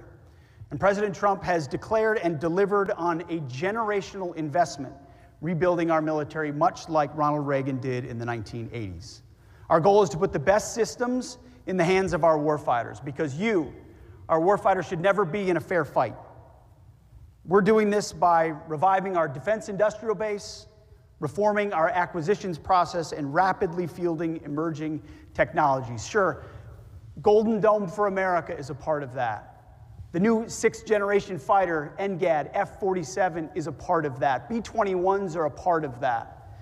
But what we see today and what you see in your formations are the fielding rapidly emerging technologies, which are critically important, that help us remain the leader in the world for generations to come.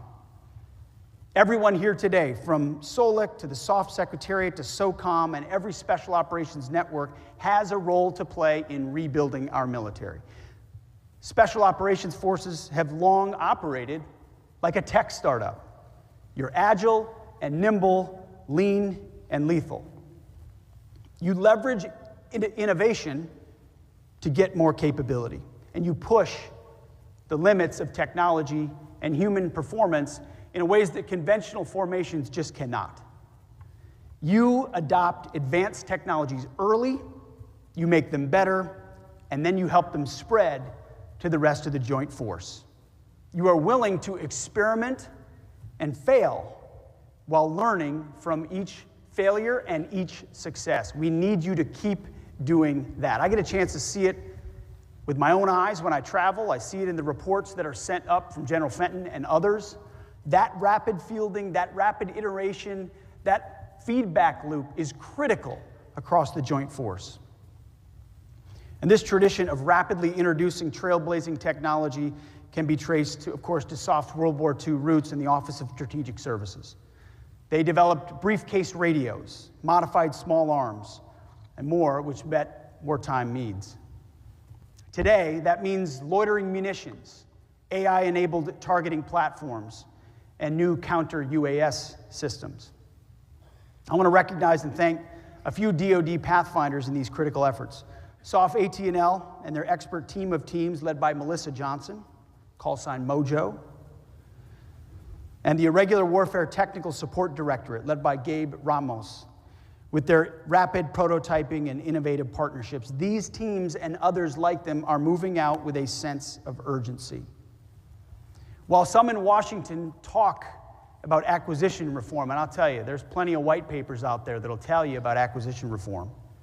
They are acquisition reform. So we want to thank our industry partners, many of which are here today, over 800 companies this year at SoftWeek. You're an essential part of the Global Special Operations Network. I'm grateful that so many of you participate in the events this week to enable the SOF enterprise. You must know what we need, and we must know what you can build. And together we can broaden the boundaries of what is possible.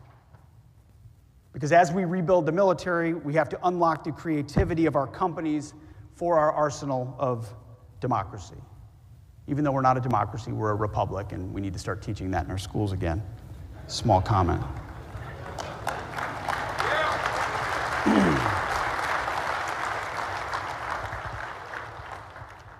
You know, it's the basic stuff they slip by us. The small lies they tell us. Those are the ones that grow in the minds of young people who then turn around and don't love their country. A huge part of ensuring we have a room like this full in the future is ensuring our kids and grandkids know why America is such a special place. What our founders gifted us 250 years ago. There's a reason we're going to have a big old Army parade on June 14th of 2025. It's because what we celebrate in this country is a reflection of what we value. There are a lot of vapid things to celebrate, plenty of reality shows and garbage music and stuff on Netflix. How about we hold up our special operations community? How about we recognize the Army and the Marine Corps of the United States at 250 years, the sacrifice of those men who stood on bridges 250 years ago and said, "We will live free." We have an incredible story to tell, if we're willing to tell it, and then if we're willing to raise young men and women willing and able to raise their right hand to defend this nation. Never compromise on what you believe and why. You rose your right hand, you raised it to defend our country and the Constitution. Know the why and share it with your kids and grandkids. Encourage them to serve. It was one of the challenges of the book I wrote before I had this job, The War on Warriors. I was asking myself the same question. Do I want to serve in today's military given what has happened to it? And I can tell you 100 days in, watching our commander-in-chief, what he has been willing to do, the common sense he has applied, the courage he has shown, I look forward to having a military my kids I would proudly ask my kids to join. I've got a 14-year-old boy. I look out. He's my oldest, and 13-year-old and 12-year-old. I'm fighting right now to create the kind of formations, to provide the kind of platforms that would serve them, should they have the courage to do exactly what all of you have done. So we need to continue to reward innovation, encourage creative solutions, move faster than ever before. As General Fenton points out, threats evolve now in hours, not in years. In fact, I saw a report this morning on the plane here that demonstrated our enemies are adapting in a matter of hours, not in a matter of years. Days if we're lucky. We can't and we won't fight today's opponent at yesterday's pace. When our opponents know that our military is armed with the most capable weapon systems known to man, wielded by skilled warriors with the will to prevail, they are less likely to challenge us on the battlefield. And that is the point. Which leads to our third objective: restore the warrior ethos, rebuild the military, and third, reestablish deterrence after 4 years of deferred maintenance under the Biden administration. After a disastrous retreat from Afghanistan, which we are still investigating and will get completely to the bottom of, especially DOD's role. After what happened on October 7th in Israel. After the war that was unleashed in Ukraine. The world saw what it, after a friggin' spy balloon flew over our country for a week. The world saw what it believed was a feckless America. Not anymore. And a huge part of it is SOF's capabilities. In today's contested world, SOF does not go alone. They go first, but they also go with partners. SOF's ability to work by, with, and through international partners pays huge dividends on our border, in the Indo-Pacific, and around the world. Partners, as I see so many of our partners right here in the front, are central to how SOF works. They have to believe that America is strong, that peace through strength is real. Then they want to come into our orbit and be force multipliers. I'm talking about generational relationships that we have built with partner forces around the globe. I can't tell you how many meetings I'm in, here or around the globe, where I meet with foreign ministers or ministers of defense from allied countries, or countries sort of on the brink of whether they're going to go our way or the way of the communist Chinese. And I'm looking at a minister of defense who was a part of an exchange program 20 years ago with U.S. special operators, with Green Berets. Or they went to a military education school at Fort Benning 20 years ago. And so their affinity for U.S. troops, for the United States, is real. That is mostly, especially on the leading edge, a product of SOF. The level of cooperation between U.S. SOF and our allies and partners is unprecedented in scale and invaluable from what we gain from it. Today, there are over 6,000 U.S. special operations professionals at work outside the U.S. in over 80 countries. Representatives from 60 of those countries are with us here at SOF Week, and we welcome all of them. We also have international partners from 28 nations stationed right here at SOCOM. These relationships and partnerships take years to build, and the impact could be in some cases decades from now. But these allies and partners strengthen our militaries as they build their own Tier 1, Tier 2 special operations forces. No one does that partnership better than SOF. And I know it's not a surprise to any of you. Again, it's in your roots. In World War II, joint U.S. and British teams went behind enemy lines with resistance fighters in Europe. In Vietnam, SOF worked closely with South Vietnamese counterparts on some of the most dangerous missions, including daring rescues of downed pilots. And more recently, special operators have worked shoulder to shoulder with partners across the globe, like assisting our Colombian and Filipino partners in fighting against insurgents. And that tradition continues today. Just last month, I was in Panama and saw how closely the U.S. and Panamanian special forces work together to combat shared threats and achieve common goals. Just watching in our own hemisphere, in Panama, but it's not just Panama, the way in which the communist Chinese, through malign influence, attempt to leverage their relationships and just straight up money with local leaders to try to pull them in their direction. It's happening in real time. And yes, we have diplomats and there's politicians that think about these problem sets. But for the most part, it's special operators, it's COCOM commanders, it's others who are on the ground partnering, creating that enduring bond and relationship with local forces that pulls them out of that orbit and toward the United States. In an instance of the Panama Canal, that's key terrain, a choke point built by Americans that ought have our focus. And the point of that trip was to partner with Panamanians and take back the Panama Canal from Chinese influence. A strategic prerogative the president has pointed out that special operations plays a large role in. So SOF Week helps us build these generational relationships, and they are needed. Our adversaries are working together as well. China, Iran, Russia, North Korea, and so we have to as well. Harnessing our partnerships gives us strategic and tactical advantage, achieving peace through strength. Under the leadership of President Trump, the message to our adversaries has been undeniably clear. America is back. SOF amplifies this message and carries it to all the far-flung corners of the world. It's a pivotal mission that is laser-focused on warfighting, as I know all of you are. We're restoring the warrior ethos, rebuilding our military, and reestablishing deterrence. Enemy aggression will be met swiftly and harshly.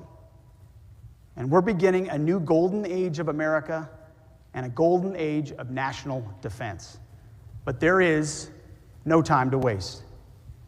As General Fenton said, and he's right, we're in the midst of a Special Operation Forces renaissance. And I know I can count on SOF to step up and meet this moment, to set the standards, to serve at the tip of the spear. And my pledge to you is the same pledge that President Trump has made to me, that has asked me to share with all the formations I meet with when I travel abroad and talk to formations here at home. He tells me to tell every warrior out there, we have your back. That's all I ever wanted when I was a rifle platoon leader leading 40 men in combat. I wanted to know my company commander, my battalion commander, my brigade commander, my division commander had my back. In any difficult situation I was in, where split-second decisions are made in the fog of war, sometimes you're right, sometimes you're wrong. Sometimes you hit the right target, sometimes you miss. Most politicians can't understand the impossible dynamics that our special operators face. Take what I experienced and make it 25x what special operators experience. What he did in his first term, President Trump, and what he has pledged in his second, and is ongoing to this day is, we will have your back. As you execute violently the defense of our nation, our job is to ensure we have yours. So I want to thank you for everything you do, and the best gift I can give you is getting up every day working as hard as I can with my staff, from the West Wing to the Pentagon, to ensure you have everything you need. And when you make that tough call, your Commander-in-Chief, your Secretary of Defense, and your country are behind you, because we are grateful, beyond grateful, for what you, your families, give on behalf of this nation. No one serves alone. It's you, your kids, your spouses, your communities, your churches, the people that love you, the people that support you, that believe in what we do. We have your back, and we love you too. God bless the United States and all of our warriors. Thank you. Thank you. Thank you. Here at the Defense Department, we continue to relentlessly pursue the President's agenda, especially on readiness. He put out an executive order a week into his presidency, stating the prioritizing military excellence and readiness, that expressing a false gender identity divergent from an individual's sex cannot satisfy the rigorous standards necessary for military service. We agree, and so we implemented that policy. It was challenged in court, and of course, we appealed. And 2 days ago at the Supreme Court, our policy was upheld. And so we're going to continue to advance that policy here at the Defense Department. So, in accordance with policy now reinstated, service members who have a current diagnosis or history of or exhibit symptoms consistent with gender dysphoria may elect to separate voluntarily. There's a timeline here, and then eventually involuntarily if necessary. This is the President's agenda. This is what the American people voted for, and we're going to continue to relentlessly pursue it. Grow in the minds of young people who then turn around and don't love their country. A huge part of ensuring we have a room like this full in the future is ensuring our kids and grandkids know why America is such a special place. What our founders gifted us 250 years ago. There's a reason we're going to have a big old Army parade on June 14th of 2025. It's because what we celebrate in this country is a reflection of what we value. There are a lot of vapid things to celebrate, plenty of reality shows and garbage music and stuff on Netflix. How about we hold up our special operations community? How about we recognize the Army and the Marine Corps of the United States at 250 years, the sacrifice of those men who stood on bridges 250 years ago and said, we will live free. We have an incredible story to tell, if we're willing to tell it. And then if we're willing to raise young men and women willing and able to raise their right hand to defend this nation. Never compromise on what you believe and why. You rose your right hand, you raised it to defend our country and the Constitution. Know the why and share it with your kids and grandkids. Encourage them to serve. It was one of the challenges of the book I wrote before I had this job, The War on Warriors. I was asking myself the same question. Do I want to serve in today's military given what has happened to it? And I can tell you 100 days in, watching our Commander-in-Chief what he has been willing to do, the common sense he has applied, the courage he has shown. I look forward to having a military my kids I would proudly ask my kids to join. I've got a 14-year-old boy. I look out. He's my oldest, and 13-year-old and 12-year-old. I'm fighting right now to create the kind of formations, to provide the kind of platforms that would serve them, should they have the courage to do exactly what all of you have done. So we need to continue to reward innovation, encourage creative solutions, move faster than ever before. As General Fenton points out, threats evolve now in hours, not in years. In fact, I saw a report this morning on the plane here that demonstrated our enemies are adapting in a matter of hours, not in a matter of years. Days if we're lucky. We can't and we won't fight today's opponent at yesterday's pace. When our opponents know that our military is armed with the most capable weapon systems known to man, wielded by skilled warriors with the will to prevail, they are less likely to challenge us on the battlefield. And that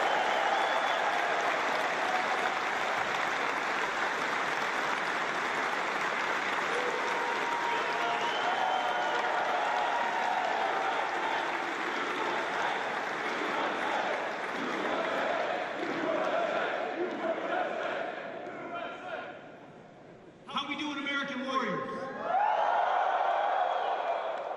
What an absolute honor it is to be here amongst America's best alongside our allies.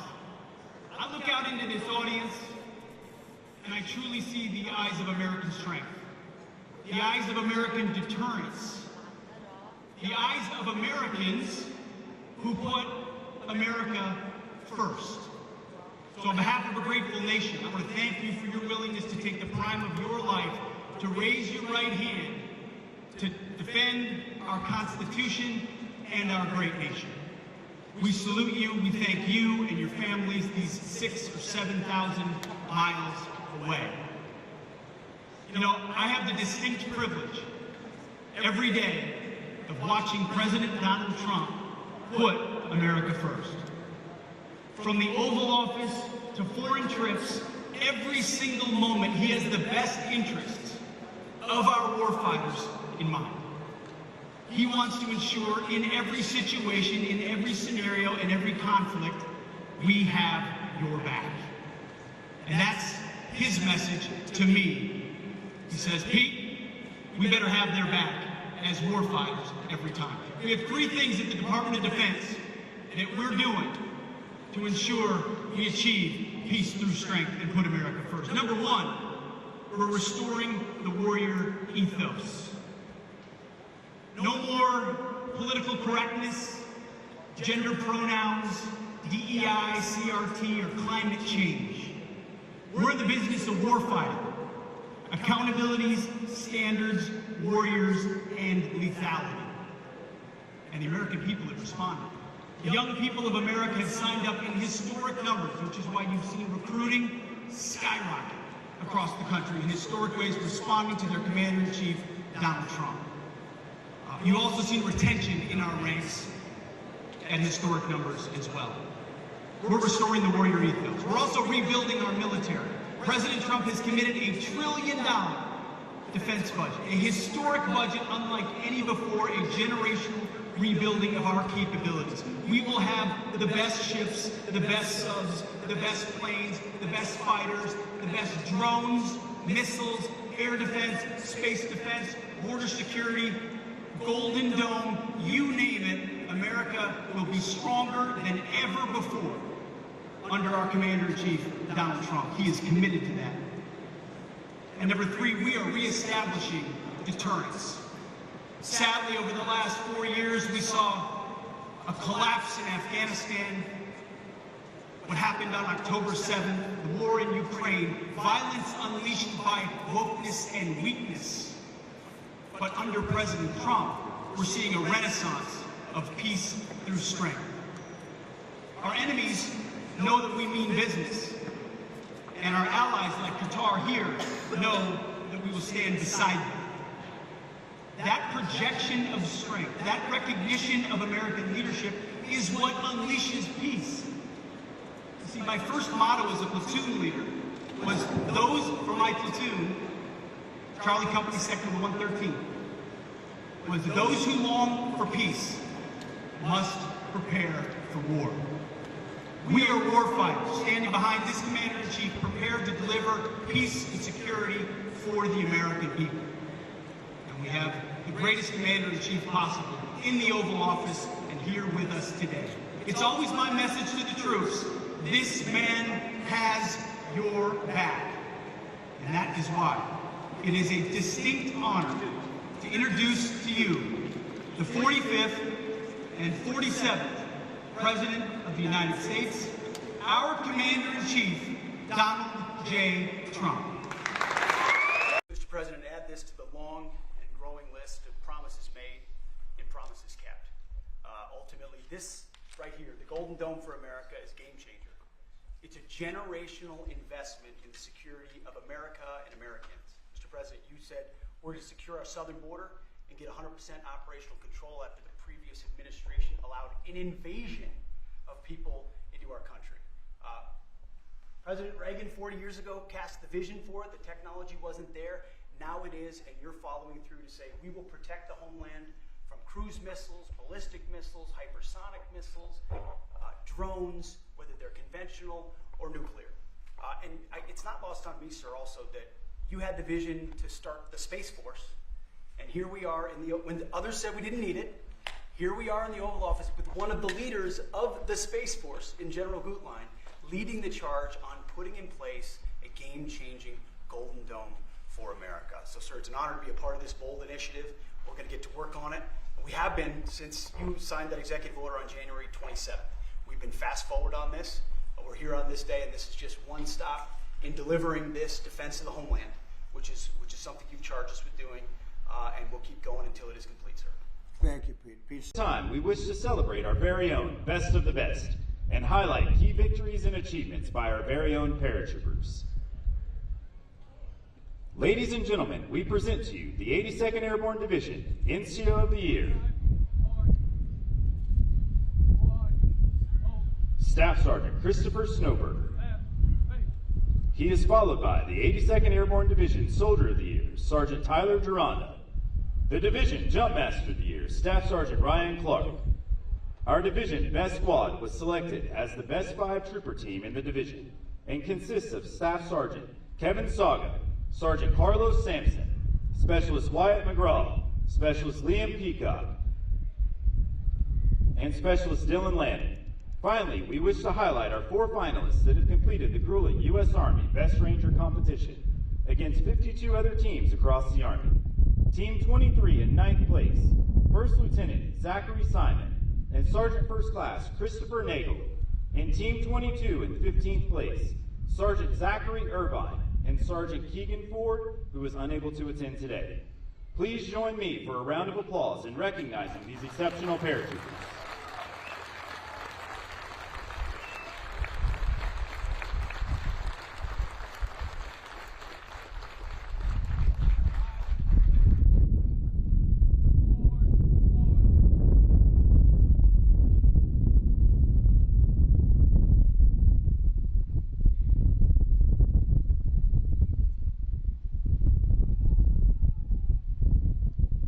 This week, paratroopers competed in numerous events as individuals or teams. The dust has now settled and a clear winner has emerged. Ladies and gentlemen, after a grueling week filled with tremendous shows of strength, speed, mental toughness, and resilience, this year, the overall Best Battalion of All-American Week 2025 is 1st Battalion, 325, Airborne Infantry Regiment, 2nd Brigade Combat Team, Red Falcons.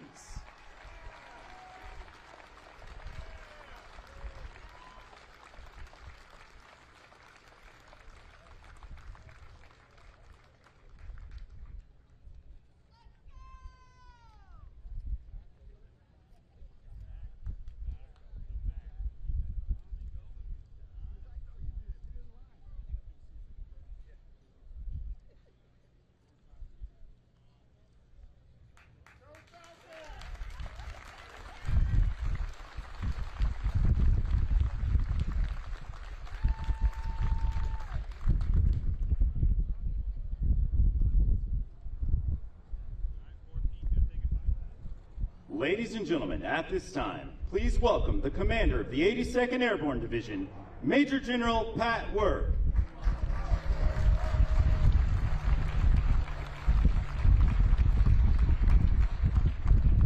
Paratroopers, rest, flex your knees, shake it out. We'll square you away here in a moment. Ladies and gentlemen, thank you for joining us today. You honor these extraordinary paratroopers in America's 1st Airborne Division with your attendance, and we're grateful.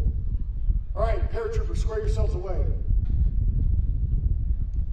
These free men and women on the field before us, these paratroopers, are a national treasure, unmatched by anything on the planet. They are the nation's birds of prey in the Maroon Berets. They strike from the skies. They're ready to go anywhere in the world in 18 hours, defeat any enemy, complete any mission, and dominate any drop zone. And I respect you for it.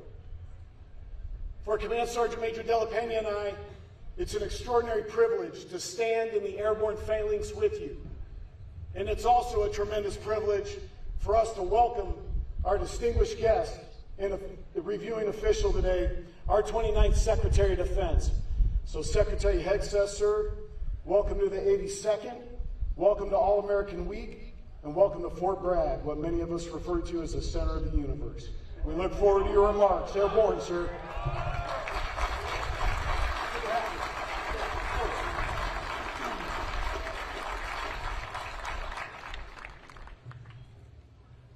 What an amazing day. What an incredible opportunity. I thought I had the best job in the country. I don't think I do. Major General Work, thank you. Congratulations. Appreciate your actions, your words, and your leadership. Along with Command Sergeant Major Della Pena, two of the best jobs in the country, best jobs in the world. It is an absolute honor to be here, not just amongst the current, but amongst the past. Amongst those who stand the line, and those who stood the line, those who fight and those who support them. This here, I know, is a community. It means the world for me and my staff to be here. There is nowhere I would rather be. We've had this day circled on our calendar in the Pentagon for quite some time.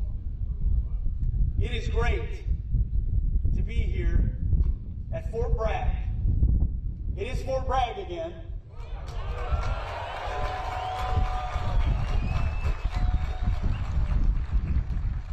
You know, there's nothing wrong with liberty. Give me liberty or give me death. I love it. But give me Fort Bragg every day of the week.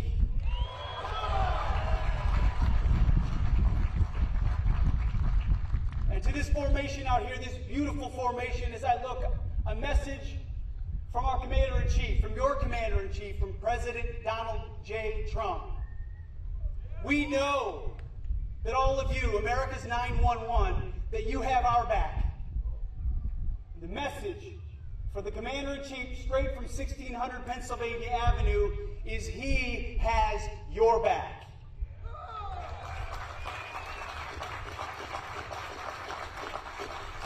I get a chance to watch it every day. In the Oval Office, on foreign trips, wherever he is laser focused on putting America and Americans first and ensuring peace through strength.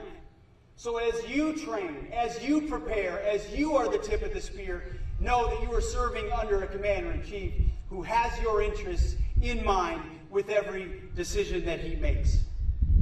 Now, one of those decisions he made was choosing a Secretary of Defense. And you know, some folks out there, we got some of our friends in the fake news media are here. Some of them said, critics might say, you can't choose an Army major to be the Secretary of Defense. It has to be, well, one of our many distinguished generals, or congressmen, or business leaders, or corporate leaders. There's many incredible Americans. One of the critiques was, we need somebody that can think strategically, big picture.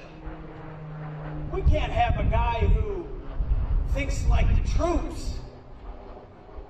To which I say, hell yeah, we can have a guy that thinks like the troops.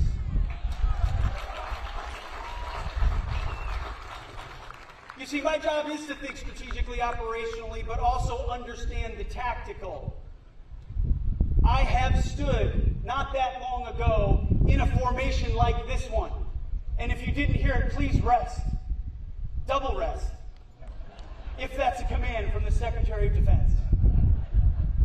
I've been in that formation, loosening my knees, taking a deep breath, gazing over the horizon, sweating and wondering what time it is, but I can't move my arm. I've been in your boots, not yours. 101st, it's not the 82nd. I get it. I'll admit that on a day like today. Not quite your boots or your beret, but close. And so as I thought about this speech, I have an amazing staff. A wonderful staff and a great speech writing team. And they put together a binder of 27 pages. I mean, it's like the Gettysburg Address meets the State of the Union. Churchill meets Reagan. But then I thought, wait, the last thing I want, if I'm standing in formation, is a 27-page speech. So I will spare you that today. The old-timers appreciate that one because they can sound that off. I recognize in many ways many of the aspirations, thoughts, anxieties, fears, dreams that you have standing in formation, you and your families. My job is to stay focused on you and our warfighters every single day. So my message today is simple, and on behalf of the President, we're going to bring it back to the basics. The basics, sir, that you talk so much about, that the 82nd Airborne is focused on. We're going to restore the warrior ethos, and we are across our formations, a standard that's set here every single day. We will focus on readiness, on training, on warfighting, on accountability, on standards. Black, white, male, female, doesn't matter. We're going to be colorblind and merit-based warfighters, just like you are here in the 82nd Airborne. We're also taking care of our people. It's not just training, it's not just beans and bullets, it's families.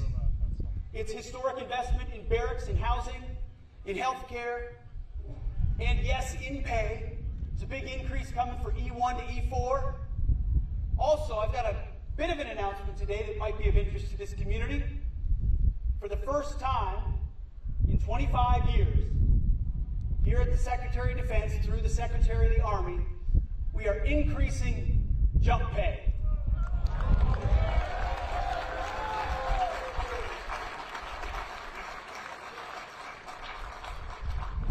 Not only are we increasing jump pay, but for the first time, jump masters who have never been compensated additionally for that additional duty are going to receive an additional $150 a month in incentive pay.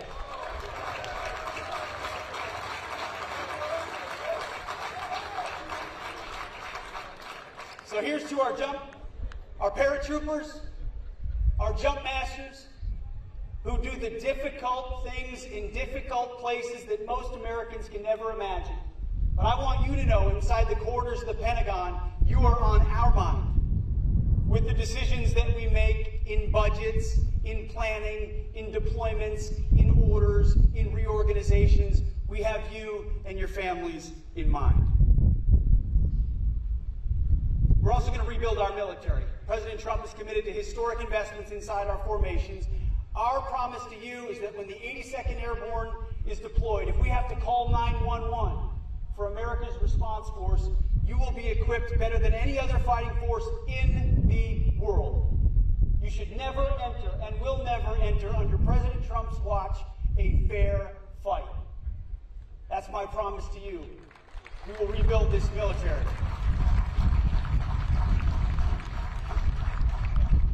And we're going to reestablish deterrence. Unfortunately, for a number of years, the world watched and wondered where American leadership and American strength was. They watched the war that was unleashed in Ukraine, or the attacks that happened on October 7th, just that same mentality reverberating just this last night, sadly, in Washington, D.C. We saw the debacle of what happened in Afghanistan. President Trump has said, by putting America first, we will reestablish peace through strength, and we will reestablish deterrence. And when I look out at this formation, the eyes of the men and women and these flags, I see the eyes of deterrence. I see the eyes of American strength. I see the eyes that will deter the wars that we don't want to fight, because we know we have a president committed, a commander-in-chief committed to peace, peace through strength. And my first platoon motto we ever had, which is one that you all know well, it's those who long for peace must prepare for war. You live that motto every single day on behalf of our nation, and I cannot thank you enough, express our gratitude enough for what you do. So, in conclusion, I'm going to turn to page 27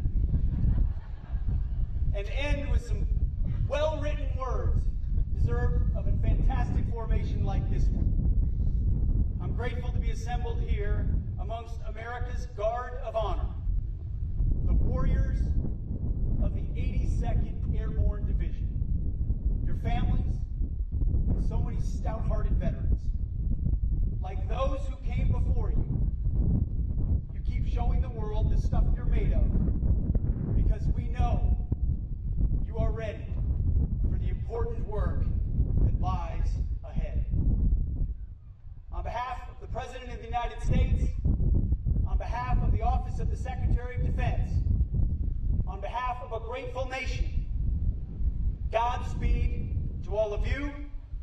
God bless the United States of America. And airborne, all the way. Cool. Thank you.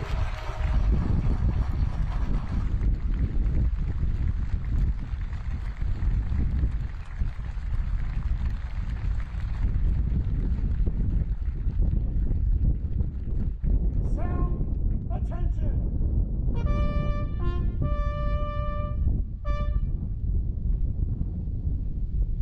Detachment, post.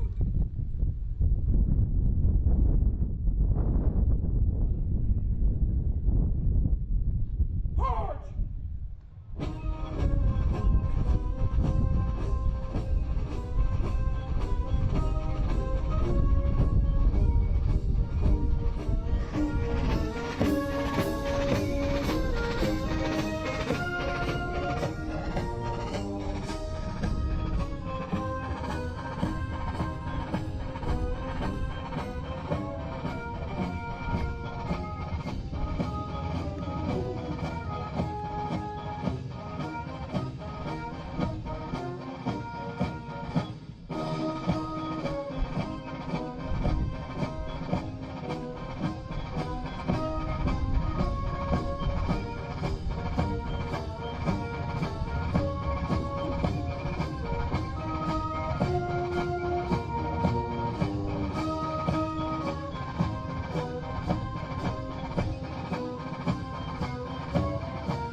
Golden Dome?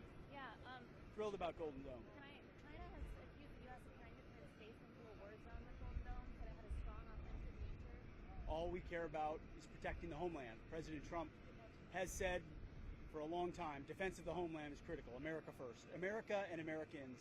Golden Dome is a generational investment in that to ensure we keep our people safe. That's it. Is the U.S. considering withdrawing troops from South Korea? There's a We are committed to ensuring that there is peace and security in the Indo-Pacific. I'm going to be back out there soon, actually, and ensuring that Communist Chinese know that we will stand strong and deter. But any plans that we're making in the future or otherwise, we're certainly not going to discuss in the public. How many jobs would the Golden Dome create, and will the manufacturing be domestic? Well, President Trump said in the Oval Office, made in America. We're going to defend America with great American companies who are committed patriotically to the defense of the homeland. We have some of the best tech companies, software companies, defense architecture companies in the world. They're going to be involved in Golden Dome, and we're going to warp speed that to make sure we deliver. What's your reaction to the passage in the House, the one big beautiful bill, and what's that mean for our readiness and our warfighters? One big beautiful bill is critically important for us. It's going to help us fund the Defense Department to the tune of $1 trillion. And President Trump is making a historic investment in America's defense. And that the big beautiful bill and Speaker Johnson and all those Republicans who voted for him, we thank them for that. It's going to get us to that trillion, allow us to plan in FY26, and we're rebuilding the military. There's Golden Dome's in that, border security's in that, hypersonics, long-range drones, you name it, we're funding it. The F-47, which the president announced, all the modernization of the military and the Army, we're committed, and it's a big first step. So I commend the Speaker and the Republicans for passing that. One more.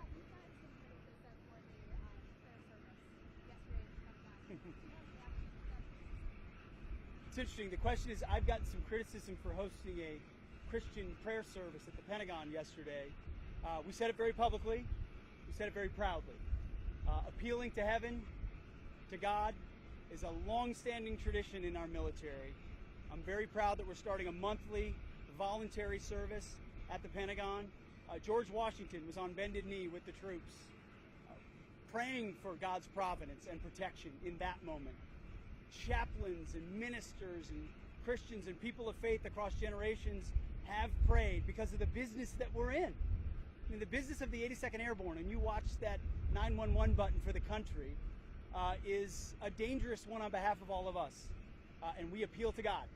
I appeal to Jesus Christ for that protection. And we're going to speak that word and be open and willing to talk about that at the Pentagon. If they want to criticize that, they're on the wrong side of a very important issue. So thanks for coming with us today. We'll see you on the other side. Thank you.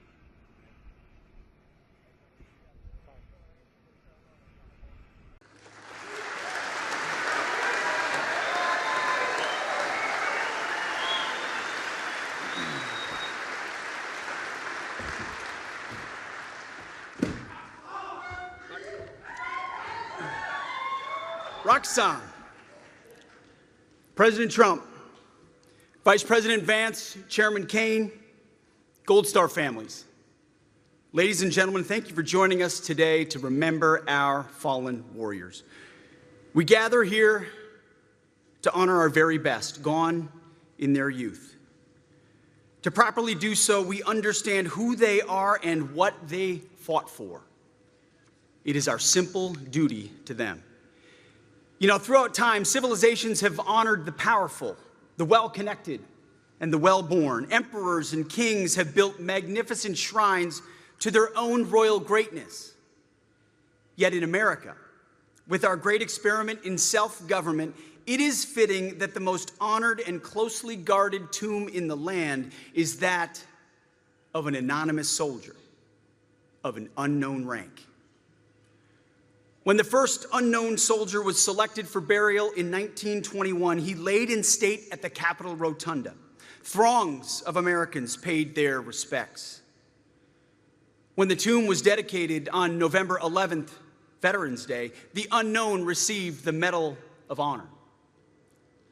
It's a uniquely American tradition that we honor anonymous sacrifice above worldly greatness. While we don't know the unknown's identity, race, or creed, we know his story. It's the story of every soldier, every warrior. It's a simple story, as old as war.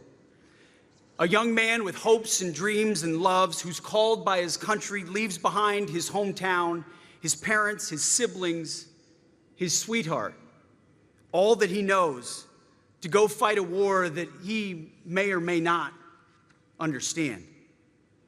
He's called to go through hell and back, to sleep in a trench, to eat out of a tin cup or on the hood of a Humvee, to pray as bullets and bombs thunder around him, to fear for the bullet or the mortar or the IED or the RPG with his name on it. He does it willingly and stoically because he loves his country, his brothers in arms, and his family. This is the story of the unknown, the story of the fallen soldier who we have gathered today to honor. It is the story of the American warrior. He answered the call, fought, and died for this republic, the ultimate sacrifice of a free people. You see, the American soldier fights not because he hates what's in front of him, but because he loves what's behind him. We honor his selfless sacrifice, his courage, his duty, and his love. As Jesus taught his disciples, greater love hath no man than this, that a man lay down his life for his friends. This love is a gift given freely, and yet this gift comes with responsibility to those living. We owe a duty to those who have fallen in war. They have paid a debt we can never repay, and for that, we owe gratitude and remembrance. We owe at least this, to remember their sacrifice and honor their memory year after year. Salute after salute, ceremony after ceremony, parade after parade, prayer after prayer, that by our remembrance, we keep lit the eternal flame of their heroic deeds in defense of our nation. And we owe eternal vigilance. Eternal vigilance, the price of freedom. These men died for something, the hope of a free, secure, and peaceful republic. That is our inheritance, and we must steward it and hand it down to our kids and our grandkids. We must live worthy of it. These men dreamt of a future in which their children would not fear of attack. No enemy could threaten their peace. No war could require them to take up arms.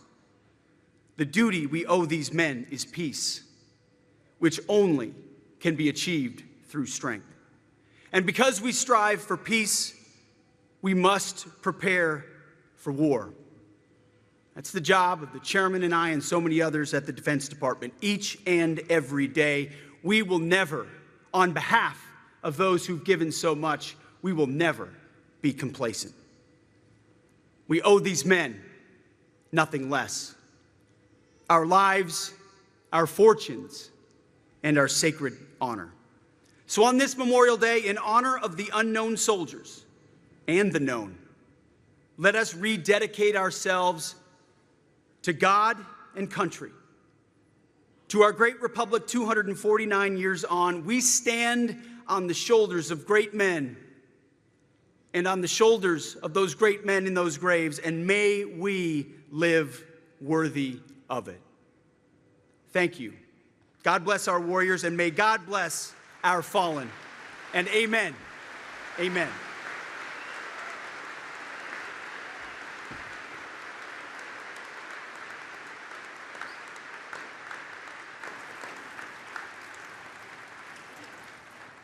Ladies and gentlemen, the United States Marine Band.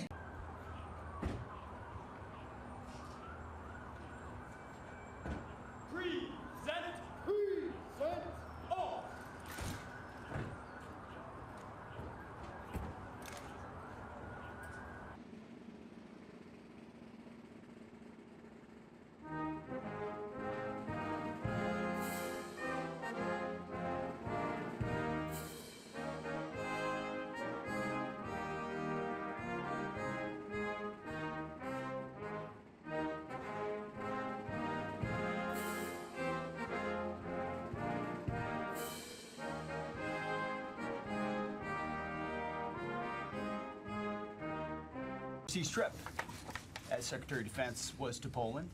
Had the opportunity to have dinner at the palace with sort of the political and populist support for American troops. That partnership is as strong today as it's ever been.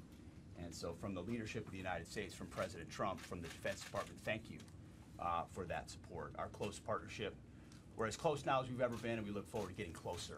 And we welcome you here to the Pentagon. So thank you so much. In Washington, D.C. today, and to continue our productive dialogue. We have reached a pivotal moment in the history of enduring alliance between Poland and the United States. Strong Polish-American relations are reflected.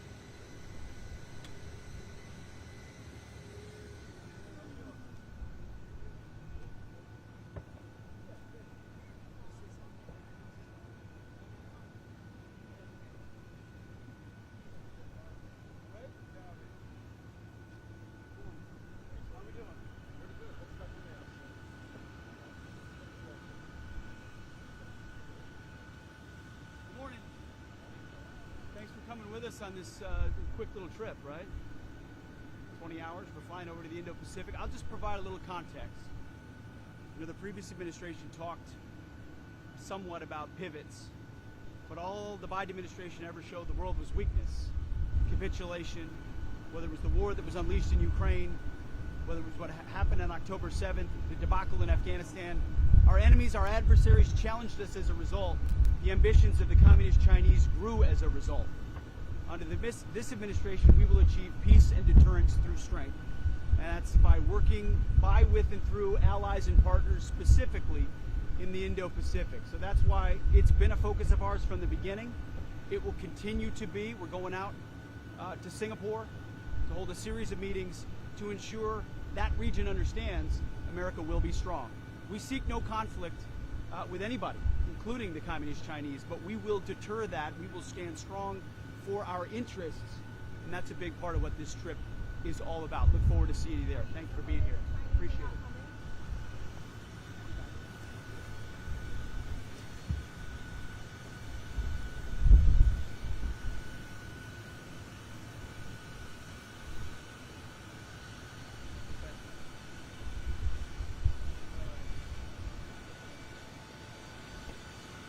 When President Trump asked me to serve as the Secretary of Defense, he gave all of us and me the mission of restoring the warrior ethos. And we're focused on that every single day. Now, one way we're doing this is by finding out what works at DOD and also what doesn't work. And that begins by finding out where we are spending taxpayer dollars. Now, part of what we've uncovered is that the Defense Department has become very much over-reliant on management, consultants, and contractors. We found that we likely have more contractors than we have civilian employees. And many of them, those contractors, are making more money than our career senior executive employees. To give you one example, the Air Force, working as a team with DOGE, cut that department's largest management consulting program. This joint team conducted a line-by-line audit of over 50 contract vehicles, saving $1 billion on the current program, $1 billion, and canceling its $3.8 billion extension, which we all know inevitably would have been spent. These, combined with other reviews over the past 2 weeks, have resulted in, get this, more than $5 billion in savings for the Department of Defense. Yes, $5 billion in addition to the over $5 billion we've already found in working with DOGE. So that brings the tally now to over $10 billion in real savings at the Department of Defense working with DOGE. And we're just getting started. I've empowered the Deputy Secretary of Defense, Steve Feinberg, a man with decades of practical executive experience in the private sector, to work with the services and DOGE to review all of our consulting contracts. We need to replace wasteful spending in favor of a culture focused on, get this, actual financial responsibility and stewardship, so that our limited funds are spent better on, things like healthcare and mission-related programs for our warfighters and their families. And that's why today I'm signing 3 separate memos dealing with reforming the Pentagon, reducing bureaucracy, and moving money toward the needs of our warfighters. The first memo, and all 3 are right in front of me right here, responsibly reduces the number of management consultants and contractors. Again, these are consultants, not frontline fighters. They're giving us PowerPoints that we need less of, and we need more actual application. Second, the second memo lays out needed reforms to the department's usage of executive assistants. Think about proper ratios.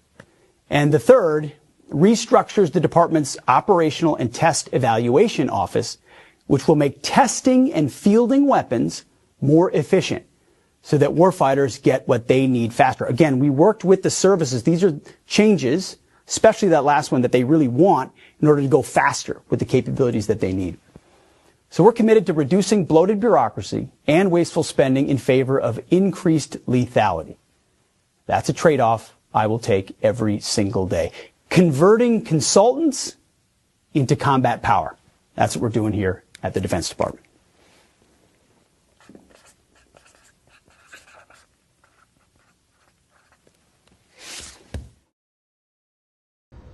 So before we get to those hard truths, and to make sure our friends in the press, our words are not misconstrued as they so often are, let me begin by saying we do not seek conflict with Communist China. We will not instigate nor seek to subjugate or humiliate. President Trump and the American people have an immense respect for the Chinese people and their civilization. But we will not be pushed out of this critical region. And we will not let our allies and partners be subordinated and intimidated. China seeks to become a hegemonic power in Asia, no doubt. It hopes to dominate and control too many parts of this vibrant and vital region. Through its massive military buildup and growing willingness to use military force to achieve its goals, including gray zone tactics and hybrid warfare, China has demonstrated that it wants to fundamentally alter the region's status quo. We cannot look away, and we cannot ignore it. China's behavior toward its neighbors and the world is a wake-up call, and an urgent one. China uses its vast and sophisticated cyber capabilities to steal technology and attack critical infrastructure in your countries and in the United States as well. These actions not only compromise our countries, but endanger the lives of our citizens. In the South China Sea, China harasses its neighbors, many of which are here in the room today. China seeks to intimidate you in your own waters. We've all seen the videos and pictures of water cannons and ship-to-ship collisions and illegal boardings at sea. We're also seeing the illegal seizing and militarizing of lands in the South China Sea. These actions reveal a lack of respect for neighbors, and they challenge sovereignty, freedom of navigation, and overflight. We are watching very closely China's destabilizing actions. And any unilateral attempt to change the status quo in the South China Sea and the first island chain by force or coercion is unacceptable. Every day, you see it. China's military harasses Taiwan. These activities have been paired with China's rapid military modernization and buildup, including huge investments in nuclear weapons, hypersonics, and amphibious assault capabilities. It has to be clear to all that Beijing is credibly preparing to potentially use military force to alter the balance of power in the Indo-Pacific. We know, it's public, that Xi has ordered his military to be capable of invading Taiwan by 2027. The PLA is building the military needed to do it, training for it every day, and rehearsing for the real deal. Admiral Picaro has spoken very clearly about this on multiple occasions.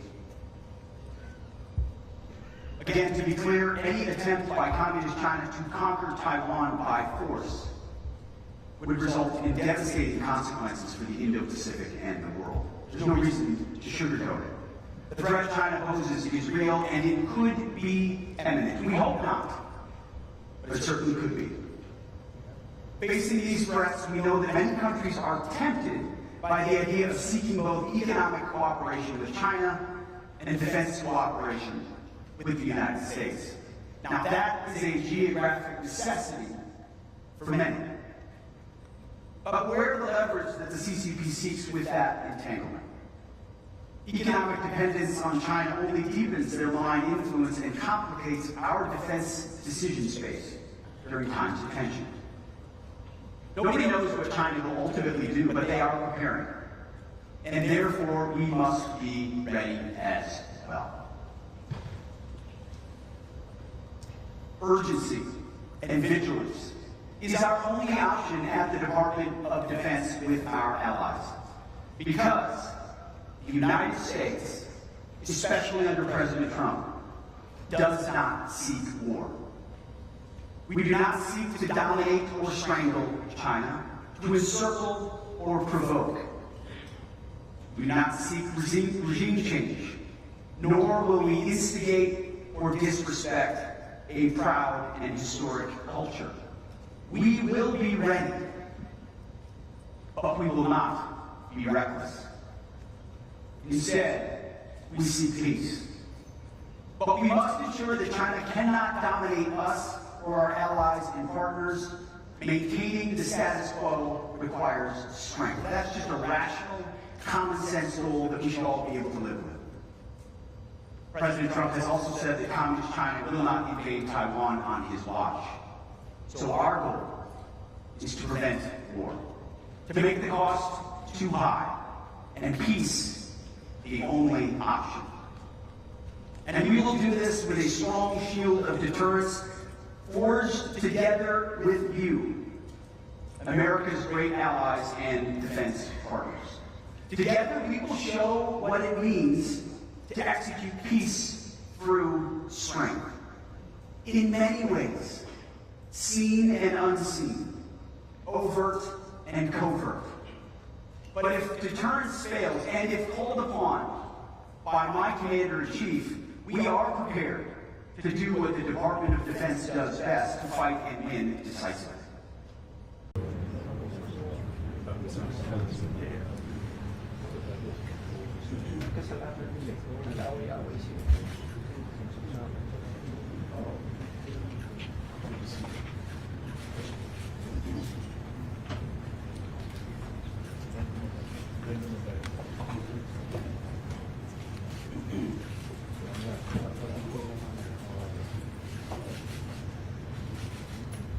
Well, greetings to all of our friends from Japan, Australia, the Philippines, a core group here. A meeting we've been looking forward to from the beginning of this gathering. We've got a lot of friends and allies and partners here, but none closer than this group. Deputy Prime Minister Marles, Minister Nakatani, to convene my first, but not the first, trilateral defense ministers meeting. We've all met individually multiple times, got to know each other quite well, and this trilateral work is truly critical to deterring China and maintaining peace through strength in the Indo-Pacific.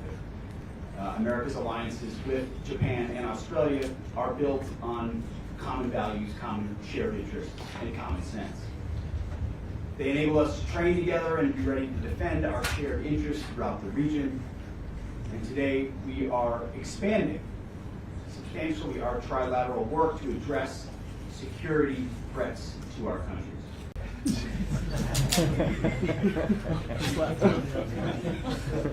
There you are. No. How are you? Yes, nice to see you again. Nice to see you. Yes, yes. I will do in 3 months. Absolutely. Yes, after, yes.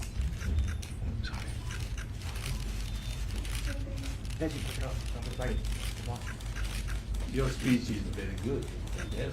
Thank you. I look forward to talking with you more. Yes, thank you. Really appreciate it. You got it. Thank you. Well, the opening question is a very good one.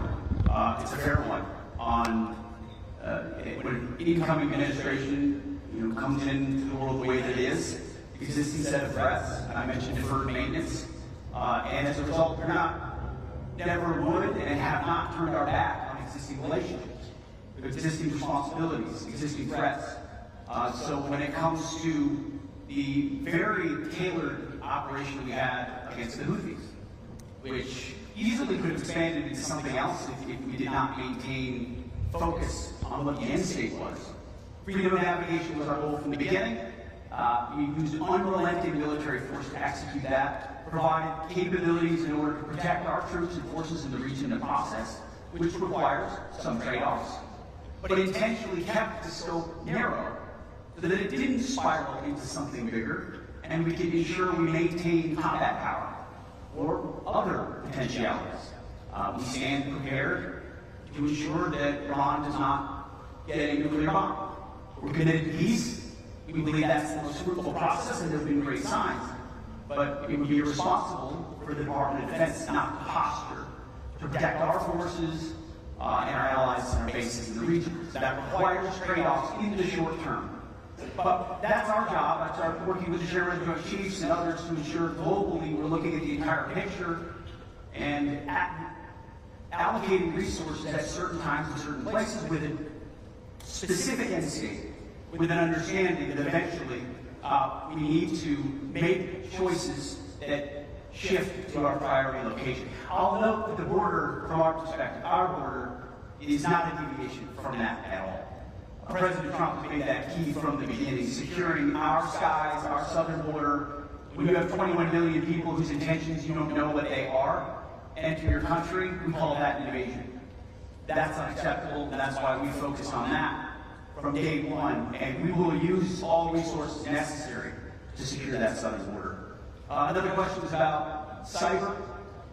It needs to be fully integrated into how we operate. I can't tell you how often Admiral Picaro brings that up, both in hunt forward and defensive, offensive and defensive capabilities, training, working together at the request of allies and partners who seek that capability, and then many of which have capabilities that are a multiplier effect for ours.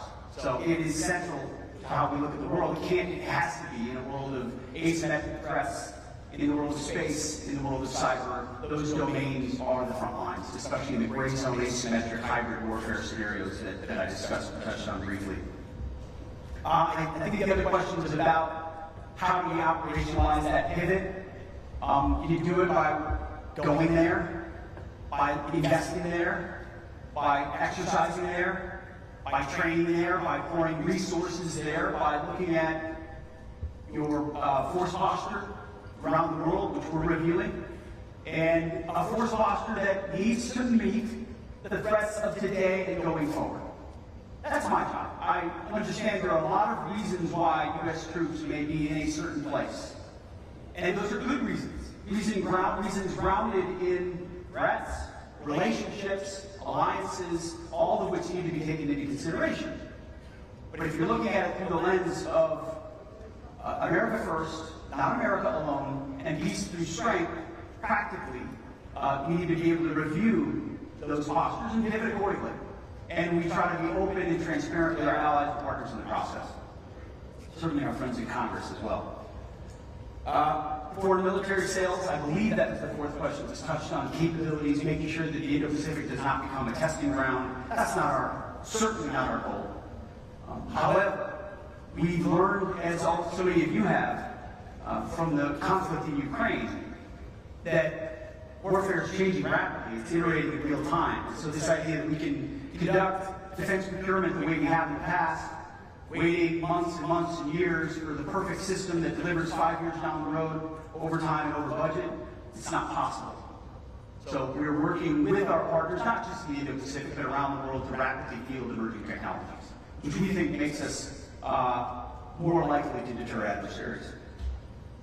And then the fifth question was Europe's role in the region. Oh, yes, a big one. And I think there are understandable reasons why other countries would take a different view. I mentioned it briefly.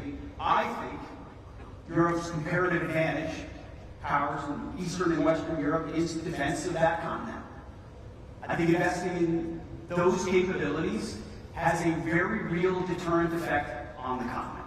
We welcome that. I've also had a lot of ongoing conversations with our military leadership in the Indo-Pacific, and there is something to be said for the fact that China calculates the possibility and does not appreciate the presence of other countries on occasion or as part of the dynamics or decision-making process. And if that is reflected in their calculus, then that's useful.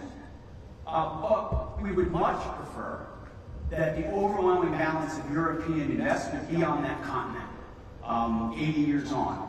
So that as we partner there, which we will continue to do, we're able to use our comparative advantage as an Indo-Pacific nation to support our partners here. Thank you very much. We'll take a few more in the second round, and then we'll wrap up. Of defense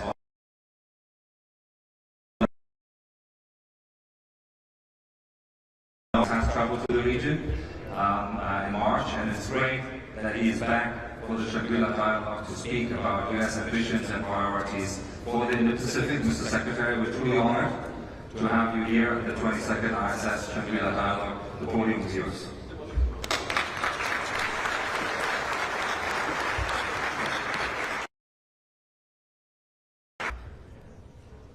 Well, good morning. It is great to be in Singapore and Bastion. Thank you very much for the warm. Defense leaders from across the Indo-Pacific and the world. And I want to thank IISS for hosting us this morning. As was mentioned, I'm certainly proud to be back in the Indo-Pacific Secretary of Defense. And I'm going to keep coming back and back and back again. You're stuck with me. But it's not just me. America is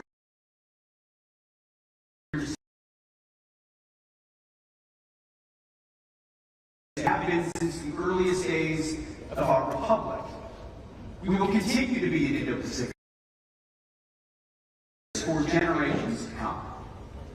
And under President Trump's leadership, the United States is committed to achieving peace through strength. That starts with deterring aggression around the world and here in the Indo-Pacific, here in our priority theater, here with you and our partners. The United States stands ready to work with any country that is willing to step up and preserve the global and regional peace that we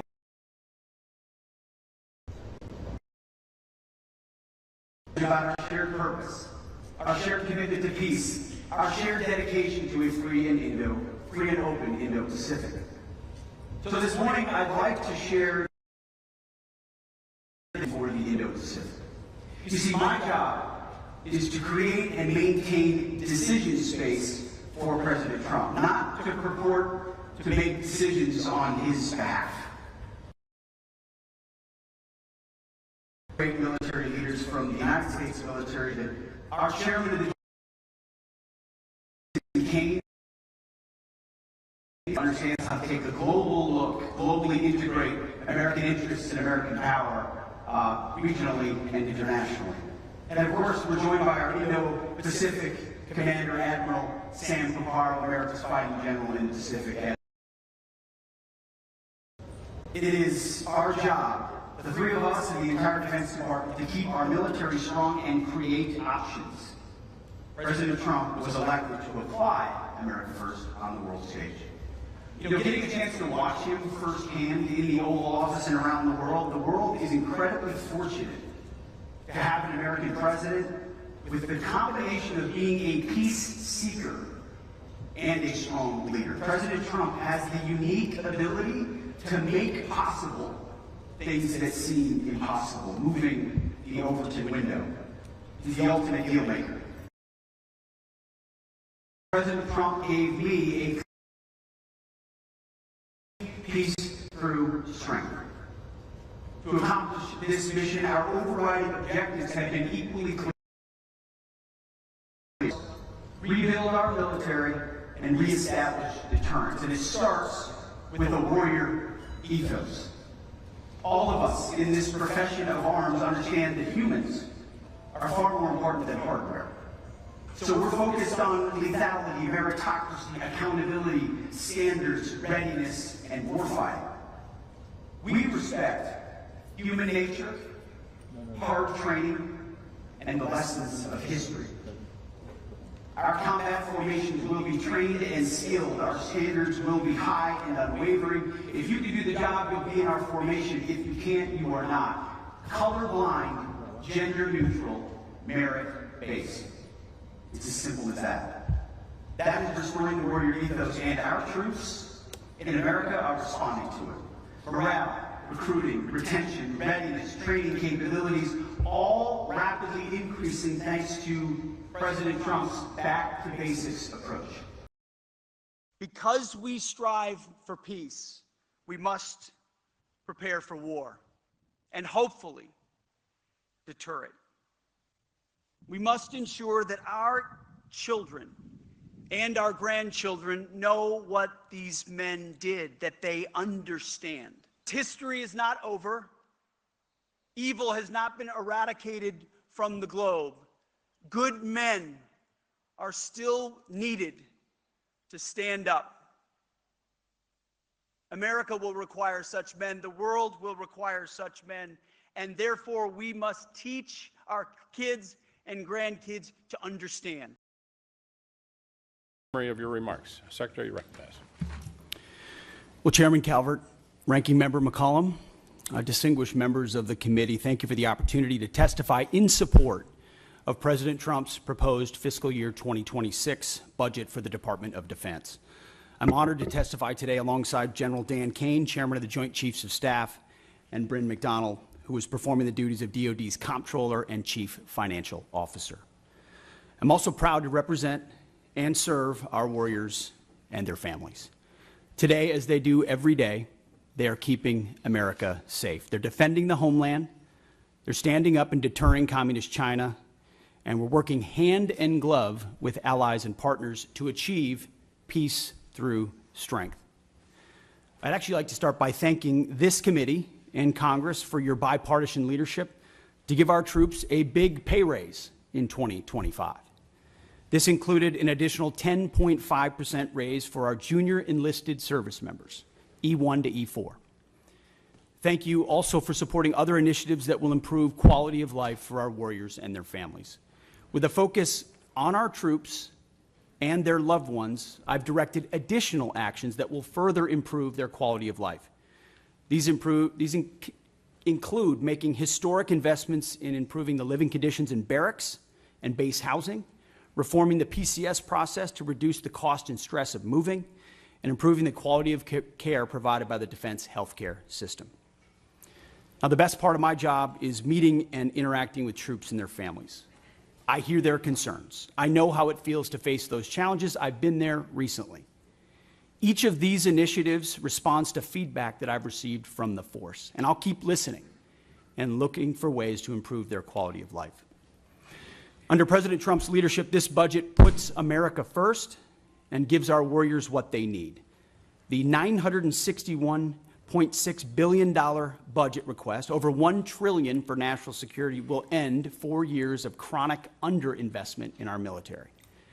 In the last 4 months, we've moved quickly to reverse course after 4 years of weakness and mismanagement. We've found nearly $30 billion in savings across the department, and we reinvested those savings. We've killed wasteful programs, targeted bureaucratic excess, and redirected funding from Biden-era priorities to President Trump's priorities. We are re-optimizing the civilian workforce and repositioning resources to better support our warfighters. We're working with the Department of Homeland Security to increase border security. We've reduced China's malign influence in our hemisphere. We've defended freedom of navigation in the Red Sea. However, we still have a lot of work ahead of us to achieve peace through strength. To carry out the President's mission, we have 3 core priorities, as was mentioned: restore the warrior ethos, rebuild our military, and reestablish deterrence. First, we're restoring the warrior ethos. President Trump has charged me with focusing on warfighting, lethality, meritocracy, standards, and readiness. That's exactly what we're doing. We're focused on what's important: warfighting and warriors. We're sweeping away distractions and bloated bureaucracy. We've set standards that are high, equal, and unwavering. DEI is dead. We replaced it with a colorblind, gender-neutral, merit-based approach. Our force is responding positively, incredibly, to these changes. And thanks to President Trump, recruiting and retention is higher than it's been in decades at historic numbers. This budget provides a historic level of funding for military readiness, putting our warfighters and their needs first. Second, we're rebuilding our military. 25 years ago, our military was unchallenged, yet we squandered that advantage as China carried out an unprecedented military buildup. President Trump is correcting those mistakes. We're reviving the defense industrial base, reforming our acquisitions process, rapidly fielding emerging technologies to put the best weapons in the hands of our warfighters. This includes investment of $25 billion in the Golden Dome for America, a down payment on President Trump's priority to defend our homeland. It also commits more than $62 billion to modernize and sustain our nuclear forces.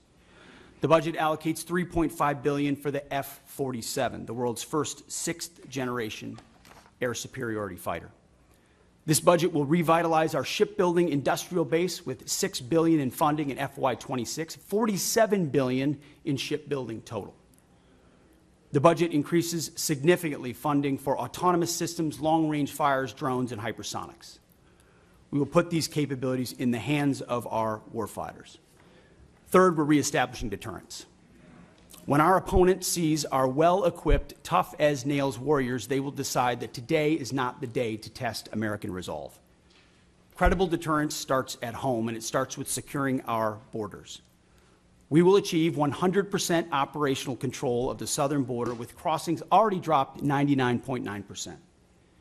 It also starts in our neighborhood in the Western Hemisphere. As you know, as we've said, the Indo-Pacific is our priority theater, and China our pacing threat. That's why I've traveled twice to the Indo-Pacific region to meet with our allies and partners, and they have responded. As we shift in that direction, President Trump looks to those allies and partners to step up, to share in the burden of their own defense. He also sees them, as I do, as force multipliers alongside the United States, and we are making progress in that. As the President has rightly pointed out, it's only fair that our allies and partners do their part. We can't want their security more than they do. So the Department of Defense is executing a common sense agenda to achieve peace through strength.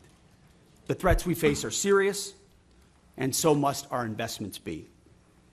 So what this budget does, it matches capabilities to threats. We must overcome decades of neglect and decline.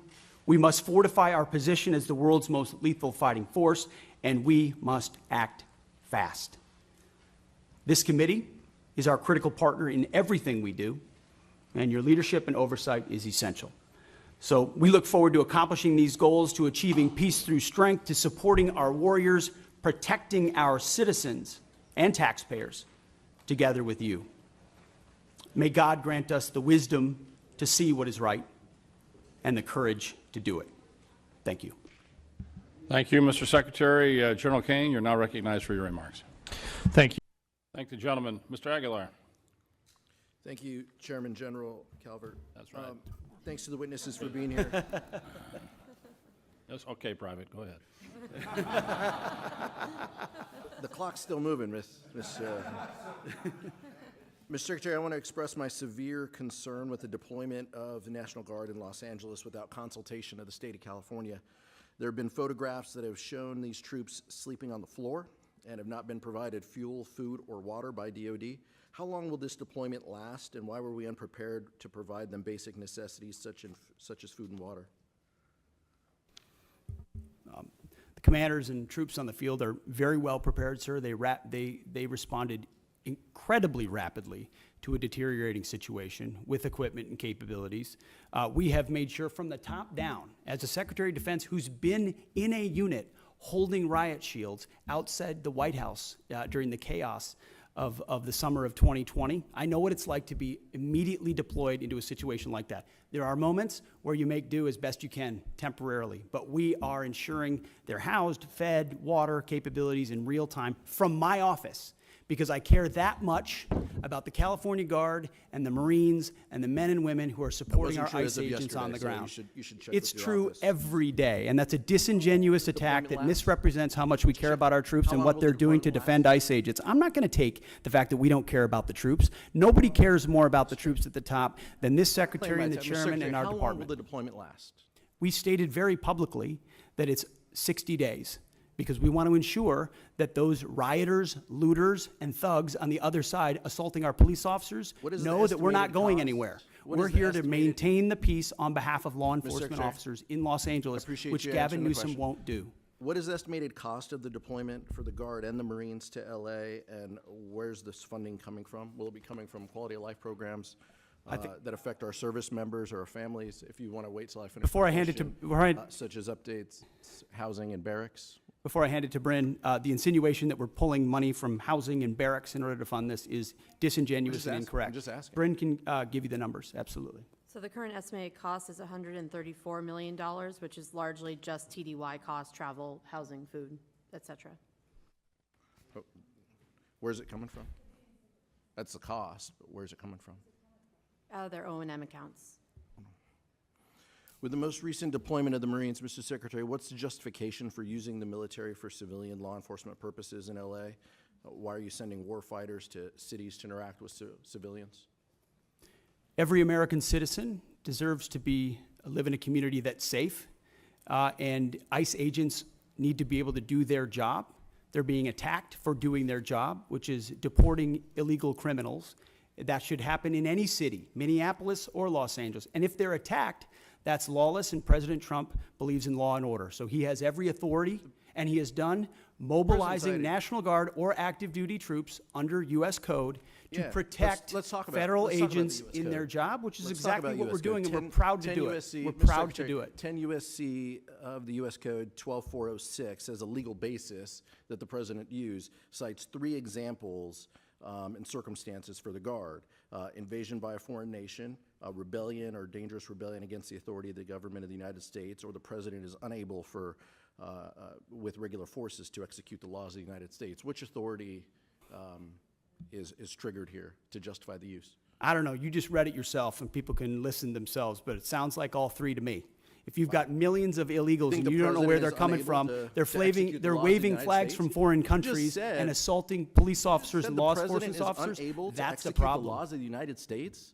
No, the governor of California is unable to execute the laws of the United States. The President, you said all 3 governor apply. of the California has failed to protect his people, along with the mayor of Los Angeles, and so President Trump has said he will protect our agents, and our Guard and Marines are proud to do it. The law also says, Mr. Secretary, that the orders for these purposes shall be issued through governors of the states. You and I both know that President Trump has all the authorities necessary, and thankfully he's willing to do it on behalf of the citizens of Los Angeles, on behalf of our ICE agents, and behalf of our country. We've also pulled $1 billion for the border as well. So this just goes into the same fund, 134. What did Congressman, what's the 134 million? I was asking Ms. McDonald. Okay. 134 million goes on top of the billion that's been pulled for the border. So the funding that was pulled for this year was largely in FSRM, and in this budget, we're actually looking to plus that funding back up to backfill that for our troops and for their families. Thank you, Mr. Chairman. Thank the gentleman. Mr. Valadeo. Thank you, Chairman. Thank you, Secretary. Thank you, General. Thank you, Ms. McDonald, for being here. Thank you, General, Chairman. I'm grateful for your service and grateful, Mr. Chairman, for the hearing today. I don't want to pile on, Mr. Secretary, and I'm brand new to this subcommittee, but I will say that in the same way we wouldn't go into battle without knowing the number of troops, our weaponry, the number of armaments, equipment, supplies, it's really almost impossible for this committee to do its job without details from the President, from the Department, on a budget request. So I wonder whether or not we could get a commitment from all of you to come back before the committee when the full the President's budget request has been delivered, so you can answer questions in detail about it. Certainly, we'll make sure you get those details, Congressman. Well, getting the details is important, but also being able to answer questions about those details and what they mean, I think would be helpful. So obviously, this is the chairman's decision, but I would ask you to consider coming back before the committee when the President's budget request is submitted to us, so we could get your sense of the various items in it. I want to go back to a topic I think Ms. Capter raised, which is Ukraine, and I really appreciate your comment that when you referred to partners on our side like Ukraine, so I'm glad we still consider them partners on our side. Last week, the Ukraine Defense Contact Group met in Brussels. I know we did not attend, you did not attend, and I don't believe you appeared even remotely, but that was a meeting which allies coordinated billions in aid to help Ukraine. We're talking about funding right now without a budget, without a plan to sustain U.S. support in what I consider the most serious conflict in Europe in a generation. So can you at least give us a sense, Mr. Secretary, of the presidential drawdown aid authorized through January 20th? Do you know how much has actually been delivered? Which PDA? Just the presidential authority that was given through January 20th when the new administration took over. Ongoing PDA 71 through 74, and there's the 75th, which has not been allocated, and we're in the middle of drawdown 71 through 74. Okay. And do you have a sense of the how much has actually been delivered? I don't know the exact amount that has been delivered, but we're actively monitoring it as well as the lifespan of certain munitions, what munitions remain critical for us, critical for them, critical for allies like Israel. We're paying very close attention to the Okay. And you can give us a detailed, thank you. Do you know whether the department or the president is prepared to ask for funding for the Ukraine Security Assistance Initiative, and at what level? It is a reduction in this budget. As you know, this administration takes a very different view of that conflict. We believe a negotiated peaceful settlement is in the best interest of both parties and our nation's interests, especially with all the competing interests around the globe. I don't think the word victory has been well defined or the path to it. And as a result, a path to peace that stops the killing and the carnage is something that President Trump is very invested in. Well, look, I would certainly, I think I would define victory as making sure incursions, illegal incursions by the Russian Federation into Ukraine, which is a sovereign nation, would be a victory, but I'll leave that aside. I want to just touch briefly on, with the limited time I have, the President has announced $175 billion Golden Dome. It's been talked about. I know that what has been talked about, we understand that reconciliation includes a $25 billion down payment. We haven't really received much in clarity on the specifics. Can you tell me what the $25 billion will be used for? Excuse me. There are many specifics that are not fitting for this setting. We're happy to get you at the appropriate level the specifics you request. But what we've done is we've built out the entire understanding of what the architecture would look like, ensuring it includes existing capabilities that can be fielded rapidly. As President Trump has made the case, we need this now, not conceptually in the future. You know, we had SDI under Ronald Reagan, which was a concept. We've fast forward to the ability to deliver these things, and the American people deserve that kind of protection. So multiple layers for multiple different types of threats, coordinated with sensors, both on the ground and in space at other layers. And we've got one of our best Space Force generals fully focused on that project in General Gutlein, who has a background in understanding those types of architectures. So we've pulled the program up to the Office of Secretary of Defense to make sure it's monitored on a monthly basis. Can you tell us what the appropriations request will be for Golden Dome in the 26th fiscal year? Well, the gentleman gets... Go ahead, Bren, excuse me, Ms. McDonald, you can get back to us on that and for the record, and we would appreciate that. Mr. Fleischman, you're recognized. Thank you, Mr. Chairman. Want to welcome Secretary Hegseth, General Kane, and Mrs. McDonald. Thank you. This has been an outstanding hearing. Let me just say this. The world is a dangerous place. The nation is a dangerous place. Heartfelt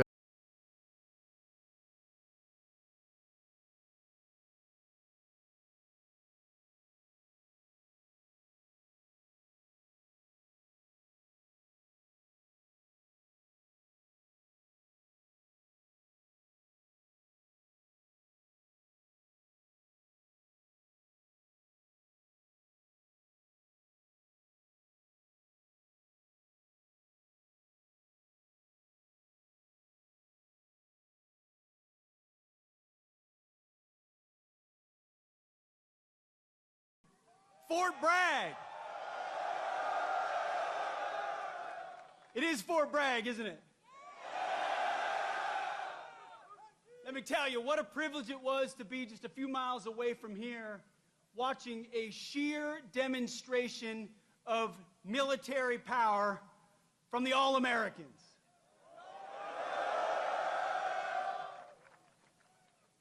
It's incredible. I wish every American could stand in that field and watch 600 paratroopers fall from the sky after preparatory fires and assault on the objective. That's sheer American firepower.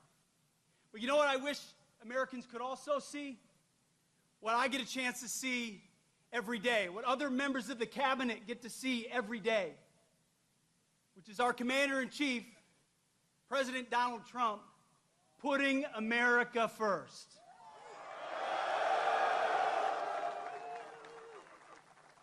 It doesn't matter the situation, whether he's meeting with foreign leaders, we're meeting in the Oval Office, or he's talking to soldiers.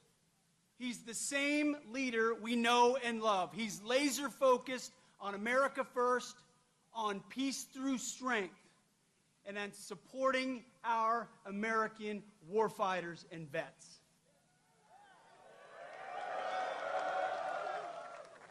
You know exactly where his compass is. You know exactly what he believes. And what I tell troops when we travel across the world, and I've had a chance to meet so many of you fine Americans, what I always say, the message from our Commander-in-Chief is, he has your back.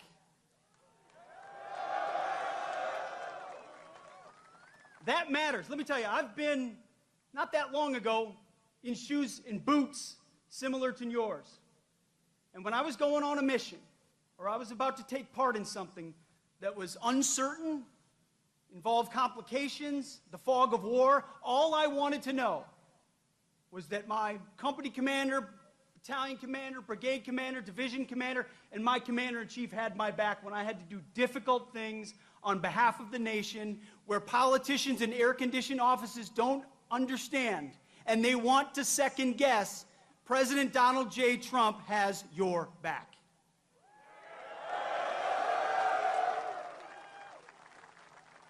So at the Defense Department, we're doing 3 critical things at his direction. Number 1, we're restoring the warrior ethos. We're getting back to basics. Standards, accountability, readiness, training, warfighting, lethality. We're not a college or a university. We're not interested in your woke garbage and your political correctness.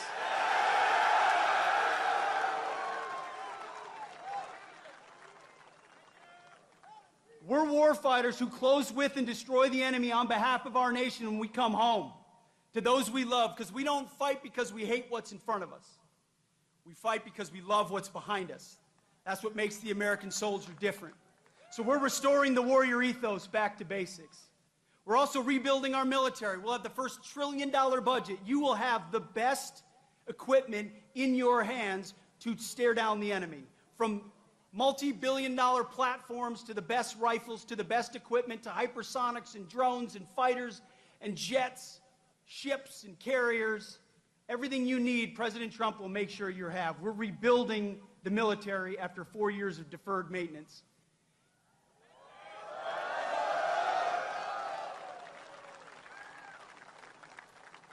And finally, we're reestablishing deterrence.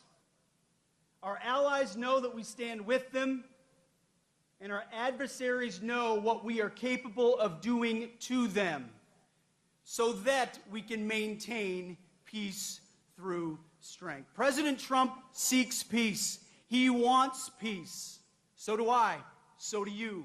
For our families, for our kids and our grandkids. But those who long for peace must prepare for war.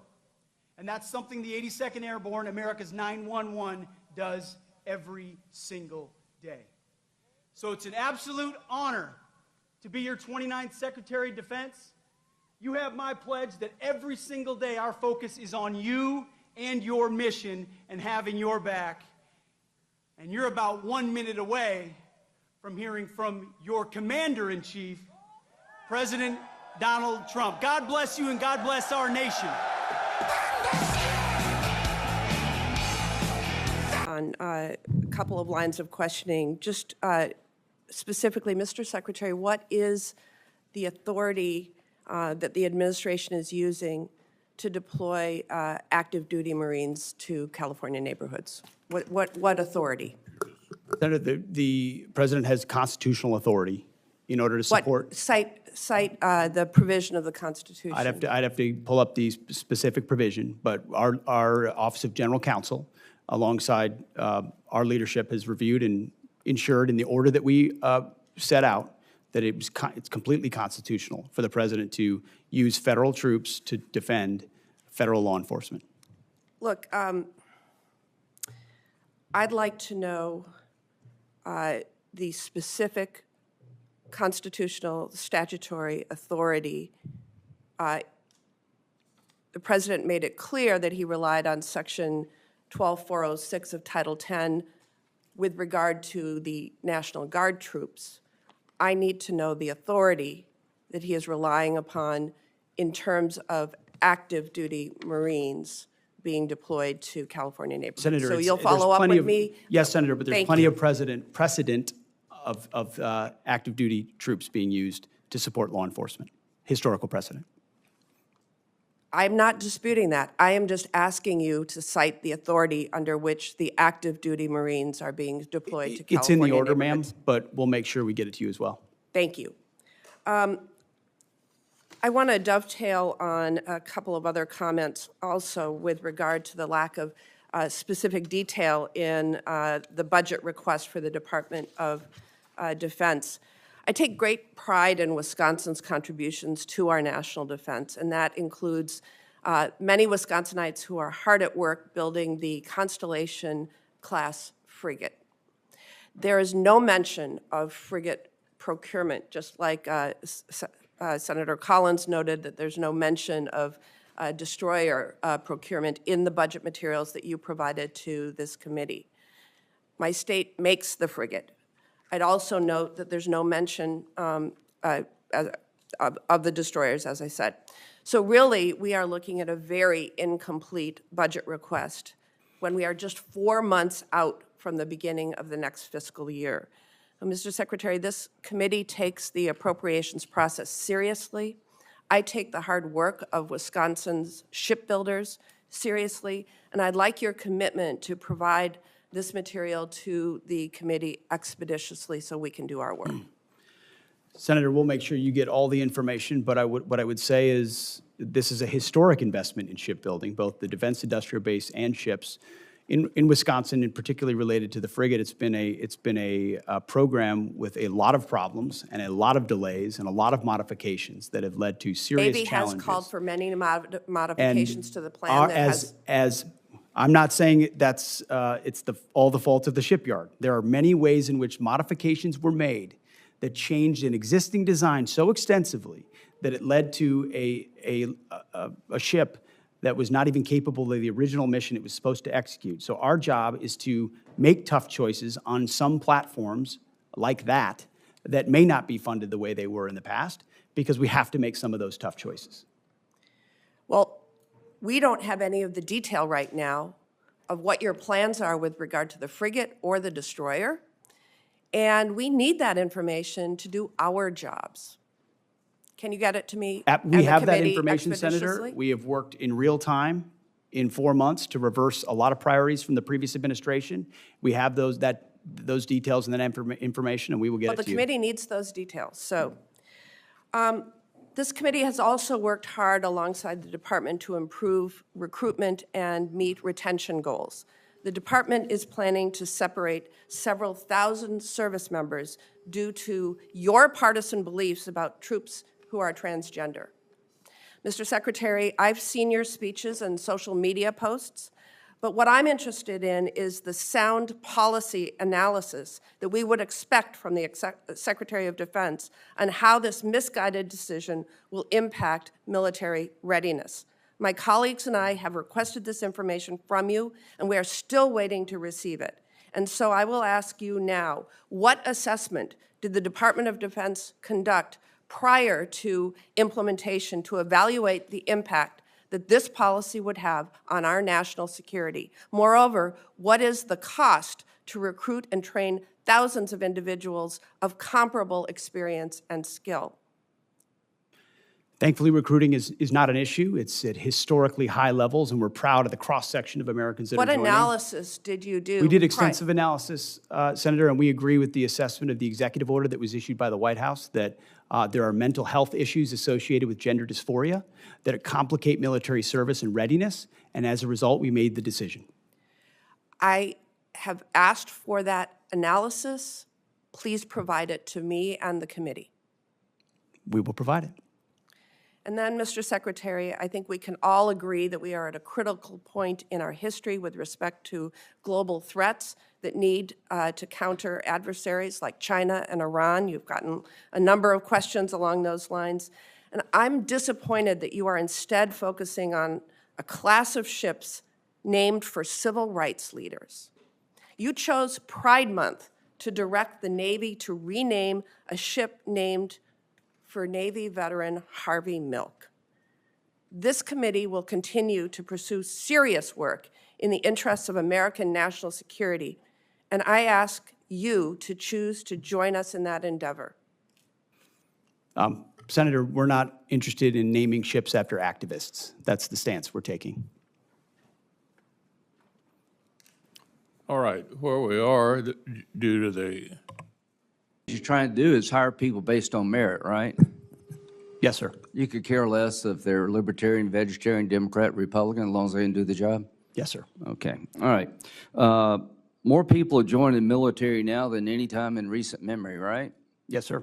So the situation described by Senator Murray is not being viewed by other Americans because they're signing up in droves. Senator, there's been a historic surge. You know why? Because they think you're a winner. They think you're going to lead. They think you're going to have their back. That's why they're signing up. Keep doing what you're doing. Now, do you agree that the world kind of miscalculated Hitler in the 20s and 30s? Certainly did not understand the scope of the threat. Yes, Like Senator. the guy wrote a book, I want to kill all the Jews, and nobody believed him. You remember that? General Kane, is that a fair statement that the military-industrial complex of the 20s and 30s really didn't miscalculated Hitler? Yes, sir. The danger of that is like 50 million people get killed. So let's don't do that now. As to Iran, they say they want to kill all the Jews. Do you agree with them? I believe they mean what they chant. Yes, Senator. Do you agree with that, General Kane? Sir, I think they've got some agendas for sure to. Well, is that advance agenda to use a nuclear weapon against Israel? Sir, I think they would potentially. They had a nuclear weapon. Would they use it against Israel? In your professional military judgment. Sir, I think they'd use it to pressure Israel. I don't know whether they would use it. Well, is it 50-50, 60-40, 70-10? What is Sir, it? I don't know what the percentage is. Well, you can't be wrong, can you? What does Israel think? Sir, I think they think they would potentially. What do you use think, nuclear. Mr. Secretary? If they had a nuclear weapon, would they use it to wipe out Israel? I think Israel believes, and quite understandably, Do you believe that? That it is an existential Do threat you to their believe existence. that? Hold on, and then in the hands of the wrong Iranian, a cleric or a radical, that they would seek to Well, use is this a radical cleric that exists there today? Well, as of If right he's now, not, yes. who the hell would be? So I'm trying to get everybody to think, let's don't do what we did in the 30s. They're going to use a nuclear weapon if they get it. Are they trying to build a nuclear weapon versus a peaceful nuclear power program, Mr. Secretary? Have the Iranians been trying to build a nuke? There are plenty of indications that they have been moving their way towards something that would look a lot like a nuclear weapon. Does China intend to take Taiwan by force if necessary? We don't believe they've made that decision yet, but certainly if you look at their exercises that they're performing in that area, they What look do you a lot think, like General what that would Kane? look Do you like. think China is intent on taking Taiwan? Sir, I think it's not to split hairs, but I think it depends on what you define take. I think if like take it over. I think if they could get them their way, for sure. Do I think they're going to use military capability? Maybe, maybe not. Do we need to be prepared for that? Yes. Okay. Is Putin going to stop in Ukraine? I don't believe he is, sir. I think he'll What do you go think? until. What do you think, Secretary? Is he going to stop? Remains to be seen, Senator. Well, he says he's not. I mean, you know, this is the 30s all over. It doesn't remain to be seen. He tells everybody around what he wants to do. Are you familiar with his military buildup in terms of armaments? It's well beyond what we need to do to take Ukraine. Listen, I think I like what you're doing. I just think we got to get this stuff right. Iran cannot have a nuclear weapon because they'll use it. They're homicidal maniacs who are religious Nazis. China is an expansionist power who will take Taiwan if we don't deter them. Russia will dismember Ukraine and keep going if we don't stop them. Radical Islam, are they still out there, General Kane? Sir, I think there are still folks that would do America harm. So is ISIS dead? No, sir. Is Al-Qaeda dead? Mostly, and dying more every day. Yeah, but are they still out there trying to get here? Yes, sir, to a certain So the extent. threat of radical Islam is still real to the American people? Yes, sir, if allowed to scale. We Yeah. work hard to not allow that to happen. And how you do that? You hit them over there before they come here, right? So we have a variety of ways, as you know. It's better to have partners than do it by yourself? Always, sir, yes. Okay, so go over just a little bit. The point is, radical Islam is out there. They're trying to get here. Ms. Secretary, if they had a nuclear weapon, would they use it? Would Al-Qaeda use a nuclear weapon if they had one? Senator, a nuclear weapon in the hands of al-Qaeda would be a very bad thing. Is there a whole lot of difference between a nuclear weapon in the hands of Al-Qaeda and the Ayatollah in Iran? I don't think so. They just have a different religious reason to do it. The point is, these budgets are important, but we need to up our game. We need to build more ships because China's building more ships. So we need to hit the enemy before they hit us. We need the ability to project. As to, final thought, as to Russia, China buys and India buys 70% of Russia's oil, Mr. Secretary. Are you familiar with that? Yes, sir. If they stop buying cheap Russian oil tomorrow, would that grind Putin's war machine to a halt? It's a vulnerability. Yes, sir. We have an ability through legislation to get China and India's attention that if you keep buying cheap Russian oil to empower Putin to kill Ukrainian children, you're going to lose access to our markets. I would urge you and the administration to use that tool to get the attention of China and India. I'll end with this. We're not going to evict every Russian from Ukraine. I'm a practical guy. But we got to end this war so we don't entice China to take Taiwan, and we don't encourage Iran to think we're just all talk and stopping their nuclear ambitions. So you live in very dangerous times. I want to help you. General Kane, you're the right man at the right time. Thank you. Senator Reed, and then Senator Durbin and Senator Hoeven. Chairman McConnell, thank you. Secretary, an issue for me as a Kansan, but an issue for folks who fly out of Ronald Reagan National Airport. January 29th, Army Black Hawk helicopter and a commercial airliner arriving at DCA from Wichita collided midair. I know you're aware of it. You were involved in responding on the night of the accident, January the 29th. It killed 67 individuals, many of them Kansans. I want to hear a confirmation from you. Since that flight, I ask, as did the Department of Transportation, the FAA, that the helicopter flights emanating from the Pentagon be put on pause. It's my understanding from information from the Army is that since January 29th, 7 flights have taken off and landed at the Pentagon. 6 of those flights occurred during periods of high volume at DCA.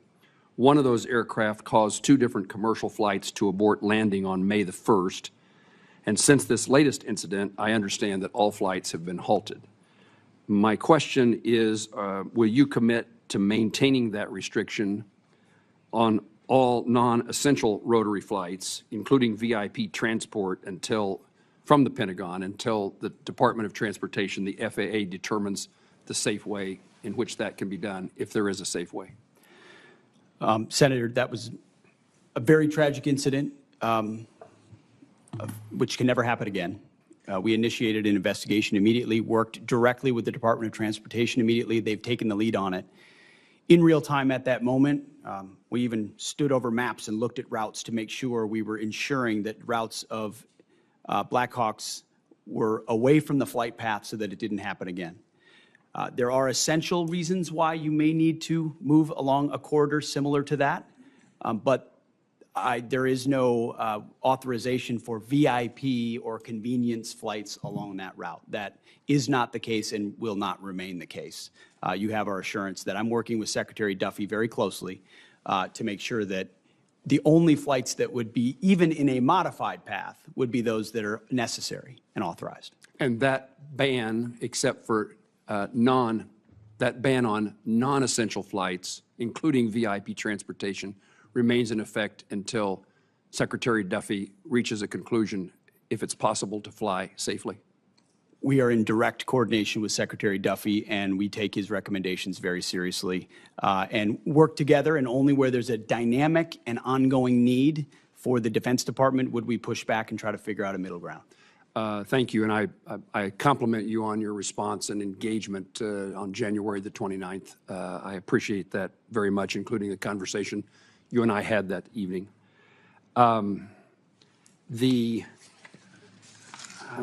There's so many national and international issues I want to talk to you about, but I also want to make certain that some things that no other member of this committee would ask about a circumstance that I've encountered in Kansas, and we've sought the Department of Defense's help, and we're fighting, in my view, we're fighting the bureaucracy. We have a Army Corps of Engineers lake in Kansas. It's next to a city, a community called Council Grove. It's a county seat town of several thousand people. Their community depends upon the tourist traffic and usage of that lake. They had a manager, a ranger at that lake. The Corps did. That ranger shifted to another lake. The hiring freeze prevented somebody from being hired to replace that person. The Secretary of the Army, I appreciate his cooperation, signed a waiver to allow the hiring, but now we have been told weeks to months for the Army Corps of Engineers to go through the hiring process to replace the person. And if I could get your attention or your staff's attention to see if there is not a faster way.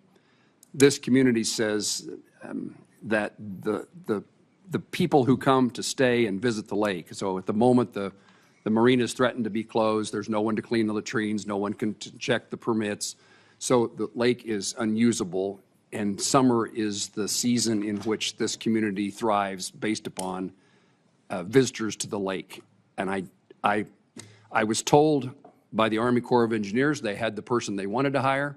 That person had applied, but the hiring freeze prohibited him from being hired. And they have people in mind to be the seasonal employees to do the seasonal work at the lake. But now the bureaucracy, my word, not anybody else's, I suppose, the bureaucracy of the Army Corps of Engineers delays this even weeks or months longer. The season, we've already missed Memorial Day. Can you help me? This is an issue we were made aware of almost in real time, and the Secretary of the Army was very responsive. He was. And I'm actually meeting, as it happens today, with the Director of the Army Corps of Engineers to, across the board, identify where this is happening and free it up, so it'll get special attention. I appreciate that very much. The season is fast dissipating for the success of that community's economic well-being.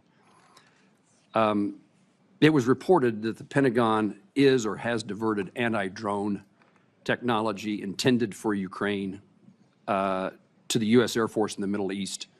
And the explanation for that was the safety and security of our military men and women in the Middle East depend upon this technology. And I assume no one can argue with the importance of protecting our military. Was there a precipitating factor that caused that circumstance to be, that move to be necessary? And is there any plan to provide Ukraine with the necessary technology to replace that anti-drone defense, those anti-drone defenses?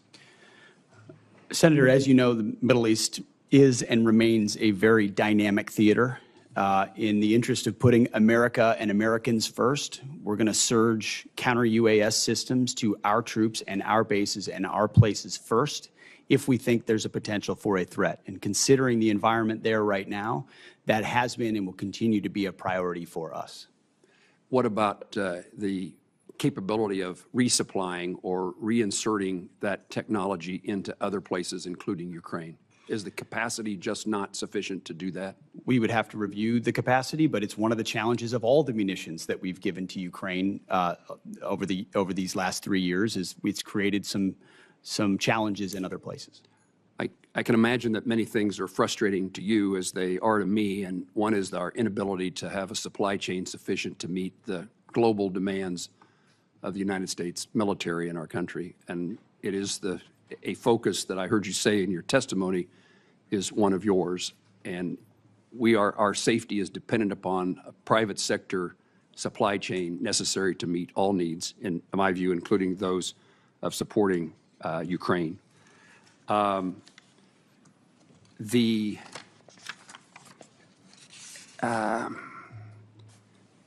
very supportive of the department's review of our withdrawal from Afghanistan, the United States withdrawal from Afghanistan. I think it was one of the saddest days in my experience as a member of Congress to see the circumstances and the nature of our departure and the loss of life that occurred in that effort. It is important that we do, when we're withdrawing, we do it in a way that protects our interests, and we did not do that in my view. It's also a poor signal to our adversaries that we are feckless, we're incapable of doing things well. It also is a message to our allies that we may not remain strong and keep our commitments to them. So while I wouldn't debate the departure from Afghanistan, in my view, it's undebatable about the nature of the withdrawal and how damaging it was to our country. In the midst of all that chaos, we abandoned thousands of Afghans who worked side by side with Kansas soldiers. I hear about it frequently, and I heard more about it back at the time about who we left behind that were allies and friends of those who served.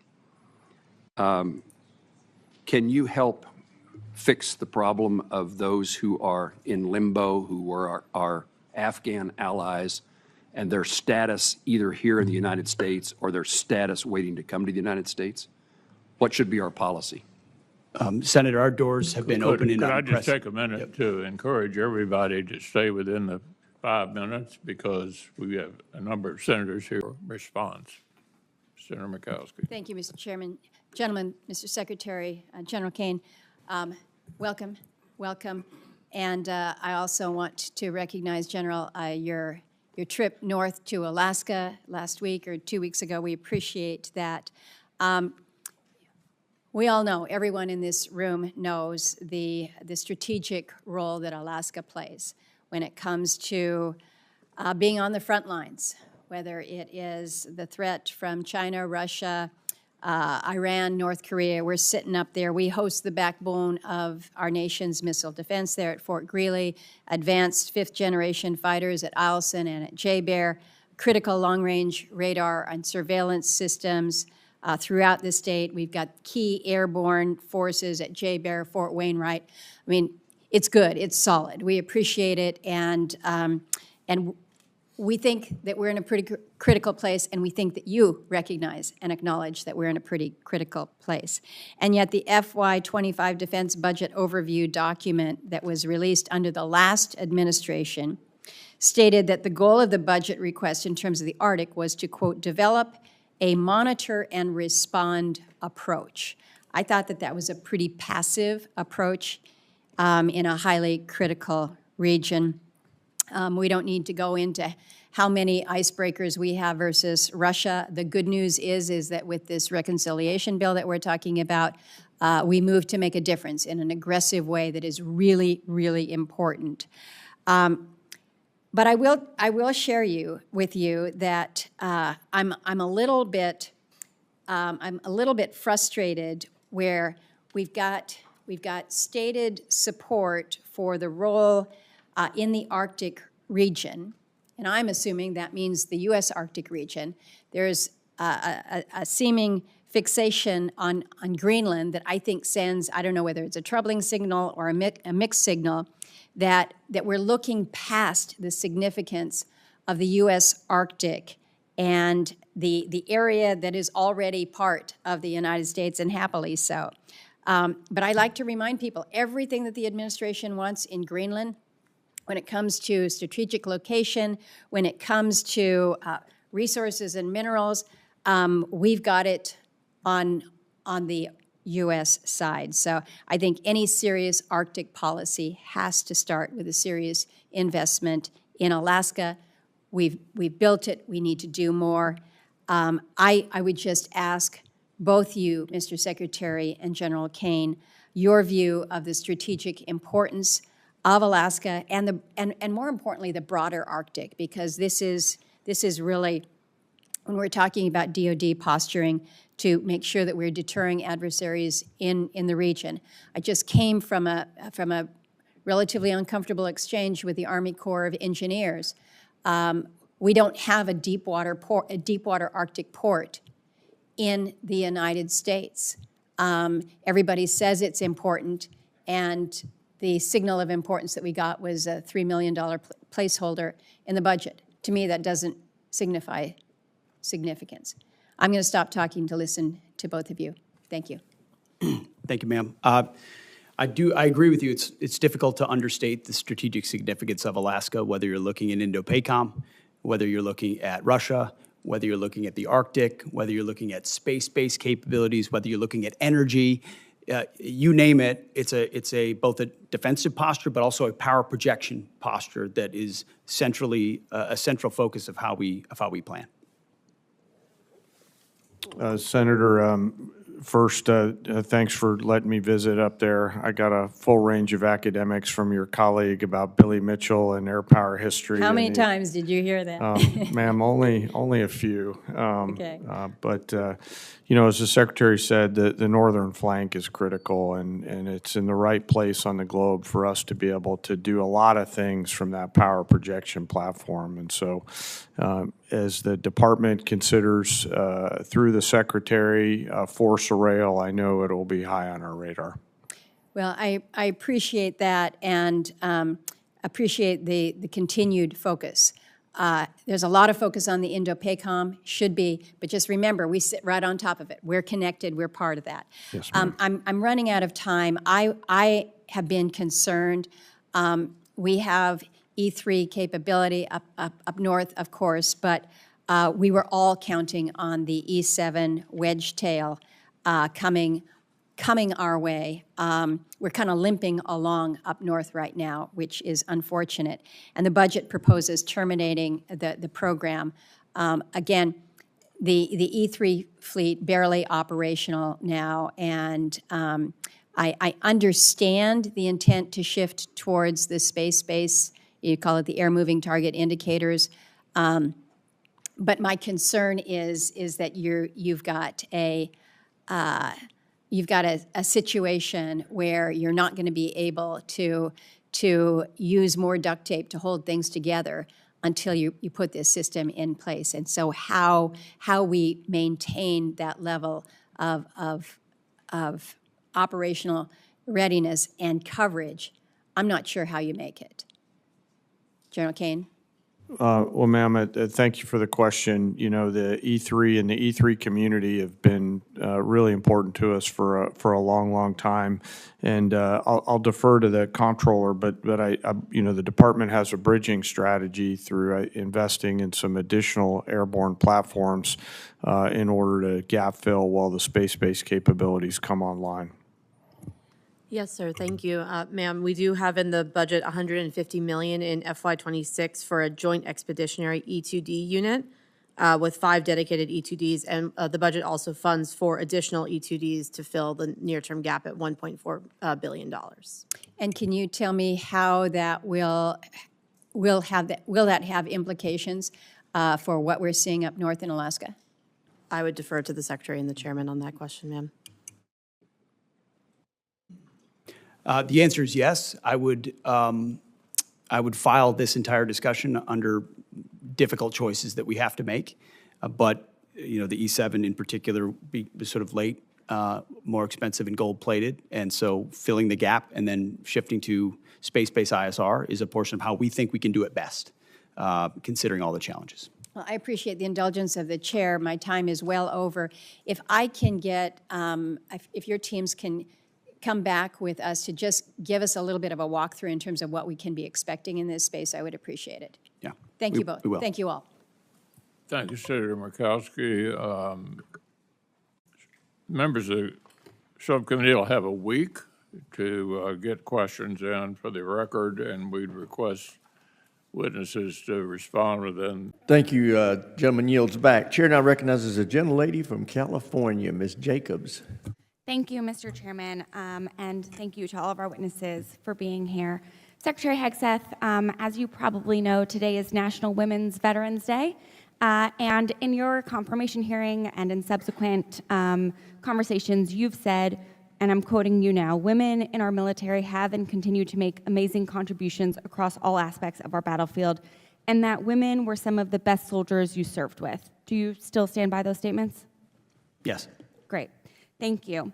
As you probably know, I represent San Diego, the biggest military community in the country, so I meet with countless service members all the time. And with your focus on emphasis and on merit and standards, I wanted to tell you about 3 incredible women in our military. So the first woman is a major responsible for advanced collective warfighting training. Her officer evaluation report rates her as most qualified. And some of the comments included are, and I'm quoting now, she lives the Army values and demonstrates the warrior ethos daily. She rates within the top 5% of officers I've encountered in 18 years of military service. The second woman is an aviator with a record of over 50 combat missions, including deployments to Iraq and Afghanistan. 2 quotes from her most recent fitness report in April include, quoting again, "People excel under her leadership, and she has my strongest possible recommendation for promotion." The third woman is an instructor for an Army ROTC battalion. According to her evaluation report, her overall performance was rated at far exceeds standards, and the comments include, she is undoubtedly within the top 5% of non-commissioned officers I've worked with in my 22 years of service. Given their stellar qualifications and accomplishments and their record of surpassing standards, I assume that you agree that the Pentagon and the services should do everything they can to retain women like these, correct? I would commend the major, the aviator, and the instructor for their service. Great. I'm glad you agree, because I also believe we should be recruiting and retaining the very best and brightest in our country to serve in the military. And yet, you are actually kicking out these 3 highly qualified service members solely because of their identity. These are trans women. And you are using the very same arguments that have been used against desegregating the military or allowing women to serve or allowing gay people to serve. And in all those cases, those arguments were wrong. So I think it's clear that this is actually not about standards or, and I'm quoting you again, an equal, unwavering, gender-neutral, merit-based system, because if it were, you would be keeping these women in. Instead, you are the one injecting culture wars into the military, and it's at the detriment of our military readiness and national security. Now, General Kane, I'd like to turn to you. So to be clear, these are men who think they're women. These are women. I'm happy to educate you on But these are men, on trans and so issues at another what we've time. identified is that there's mental health issues with that belief system. I'd like to turn to that General are Kane detrimental now. to readiness, and that's the determination that we've made and that we stand behind. Gender dysphoria. And so you don't complications. trust your commanding officers to be able to evaluate the people under them to decide if that were true, wouldn't that show up in their fit reps? And yet these fit reps are from the last 3 months, and all of their commanding officers say that they exceed standards. I'm turning to General Kane now. General Kane, I'd like to touch on something you said yesterday before the Senate Appropriations Committee. When asked whether the United States is under a foreign invasion, you said, at this point in time, I don't see any foreign state-sponsored folks invading. Despite that testimony, 2,000 National Guard troops have been federalized and deployed to Los Angeles, and 700 Marines from my community of Southern California are now on the ground there as well. And on Tuesday, President Trump, flanked by hundreds of uniformed troops, said they are there, said this is the reason they are there. They are there, I'm quoting now. Generations of Army heroes did not shed their blood on distant shores only to watch our country be destroyed by an invasion. General, have you personally informed the president that according to your own assessment, there is no invasion? Ma'am, first, the definition of an invasion, whether or not that's a policy, that's really a policy decision. And, from a military-only perspective, I, stand by what I said yesterday. But, my advice to the president in any particular matter from a security standpoint, or for the secretary for that matter, I keep that between them. I understand that, but the highest-ranking military advisor in the country does not believe there is an invasion, and yet the President of the United States is federalizing the National Guard and deploying Gentlelady's time's expired. in the name of an Gentlelady's time's expired. This will be the last member before we have our break. Gentlelady from South Carolina is recognized. Thank you, Mr. Chairman. And just to clarify, I want everyone to know that men are not women, and I find it deeply offensive as a woman who's broken glass ceilings. So to all the women out there who are fighting their way through their track meets, their scholarships, their jobs against mentally ill men, I want you to know, Republicans, we see you and we support you. Thank you, Mr. Chairman, and thank you to Secretary Hegseth and General Kane for joining us today. The Department of Defense and our armed forces exist to protect our country's interests and our citizens' freedoms. Under the previous administration, this mission was supplanted by divisive ideology and social experimentation. Allowing ideological advocacy to come before military readiness was an enormous mistake. At the direction of President Trump and under your leadership, the DoD is rightfully returning to its focus on lethality and readiness. Our country faces a complex array of challenges and must maintain unparalleled readiness. The changes you are implementing at DoD are critical to returning our military to its core mission. So I have a few questions for you, Secretary Hegseth, today. How much did the Biden administration spend on DEI programs at DoD? Well, when you look at directly or ancillary reflections of it, it was billions of dollars, ma'am. And did it focus on equitable outcomes rather than merit or improve our effectiveness in the military? No, I think if you look at ongoing operations under the Biden administration and also recruiting and retention under the administration, it was a distraction, not an enabler. Do DEI programs make our military more lethal? No.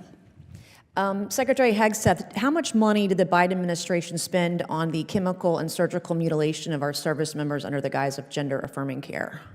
I don't know, but $1 is too much. I agree. Did sex change experiments in the chemical and surgical mutilation or castration of service members improve our defense capabilities and make us more lethal? No. That's what I thought. Secretary Hegseth, can a history of mental health conditions disqualify someone from military service? Yes. And is gender dysphoria a documented mental illness included in this list of disqualifying conditions? It was not, but it is now, per an executive order from the White House and reinforced by the Defense Department. Gender dysphoria is properly recognized as a mental disorder and a disqualifying one for military service. God bless America. Okay, so I welcome the announcement of the Navy that they would be ending animal testing on cats and dogs. Huge win for animal lovers and those against the barbaric treatment of cats and dogs. However, I understand there are still some active Biden-era dog and cat tests being funded by the DoD. Secretary, do you plan to end these experiments as well? As you know, Congresswoman, we've looked at a lot of those. We've reviewed a lot of those, and we've ended a lot of those. There are probably others under review, and we will do that. I would love for you all to do a review and eliminate all of them, to see them ended as well. Do you think you'll enact a DoD-wide ban on conducting or funding cat and dog experiments? Do you think that'll be in the future under your leadership? We will review that. Right now, our focus is studies that actually add to our capability, our readiness, our warfighting ethos. So if they don't contribute to enabling better capabilities, then they will be reviewed and ended. Okay, and talk to me about recruitment. How far, you've already hit your recruitment numbers this year so far, right? Or close to it? In getting record there? numbers, yeah, months and months ahead in all services. Why do you think that is? Well, I think a new commander-in-chief was elected in November and inaugurated in January, and I used to call it the Trump bump. I think you can't call it that anymore. It's a tsunami of young Americans who believe in the direction President Trump is taking the country, and specifically his leadership as commander-in-chief, and they look at a fighting force that's going to be back to basics. We get accused of wanting to do ideology. It was ideology on the other side that was pushed into the military. Yeah. We're pulling that out and getting back to basics, fidelity to the Constitution, focus on war fighting. Americans respond when that's the focus, and that's what we've seen. So if there's a young person watching today on C-SPAN, and I hope that there are a few, and if they're looking at, they don't know what they want to do with the rest of their life, how do they get recruited into the military? What can they go do today, right now, to come work for you? Well, the menu is large of any different services, any different jobs, and contrary to the narrative being pushed by one side, we have record number of females, minorities as well. This is not just one group of people joining the military, and we welcome all Americans who are qualified to serve our country. Thank you, Mr. Chairman, and I yield back. Gentlelady Chair, and I recognize the gentleman from Massachusetts, Mr. Keating. Thank you, Mr. Chairman. I'm going to take my time to react to the testimony already given. The three pillars that each of the witnesses and the Secretary highlighted. Pillar number one, restore the warrior ethos. You know, I've had the privilege in this committee to see firsthand a special window of our troops, their courage, their tenacity, their commitment. You don't have to restore the warrior ethos, sir. It's already there. We've never lost it. Pillar two, I just want to highlight something that is a concern. Pillar two is the border security issue. And among that, I'm really worried about the agreement with El Salvador that exists. I think it's very cloudy. We don't know exactly what they're getting in return for their commitment to house the hellhole prisons, in the hellhole prisons they have, people that are shipped there, transported there illegally. But there's problems with that. It violates the Constitution, number one. It violates the First Step Act that President Trump paraded around and took so much credit for in his first term, he and his son-in-law, Jared Kushner. It violates the Leahy Law, which prohibits federal money to be used for prisons of that type. It violates the Foreign Assistance and Transparency and Accountability Act that our Secretary of State was a proud sponsor of, that demands taxpayer accountability for monies, because all we know is the White House has said they've given El Salvador, given their strongman, Bukele, $6 million. But then they're holding another $15 million in international narcotics and control and law enforcement to the side for prospective use here. And of concern, too, is we're now transferring helicopters, military assets, to Bukele. We're giving him helicopters. And I'm concerned about that. Supposedly it's there for humanitarian reasons. It's being taken away from the Drug Control Task Force dealing with the fentanyl issue. And now it's there for humanitarian reasons in Bukele's control.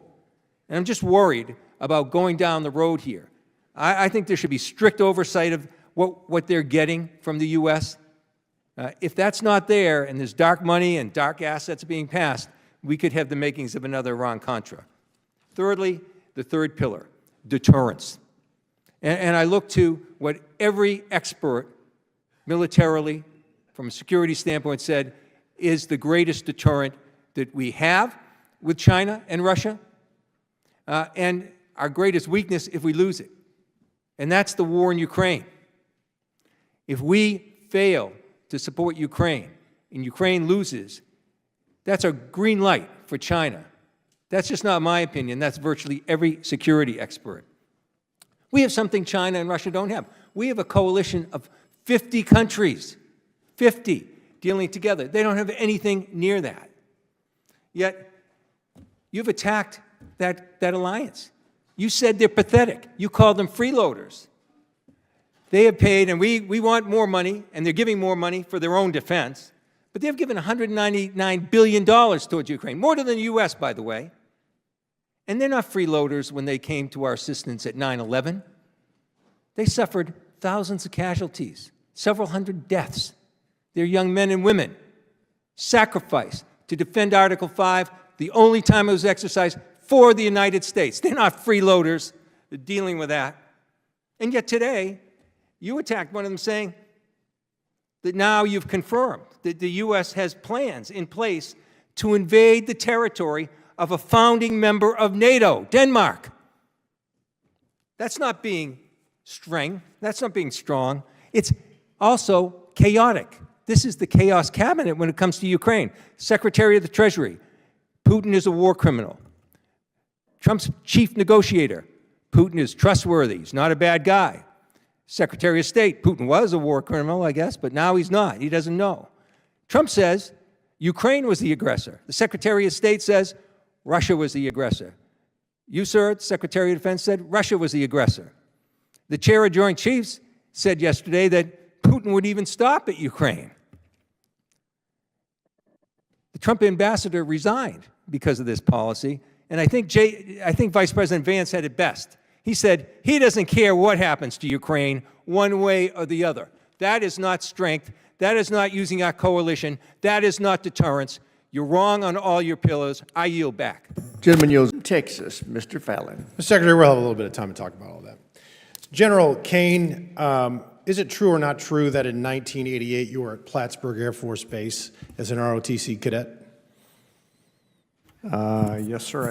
I think I was. Yeah. You recognize the person you're addressing right now? Yeah, I actually do. Yes, sir. Please don't tell anybody how we did out there. We did. We were athletic officers in 1980. Yes, we I were, believe you worked for me at the time. I did, sir. I still do. Kinda, yeah. And just for the record, there was a Commandant Award recognizing the best cadet of all 200, and they got that right because it was the man sitting in front of me, General Kane, who won that. So I got out as a captain, so you're winning. General Kane, I want to talk to you about the lessons learned in Ukraine and how important that is. I also sit on the Intelligence Committee, and how we can best deter in the Indo-Pacific, because that is of vital import. We don't want to get into a hot war with a peer adversary. And then if you could also just touch on the importance of innovation and acquisition reform. Yes, sir. As I've talked about before, the entrepreneurial spirit out there in Europe is one that we've all learned from. And as we look at creating multiple simultaneous cognitive, fiscal, and physical dilemmas for our adversaries around the world, we have to take that same entrepreneurial spirit and bring it back here to our nation, both in our national and our defense industrial base. So the importance of mass scale, building a DIB and a national base that can provide the combat capability that our warfighters need at the tactical edge is something that both the Secretary and I, as well as the services, are very focused on. Oh, thank you. And you're both a breath of fresh air. Mr. Secretary, I wanted to visit with you a little bit about recruiting first, and then I do want to talk about politics in the military. We have seen recruiting bump, thank the Lord, over the last 3-4 years. It was a crisis. And if we didn't solve it, I don't know what we're going to do. So I would like to ask you, because I've asked each of the secretaries of each branch to really do a deep dive and come back to Congress and let us know, because I want to start with doubts and end uncertainties. Find out the reasons why the change, whatever they may be, because whatever we're doing right, we need to continue to do so we don't get in this situation. And if you all need some extra funding, if you have folks that are willing to come in, I would rather have a few more than a few less.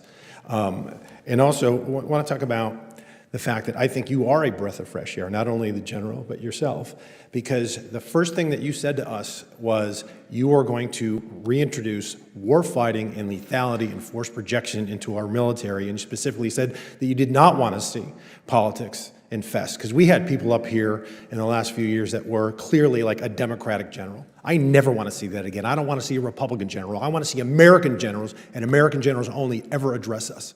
And I thought it was a travesty, and I have a case in point.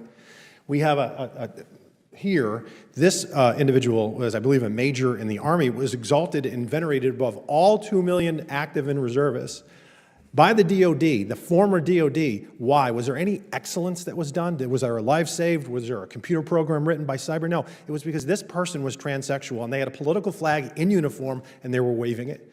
That was disgusting, not because there was a transsexual, because that was a political statement, and this person did nothing of excellence at all to be recognized. And instead, we should be venerating people like Gary Gordon and Randy Shugar, who gave their lives to save Mike Durant and won the Medal of Honor. That's the lethality.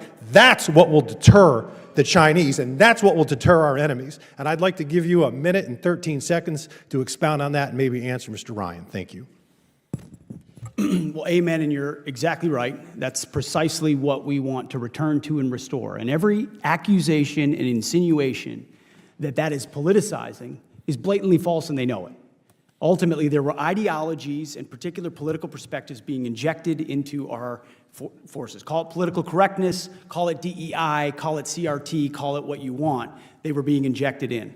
Our job has been to remove those political ideologies and go back to basics. High standards that are the same. We're not looking at race. We're not emphasizing your differences. We're focusing on our unity, which is the point of any formation. Every formation I've ever looked at, I didn't look at the race or background of the people in that formation. I wanted the most capable leader, squad leader, team leader across the spectrum, able to do the job. Because when it hits the fan, that's what I need. And our enemies need to see that. And let me say something about the chairman. He is the most professional, apolitical, military expert I've ever worked with, and our country is grateful, should be grateful, to have him at the helm, because they are in very steady, apolitical hands, and he does. Gentlemen's time's expired. Chair now recognizes the gentleman from California, Mr. Garamendi. Thank you, Mr. Chairman, and thank you for your opening statement, your concerns about Ukraine and the budget issues.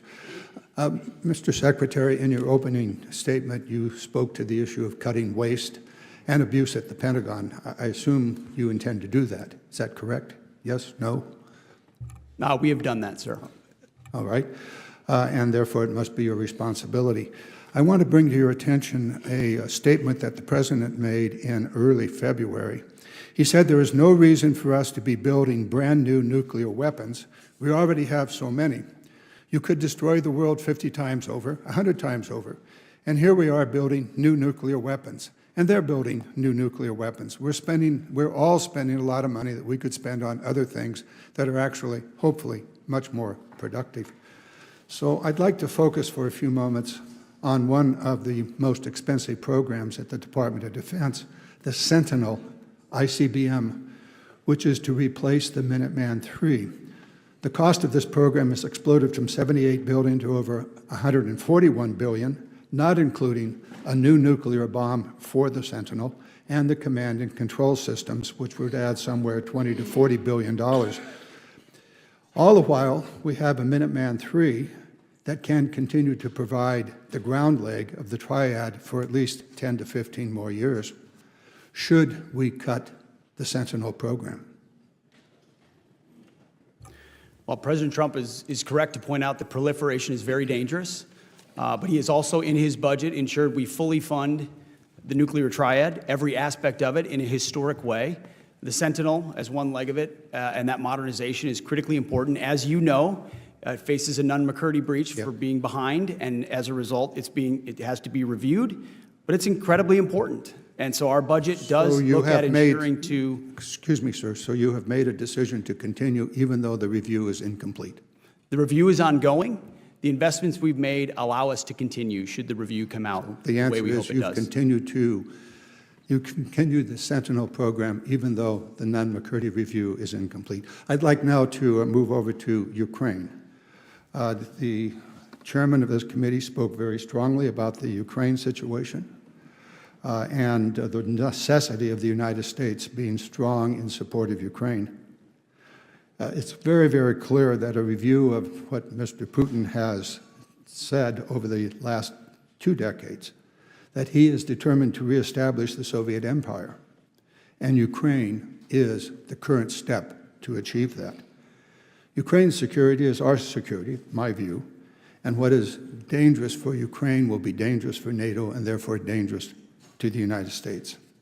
Yesterday, 2 days ago, in response to Senator McConnell, who asked, which side of the Ukraine conflict do you want to win? And you said, the president is committed to peace in that conflict. Ultimately, peace serves our national interest, and we think it serves the interest of both parties, even though that outcome will not be preferable to many in this room, at that time the Senate, and I would also say this room too, preferable to many in this room and many in our countries. Mr. Secretary, when you said that peace serves our national interest, does that peace come from a complete surrender of Ukraine and total victory for Russia? That's never been a characterization of my statement, sir. We think peace is in the best interest, but I would point out, Ukraine is not the U.S. and Ukraine is not in NATO, and to draw that comparison is to draw one that is not correct. But we hope for peace. We believe peace is in the best interest of the United States of America, and our policies are pointing Well, let toward me that. go back to what I asked you. Is that peace, could the achievement of that peace through the complete surrender of Ukraine and the withdrawal of U.S. support for Ukraine, is that a worthy peace, and is that peace in the long-term and actually the short-term interest of the United States? If you look at the billions of dollars that have been invested in Ukraine, you could hardly characterize that as a surrender from the United States. So the existing military front line of troops is as difficult as it is, moving slowly. Where peace ends at the end of that, nobody really knows. But the president has worked harder than anybody else to try to get a peaceful outcome. Gentleman's time's expired. Chair, and I recognize the gentleman from Virginia, Mr. Whitman.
Thank you, Mr. Chair. Secretary Hegseth, yesterday Admiral Kilby testified before the committee about the importance of fielding DDG Flight 3 ships. The anti-air ballistic missile radar capabilities are chief among the reasons why. I'm sure you know that you could ask just about any of the U.S. flagged merchant vessels that have been attacked by the Houthis or the Americans who were protected by destroyers when Iran attacked Israel with its large-scale missile attack, why these ships are so important. So we don't have a complete budget request from your department yet, but the word on the street is that it's going to request 0 new destroyers. Of course, destroyers are well known as the backbone of any modern Navy fleet, and China is closing the gap between us and them, having doubled its destroyer fleet in the last 20 years. I'm also now hearing that the president plans to eliminate the frigate program outright. Yesterday, Senator Collins asked you about the absence of anything referencing destroyers in your FY26 spreadsheets that were delivered to Congress. You didn't really answer the question. Instead, you referenced a historic shipbuilding investment that is forthcoming.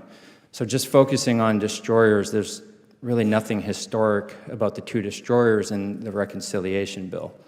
Just last year, Congress funded 3 new destroyers. We did 2 in FY24. We did 3 in FY23. So from my perspective, the reconciliation bill sets you up for an easy opportunity to increase the size of America's destroyer fleet.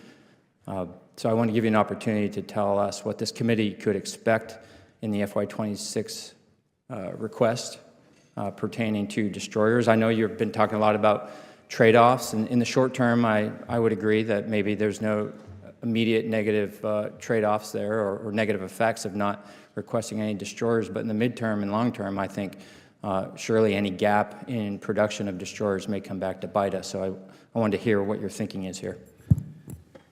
Appreciate the question, sir. We are procuring destroyers, and I would contrast the previous administration's budget, last budget effectively, which procured 5 ships. This one includes 19. I'm talking about destroyers only here. There's a plus-up of destroyers. We are reviewing the frigate program for reasons I think this committee is well aware of.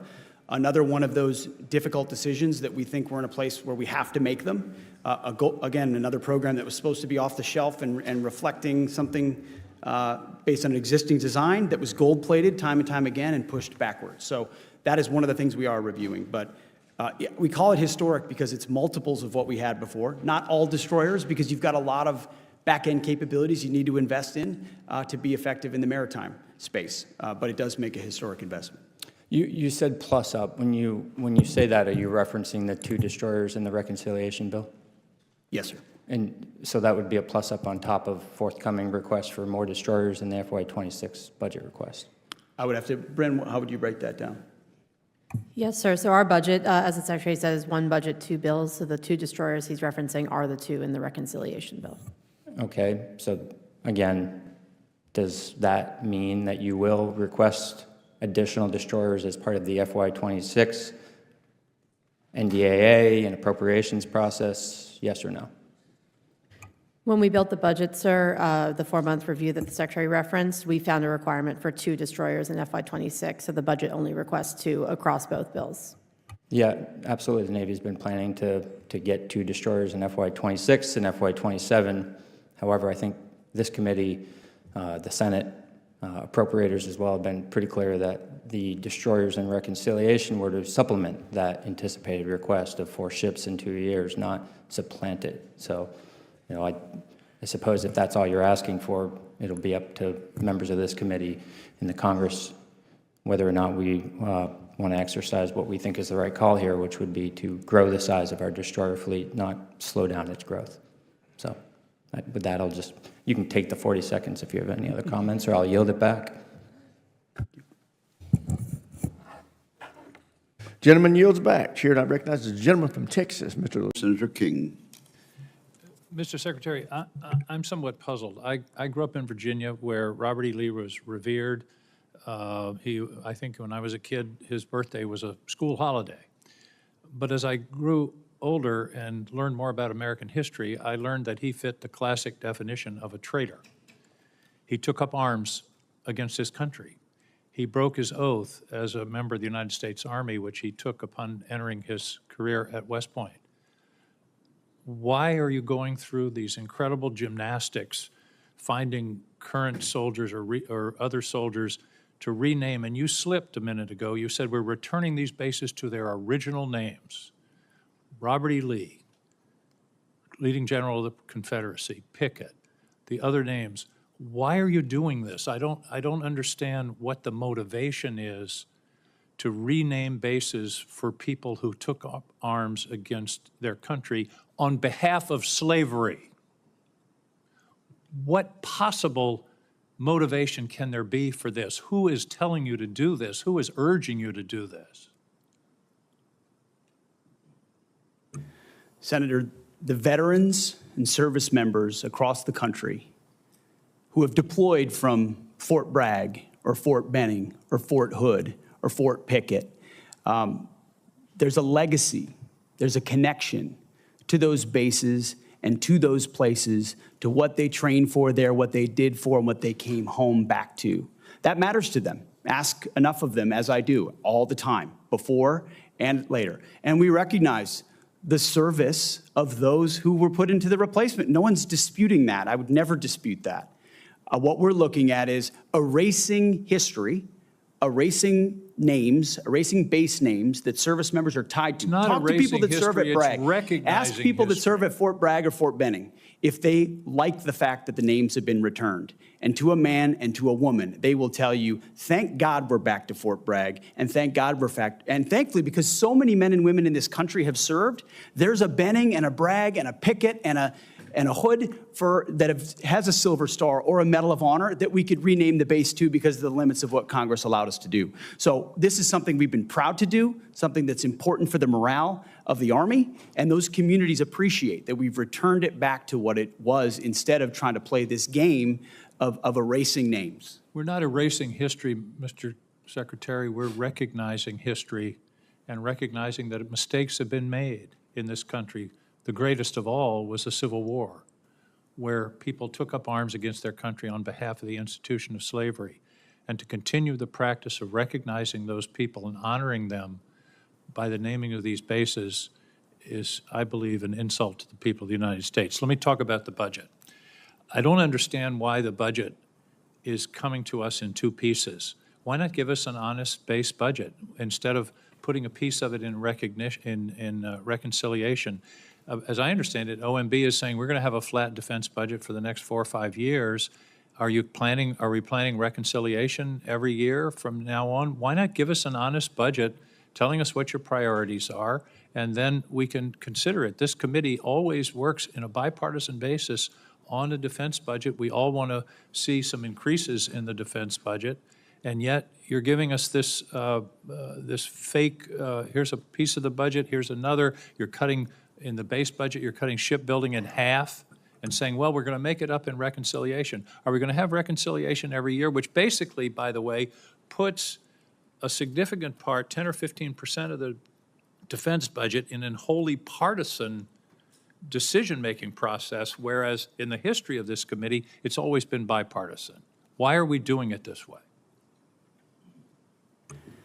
Senator, from our view, the budget number 961 meets the requirements and threats that we face. And that's not the number. The number is 892.6. You're adding reconciliation. That's my whole point. Why not give us a base budget of 961 or whatever the right number is, what you consider the right number, and then we can operate and make our decisions. Why do it in this bifurcated way that really is fooling the American people about what the defense budget is?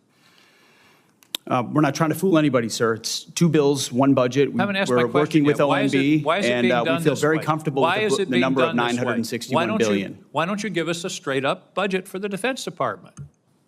That's my question. Senator, this is a straight-up budget for the Defense Department, and it's a 13% increase over what Joe Biden gave us. It is a two-part defense budget. Part of it is in reconciliation instead of in the budget that's being presented to this committee. This committee only has a partial review of the budget. I don't understand why we can't have an honest, straightforward budget instead of this son of Oko that you're putting over on us. Thank you, Mr. Chairman. The administration has largely succeeded in refocusing the Pentagon on warfighting.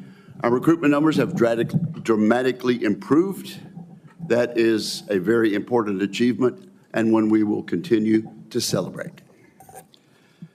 The U.S. military has played a significant supporting role in the President's wholesale success at our southern border. He has achieved operational control over the situation, a position the vast majority of Americans support. In Operation Rough Rider, the President imposed costs on the Houthis. The operation was well executed by our service members, and it appears to have achieved its stated objectives for now. Similarly, the President has relentlessly struck al-Qaeda and ISIS terrorists. Those strikes have helped to open up space for diplomatic breakthroughs in Syria, and they have prevented significant external attacks that could have emanated from Somalia. Unfortunately, the axis of aggressors is resilient. It is hell-bent on challenging American global leadership. It is clearer than ever that Vladimir Putin is uninterested in President Trump's and President Zelensky's offers for real peace negotiations. The Europeans are heeding the President's call to rearm, but we are in a tenuous period. A precipitate withdrawal of U.S. forces from Europe could undo all that progress. In Asia, the Chinese Communist Party continues its campaign of aggression against its neighbors and still displays open ambitions to retake Taiwan. Secretary Hegseth recently made this crucial point in an important speech in Shangri-La. He said, and I quote, "China seeks to become a hegemonic power in Asia," unquote. He is right. China intends to use military force to achieve Xi Jinping's goals. Meanwhile, in the Middle East, the Ayatollah is hiding as his regime crumbles. He is still refusing to negotiate. In short, this is the most dangerous national security moment since World War II. Unconstrained, aggressive dictators are on the move. And importantly, the character of warfare is rapidly changing. That is a dangerous combination. We cannot have an American-led golden age of peace and prosperity if we fail to navigate these historic security challenges. President Trump is actively working to protect American interests against four main adversaries: Xi Jinping and his Chinese Communist Party, Vladimir Putin's militarized Russia, Kim Jong-un's North Korea, and the Ayatollah's religious fanatics, including his web of terrorists. Our commander-in-chief deserves a military capable of maintaining deterrence and applying force when necessary to protect U.S. interests, as he has done in Yemen. I regret to say that this fiscal year 2026 budget request will not deliver that military. When Secretary Hegseth testified before this committee in his confirmation hearing, he made the correct point that spending less than 3% of GDP on defense would be, and I quote, very dangerous, unquote. What we have in front of us is an inadequate budget request with precious little detail and no follow-on data about fiscal years 2027, 2028, or 2029. We must assume, and in fact, we have heard, that OMB intends to maintain defense spending at $893 billion across the 4 years of this administration. So even with a one-time $150 billion reconciliation infusion, this would leave us at 2.65% of GDP by 2029, below 3% of GDP and well below the 5% of GDP that we really, really need. Clearly, such a budget plan would allow the military balance to continue, as it has been, to tilt away from the United States and toward Communist China. Communist China has increased its budget by over 7% each year for the past decade. I know the Secretary fought for a stronger fiscal year 2026 discretionary request, but we need to acknowledge that a flat fiscal year 2026 budget is what OMB delivered. I expect we will spend today reviewing the numerous significant holes in this request, gaps that will make it much more difficult for President Trump to equip our service members and for his advisors to develop credible military options. Across the budget, we see significant holes: shipbuilding, tactical fighters, basic maintenance money, and more, all insufficient. The budget seems to be written as if there are many items in the reconciliation package that simply are not in that bill. This is confusing because the text of the reconciliation bill has been public for quite some time. Chairman Rogers of the House and I worked closely with the executive branch and members of this committee on the contents of the package. This budget threatens to undermine the good work we have done together on that bill and leads me to question whether some officials in the administration plan to ignore congressional intent. I believe ignoring congressional intent would be a wrong-headed decision for the United States of America. We all work for the American people, and we share largely identical goals when it comes to deterring Xi Jinping, Vladimir Putin, and other threats. We need to work much more closely together on investment strategies and actions necessary to rebuild our industrial base. The President and the Congress want action on reindustrialization. We want to rebuild the arsenal of democracy. We need action on industrial base integration, streamlined weapon sales, and cooperation with our allies and partners. We agree on fundamentally changing the way the DoD budgets and handles acquisition. Now we need to agree on providing the men and women of the Department of Defense with the resources they need to do their jobs. We have no time to waste. We must commit to continued collaboration now. With that, I would begin with Secretary Hegseth. Sir, welcome to the committee. Well, thank you, Mr. Chairman. Ranking Member Reed, distinguished members of the committee, we appreciate the opportunity to testify in full support of President Trump's proposed fiscal year 26 budget for the Department of Defense. I'm honored to testify alongside General Dan Kane, Chairman of the Joint Chiefs, and Bryn McDonald, who's performing the duties of DoD's Comptroller and Chief Financial Officer. We are also very proud to represent our warriors and their families. And today, as they do every day, they're keeping our country safe. They're defending our homeland. They're standing up to communist China. They're working hand in glove with our allies and partners. They are achieving peace through strength. I'd like to start by thanking this committee and Congress for your bipartisan leadership to give our troops a big pay raise in 2025. That includes an additional 10% raise for our junior enlisted service members E1 to E4. Thank you for supporting our initiatives that improve quality of life for our warriors and their families. Things that include making historic investments. This budget makes historic investments in living conditions, in barracks and base housing. This budget reforms the PCS process to reduce the cost and stress of moves for families. We've already seen changes there. And we improve the quality of care provided by our defense healthcare system. The best part of my job is meeting and interacting with troops and their families. We hear their concerns. We know what it's like to face these challenges. I've been there recently. Each of these initiatives responds to feedback that we've gotten from the force. We are listening, and we are always looking for ways to improve quality of life for those who serve. Under President Trump's leadership, this budget puts America first and gives our warriors what they need. The $961.6 billion budget request, more than $1 trillion for national security, will end 4 years of chronic underinvestment in our military. Now, as is custom with first-year administration budget releases, additional time was necessary to implement presidential initiatives.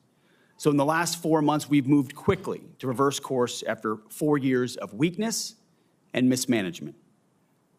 We found nearly $30 billion in savings across the department. And this savings, if you add this savings to our overall budget, we're increasing the DoD budget in 2026 by $143 billion. We do that by killing wasteful programs, targeting bureaucratic excess, and redirecting funding from Biden-era priorities to President Trump's priorities. We're working with the Department of Homeland Security to increase border security, to reduce China's malign influence in the Western Hemisphere, to defend freedom of navigation in the Red Sea. However, as we would all acknowledge, there's more work to do. I've got 3 core priorities in the department: restore the warrior ethos, rebuild our military, and reestablish deterrence. First, we're restoring the warrior ethos. President Trump has charged me to focus relentlessly on warfighting, lethality, meritocracy, standards, and readiness, and that is exactly what we're doing. We're setting standards that are high, equal, and unwavering. DEI is dead. We replaced it with a colorblind, gender-neutral, merit-based approach, and the force is responding incredibly. Because of President Trump and his America First priorities, recruitment and retention are higher than they've been in decades. Historic surge of young Americans who want to join our military.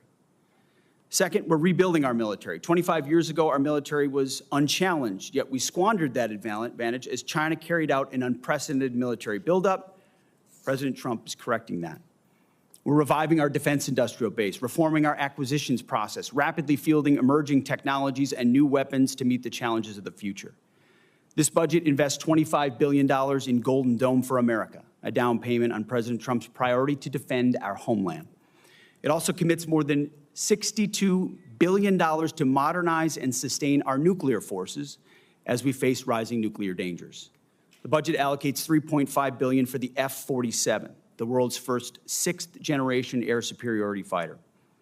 The budget will revitalize our shipbuilding industrial base with $6 billion in funding in FY26, and that's on top of $47 billion overall for shipbuilding. The budget significantly increases funds to buy next-generation technology, including autonomous systems, long-range drones, long-range fires, and hypersonics. We will put these capabilities in the hands of our warfighters, ensuring we remain the most lethal force in the world for generations to come. And third, we're reestablishing deterrence. When an opponent sees our well-equipped and tough-as-nails warriors, they will decide that today is not the day to test U.S. resolve. Credible deterrence, it starts at home, and it starts with securing our borders. As was mentioned by the chairman, we are working to achieve 100% operational control of the border. Illegal crossings have decreased 99.9%, and it was just reported today that CBP released 0 illegals into the U.S. last month, down from 62,000 released into the interior last May. The Indo-Pacific is our priority theater, and China is our pacing threat. That's why I've traveled twice to that region to visit our forces and meet with our allies and partners. As we shift toward the Indo-Pacific, we're looking more to our allies and partners to be force multipliers alongside the United States, and we're making progress in that. We applaud those allies who are stepping up, but others need to do more and quickly. At the NATO Heads of State meeting next week, we expect NATO allies to commit to spending 5% of GDP on defense and defense-related investment, an almost inconceivable accomplishment when President Trump started that project in his first term. And with NATO stepping up, we now have a new standard for allied defense spending that all of our allies around the world, including in Asia, should move to.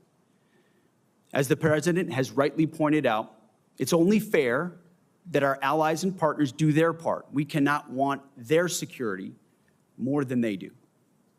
The Department of Defense is executing a common-sense agenda to achieve peace through strength. We know the threats we face are serious, and so our investments are as well. And that's what this budget does. It matches capabilities to threats. We long for peace, so we prepare for war. We must overcome decades of neglect and decline. We must fortify our position as the world's most lethal fighting force, and we have to act fast because our opponents are. This committee is our critical partner. We appreciate your leadership and oversight, which is essential.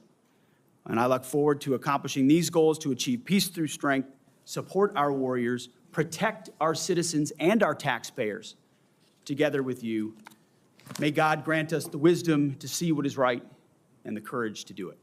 Thank you. Thank you, Mr. Very much. General Kane, I understand OPSEC, I respect OPSEC. Can you say at all what security procedures are being taken to protect U.S. troops in Iraq and elsewhere in the Middle East? And Secretary Hegseth, as a global war on terrorism veteran, what do you say to veterans who may be concerned the U.S. is getting into another open-ended war in the Middle East over weapons of mass destruction? Thanks, sir, for the question. I won't comment on what force protection measures are being taken in the region. What I will say is we're being proactive and not reactive, and being very thoughtful about ensuring that we do all that we can to protect our forces out there. And I would just say, as the President has directed and made clear, this is most certainly not open-ended. It doesn't mean it limits our ability to respond. We will respond if necessary. The most powerful military in the world is postured and prepared to defend our people. But what the President gave us, as I said, was a focused, powerful, and clear mission on the destruction of Iranian nuclear capabilities. Those were the targets. That's what was struck. That's what was overwhelming. That's what was overwhelming. That's what the Iranian regime needs to understand, as the President put out last night. He wants peace. There needs to be a negotiated settlement here.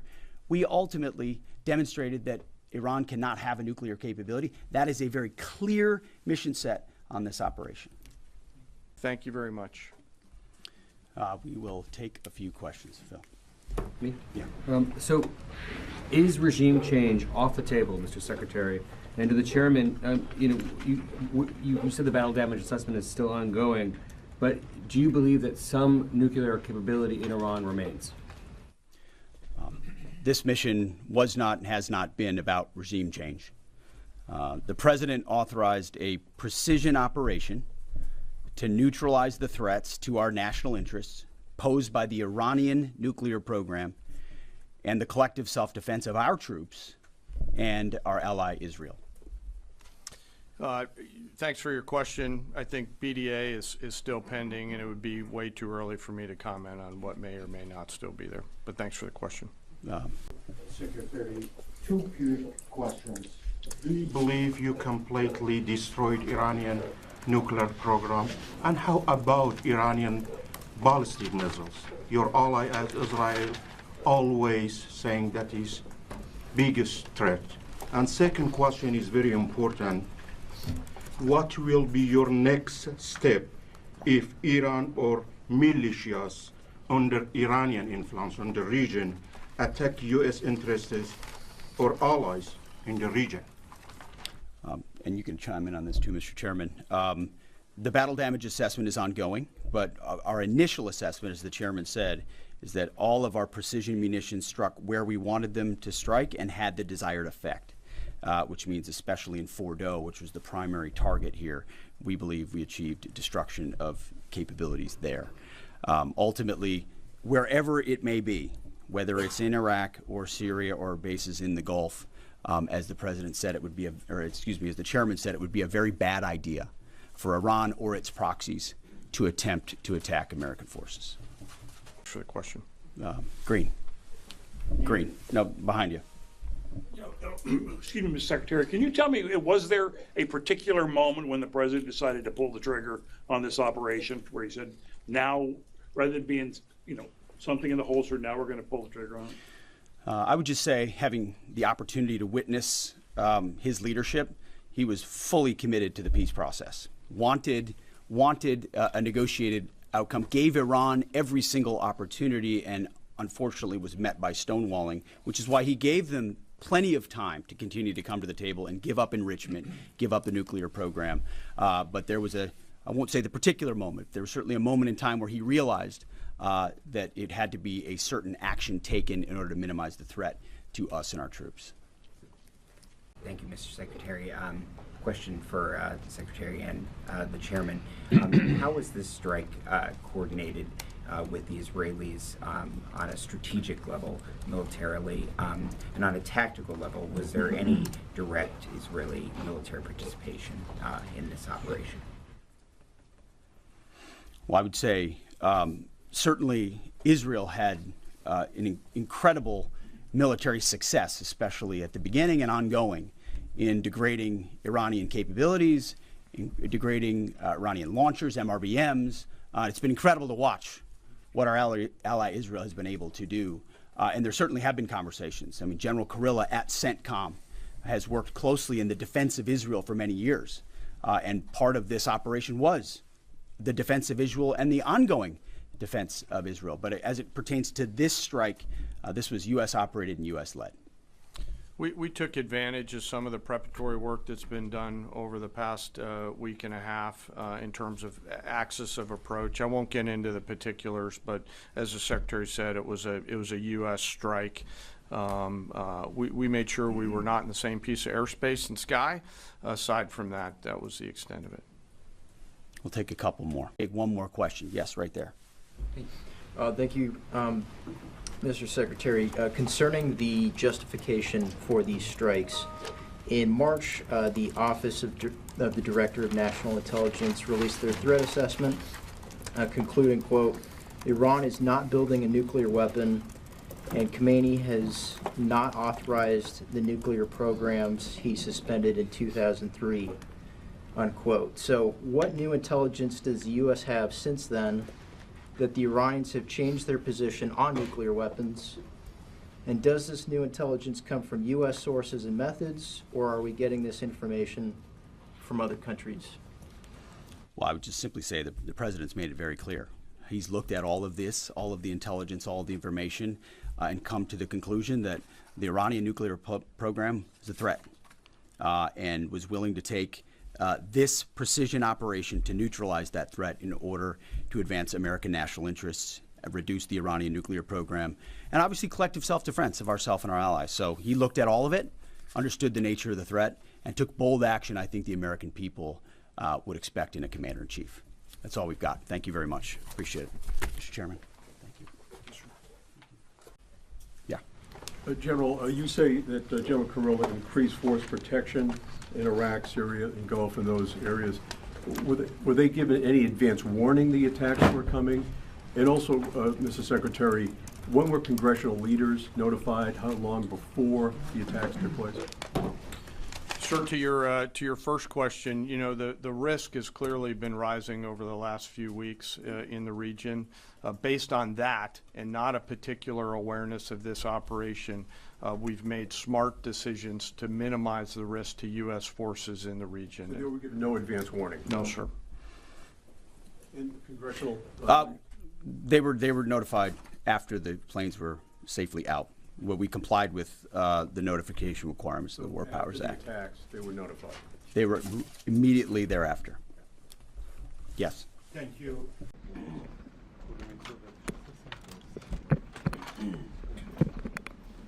Did you know how many times I've been in this room? You'd have to tell me. Possibly more than me. But not without a picture on the wall.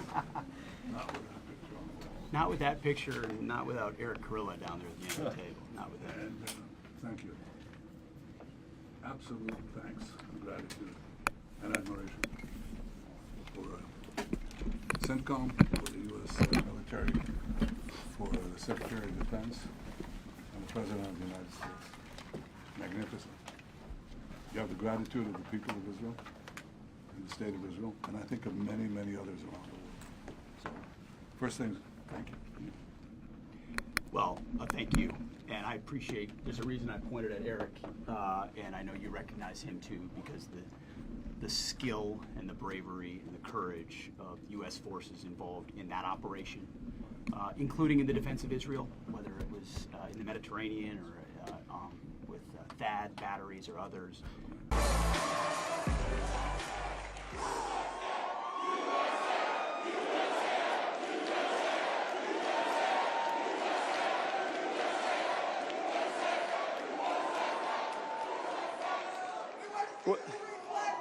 Well, let me tell you something.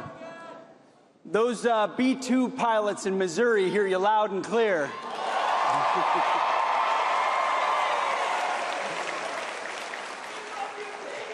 Hey, what an honor it is to be here. I am so grateful. I want to thank Charlie Kirk and Turning Point USA.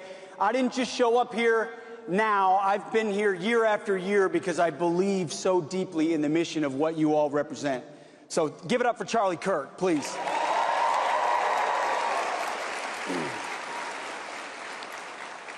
Obviously, this job, my day job, is the greatest professional honor I've had in my life, the opportunity to lead and serve our warriors. It's incredible.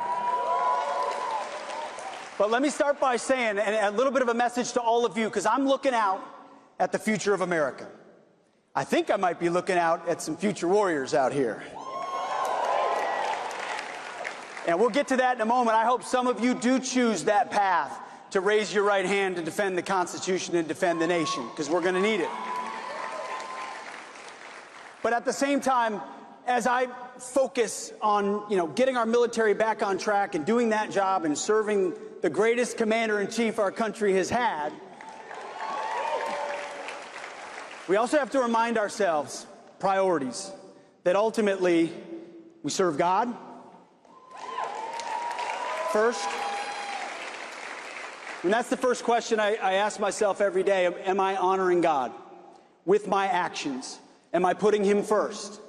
And I think no matter how big your job is or how big your challenges are you seeking him in the word and in prayer? That's how the day needs to start, because everything else goes sideways when it doesn't. And then number two is serving your family, remembering what it's all about. My wife and daughter are here somewhere in the fog, but our 6 other kids, one of which is 15 and other of which are 14, they could and should be in this audience, and they will be soon. How am I serving them?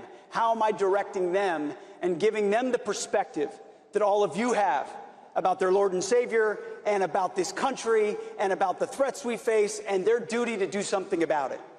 That's my job as a father and as a husband. So yes, we're fighting for our country, but God and family come first, and I hope you remember that in all of your great pursuits, in everything that you focus on in your own life. I have had the incredible opportunity, and I wish everyone here get a chance to be in the Oval Office, and you see him because he's the most transparent president we've ever had. But to watch President Trump, whether it's the Oval Office or the Situation Room or in foreign countries, he does so much, but ultimately his willingness to put America first, apply common sense, and execute peace through strength is the core of what I get a chance to see every day. And you don't, by the way, you don't get peace without the strength part. And that's my department, the strength department. And so I actually think we lead at the Defense Department, or maybe soon to be the Department of War, for all the right reasons. We lead the biggest peace department in the world. Our job is to be strong and ready and lethal so that you never have to use us. And if you use us, our capabilities are so overwhelming, our threat so looming, that we're able to conclude that mission swiftly and violently to the interests of the United States, or not have to use us at all. So the peace is preserved and deterrence sticks. And I'll never forget President Trump, when he chose me for this job, the first thing he said to me, he said, Pete, you're going to have to be tough. I can't even say the word, because it's a young crowd, 15, 16, tough as you know what. Tough as you know what. And I said, yes, sir. Boy, was he right. But the next thing he said to me was, Pete, I need you to restore the warrior ethos. I need you to get the military back to basics. We were distracted. Absolutely.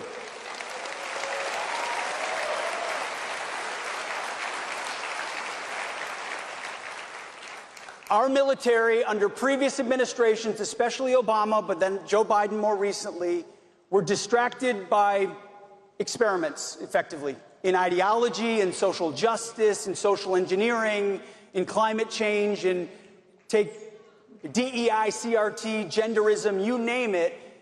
Influences were pushed into our formations in ways that made doing our job that much more complicated and difficult. So from day one, we have declared that DEI is dead at DOD.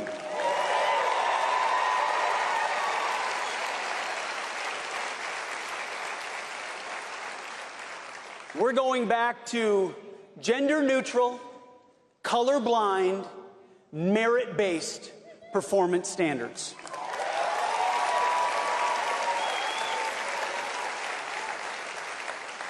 We do readiness, we do accountability, we do warfighting, we do lethality. We don't do social experiments. We don't do politics. I don't care in my formations. I mean, I have my political views and you have yours. But I don't care in my formation if you're a Republican or a Democrat. Do you love the country? Have you sworn oath to defend the Constitution? And how good are you at your job? And my job is for you to be prepared in that mission. That's it. It's a back to basics moment, and we've seen the response from young Americans like this crowd has been historic. Recruiting months and months ahead of where it's been under the previous administration. By the way, under the previous administration, they lowered the recruiting goals so they could look like they were filling the ranks, but they actually couldn't even meet the lowered recruiting goals. And this administration, with higher recruiting goals, we're beating them 4 to 5 months ahead of time because the American people want to serve.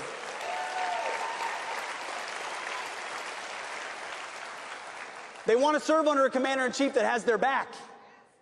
And that's why between the Army and the Marine Corps, the Navy, Space Force, Air Force, all are at historic levels of recruiting. I used to call it the Trump bump. That doesn't work anymore. It's a tsunami of response from the American people. And we're grateful that you would entrust with us your greatest resource, which is your young men and women willing to put their life on the line in uniform for the country. We are always going to need that in this nation.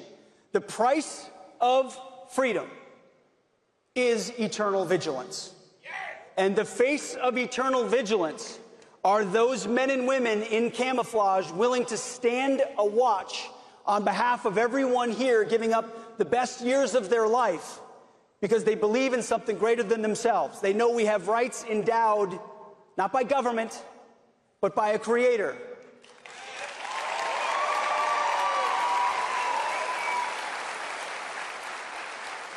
You see, our warriors understand we're about to celebrate America 250, which is incredible. But our warriors understand you never get 1776 without 1775, when the first Americans picked up their rifle and said, "This I will defend." Ideas are important. They're critically important if you look at the difference between this administration and the previous. Ideas are what Turning Point's all about. Back to basics, our founding principles. But if you're not able to defend those principles, you give them away, either to foreign enemies or domestic ideologies that have a very different view of our country. And so at the DOD, we're back to basics, to the Constitution. We don't do politics, we do war fighting on behalf of the American people to keep everybody safe. Sound good?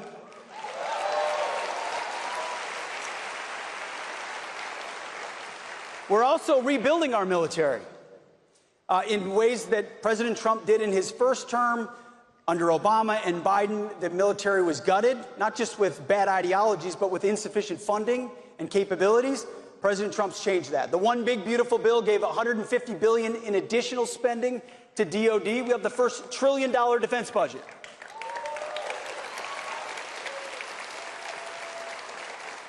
Listen, let me tell you, I'm a fiscal hawk like a lot of people in here too. I want to make sure taxpayer dollars are used wisely. And that's why I think DOGE and entities like that have been used as efficiently or even more aggressively in DOD than anywhere else. Because every dollar I can find in savings is a dollar I can reinvest in warfighting and readiness and capabilities, in the pointy end of the spear. So we've found tens of billions of dollars in savings that contracts we've eliminated, green initiatives that are gone, that we move over to President Trump's priorities. So when you look at Golden Dome for America, protecting the homeland, you look at the F-47, the world's first sixth-generation fighter jet. Drones, long-range fires, hypersonics, the way of war is changing. Our job is to see around the corner for you. Because, you know, those B-2 pilots, and by the way, the mechanics and the refuelers and the fighters, and pilots don't fly themselves. It's like anything else. No one in the military serves themselves. A huge family and community supports them. But those B-2 pilots were able to fly in an exquisite machine 37 hours around the world because some American that I've never met 40 or 50 years ago designed that fighter, that bomber, was willing to spend political capital and effort and time to fund it and acquire it and field it so that a future president they'll never meet has maximum latitude and decision space to execute on behalf of the American people. My job is to work with our team to look the same way. What does war fighting of the future look like so that you and your kids and your grandkids in future America have the capabilities they need to be decisive and overwhelming on the battlefield? So it's not just about the wars of today and how successful are we today, but are we making the tough calls? See, it's easy to be aggressive and forward-leaning in this position when you have a boss in President Trump who puts a giant shield over you. And that's what it is. He ultimately is willing to take the slings and arrows. He's literally taken the shots so that the rest of us can go into our departments and say, now is the time to do what needs to be done. Make the difficult decisions that, you know, politicians in the past or bureaucrats in the past pushed aside because they were difficult.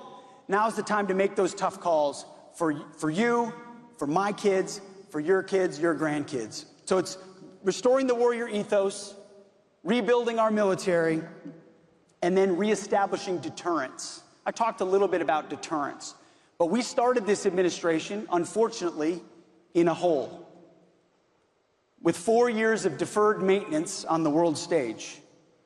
What happened in Afghanistan, the disastrous and tragic withdrawal of what happened there reverberated around the world. The world saw wokeness and weakness, not because of our warfighters, but because of political decisions. In ways that, President Trump never would have executed something like that. Conditions-based is something everyone understands. But because of that, you had follow-on actions like the invasion in Ukraine, again, a war that wouldn't have started under President Trump. Or you had what happened in October 7th with Hamas in Israel. The world thought America wasn't prepared to stand strong because of the actions we had taken, and then all the woke garbage that was happening behind the scenes inside the department. The world took notice and said, wait, America's investing in electric tanks. That doesn't make much sense. Where do you plug those in the Middle East? There's climate, they just didn't see a serious administration or serious leadership. So deterrence eroded, which means other actors filled the void. President Trump showed up and said, peace through strength is back through American leadership. Not through adventurism or interventionism or nation building, none of that. But through a clear-eyed, realistic view of the world that when we are strong and our objectives are clear and our enemies know where we stand and our allies know that they stand with them, the world is a more peaceful and secure place, which benefits all of us here at home. And by the way, guess where that starts? That starts at home. That starts with our southern border. That starts with ending the invasion of 21 million illegals. That starts with recognizing the military, the Defense Department plays a role in that. My generation spent 2 decades in Iraq and Afghanistan and elsewhere defending other people's borders. It's about time we defend our own.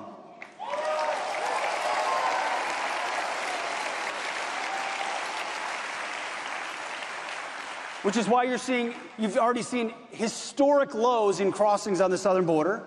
We've got over 10,000 troops stationed there through new national defense areas. If you're arrested on the border in those national defense areas, you are committing a crime. You will be charged and deported. And when you meet these troops on the border, they're excited to be executing a mission on behalf of their country, defending the homeland. So deterrence starts in stopping that invasion. And we're supporting ICE agents in Los Angeles and elsewhere, ensuring they're safe in their duty. Of course, the media goes crazy. Oh my goodness, the Defense Department is deploying troops. No. ICE should have the ability to do its job in any city of America without being attacked.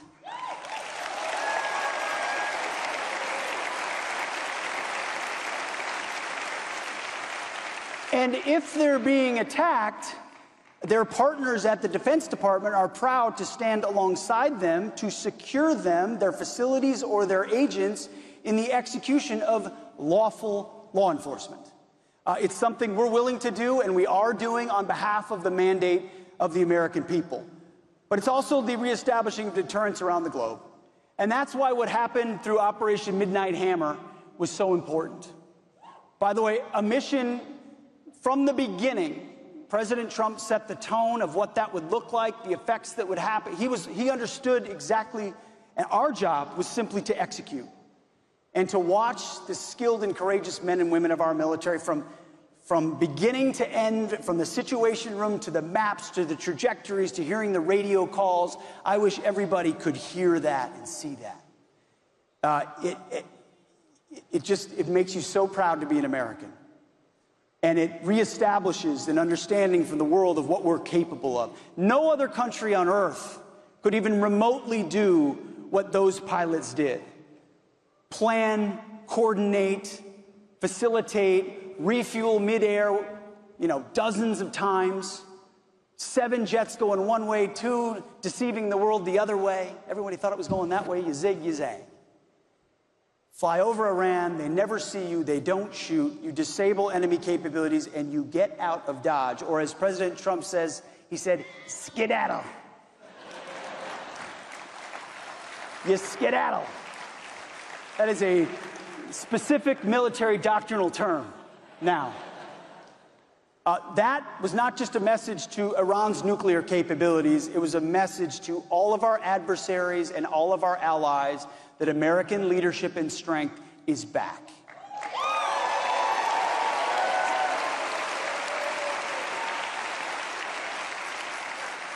We've also sent the message to the world through what President Trump has done in Europe and through NATO that the era of freeloading off America is also over.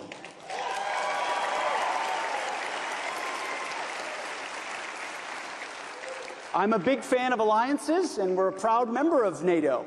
But an alliance can't just be about flags and conferences. It needs to be about formations and capabilities. Military alliances only work when you have actual hard power to bring to bear. And only because of President Trump is Europe stepping up and spending now what was inconceivable. Many of these countries were spending 1% on defense just in his first term. But because of President Trump's leadership, they're committed now to spending 5% of GDP on defense, which means they lead the way and we don't have to do it for them.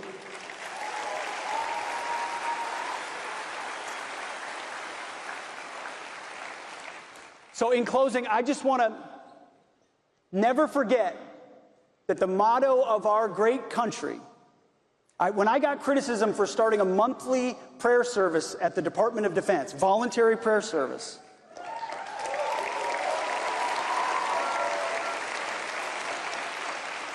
I reminded our friends in the media, you know, the motto of our country is, "In God we trust." That the military has a long heritage of being on bended knee, appealing to heaven in the most impossible of situations. God's providence brought us here.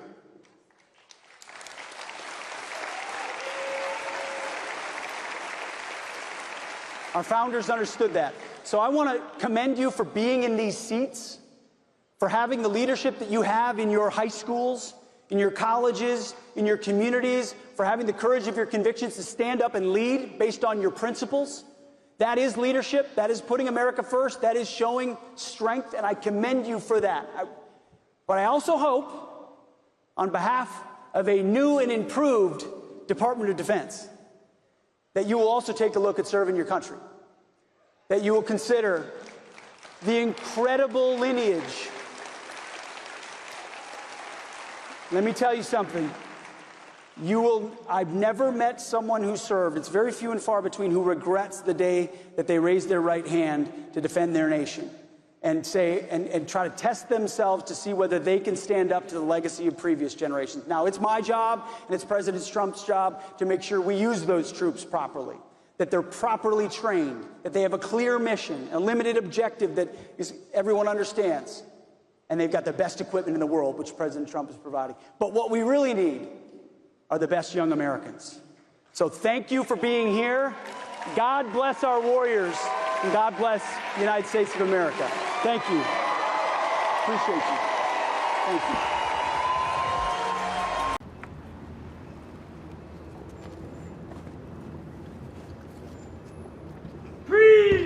Present up!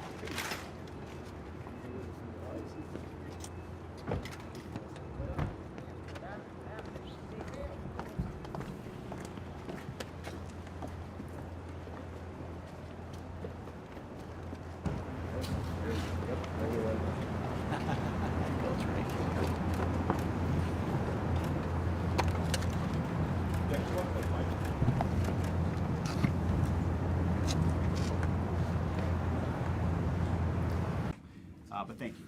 And also want to recognize just the longstanding partnership that we've had. And especially, we've gotten to know each other, Mr. Minister, over a number of meetings now. And I think we've seen incredible progress inside NATO, and with Germany taking the lead on that.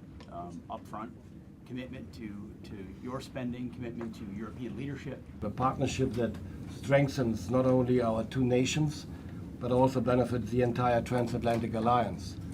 Time and again, this bond has proven its value and resilience in the face of unprecedented security challenge. In response to the shifting security landscape, Germany and our European allies All right, well, Mr. Prime Minister, Your Royal Highness, welcome to the Pentagon. Thank you, sir. I appreciate having you here. Thank you for making the trip and your entire team for being here. We look forward to the discussion. We know front and center the Kingdom of Bahrain has been a long-standing partner of the Department of Defense, host to our 5th Fleet. Yes, sir. So many of our warfighters and their families, thousands, you've been gracious host to for quite some time. And we want to publicly, yet again, thank you for that. And just we know we can always count on Bahrain, and as evidenced by recent events, but also you know the courage you've shown for a long time. Original signer to the Abraham Accords, host of the Combined Maritime Forces. You are committed to peace through strength, just like we are in that region. And I think we are at a moment of reckoning and a moment of opportunity because of a lot of the stances that you've been willing to take, our partners have been willing to take, and we're thankful for that.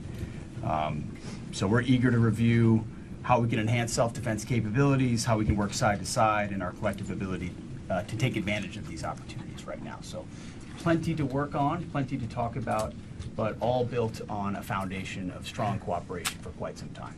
And thank you for being here on behalf of our team, and look forward to a productive discussion. Thank you, Mr. Secretary, on behalf of myself and the team and the Kingdom of Bahrain. Really, it's a pleasure to be here. We are no strangers to the Pentagon. We have been visiting in many different guises and many different representations. We've had soldiers, we've had diplomats, we've had many leaders come here. And we have worked alongside the U.S. Armed Forces very closely since, well, officially since 1948, but I'm sure there was much more cooperation even before that. The first relationship we ever had with the United States was a missionary relationship that came in 1893 from Minnesota. Yeah, absolutely. A Lutheran, I bet that. The New Church of America, wasn't it? Reformed Church. Reformed Church of America. Reformed Church of America.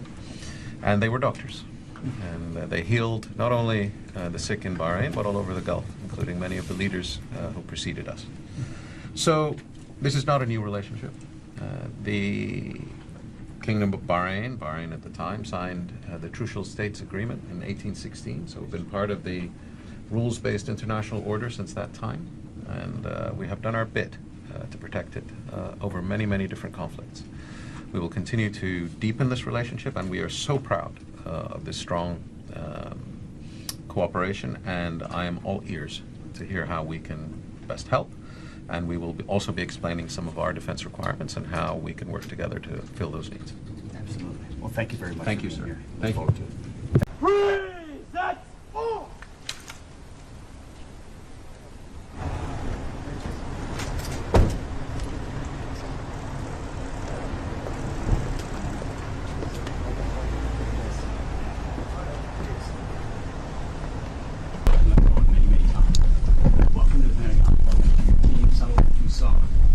Earlier this week.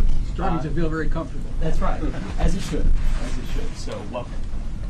And on behalf of our team, we want to congratulate you on an incredibly successful Rising Lion and 12-day war that changed the region and the world, and was an example of why Israel is a model ally, understands the threat, is capable, and will act in defense of your own country, but also recognizing the collective security threats that we face. So I want to commend, the chairman and I, all of us had a chance to watch in real time what you are capable of, and we're grateful. And of course, our portion in Operation Midnight Hammer, which demonstrated the capabilities of the United States military.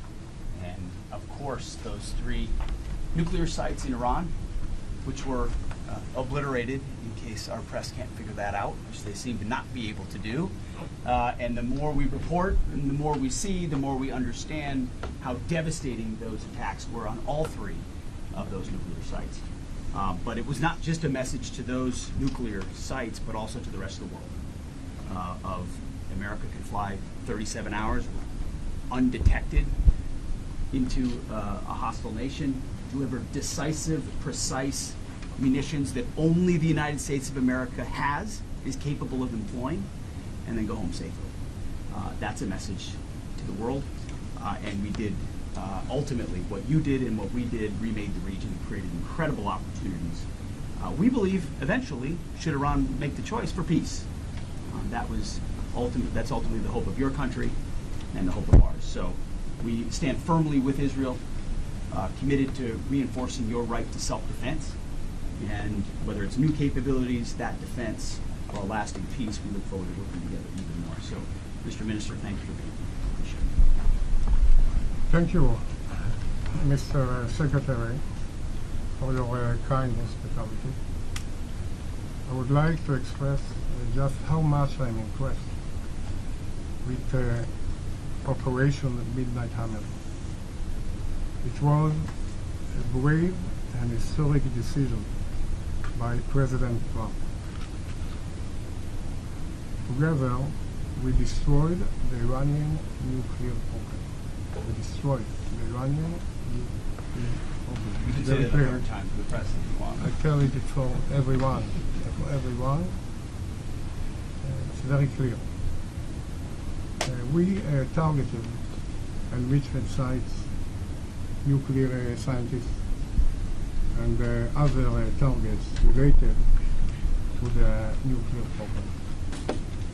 We also destroyed Iran's missile production capability. Our joint goal is to keep our achievements, stopping Iran from building its nuclear program and mass production of missiles. We have a very close partnership, and we will continue to strengthen it in the fields of missile defense and drones. I would like to thank you again for playing a key role in the partnership and friendship between the United States and Israel. Your hospitality during my visit here is an example of it. Thank you very much to you, to the President, and to all that did the great common operation. And first of all, for, as I said, for President Trump, for his brave and historical decision. Thank you very much. And thank you very much. Look forward to the meeting. Thank you. Thank you, members of the press. Thank you. President Trump was sworn in 6 months ago. And under his leadership, the Department of Defense began moving on 3 main initiatives. We've talked about them: restoring the warrior ethos, rebuilding the military, and reestablishing deterrence. The results so far? Distractions like DEI, CRT, social justice, politically correct stuff, gone. Focus on standards that are high, gender neutral, equal, and unwavering. We've got unprecedented recruitment numbers, and bad actors like Iran and the Houthis understand that when President Trump talks, he means what he says. That's just a small part of the list. Our reforms have only just begun. America's sons and daughters who serve in our military deserve the best leaders commanding them, which is why we need to reform the promotion system at DoD, how we get those leaders. We're proud that Brigadier General Anthony Tata has just been confirmed as our Undersecretary of Defense for Personnel and Readiness. His predecessor, Jay Hurst, signed a memo tasking the services to support reforms that I've asked my friend, Stu Scheller, you know him, to recommend changes by looking at the entirety of the selection and retention process for our military's officer corps. And that includes training and professional military education, officer evaluations, promotions, and command selections. And Stu, thanks for doing this for us, man. Thank you, sir. Appreciate it. How we reform the force and identify talent, I think, is one of the most important things we can do, sir. So I believe this initiative is something that is going to lead us to victory in the next war. And to you, sir, I appreciate the honor of serving in your administration, but I'm not going to rest. I'm not going to stay quiet. And I'm going to keep fighting until we get this right, because people, ideas, things in that order, people are our most important asset. Yes. So having the ability to go after and identify talent and bring them to the top, there's nothing more important that we can do. No doubt. You had the courage to speak up when no one else would. And we need to have officers who understand where their compass is. They're not risk averse. They're not playing the game. They're not simply checking the box to get to the next level, which creates all the wrong incentives. We're reviewing the whole thing. Because we're here to make institutional change that brings warfighters to the top, and this is a historic opportunity under President Trump, who gives us the shield to do these kind of things in the department so that we preserve it for generations to come. Because both Stu and I think about the possibility of our kids serving one day, and we want to ensure that we have the best of the best leading them. We have to get this right, and with Stu leading it, we're going to get it done. We will. Mr. President, the Defense Secretary has ordered a review of the Afghanistan withdrawal that is ongoing. I'm curious if you have any update on that review. And then for the families, I know that there was frustration with previous investigations on Capitol Hill. Are you satisfied with the speed of this investigation thus far? Yeah. Pete, you want to answer that? Yes, sir. On behalf of this beautiful group, on behalf of these families, on behalf of your loved ones who fought for our nation, America deserves answers as far as what happened in Afghanistan. The military needs to answer for what happened in Afghanistan. So upon the president's direction, immediately we initiated an investigation which showed that there needed an even deeper dive. So Sean Parnell, our Pentagon spokesman, who himself is an Afghanistan veteran, is leading this effort. It's a top priority for us. We're getting access to all the documents necessary, why decisions were made, why they weren't made, why certain force protection measures were ignored. Again, there's never been accountability for this. It's something that Joe Biden allowed to happen that never should have happened. Any objective observer knows that's not how you leave a country, and certainly these families know better than anyone else. These families deserve answers. We're going to be honest about it. We're going to get to the bottom of it. Sean Parnell, an Afghanistan vet, is leading it, and we're doing it on behalf of the American people. So I would anticipate middle of 2026. That's how thorough of a review we're doing. Hopefully a little bit sooner, but we're going into everything to get an understanding of what happened. So we remember these great 13 souls, but we also remember the people that were so badly injured, our soldiers, 32 of them approximately. And we're in contact with them always also, but they lost arms and legs, and their faces were blown to pieces, and they're incredible, and they suffer with it. And so we understand that. It should have never happened, should have never been allowed to have happened. And they were in the wrong place. Bagram was the place to be. Big, massive airfield with hundreds of acres surrounding it. Nobody could get near it. And who would not have done that? But we had a bunch of incompetent people running our country. So we are going to talk for a little while. We'll talk about people that I've gotten to know, the sons and daughters and others that died. And there were hundreds of people that died that day, hundreds, many from the other side, needlessly also. They did nothing to hurt anybody. But that was a terrible day, and I think it was the worst day, and in many ways the most embarrassing day in the history of our country. And yet, at the same time, we learned so much that it's, we call it a big lesson. It won't happen again. A thing like that can never be allowed to happen again. Doug, would you like to say something, please? You've been so fantastic at the VA. I appreciate it. Thank you, Mr. President. For these families here, I think you expressed the nation's grief of what happened, and we saw just a tragic mistake that was there. Someone that has been in the military, I was in Iraq and others, but Afghanistan, when you saw that withdrawal, but what you suffered and went through.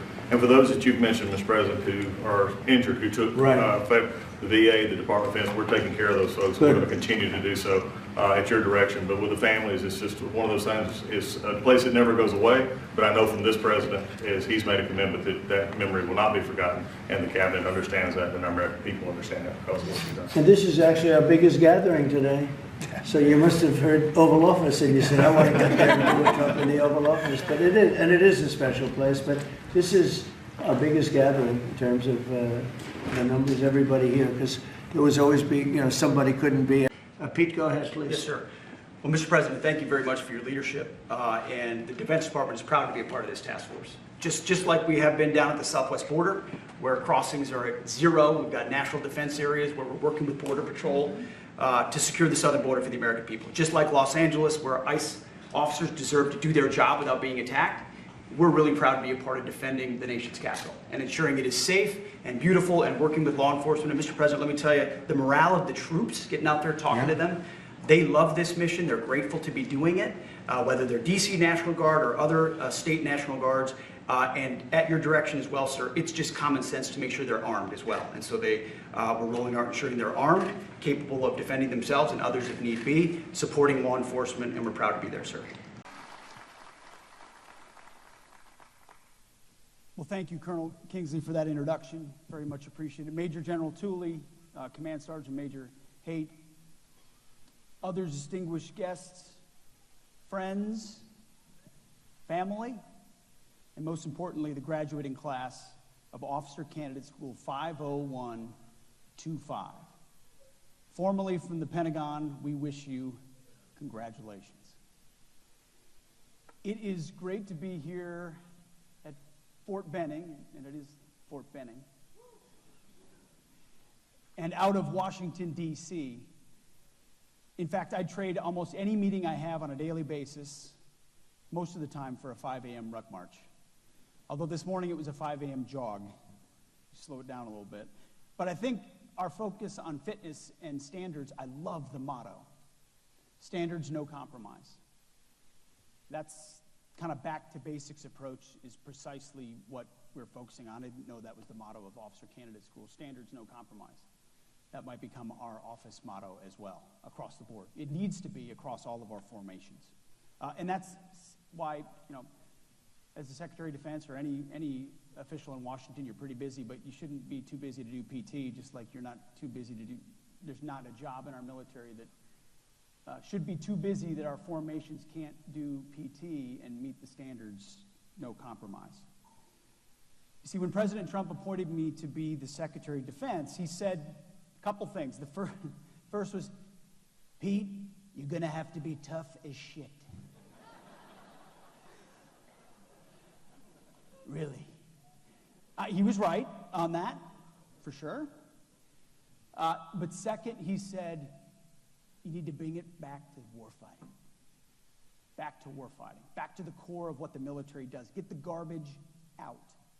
And we do everything we can at the Pentagon to rise to that occasion daily.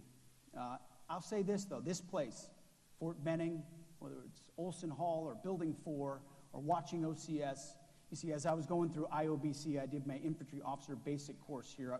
We would, during different phases, would see the new phase of OCS coming.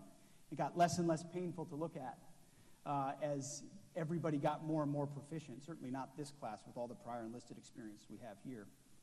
But back when I was new to the Army, I came to Fort Benning to do IOBC right next door. I graduated on June 3rd of 2003, and I was at infantry officer basic course at June 6th of 2003. 3 days later.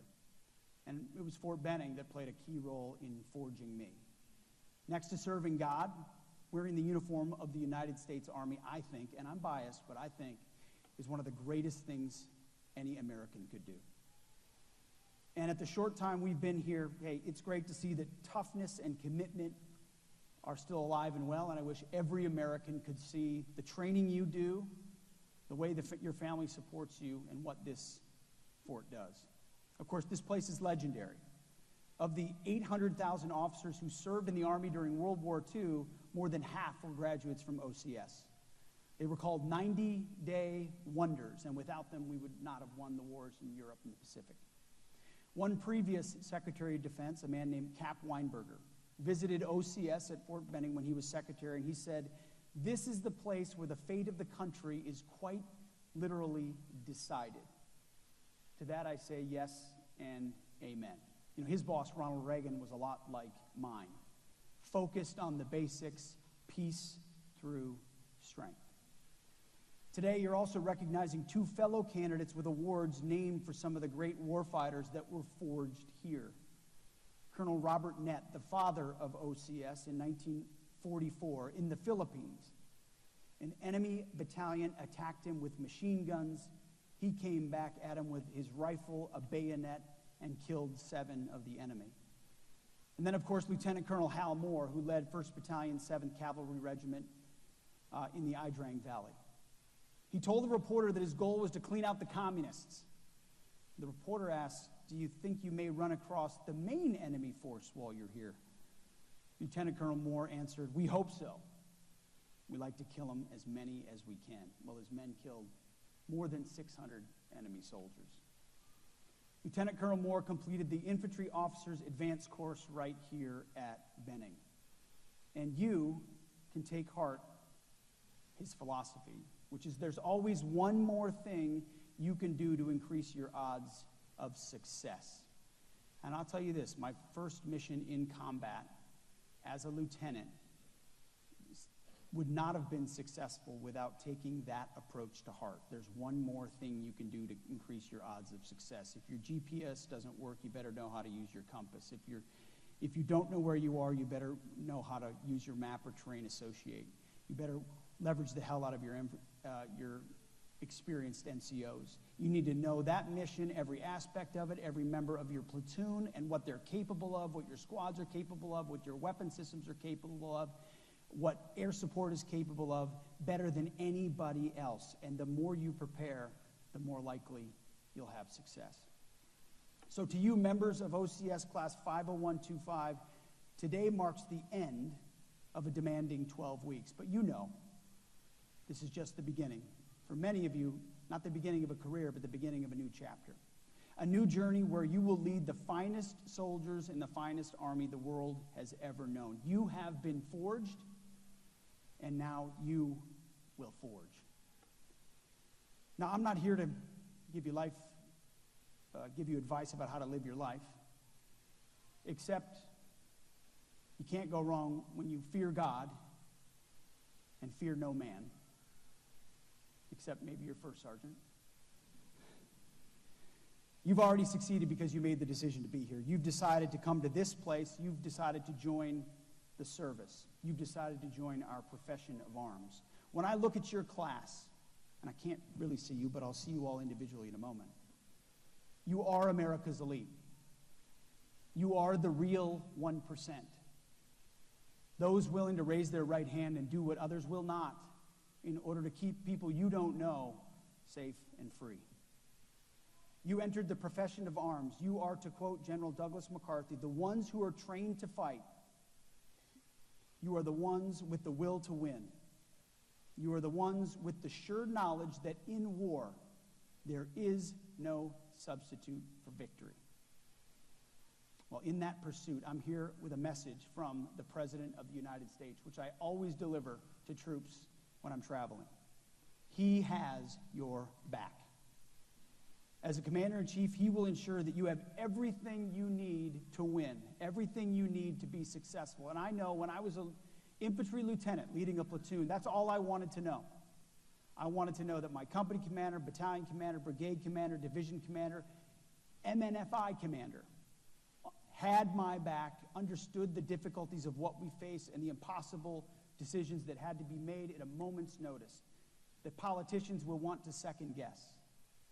He has your back, I have your back, and we will ensure and work to ensure that everyone up and down in the chain of command has that same ethos. War requires risk. War requires tough decisions. We have your back. We're going to make sure that your hands aren't tied behind your back as you bring violence on the enemy. We're going to make sure that decisions are pushed down to the lowest possible level where they should be made.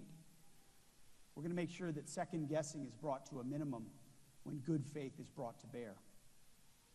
That good decisions are made not by politicians and bureaucrats in a faraway capital, but by warfighters. Warfighters who understand the nature of the threat, warfighters like you and your men. Forged. You see, before President Trump was elected, our national security policy was a tangled mess. We'd lost our way, and our enemies took notice. But President Trump has brought America back. He understands the idea of deterrence, of peace through strength, of putting America, Americans, American soil, and American citizens first, of applying common sense, which in the town I just came from is not all that common. Principles faithful to the origin of this great republic when General Washington said, "To be prepared for war is one of the most effective means of preserving peace." In fact, that was my first platoon motto. Those who long for peace must prepare for war. And that's why the warrior ethos is front and center of what we want to instill. No more DEI, no more quotas, no more low standards, no more trans madness, no more climate nonsense. Merit-based, colorblind, gender neutral. Standards high and always getting higher. No compromise. One of the benefits of being Secretary of Defense, maybe a slightly different title tomorrow, we'll see, is being able to get out of Washington to come here and meet our frontline warfighters, to look you in the eyes, shake your hands, and congratulate you. I'll never forget what it felt like to be a second lieutenant, what it felt like to meet my platoon, to want to earn the respect of my NCOs, my squad leaders, E6s with that experience, my company commander, my first sergeant. It's a daunting task. But seeing your kind of bravery reminds me of a trip we took to Normandy on D-Day this past summer. Looking those veterans in the eyes and shaking their hands, honoring them for what they'd done on those beaches 81 years ago. They were old men. I'm looking at old men on those beaches of Normandy. Here I look at young men and women. But you are the same. You are the same soldiers as those soldiers, because they still spoke of the brotherhood of warriors. The soldiers on their left, the soldiers on their right, they were together as they ran up those beaches. Regardless of your age and regardless of your era, those things never change. As I stand at the podium, I can't help but think about the bravery, and I'm reminded of my own first sergeant, a warfighter who changed my life when I was in Iraq and Afghanistan in 2005 and 2006. During his next deployment in 2007, one night, his outpost was attacked by 150 Al-Qaeda fighters coming at him and his soldiers with RPGs, mortars, and everything they had. He put himself out front, carried soldiers to safety, protected others.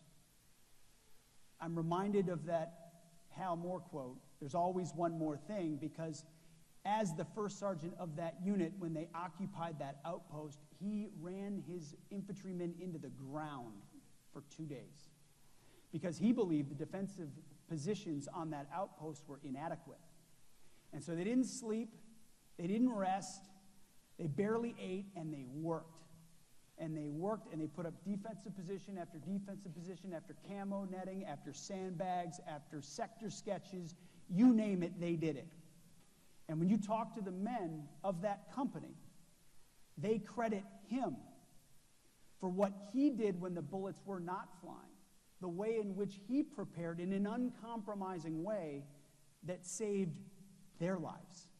Without that, they would have been sitting ducks. Instead, they were a hardened position, impossible to penetrate. In the end, he and his men killed 18 Al-Qaeda fighters. I still call on him today. He's one of my senior advisors. His name is Eric Garrissey, and he was a recipient of the Distinguished Service Cross for his actions in Iraq. That's the kind of warrior ethos we are restoring in the military. Uncompromising, unrelenting, with the mission first always. No more summertime soldiers or sunshine patriots. I think about bravery like his and others when we have to sadly write letters to spouses and parents of children and children, letters that are delivered after their loved ones died while serving, or phone calls that we make on a regular basis. Letters to a 6-year-old where I write, "As you grow up, my wish is that with each passing year, you'll come to realize that your dad represents the best of the country." Those letters remind me that my job, our job, is life and death. Other people have the convenience of getting some things wrong or making a mistake over here, and of course we all make mistakes because we're human beings.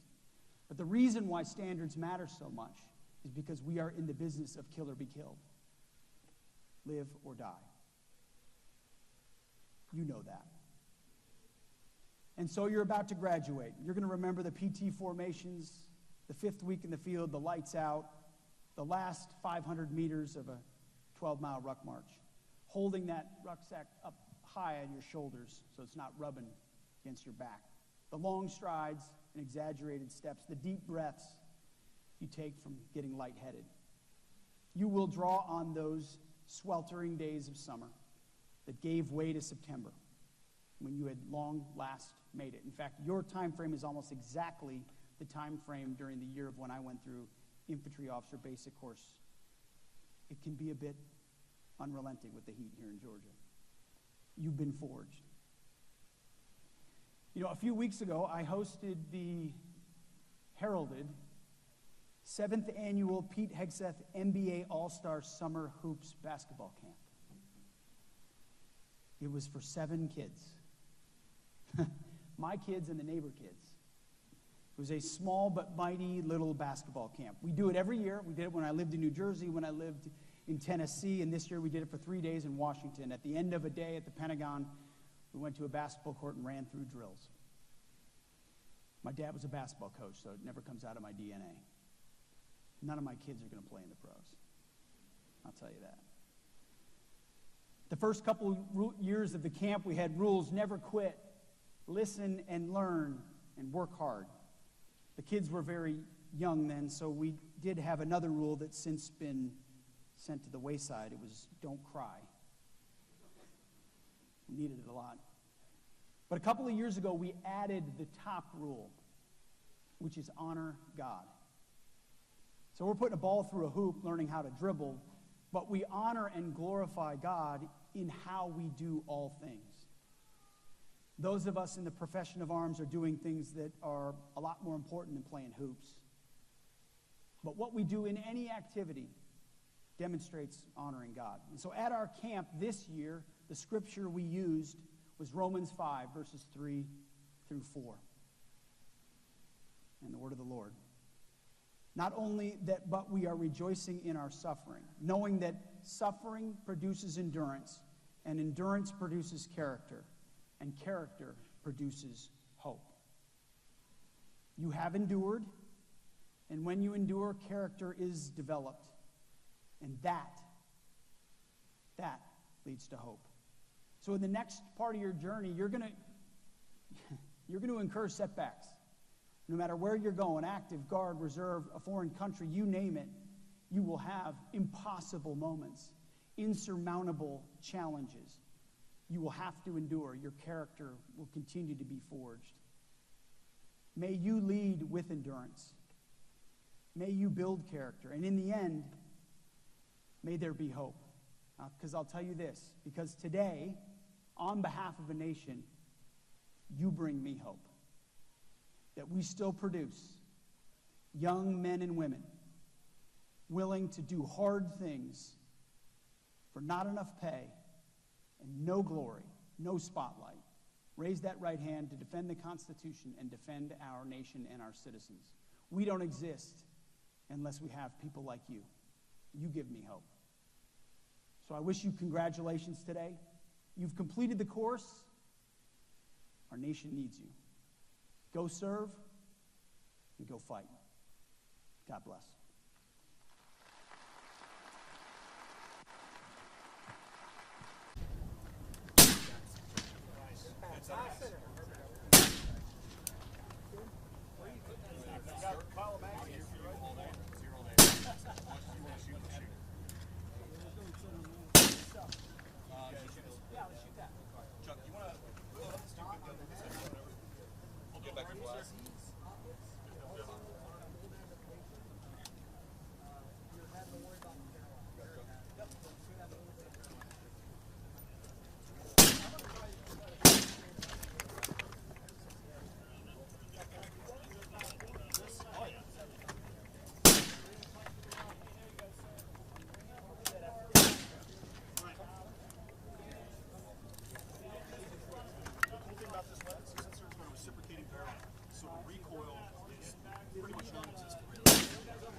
So first, safe position, down, full auto, all the way back, semi-automatic. Full auto is here. Full auto is right there, yes sir.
him that.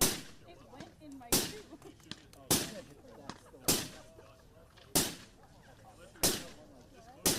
sound. Beautiful sound.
anybody have any more questions on what they saw or anything?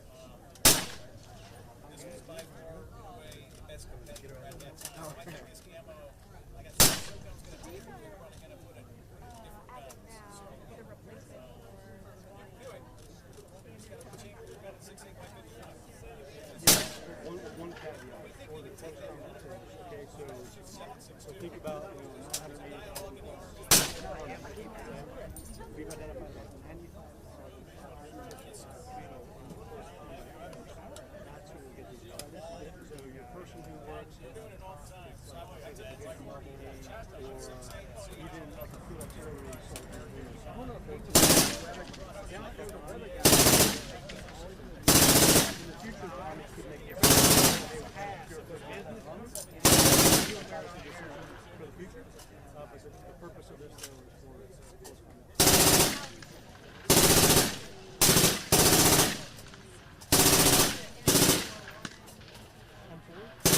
yeah, for A1, that's part of the. What was your question? They were. Yep. We've already said yes to a couple of so far. They to all combat force soldiers by the end of, I think it's 2032.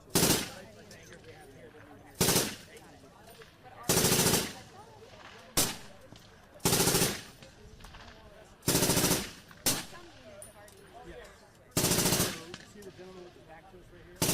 So he's a first sergeant or the first unit that was fielded the weapon system, and they've already taken it to first brigade of Hudson Post, and they've already taken it to JRTC and implementation.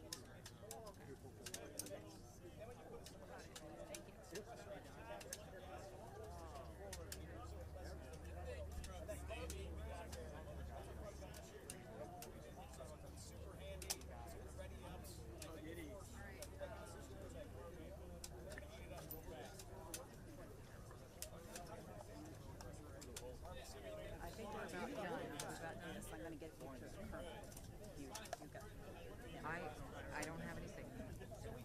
No, no, you. Oh, I'm about to pull this. Get in.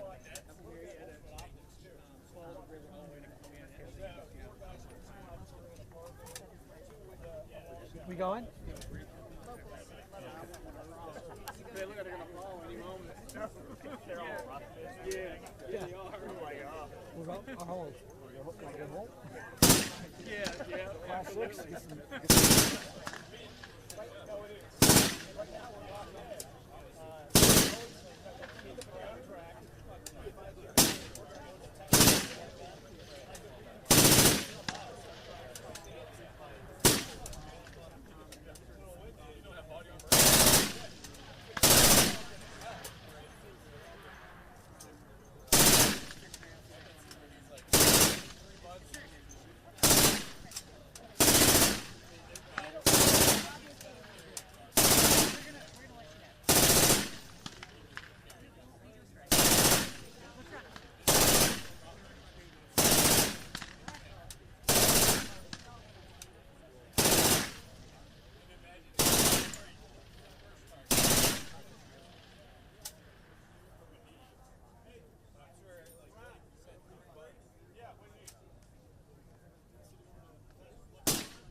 That's the one sometime he comes over.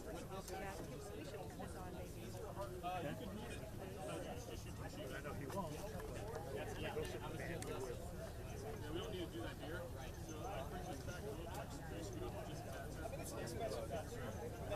Check, check, check.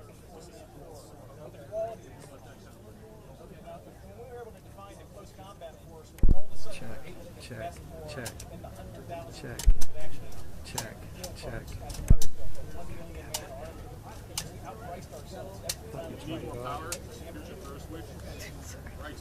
I was just listening to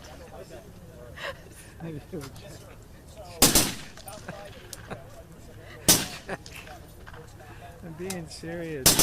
And one more thing. Check, come on. I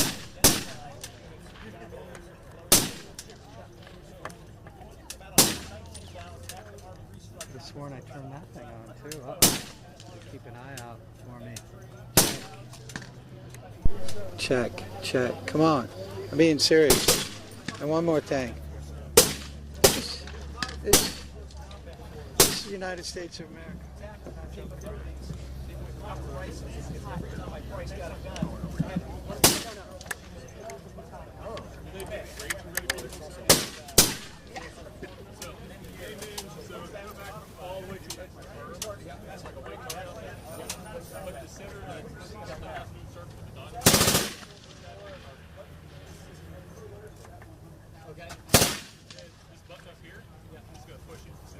Let's hear something here.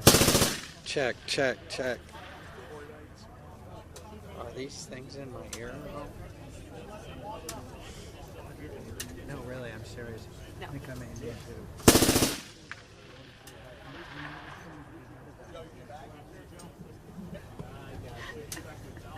Hilarious, I know.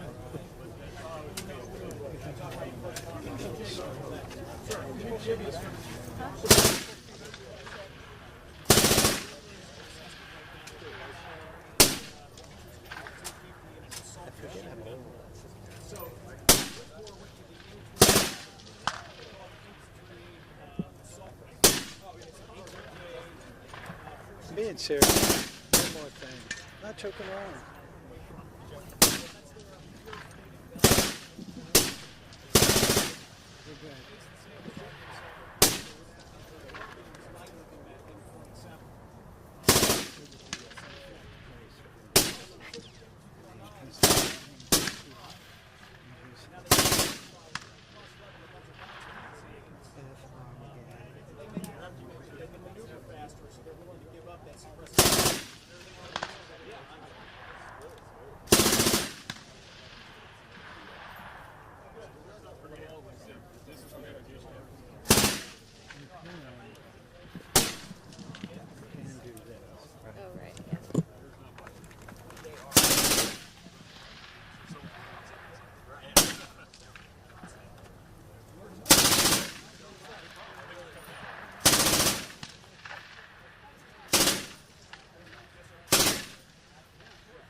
Yeah, that was pretty cool.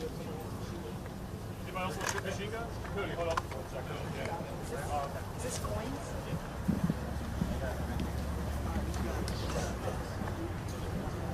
Sorry. Thanks.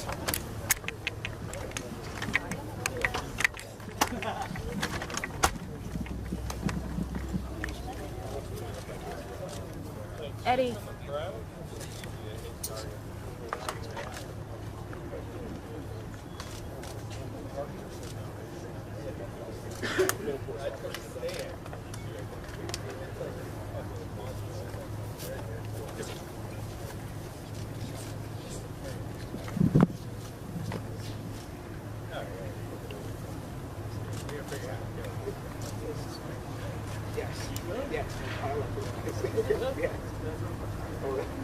Her there, that's crazy.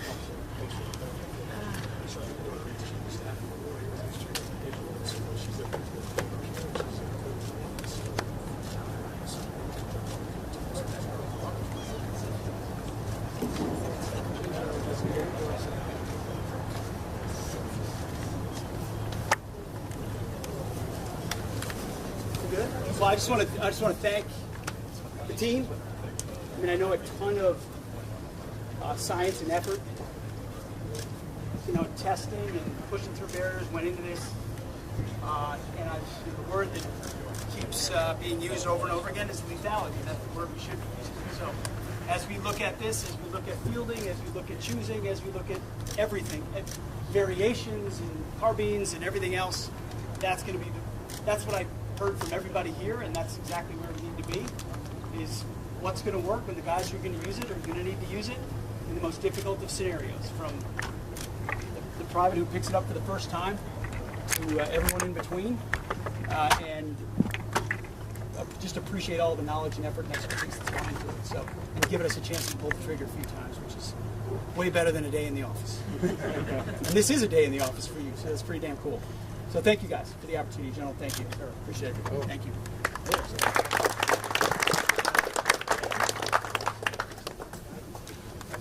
Well, beer's on me. Let's go.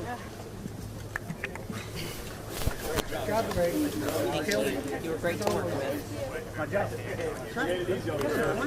Great photos. It's been a long time since Mr. President, thank you.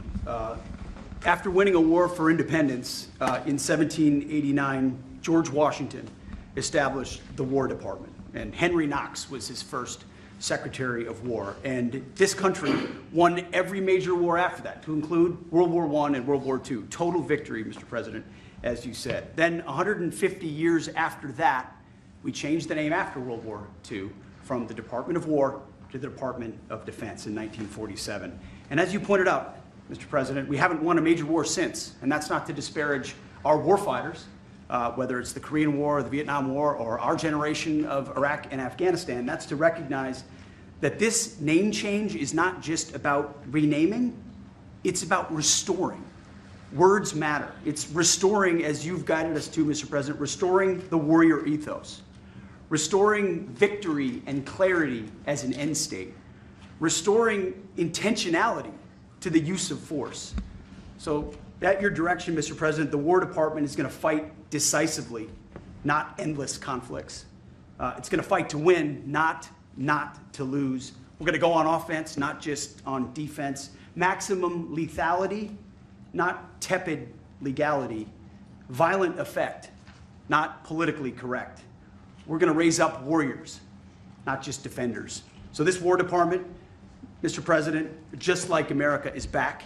Thank you for your leadership and your clarity. We're going to set the tone for this country. America first, peace through strength, brought to you by the War Department. We're back. All right, thank you very much. Very well. Yeah, please. Can you comment on the recruitment levels across the military branches? Well, the recruitment's the most exciting thing. So when I was campaigning for the office, numbers were coming out that the recruitment numbers, generally, you could speak to it better than anybody, the recruitment into the military, all branches of the military, and police and firemen and everything else. Anything having to do with like a public service, the numbers were horrible, record-setting bad. And now they're record-setting good. We're setting every record every month for recruitment. We're packed in the Army, Navy, Air Force, Marines, Coast Guard. My beautiful I love Space Command. I see Space Command, but Space Force has been, we've got a waiting list of people wanting to go in. A year ago, especially a year and a half ago, when I took the lead in the polls, which was very early, it really helped with the recruiting. And when I won from November 5th on, it's been amazing. And over the last 4 or 5 months, we're just packed. It was very hard to get police officers. Now the departments are loaded up. Everyone wants to be a policeman or woman. So it's been a great thing. General, do you want to talk about that? Sure, as you said, serving our nation is an incredible gift that we give, and the reward on that gift pays back exponentially year over year. And I think the young people of America are seeing the importance of service, and whether it's in any of our armed services or in local police, fire, or rescue, service is an important thing that I personally encourage, and I know everyone else in government service sees that same reward. And Pete, on recruitment? I was down at Fort Benning, the newly properly renamed Fort Benning, yesterday, watching Army basic training, and they're so full they can't barely handle the throughput. It is truly historic across all the services, as you said. It's been a surge into the, I was going to say the Defense Department, but I will say the War Department. And that you might almost call it a vibe shift, an attitude shift, a feeling that the country is back, that service is back. And there were military families last year, Mr. President, that said, I don't know if I can recommend, I mean, I wrote a book on this. I don't know if I can recommend service to my son or daughter, given what's been done to our military. You heard it over and over and over again. And I hear from those same military families right now, sir, and they're saying, I recommend to my kids that they go into this department, this Pentagon, under this commander-in-chief, who they know you'll have their back and they want to serve. So it is historic, and it's the biggest reflection of how motivated Americans are by your leadership, sir. You know, really, it's nothing more than spirit, love for the country. I guess the esprit de corps, as they say, you have more of that than we've had maybe ever, frankly. But to see a turn over a period of less than a year, I would say, but to see a turn, nobody wanted to go into the military. Now everybody wants to go into the military. Jennifer, you wanted? Yeah, there's some new reports.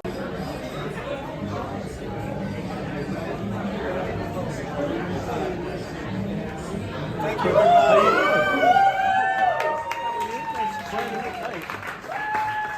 We have a safe city now. Great job. Can you imagine? We did it in 12 days, but now it's almost a month. We have a safe city. So that's good. Enjoy yourself. You won't be mugged going home, okay? Have a good time, everybody. Brandon B. Brandon B. Hey, thanks for that business card. Yeah, I gave it to you. Big stuff. I like it. Thanks. Where's your family? They're back in Atlanta. Oh, okay. Say hello, bro. See you. Have a good time, everybody. Don't drink too much. Don't drink too much.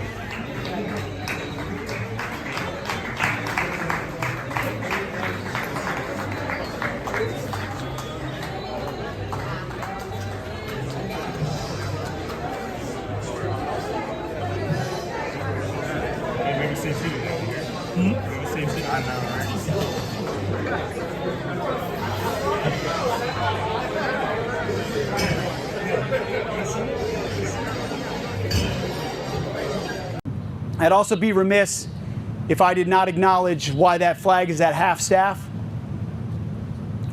We lost an incredible American today, a dear friend of mine. If you knew him, you love him. His name is Charlie Kirk. Taken by an assassin's bullet, unfathomable. The only assurance I can take is that I know he is with his Lord and Savior right now. He has heard the words, "Well done, good and faithful servant," as I know many of you will hear.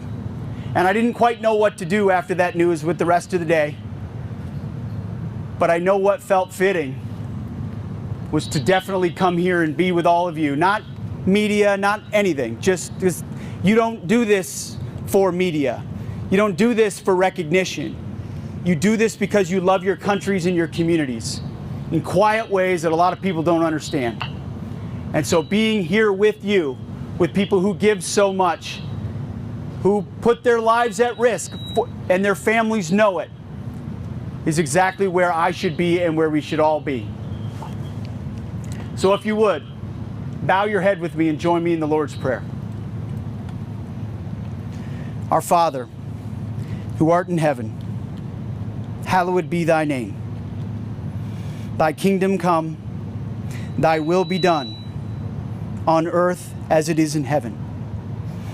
Give us this day our daily bread, and forgive us our trespasses, as we forgive those who trespass against us.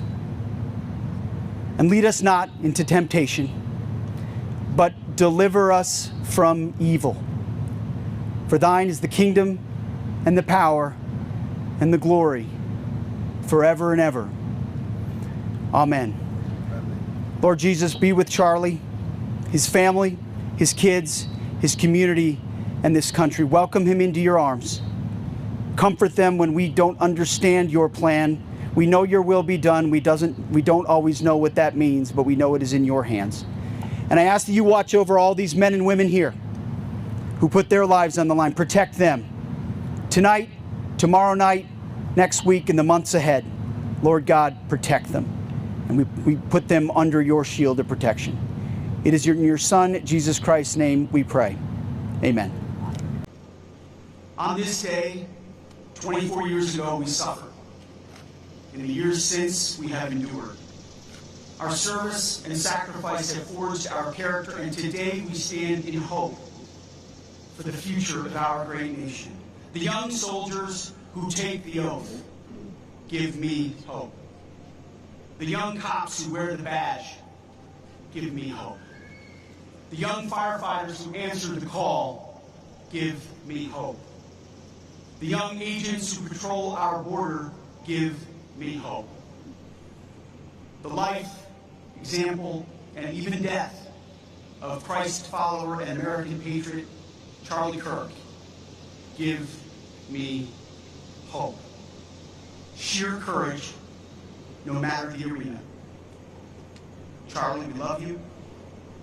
We know that you have heard the Lord's words. Well done, good and faithful servant.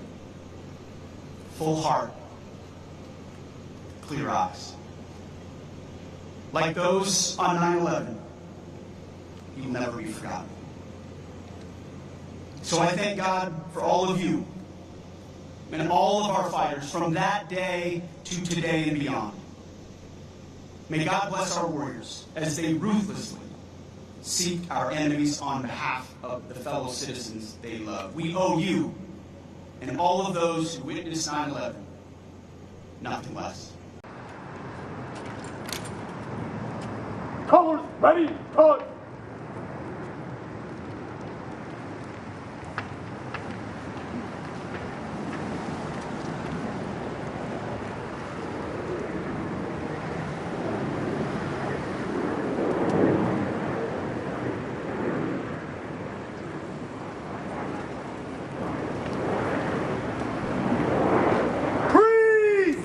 Present all!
But this does not mean, and this goes for all of us, that our path to this auditorium on this day was a straight line, or that the conditions of the formations we lead are where we want them to be.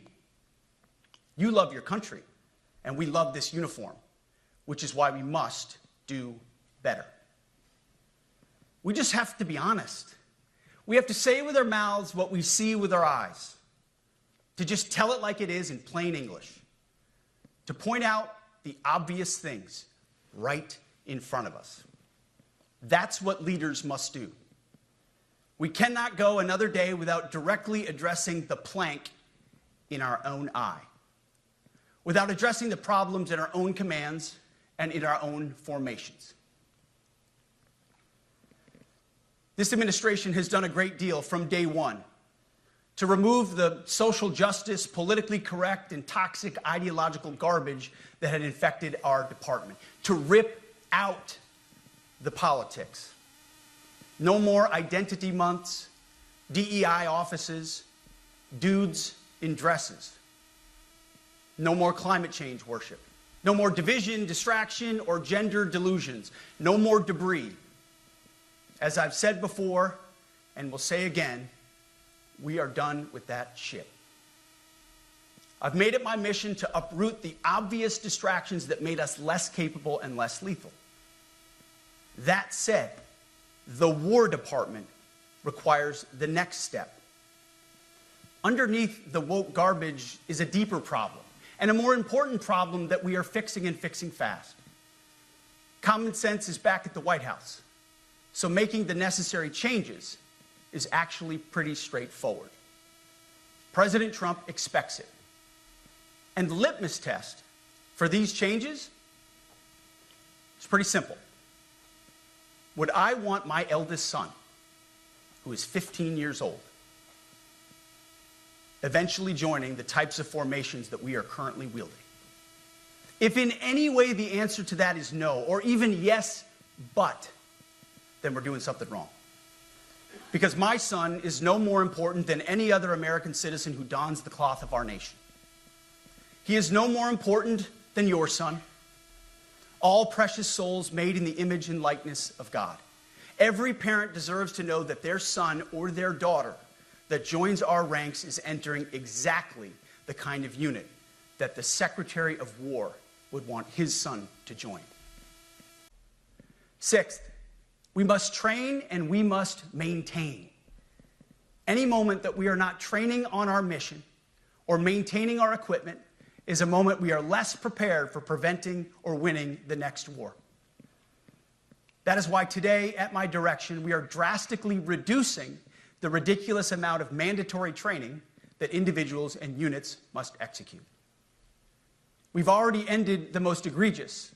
Now we're giving you back real time. Less PowerPoint briefings and fewer online courses, more time in the motor pool, and more time on the range. Our job is to make sure you have the money, equipment, weapons, and parts to train and maintain, and then you take it from there. You all know this because it's common sense. The tougher and the higher the standards in our units, the higher the retention rates in those units. Warriors want to be challenged. Troops want to be tested. When you don't train and you don't maintain, you demoralize. And that's when our best people decide to take their talents to the civilian world. The leaders who created the woke department have already driven out too many hard chargers. We reverse that trend right now. There is no world in which high-intensity war exists without pain, agony, and human tragedy. We are in a dangerous line of work. You are in a dangerous line of work. We may lose good people. But let no warrior cry out from the grave, if only I had been properly trained. We will not lose warfighters because we failed to train or equip them or resource them. Shame on us if we do. Train like your warriors' lives depend on it, because they do. To that point, basic training is being restored to what it should be. Scary, tough, and disciplined. We're empowering drill sergeants to instill healthy fear in new recruits, ensuring that future warfighters are forged. Yes, they can shark attack, they can toss bunks, they can swear, and yes, they can put their hands on recruits. This does not mean they can be reckless or violate the law, but they can use tried and true methods to motivate new recruits, to make them the warriors they need to be. Back to basics at basic as well. Of course, and you know this, basic training is not where mission readiness should end. The nature of the evolving threat environment demands that everyone in every job must be ready to join the fight if needed. A core credo of the Marine Corps is every Marine a rifleman. It means that everyone, regardless of MOS, is proficient enough to engage an enemy threat at sea, in the air, or in a so-called rear area. We need to ensure that every member of our uniformed military maintains baseline proficiency in basic combat skills, especially because the next war, like the last, will likely not have a rear area. Finally, but today, at my direction, every member of the Joint Force at every rank is required to take a PT test twice a year, as well as meet height and weight requirements twice a year, every year of service. Also today, at my direction, every warrior across our Joint Force is required to do PT every duty day. Should be common sense. I mean, most units do that already, but we're codifying it. And we're not talking like hot yoga and stretching. Real hard PT, either as a unit or as an individual. At every level, from the Joint Chiefs to everyone in this room to the youngest private, leaders set the standard. And so many of you do this already. Active, Guard, and Reserve. This also means grooming standards. No more beards, long hair, superficial individual expression. We're going to cut our hair, shave our beards, and adhere to standards. Because it's like the broken windows theory of policing. It's like when you let the small stuff go, the big stuff eventually goes. So you have to address the small stuff. This is on duty, in the field, and in the rear. If you want a beard, you can join Special Forces. If not, then shave. We don't have a military full of Nordic pagans.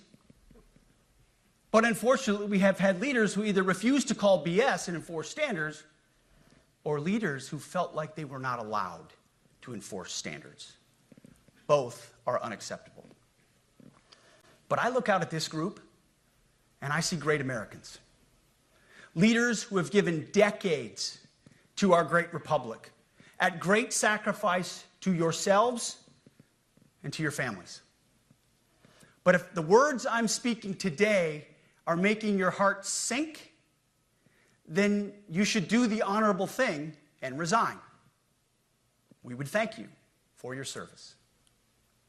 But I suspect, I know, the overwhelming majority of you feel the opposite. These words make your hearts full. You love the War Department because you love what you do, the profession of arms.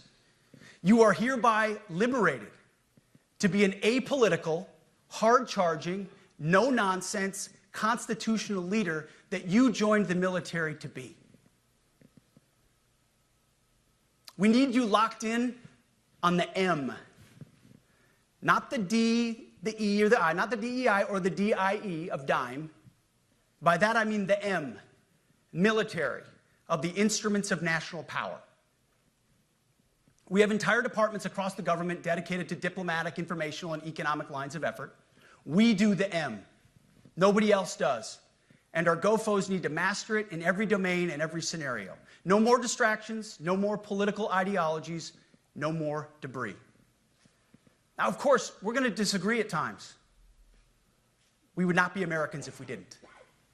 Being a leader in a large organization like ours means having frank conversations and differences of opinion. You will win some arguments, and you will lose some arguments. But when civilian leaders issue lawful orders, we execute. We are professionals in the profession of arms. Our entire constitutional system is predicated upon this understanding. Now, it seems like a small thing, but it's not. This includes as well the behavior of our troops online. To that end, I want to thank and recognize the services for their new proactive social media policies. Use them. Anonymous, online, or keyboard complaining is not worthy of a warrior. It's cowardice masquerading as conscience. Anonymous, unit-level social media pages that trash commanders, demoralize troops, and undermine unit cohesion must not be tolerated. Again, O3s, E6s. Sixth, and since waging war is so costly in blood and treasure, we owe our republic a military that will win any war we choose or any war that is thrust upon us.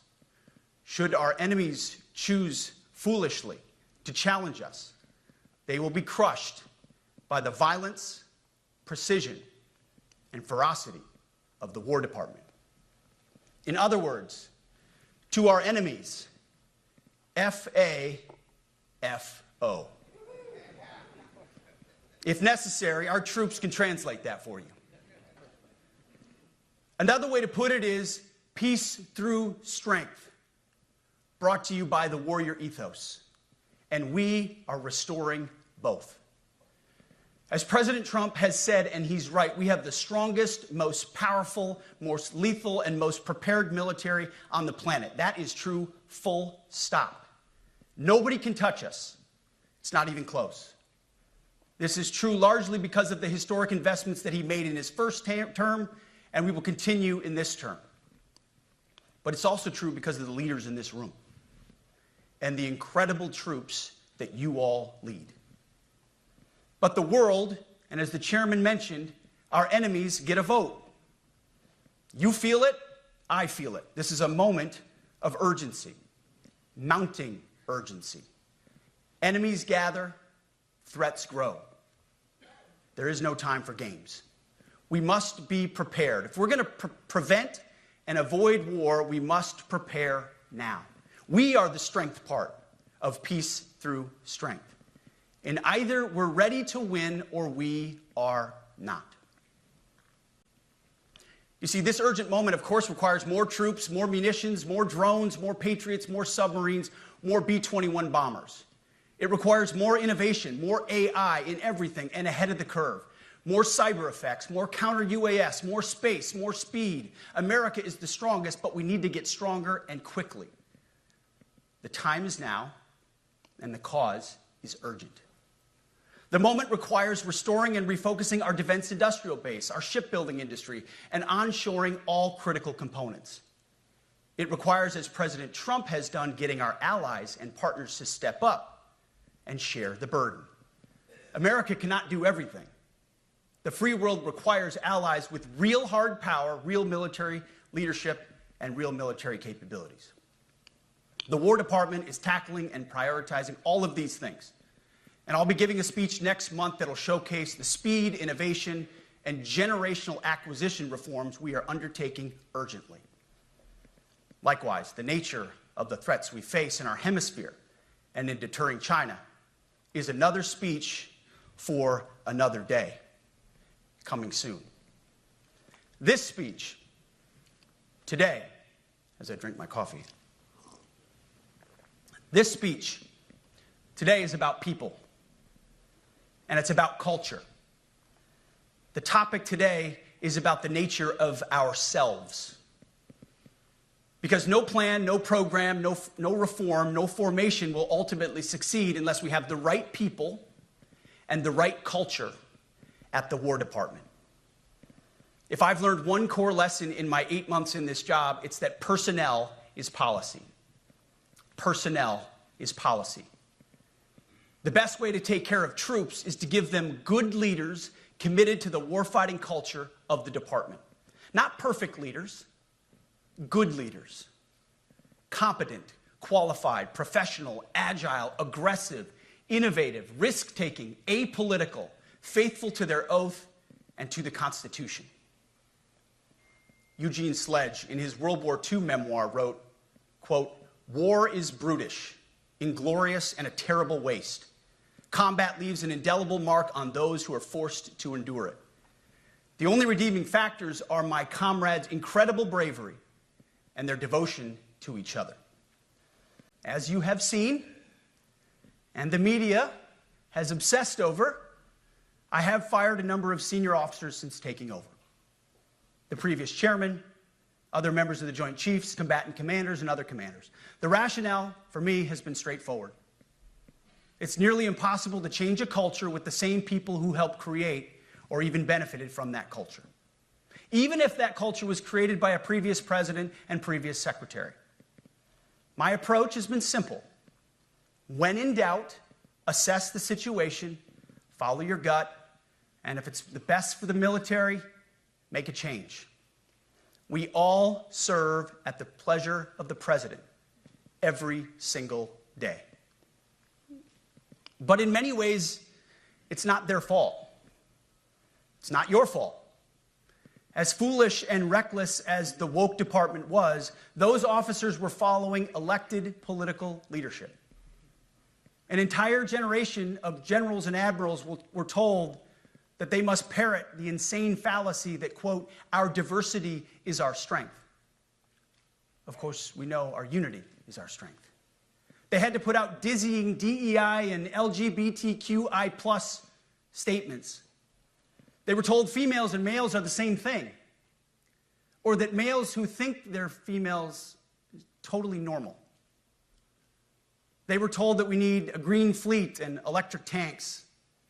They were told to kick out Americans who refuse an emergency vaccine. They followed civilian policies set by foolish and reckless political leaders. Our job, my job, has been to determine which leaders simply did what they must to answer the prerogatives of civilian leadership, and which leaders are truly invested in the woke department, and therefore incapable of embracing the War Department and executing new lawful orders. That's it.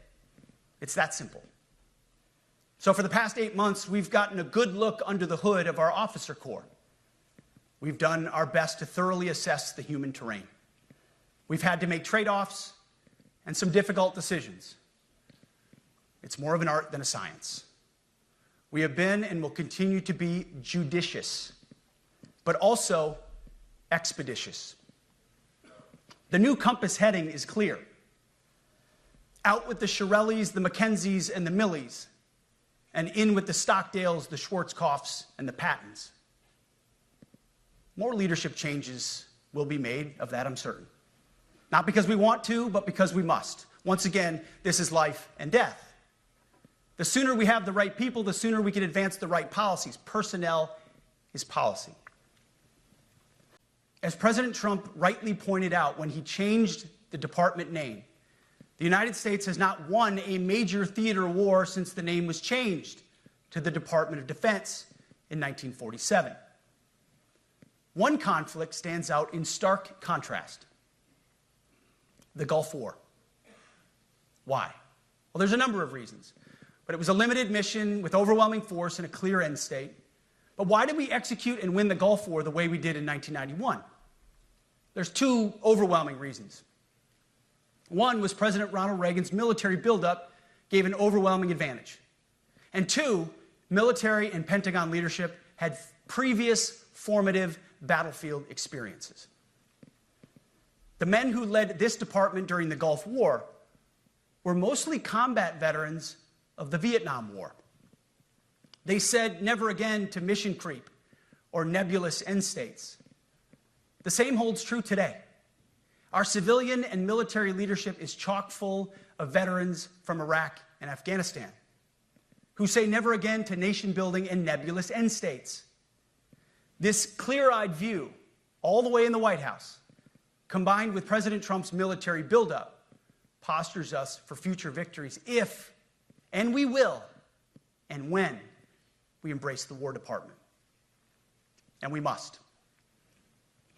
We are preparing every day. We have to be prepared for war, not for defense. We're training warriors, not defenders. We fight wars to win, not to defend. Defense is something you do all the time. It's inherently reactionary and can lead to overuse, overreach, and mission creep. War is something you do sparingly, on our own terms, and with clear aims. We fight to win. We unleash overwhelming and punishing violence on the enemy. We also don't fight with stupid rules of engagement. We untie the hands of our warfighters to intimidate, demoralize, hunt, and kill the enemies of our country. No more politically correct and overbearing rules of engagement. Just common sense, maximum lethality, and authority for warfighters. That's all I ever wanted as a platoon leader. And it's all my E6 squad leaders ever wanted, back to that E6 rule. We let our leaders fight their formations, and then we have their back. It's very simple, yet incredibly powerful. A few months ago, I was at the White House when President Trump announced his Liberation Day for America's trade policy. It was a landmark day. Well, today is another Liberation Day. The liberation of America's warriors, in name, in deed, and in authorities. You kill people and break things for a living. You are not politically correct and don't necessarily belong always in polite society. We are not an army of one. We are a joint force of millions of selfless Americans.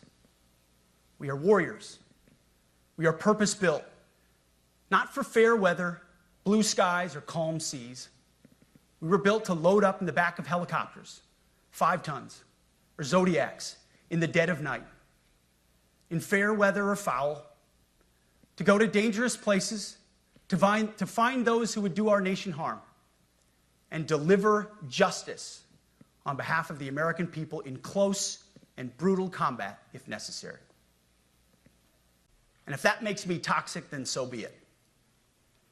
Second, today at our direction, we're ensuring that every service, every unit, every schoolhouse, and every form of professional military education conduct an immediate review of their standards.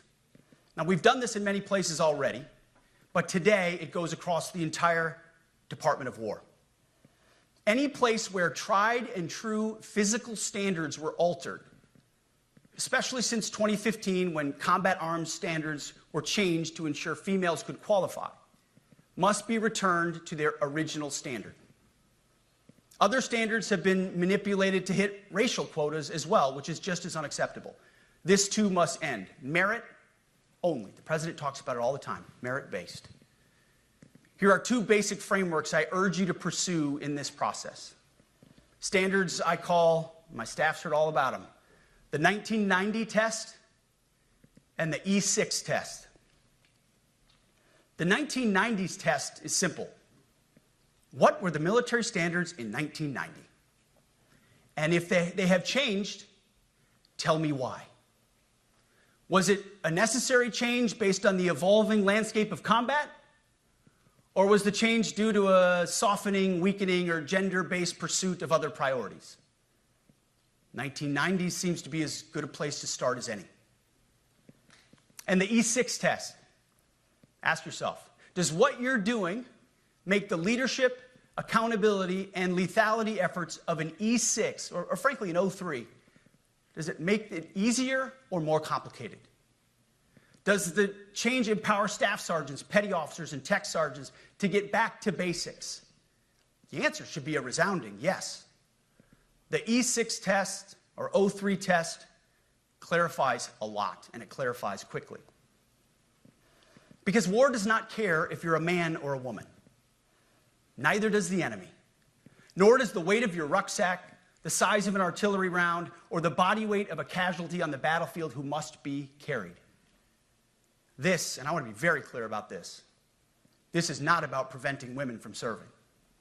We very much value the impact of female troops. Our female officers and NCOs are the absolute best in the world. But when it comes to any job that requires physical power to perform in combat, those physical standards must be high and gender neutral. If women can make it, excellent. If not, it is what it is. If that means no women qualify for some combat jobs, so be it. That is not the intent, but it could be the result, so be it. It will also mean that weak men won't qualify because we're not playing games. This is combat. This is life or death. As we all know, this is you versus an enemy hell-bent on killing you. To be an effective, lethal fighting force, you must trust that the warrior alongside you in battle is capable, truly physically capable of doing what is necessary under fire. You know this is the only standard you would want for your kids and for your grandkids. Apply the War Department Golden Rule, the 1990 test, and the E6 test, and it's really hard to go wrong. Third,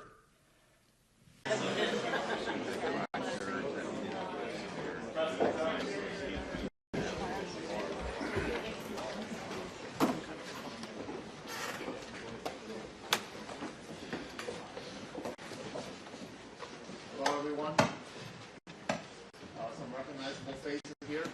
I want them to come here and meet you all. You are the folks that the tip of the spear for this operation. For them, we have still working on our IDs. We have the different agencies represented in from the task force represented in this room. These are the folks that we go to when we need something from TBI or the FBI or any other agency.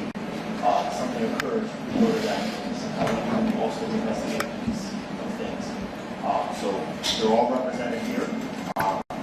This is 24/7.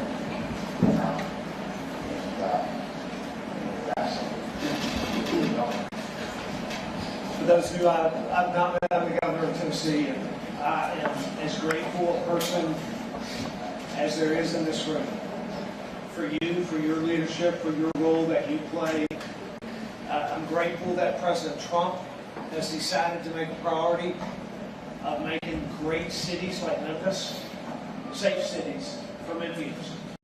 This is a great American city that needs you and needs the efforts that you are going to be able to put into this city. And I'm very grateful for General Bondi, for Secretary Hegseth, Mr. Miller, for the entire resources of the federal government to be focused on our great city.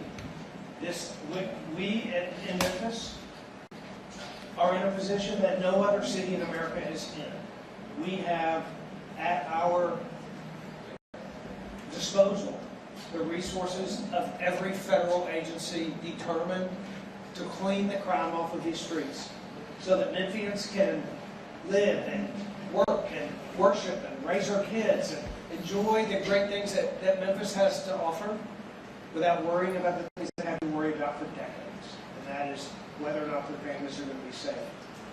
We are grateful to be a willing partner with these federal agencies, with the local agencies. It's a great opportunity. You can tell I'm excited about it, that you all are the ones that are going to have to do the hard work. There's a long way between here and there. And thank you for your commitment to do this hard work. Thank you, Governor. Thank you for being a great partner with us in this. And, you know, President Trump knows Memphis is such an iconic city, and he was so excited about us coming here and working hand in hand with you to make Memphis safe again. And that's what we did in D.C. And Gaddy said you're 24/7. Well, so are we. When people play politics and shut down the federal government, we don't shut down because President Trump, crime doesn't stop, and you don't stop. So we're here to back you up, to be your partner. Be safe. Thank you for what you do. There's no higher calling than being a police officer, especially in a violent world in which we live. And, you know, we all know Memphis has the highest violent crime rate in the country. And when we're all finished working hand in hand with you, no longer. And we want cops to be cops again. You can go out there and you can do your job, and our U.S. attorney is here, and we are going to charge anyone federally, and we're going to go tell all the officers soon, if you touch a police officer, you will be arrested. If you touch a federal police officer, it will be assaulting a federal officer. We're going to do everything we can to protect you so you can protect the citizens of Memphis. Thank you for what you do. Thank you for wearing the badge. We all care deeply about what you do, and we're here to help you and to have your backs like you always have ours. Secretary. Amen. Governor, thank you. Pam and Stephen and myself have a great privilege of having a chance to hear the President of the United States talk about and his love for citizens of all backgrounds and all stripes, his love of law enforcement, his love of our military. And that all comes together in this room, in this place, at this time, with this task force. And I couldn't be more proud for the Department of War, for the Tennessee National Guard, to be a part of this effort. From whether it's the southwest border, whether it was Los Angeles, whether it's Washington, D.C., our department is proud to stand shoulder to shoulder right next to law enforcement while you do your jobs. Yesterday I talked a little bit about liberating our warfighters on the battlefield. Our job here is to help liberate all of you, law enforcement, to provide National Guardsmen who can secure facilities and secure law enforcement, stand alongside you so you're freed up to go out and provide safety and freedom to the citizens of Memphis, a great American city. So we're really proud to be here. It's a core effort of what we're doing. We're in all of these meetings. We're monitoring the statistics. So is the President of the United States. Rest assured, from the top to right here, he's paying attention to the data and the information that's coming out because he cares about this city and its citizens. And I just want to thank all the law enforcement in this room. What you do every day, what you do every night, what you do away from your families is incredible. And I am beyond grateful. Our department is grateful. And we're thankful to be standing right here. Thank you. Thank you. Thank you, Gaddy, Governor, and Pete. Thanks to all of you. So our mission here is very simple: zero tolerance for crime in the city of Memphis. We are taking broken windows to the next level. Every criminal faction that we can enforce against the element in the city that has been causing all of the heartache, pain, suffering, and death, we are going to enforce. Everyone who's been out in the streets, you know who the bad guys are, you know who the villains are, you know who the gangbangers are, you know who the drug dealers are, you know who is causing all the bloodshed and misery in this city. Every resource we have, federal, state, and local, we are going to use to dismantle their networks without apology and without mercy. Everything we have, we are going to bulldoze the criminal element in this city and thereby liberate all the law-abiding citizens in the city. We're going to send the message that the city belongs to people who follow the law and obey the rules, and we're not going to live one more day in fear of criminals. No one should have to change their life path, change their routine, change when they go out, where they go out, what they do for fear of criminals. The idea that any person living in a city would say, oh, I can't walk down this block by myself, or I can't leave my house at this time of night, or I can't let my kids go to that store or that corner. Are you kidding me? We're going to tell our own families in Georgia where they can and can't go because what a criminal's going to do? Over our dead bodies are we going to live that way anymore. It's not happening. I see the guns and badges in this room. You are unleashed. The handcuffs that you're carrying, they're not on you anymore. They're on the criminals. And whatever you need to get it done, we're going to get it done. State, local, federal, on President Trump's promise, we are going to get it done. Thank you.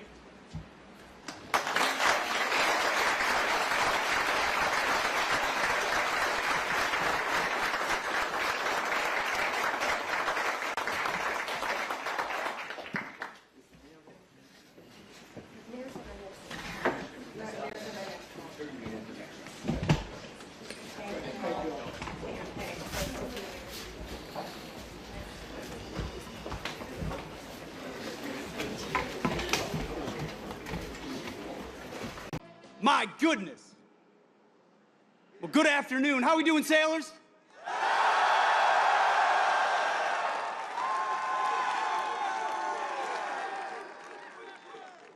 The absolute best of America. I'm honored to be at the world's largest naval base. Now, I'm the only thing between you, the First Lady, and the Commander-in-Chief, so I'm going to keep this very brief. Looking out at all of you, I know you know why the President always says we have the strongest, most powerful, most lethal, most ready military on the planet. And he's going to make sure we keep it that way. This is the perfect way to mark 250 years of the United States Navy. You know, President Trump has made our mission clear. America first and peace through strength with common sense at every turn. At the War Department, it is the War Department, we're committed to that core mission of peace through strength.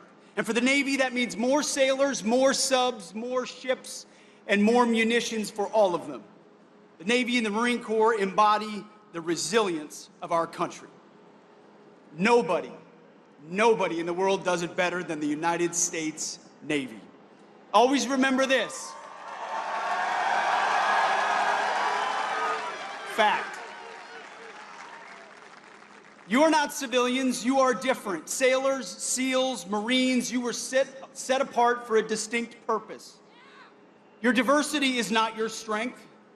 Your strength is your unity of purpose, your shared mission, your love of country. Generation after generation, battle after battle, ship after ship, sailor after sailor, you have set the tone. The story began with John Paul Jones when he declared, "I have not yet begun to fight." Today, we have a commander-in-chief who fights for all of you and fights for our country every single day. A commander-in-chief who guarantees that you, the warfighters, have everything you need on the high seas to deter our enemies and, if necessary, win overwhelmingly. We have a president who appreciates your dedication. He appreciates your service, your sacrifice, and that of your family as well. And as I always tell every service member, every sailor I see, he has your back. So warfighters, on behalf of everyone at the Department of War, thank you. Thank you for your commitment to America's Navy. You stand the watch 250 years later. God bless you. And may God bless our great republic. Godspeed. Thank you.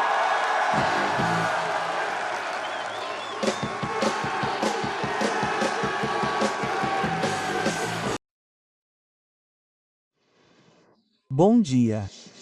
Gostaria muito de dar as boas-vindas a Pete Hegseth aqui na OTAN novamente para a reunião do Ministro da Defesa. Esta será uma reunião importante porque tivemos uma cúpula bem-sucedida em Hong Kong e agora há muito mais dinheiro na mesa. Há poder de fogo saindo de nossa indústria de defesa, o que é muito importante. E estamos fazendo tudo coletivamente para manter a Ucrânia forte. Mas quero agradecer particularmente ao presidente Trump e a você pessoalmente por sua liderança e a toda a equipe pelo fato de a OTAN agora ser muito mais forte, mais letal. Mas também é mais justo porque sabemos que desde o presidente Eisenhower, havia essa irritação constante de que, sim, a OTAN estava lá, os EUA estavam comprometidos, mas também tinham uma expectativa clara de que os aliados da União Europeia e o Canadá se apresentariam. E tomamos essa decisão histórica em Hong Kong, graças à sua liderança, equalizando os gastos com defesa deste lado do Atlântico e no Canadá com o que os EUA estão gastando. E acho isso extremamente importante. E também quero agradecer ao presidente Trump e a você pessoalmente, mais uma vez, e, claro, a toda a equipe de liderança americana,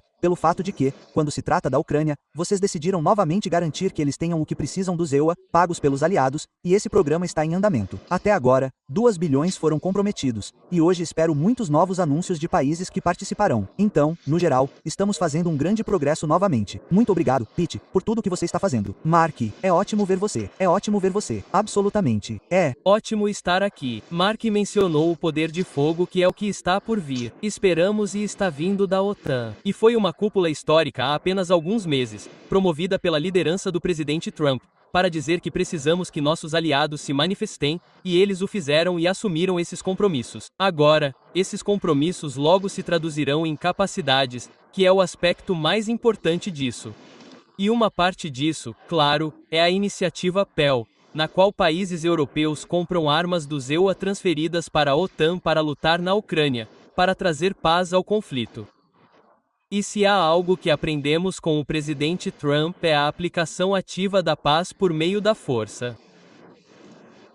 Você obtém paz quando é forte, não quando usa palavras fortes ou aponta o dedo. Você a obtém quando tem capacidades fortes e reais que os adversários respeitam. E acredito que é isso que a OTAN está fazendo. Acredito que é isso que a iniciativa PEL é. Portanto, nossa expectativa hoje é que mais países doem ainda mais, que comprem ainda mais para ajudar a Ucrânia a levar esse conflito a uma conclusão pacífica. Também gostaria de destacar que é um momento histórico para muitas coisas acontecerem. considerando o que o presidente conseguiu fazer em Gaza e em todo o Oriente Médio. Acho que o mundo está vendo que temos um presidente da paz, que busca essa paz apoiando aqueles que estão com os Estados Unidos e defendem a paz, que é o que vimos lá e espero que possamos ver na Ucrânia. Portanto, esse é o foco dos nossos esforços. Vamos ser fortes para fazer isso acontecer e obrigado por nos receber. Ótimo. Muito obrigado. Muito obrigado. Vejo vocês. I'll just say we are honored and excited to be signing an additional agreement here with Qatar. And it's been an interesting couple of weeks, I will say. Yeah, just do remarks. Yes. We're glad to welcome you here.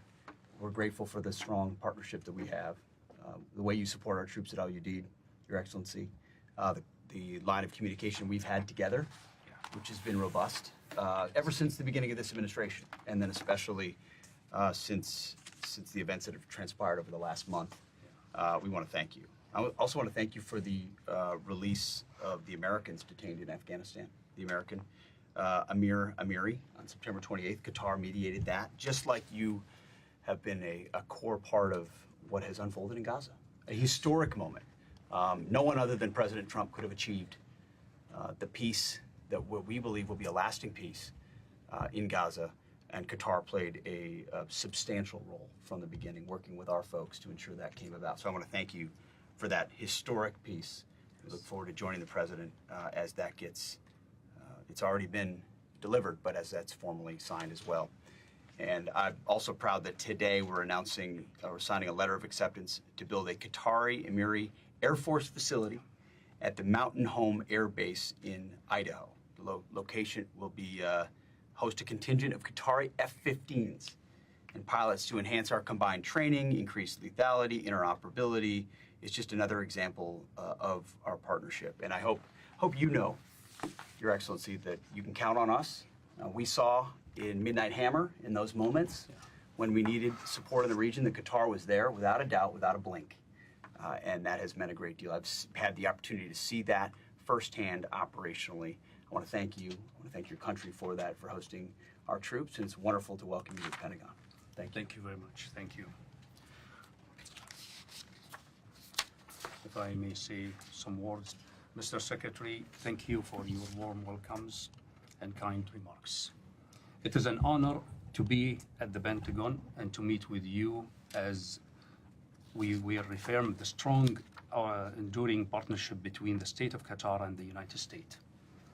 Our nations share a deep defense relationship grounded in a mutual respect and a common vision for peace and stability in the Middle East. Qatar hosting of the U.S. forces at Al-Udeid Air Base stand as a cornerstone of this alliances and a testament to our collective commitment to regional and global security. Mr. Secretary, we welcome President Trump's executive order reaffirming American commitment to Qatar's security and sovereignties. It reflects the strength of our alliances and our shared belief that peace is the best preserved through strength and partnership. We also value the close cooperation between Doha and Washington that led to the signing of the Gaza Peace Plan on October 8th. This historic achievement underscores what can be accomplished when our nations work together with courage and trust, amongst other partners such as Egypt and Turkey.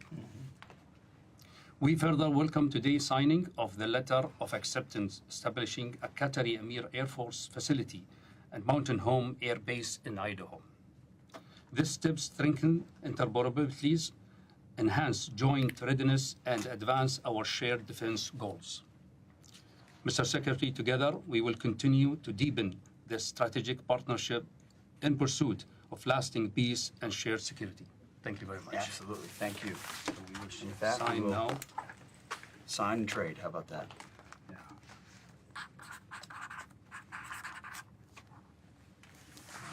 Exchange.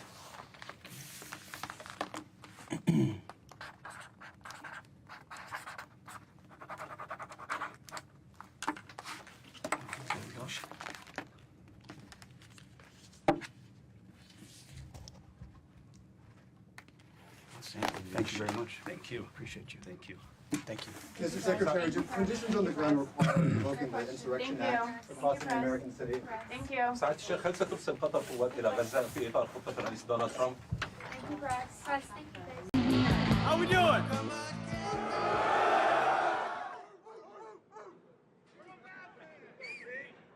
Hoorah, Marines! Man, that is beautiful. Let me just say, this might be one of the most beautiful sights I think I've ever seen. In fact, I'm not supposed to say this, really not, but I think you guys might be my favorite. Don't tell anybody. Marines, it's great to see you. It's an honor to be here. Chief, Commandant, Secretary of the Navy, thank you. It's an honor to be at Camp Pendleton. And looking out at these Marines today and the Navy SEALs I had a chance to do PT with this morning, you know, I do PT all around the country now with the troops, and it's turned into Smoke the Secretary. It's clear to me why President Trump says all the time we're the strongest, most powerful, most lethal, and most prepared military on the planet. Because you are that strength. You are that power. You are that lethality. And you are prepared. And President Trump's going to make sure it stays that way. Being here with you is the perfect way to mark 250 years of the beautiful and beloved United States Marine Corps.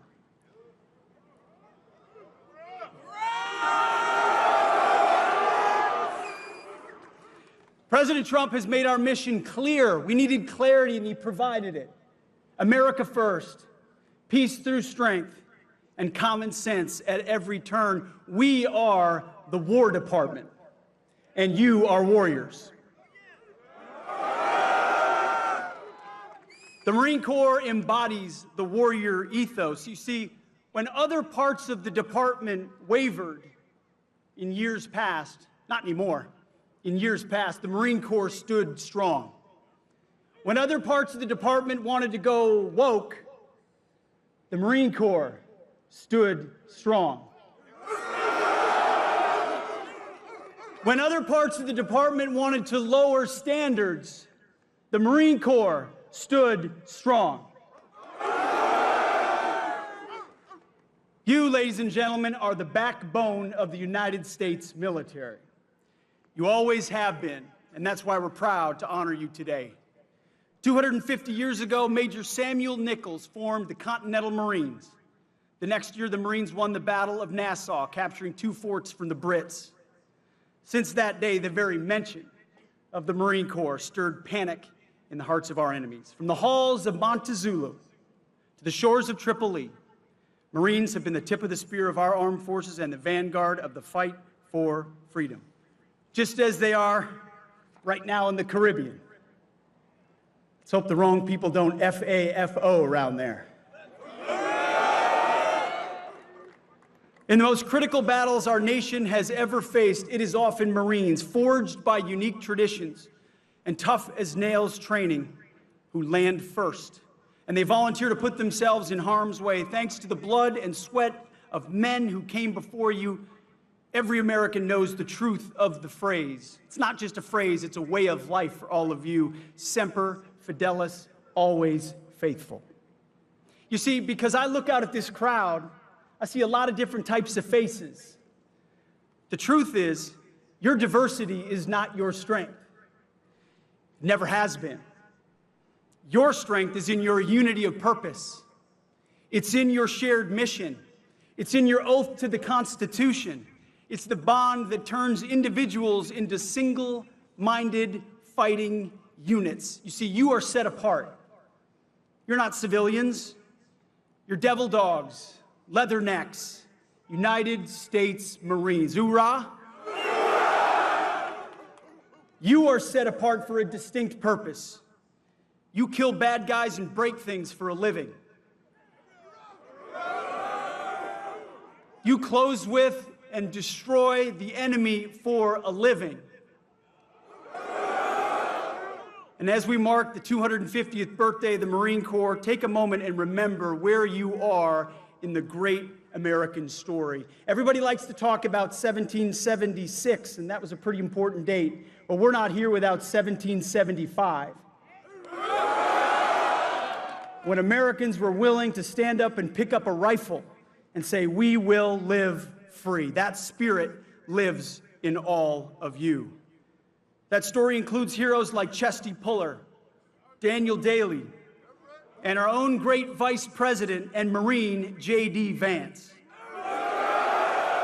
Take pride in that story and continue making yourselves worthy of that legacy. As the Commandant said so beautifully, standards, discipline, accountability, warfighting, lethality, they live in the Marine Corps.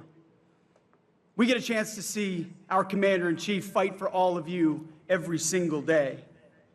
I know because I see it. President Trump appreciates your dedication, your valor, your tenacity, the sacrifices you make and the sacrifices that all of your families make. We know no Marine serves alone. They serve alongside a family. Someone else who understands that is Vice President Vance, who is right there alongside President Trump, who he himself has made the same types of sacrifices that you have. Your Vice President enlisted after high school in the Marine Corps and served in Iraq. Your Vice President knows and shares the dedication of this force, and he represents you always in Washington. I have the honor of getting a chance to watch Vice President Vance day in and day out live the values of the Marine Corps, speak up and tell the truth, have courage, stand alongside President Trump. It's an incredible thing to watch. And as I tell every warrior I meet, our president and vice president, they have your back. And I promise you, so do I. Support from the top is all I ever wanted when I was a young infantry lieutenant in Iraq, or in Afghanistan, where my boss actually happened to be a Marine. He was tough, he was brave, and a little bit crazy. But I loved him for it. And I knew he would do anything for me. So on behalf of the Department of War, thank you. Congratulations on 250 years of success. And here's to 250 more. I can say to you, we've got 7 little kids in our stead. Not so little anymore, a couple teenagers. Man, I would be proud as a dad if I ever saw one of them put on the uniform of a United States Marine. You serve your country. You make us proud. We have your back. God bless you, God bless our Marines, and may God bless our great republic. Godspeed. Thank you. Who they are. You're going to be very surprised when you find out. I have a question for Secretary Hegseth. Sir, a memo circulating on social media details the establishment of a National Guard response force that's going to be trained in crowd control and civil unrest and deployed in all 50 states by April of 2026. Can you verify the authenticity of that memo, and do you have any more information on the operations? I'm not going to answer particulars on something that may be in the planning process, but we definitely do have multiple layers of National Guard response forces, whether it's in each state, whether it's regionally, whether it's Title X active duty, whether it's Washington, D.C. We've got a lot of different ways that constitutionally and legally we can employ Title X and Title 32 forces, and we will do so when necessary.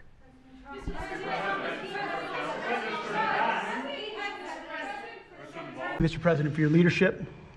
Chief, likewise, Tulsi and Todd and Dan and Pam and Christy and Stephen and Cash. I mean, I could go around the table. From the Department of War, we are thankful and grateful for the incredible effort that your agencies put in. And we could not be more proud to stand shoulder to shoulder with you, not superficially, not kind of over here, but front and center on the Homeland Security Task Force, right there with you. Because our department has spent over 2 decades defending other homelands, and we're very proud to be defending our own. And if you talk to the troops down, say, on the southwest border, Mr. President, morale is sky high and continues to be, because they're proud to be defending their own communities, their own state, and their own country. So when that executive order was signed, the mission was clear: protecting the American people against invasion. And so the Department of War went straight to the southwest border. We still have 10,000 troops there. We have national defense areas. We're standing alongside the Border Patrol, and we've locked that border down, 100% control of the southwest border. You stop the invasion. And then we're proud to be going on the offense, counter-cartel operations. And it's not counter-cartel, as was mentioned. These are designated terrorist organizations, foreign terrorist organizations. Our generation spent the better part of 2 decades hunting Al-Qaeda, hunting ISIS. Well, as the president said, this is the ISIS, this is the Al-Qaeda of the Western Hemisphere. They intimidate, they terrorize, they extort, they poison the American people. The president's right. Every boat we strike is 25,000 Americans whose lives are saved because of the drugs that were headed in our direction. So our message to these foreign terrorist organizations is we will treat you like we have treated Al-Qaeda. We will find you, we will map your networks, we will hunt you down, and we will kill you. And you've seen that evidence in the maritime domain, whether it's in the Caribbean or in the Pacific with the last 2 strikes. We know exactly who these people are.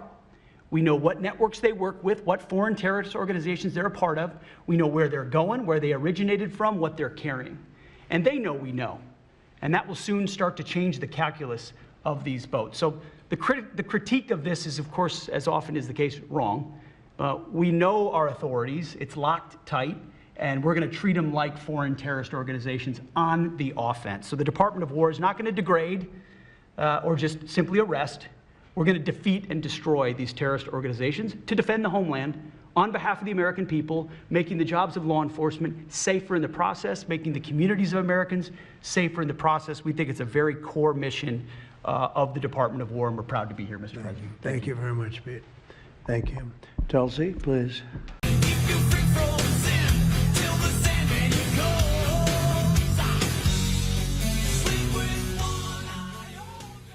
Not too bad. How we doing? I hear they call you guys the freedom fighters. Is that right? Damn right. I'll tell you this. I've seen a lot of beautiful things. I don't know, this might be the most beautiful sight I've ever seen right here. What an honor it is to be here. It's a long flight to get out here. You guys know that, but it is an honor. I got a cap back. I think I'll put this on. Does that look good?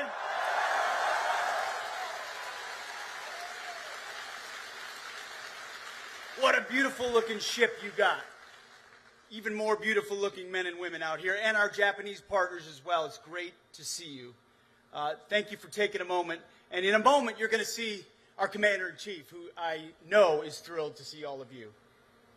I can't help but think, you know, George Washington, the ultimate freedom fighter, the ship's named after him. He's the first in war, first in peace, first in the hearts of all of our countrymen. And when we think of 250 years of our country, we're coming up on 250 years, everybody likes to think 1776. But of course, the Navy, the Marine Corps, and the Army are all 250 years old, dating back to 1775. Right? We talk about 1776, and rightfully so, the Declaration of Independence, the amazing moment we launched this American experiment, but it doesn't start without 1775. Without Americans willing to pick up, well, then it was a musket. We didn't quite have aircraft carriers. A musket and willing to stand their ground and believe in something greater than themselves, to fight for freedom. And when I look out into your eyes, all those eyes way back there past the press, just get them out of the way. When I see all those eyes back there, I see the very same eyes of those men and women from 1775 who were young, hungry, principled, gritty, tough, and willing to fight for the man and the woman on the right and the left, for deep principles and convictions that you still stand for today. You know, what President Trump's doing is pretty simple, but it's revolutionary. He's reminding the country and our adversaries that we're going to put America first. How about that?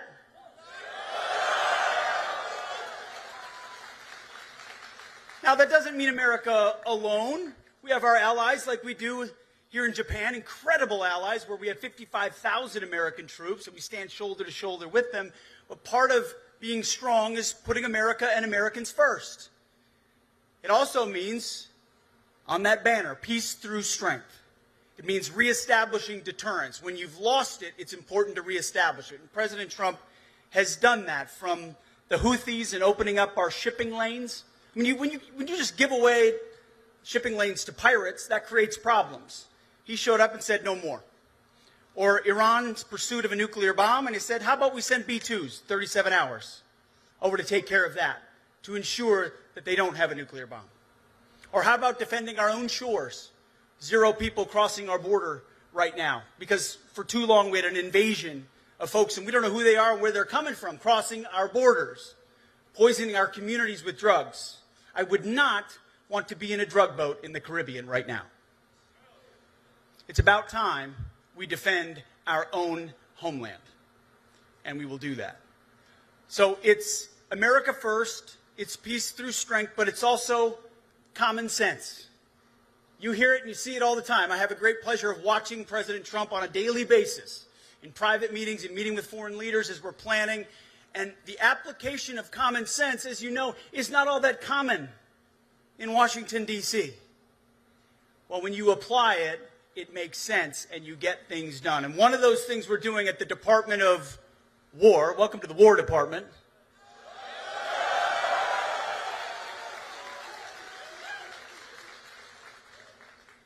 is we're applying common sense. We're getting back to basics. It's actually, again, not that complicated. We're going to ensure that we train, that we're equipped, that we hold people accountable, that we maintain discipline, that we focus on lethality and readiness and war fighting. All the types of things that you signed up to do. Now, for too long, in a previous administration or iterations of administrations, there was a phrase, it's the dumbest phrase in military history. And that phrase is, our diversity is our strength. You see, I look out at this crowd and I see a lot of diverse faces. A lot of faces, black, brown, white, and otherwise. From small towns, from big cities, rich, poor. I don't know you and you don't know me. But I don't look at you and see who you are based on the color of your skin. I look at you as a fellow American who bleeds red. Our strength is not our diversity. Our strength is our common purpose. Our strength is our unity. Our strength is our mission. Our strength is our oath to the Constitution that we will defend each other. That's our strength. That's what the world sees. That's what I saw inside my platoon. That's what I see across this beautiful ship. Incredible Americans, the real 1%. Forget about the elites and the 1% of Hollywood and Wall Street and all that. The real 1% are the Americans who are willing to put the uniform on and fight for something greater than themselves in the prime of their life. You could do anything else. Yet here you are serving your country. Here you are away from your country, away from your family, away from your community, serving your nation. We owe you to get back to basics to allow you to do your job. And the response of America and young Americans has been incredible. Recruiting, as President Trump said a year ago, they couldn't get anybody to sign up. Now we can't push enough people through basic training because of the excitement of young Americans who want to do exactly what you're doing. Be proud of what you're doing. Stand up straight. You are, when I see those eyes, I see the eyes of American deterrence. You are reestablishing the peace through strength that was lost. It's not the machines, it's not the ships, it's not the planes, it's the great Americans who stand their ground every single day. I look out at a lot of you, man, I see some young faces. I see eyes that look a lot like my oldest son who's 15. And let me tell you, if he made the same decision you made at that age, man, I'd be proud. I don't know if he ever will. I don't know if he's got the guts to do it. Maybe. Don't tell him. I think he does. But I see the best of America here, and I'm proud. We are proud at the Department of War to serve you. Our job is to have your back. And that's something President Trump asked me to tell the troops everywhere we go. That's all I ever wanted when I was a young platoon leader, is to know that my leader, my company commander, my battalion commander, my brigade commander, division commander, you name it, squad leader, would have my back when we do difficult, dangerous things in the dead of night where you can make mistakes, and it's life or death. President Trump, I watch it every day, he has your back. At the Department of War, we have your back. And so we came all this way to reestablish those alliances, make sure adversaries understand how strong we are and that we can project power on beautiful platforms like this, but I came out to encourage you and thank you and recognize to the American people everywhere what a special role you play in this 250 years of the American experiment. We're not here without men and women like you. And if we produce men and women like you, we have 250 more years of this great country and of this great alliance. That's our job, is to pass it to the next generation. Man, look at those stars and stripes right there. That's what it's all about. That's what we're defending. Those freedoms and those Americans back home who cherish that peace and that prosperity and those basic freedoms. That's what we defend. It's what makes America so different. We don't fight because we hate what's in front of us. We fight because we love what's behind us. We love the freedoms that we cherish. And you're the reason we have them. So thank you for everything you do. God bless you. Call your parents and thank them, will you?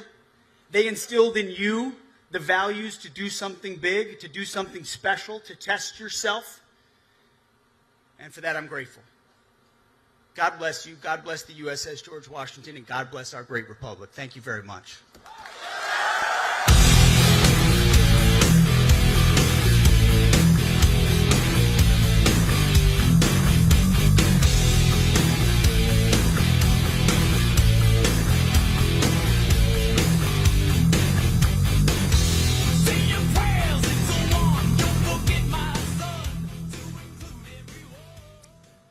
Before we conclude here, we get a chance to do a re-enlistment. Let me tell you this. I don't know the stats of all the services. I don't.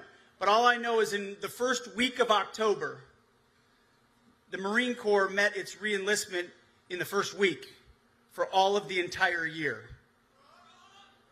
Oh, we got some Marines out there. Loud, huh? All of the other services will soon meet those same goals. And as a leader, re-enlistment, I think, is the ultimate validation that we continue to be committed and we appreciate the leadership inside those ranks. So it's a testament to the leadership here and hopefully the tone that we're setting. So join us as we get a chance of giving the oath of enlistment to this fine crowd.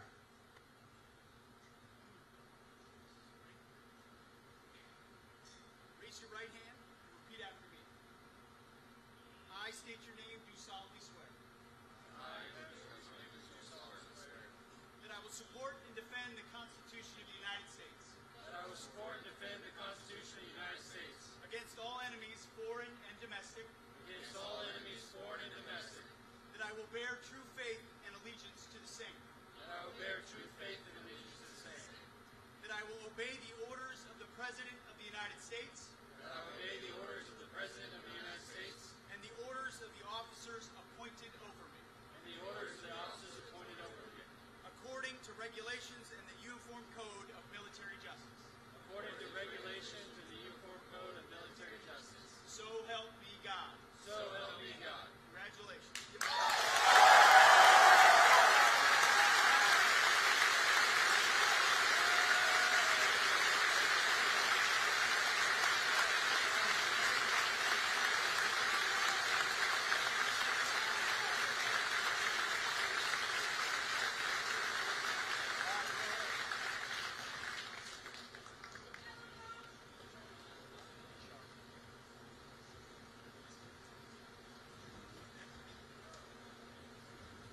And now I'm out of here.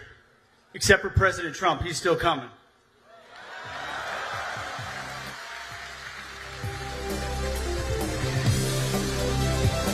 These two must be in the middle, I think. Nice to think you again. What was this? This is from Thailand? Absolutely. Yeah. Sure. Good to see you. Maybe they are in the middle. So we can squeeze them. That's right. We can squeeze them.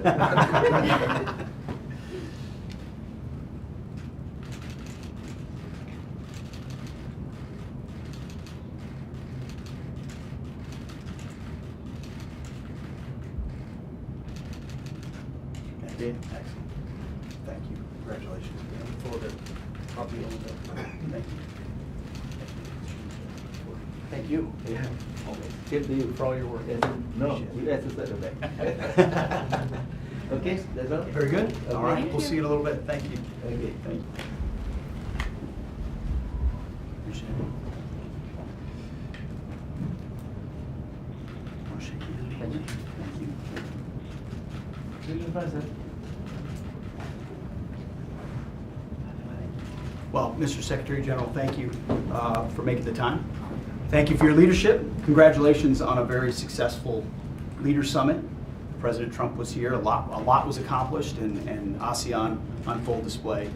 And thank you for putting together the ADMM Plus, all the defense ministers, and the opportunity to talk about our shared interests as a Pacific nation ourselves, Southeast Asia, just the importance of freedom of navigation, mutual respect.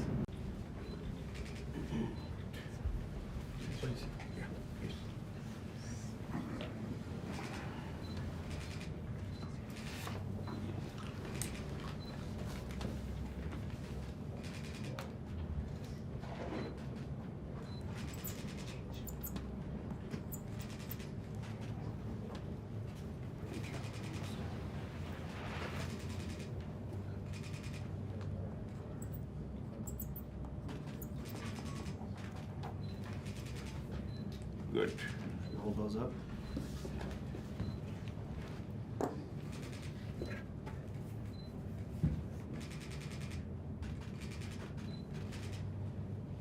Okay. I'll just say real quick, I want to express the gratitude to the Minister Singh, for his time, for the partnership we have with India. It's one of the most consequential, the U.S.-Indian relationship in the world. And our strategic alignment is built on shared interests, on mutual trust, and a commitment to a secure and prosperous Indo-Pacific, which is precisely the conversation we had. Okay. It was the world's oldest democracy and the world's largest. And this new 10-year defense framework, which we signed, is ambitious. It's a significant step for our two militaries, a roadmap for deeper and even more meaningful collaboration ahead. It underscores America's long-term commitment to our shared security and our strong partnership between our countries. We have a major defense partnership that is ongoing and made even more powerful by this agreement. So, sir, thank you. Oh, thank you very much. वैसे कंसी आपसे 3 बार telephonic वार्ता हमारी हो चुकी है और जब आपसे एडीएम के साइडलाइंस पर व्यक्तिगत रूप से मिलकर मुझे बेहद खुशी हुई है और इस अवसर पर डिफेंस फ्रेमवर्क की शाइनिंग मैं समझता हूँ कि उसके परिणाम स्वरूप आज एक नए अध्याय का प्रारंभ होगा। इन्हीं शब्दों के साथ मैं पुनः आपको धन्यवाद देता हूँ और मेरा पूरा विश्वास है कि आपकी लीडरशिप में भारत और यूएस के रिश्ते और अधिक मजबूत होंगे। Excellency, we have had time to talk telephonically 3 times, but today on the sidelines of ADMM Plus, I'm very happy to put a face to that voice.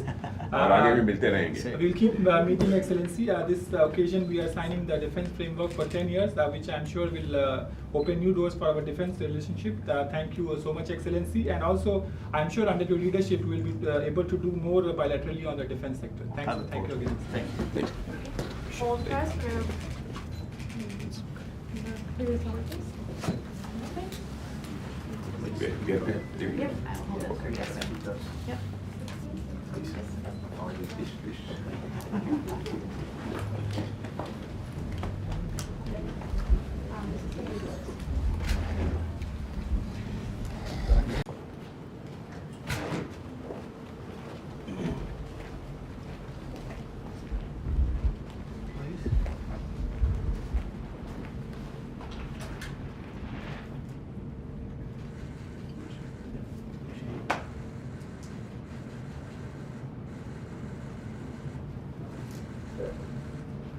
Well, it's great to see you again. Richard, our 4th time, I think, in person in a very short period. Yeah.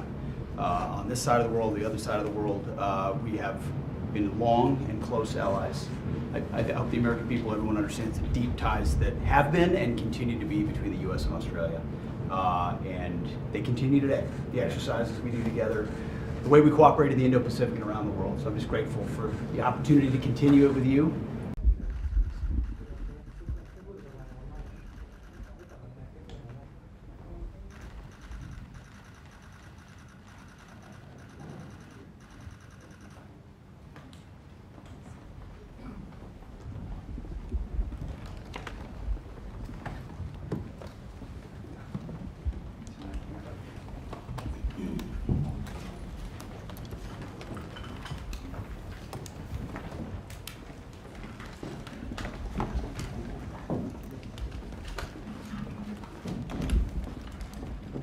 Trước hết thì tôi xin chào mừng ngài Bộ trưởng và các thành viên trong đoàn đại biểu của Bộ Chiến tranh Hoa Kỳ. The lesson is obvious. If we want innovation, and we desperately do, we must build a requirement system that welcomes it instead of smothers it. You can catch a glimpse of where we're moving when it comes to our commitment to acquiring critical munitions and the Golden Dome. Secretary Gates, for example, circumvented the Pentagon process to quickly develop and field the MRAP. Now, we're already moving at wartime speed on both of those, Golden Dome and munitions, working outside the slow bureaucratic process. But we shouldn't have to go outside the process to make it work. Urgent needs are met by circumventing it. We can't rely on that. Instead, the entire process must move at the speed of critical munitions, Golden Dome, and the MRAP. In short, we can't continue making big promises we can't keep. The people who define what we need aren't linked to the people who control the money or build the systems. So requirements move forward on paper, but the funding and execution don't follow. By the way, if folks are watching this on Fox, their eyes are rolling over. But everyone in this room understands exactly what I'm talking about. The result, plans without resources, programs without liftoff, and warfighters waving for capabilities that arrive late or never arrive at all. No feedback loop, no shared priorities, and no accountability. Until we connect need, money, and delivery under one roof, we keep producing wish lists instead of weapons. President Trump recognized the reality and challenged our department to adopt a wartime mindset, to confront the bloated and inefficient bureaucracy. And that is why today, at my direction, we are undertaking a series of actions that immediately and fundamentally change how we develop requirements, to get capabilities into the hands of our warfighters at speed. We're ending a system built for paperwork, not mission. JSIDS is dead, and it was slow and bloated and disconnected from reality, and we will do better. I'm directing the Joint Requirements Oversight Council, the JROC, to stop validating service requirements and to kill the paperwork culture that buries ideas before they ever reach the field. In its place, we're building a new model focused on speed, alignment, and action.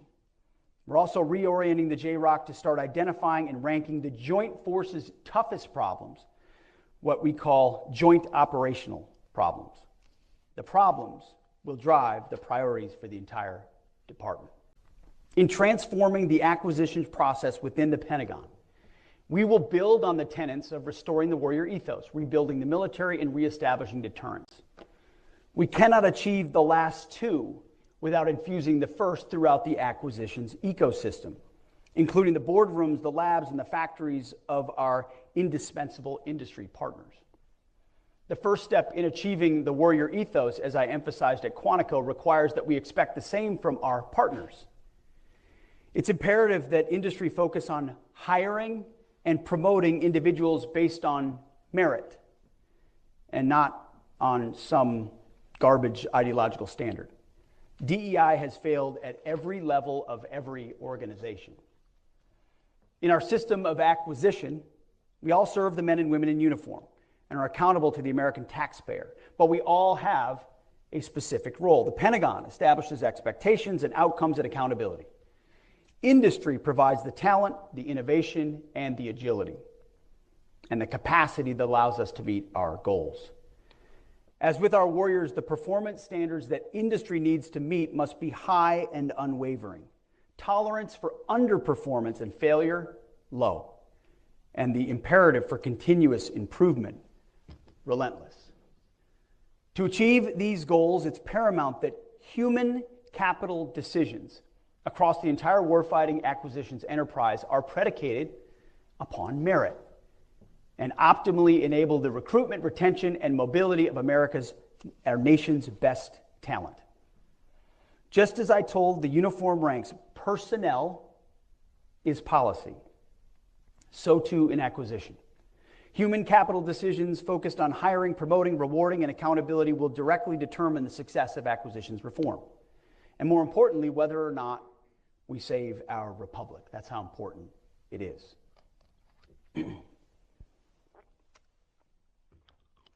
The time for half measures, it's been over for decades.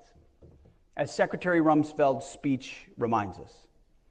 We're taking bold and swift action to transform requirements development, overhaul our acquisitions process, and enhance foreign military sales. But we're not just doing this in silos. The development of this transformation has prioritized civil-military collaboration at every step, ensuring both our civilian and military leaders across the services and the joint staff directly contributed to the development of the coordination of this overhaul. This was not OSW sitting in a room thinking up ideas. This was collaborative across the Pentagon with the services and the joint staff to figure out how we can make this happen. This is a team effort at the Pentagon, not a hostile takeover. There's no more complacency and no more monopolies. To make competition easier, we will increase incentives for component-level competition. This is about more than optics. It's about delivering better components at lower cost. Multi-track acquisition is the future. Now, I'm not talking about two sources that were bought out by the same prime to give the illusion of choice. I'm talking about meaningful choice, where quality and speed matter and where prices go down. Moreover, today, at my direction, commercial products and offerings will be the default policy. We will enhance the presumption of commerciality. Within 90 days, we will issue guidance that demands a commercial-first and alternative proposals policy to enhance flexibility. We will harness more of America's innovative companies to focus their talent and their technologies on our toughest national security problems. We're leaving too much on the cutting room floor. We want them to deliver novel solutions to our warfighters so that we have an overwhelming advantage in future wars. Our goal, as you know, is to never enter a fair fight. The bottom line is we're buying solutions, not specifications. We will evaluate results, not paperwork.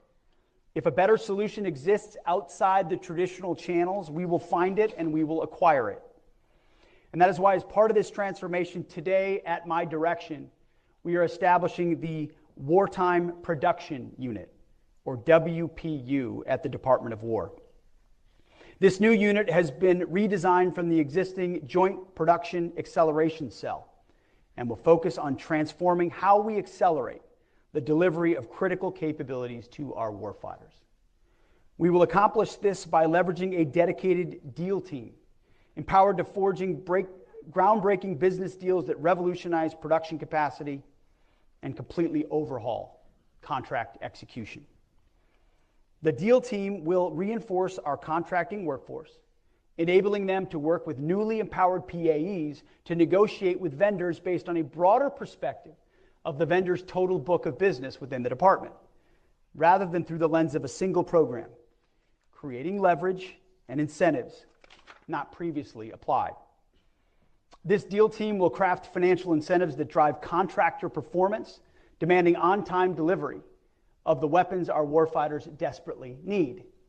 It's about faster negotiations, better results, and a commitment to complete transparency and cooperation between the government and our industry partners.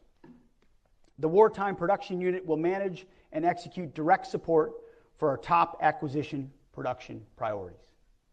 To ensure that we have the best minds in the business, we will bring in a wide variety of the nation's most talented experts to advise on industrial production optimization. We have already been doing this, we are doing it, and it's been led by the Deputy Secretary of War, and the results thus far have been fantastic. We plan to scale it and scale it quickly. Many talented operators are already on board at the Pentagon. Former industry executives who are serving our country to drive success. We call them Business Operators for National Defense, or BOND. I encourage those listening who are interested to reach out if you have the skills to contribute to the defense industrial renewal we are embarking on. This may seem like an obvious change, but it's new for our department to empower world-class operators to help drive necessary change from the Pentagon to industry. This initiative is not a pilot program. It's a fundamental shift in how we arm our warfighters. We are committed to dominating the modern battlefield, and that domination starts with a wartime industrial base focused on execution and operational success. Our objective is simple: transform the entire acquisition system to operate on a wartime footing, to rapidly accelerate the fielding of capabilities and focus on results. Our objective is to rebuild the arsenal of freedom. American industry and its innovative spirit are begging to be unleashed to solve our most complex and dangerous warfighting problems.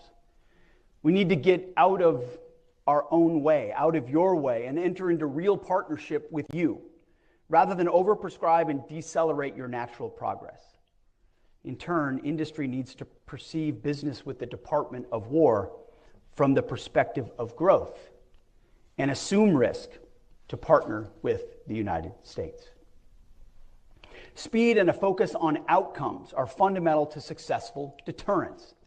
Our warfighters require the depth of capabilities to deter any aggression and, if necessary, decisively defeat any enemy that dares to challenge America. We're talking here about transformation, not toothless reform, and we're seeking it fast. Now, some will say that any effort to reform the Pentagon bureaucracy is punishment for real or perceived slights. We think that's nonsense. I'm not here to punish, we're here to liberate. I'm not here to reform, but to transform and empower. We mean to save the bureaucracy from itself. Because the chairman and I talk about this all the time.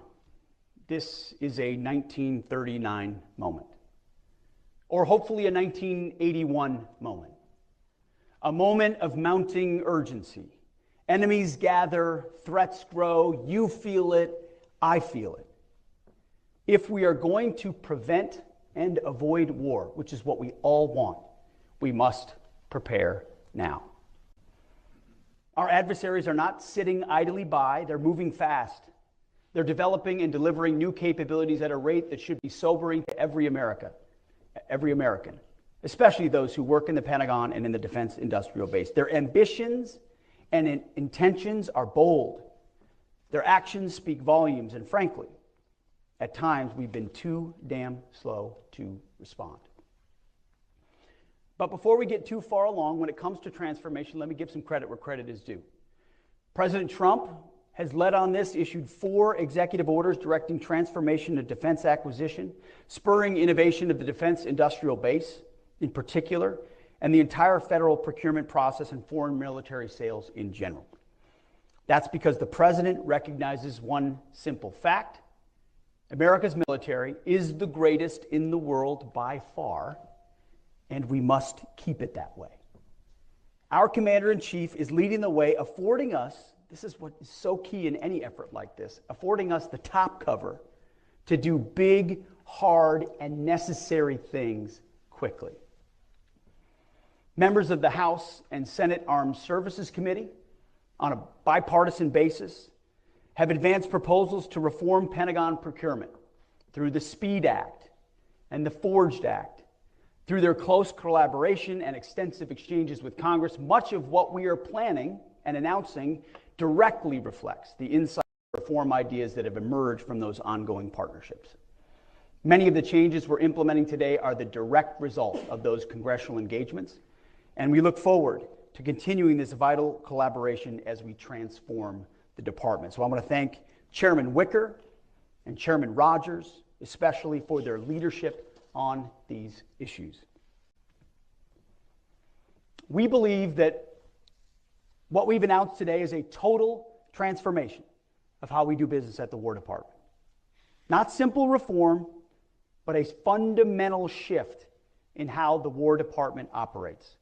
This transformation is, as I stated earlier, a war of bureaucratic attrition, and it is one that we intend to win.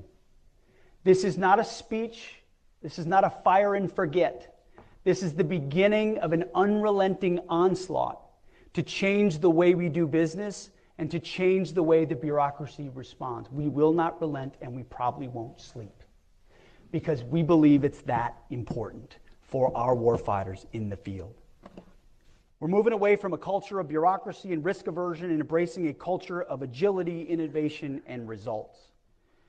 We will revitalize our defense industrial base by changing how we do business with our current defense contractors, fostering competition, and embracing commercial solutions. By the way, some of our services have already done great work in these spaces. So this is not to say there hasn't been a running start with some of our services on this, and I want to acknowledge that.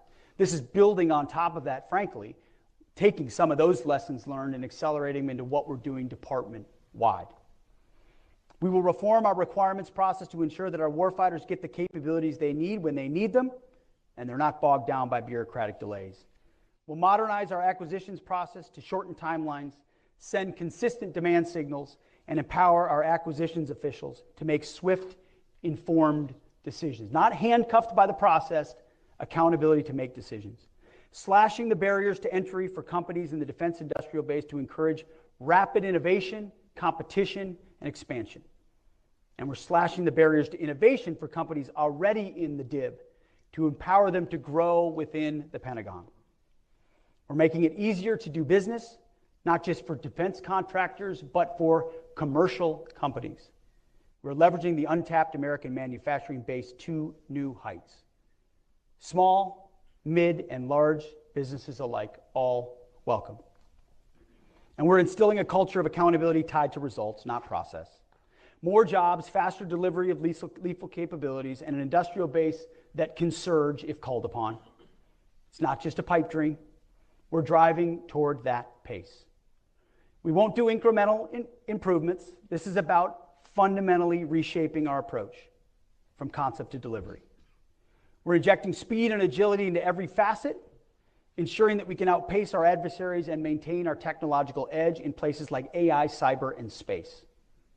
It's not about building a military that is not only strong, but it's how to be adaptable, resilient, and ready to meet any challenge with a magazine depth that makes sure that any fight we choose or that which is thrust upon us is an unfair battle. So much of this is about magazine depth. Not just about what we can make, it's how much of it can we make and how quickly can we deliver it. We're not just building a stronger military today, we are laying the foundation for continued dominance in the decades to come. We intend to build a dynamic and responsive system that can adapt to emerging threats and leverage new technologies. We're ensuring that future generations of warfighters have the tools and the capabilities to defend our nation. The War Department will be ready when the time comes. We will have and we will be the arsenal for freedom. The world is watching. Our adversaries are watching. Our allies are watching. We must show them that America is back stronger and more determined than ever to defend our interests and uphold freedom.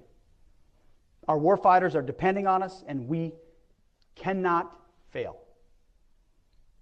Let there be no question. The 2.1 million Americans who wear our nation's cloth, active, guard, and reserve, and the hundreds of thousands who support them in suits, in coveralls, in welding helmets, they comprise the finest military in the history of the world, no doubt. They stand ready to face down any threat, anytime, anywhere. President Trump says it all the time, and he's completely right. We have the best, strongest, most lethal military in the world.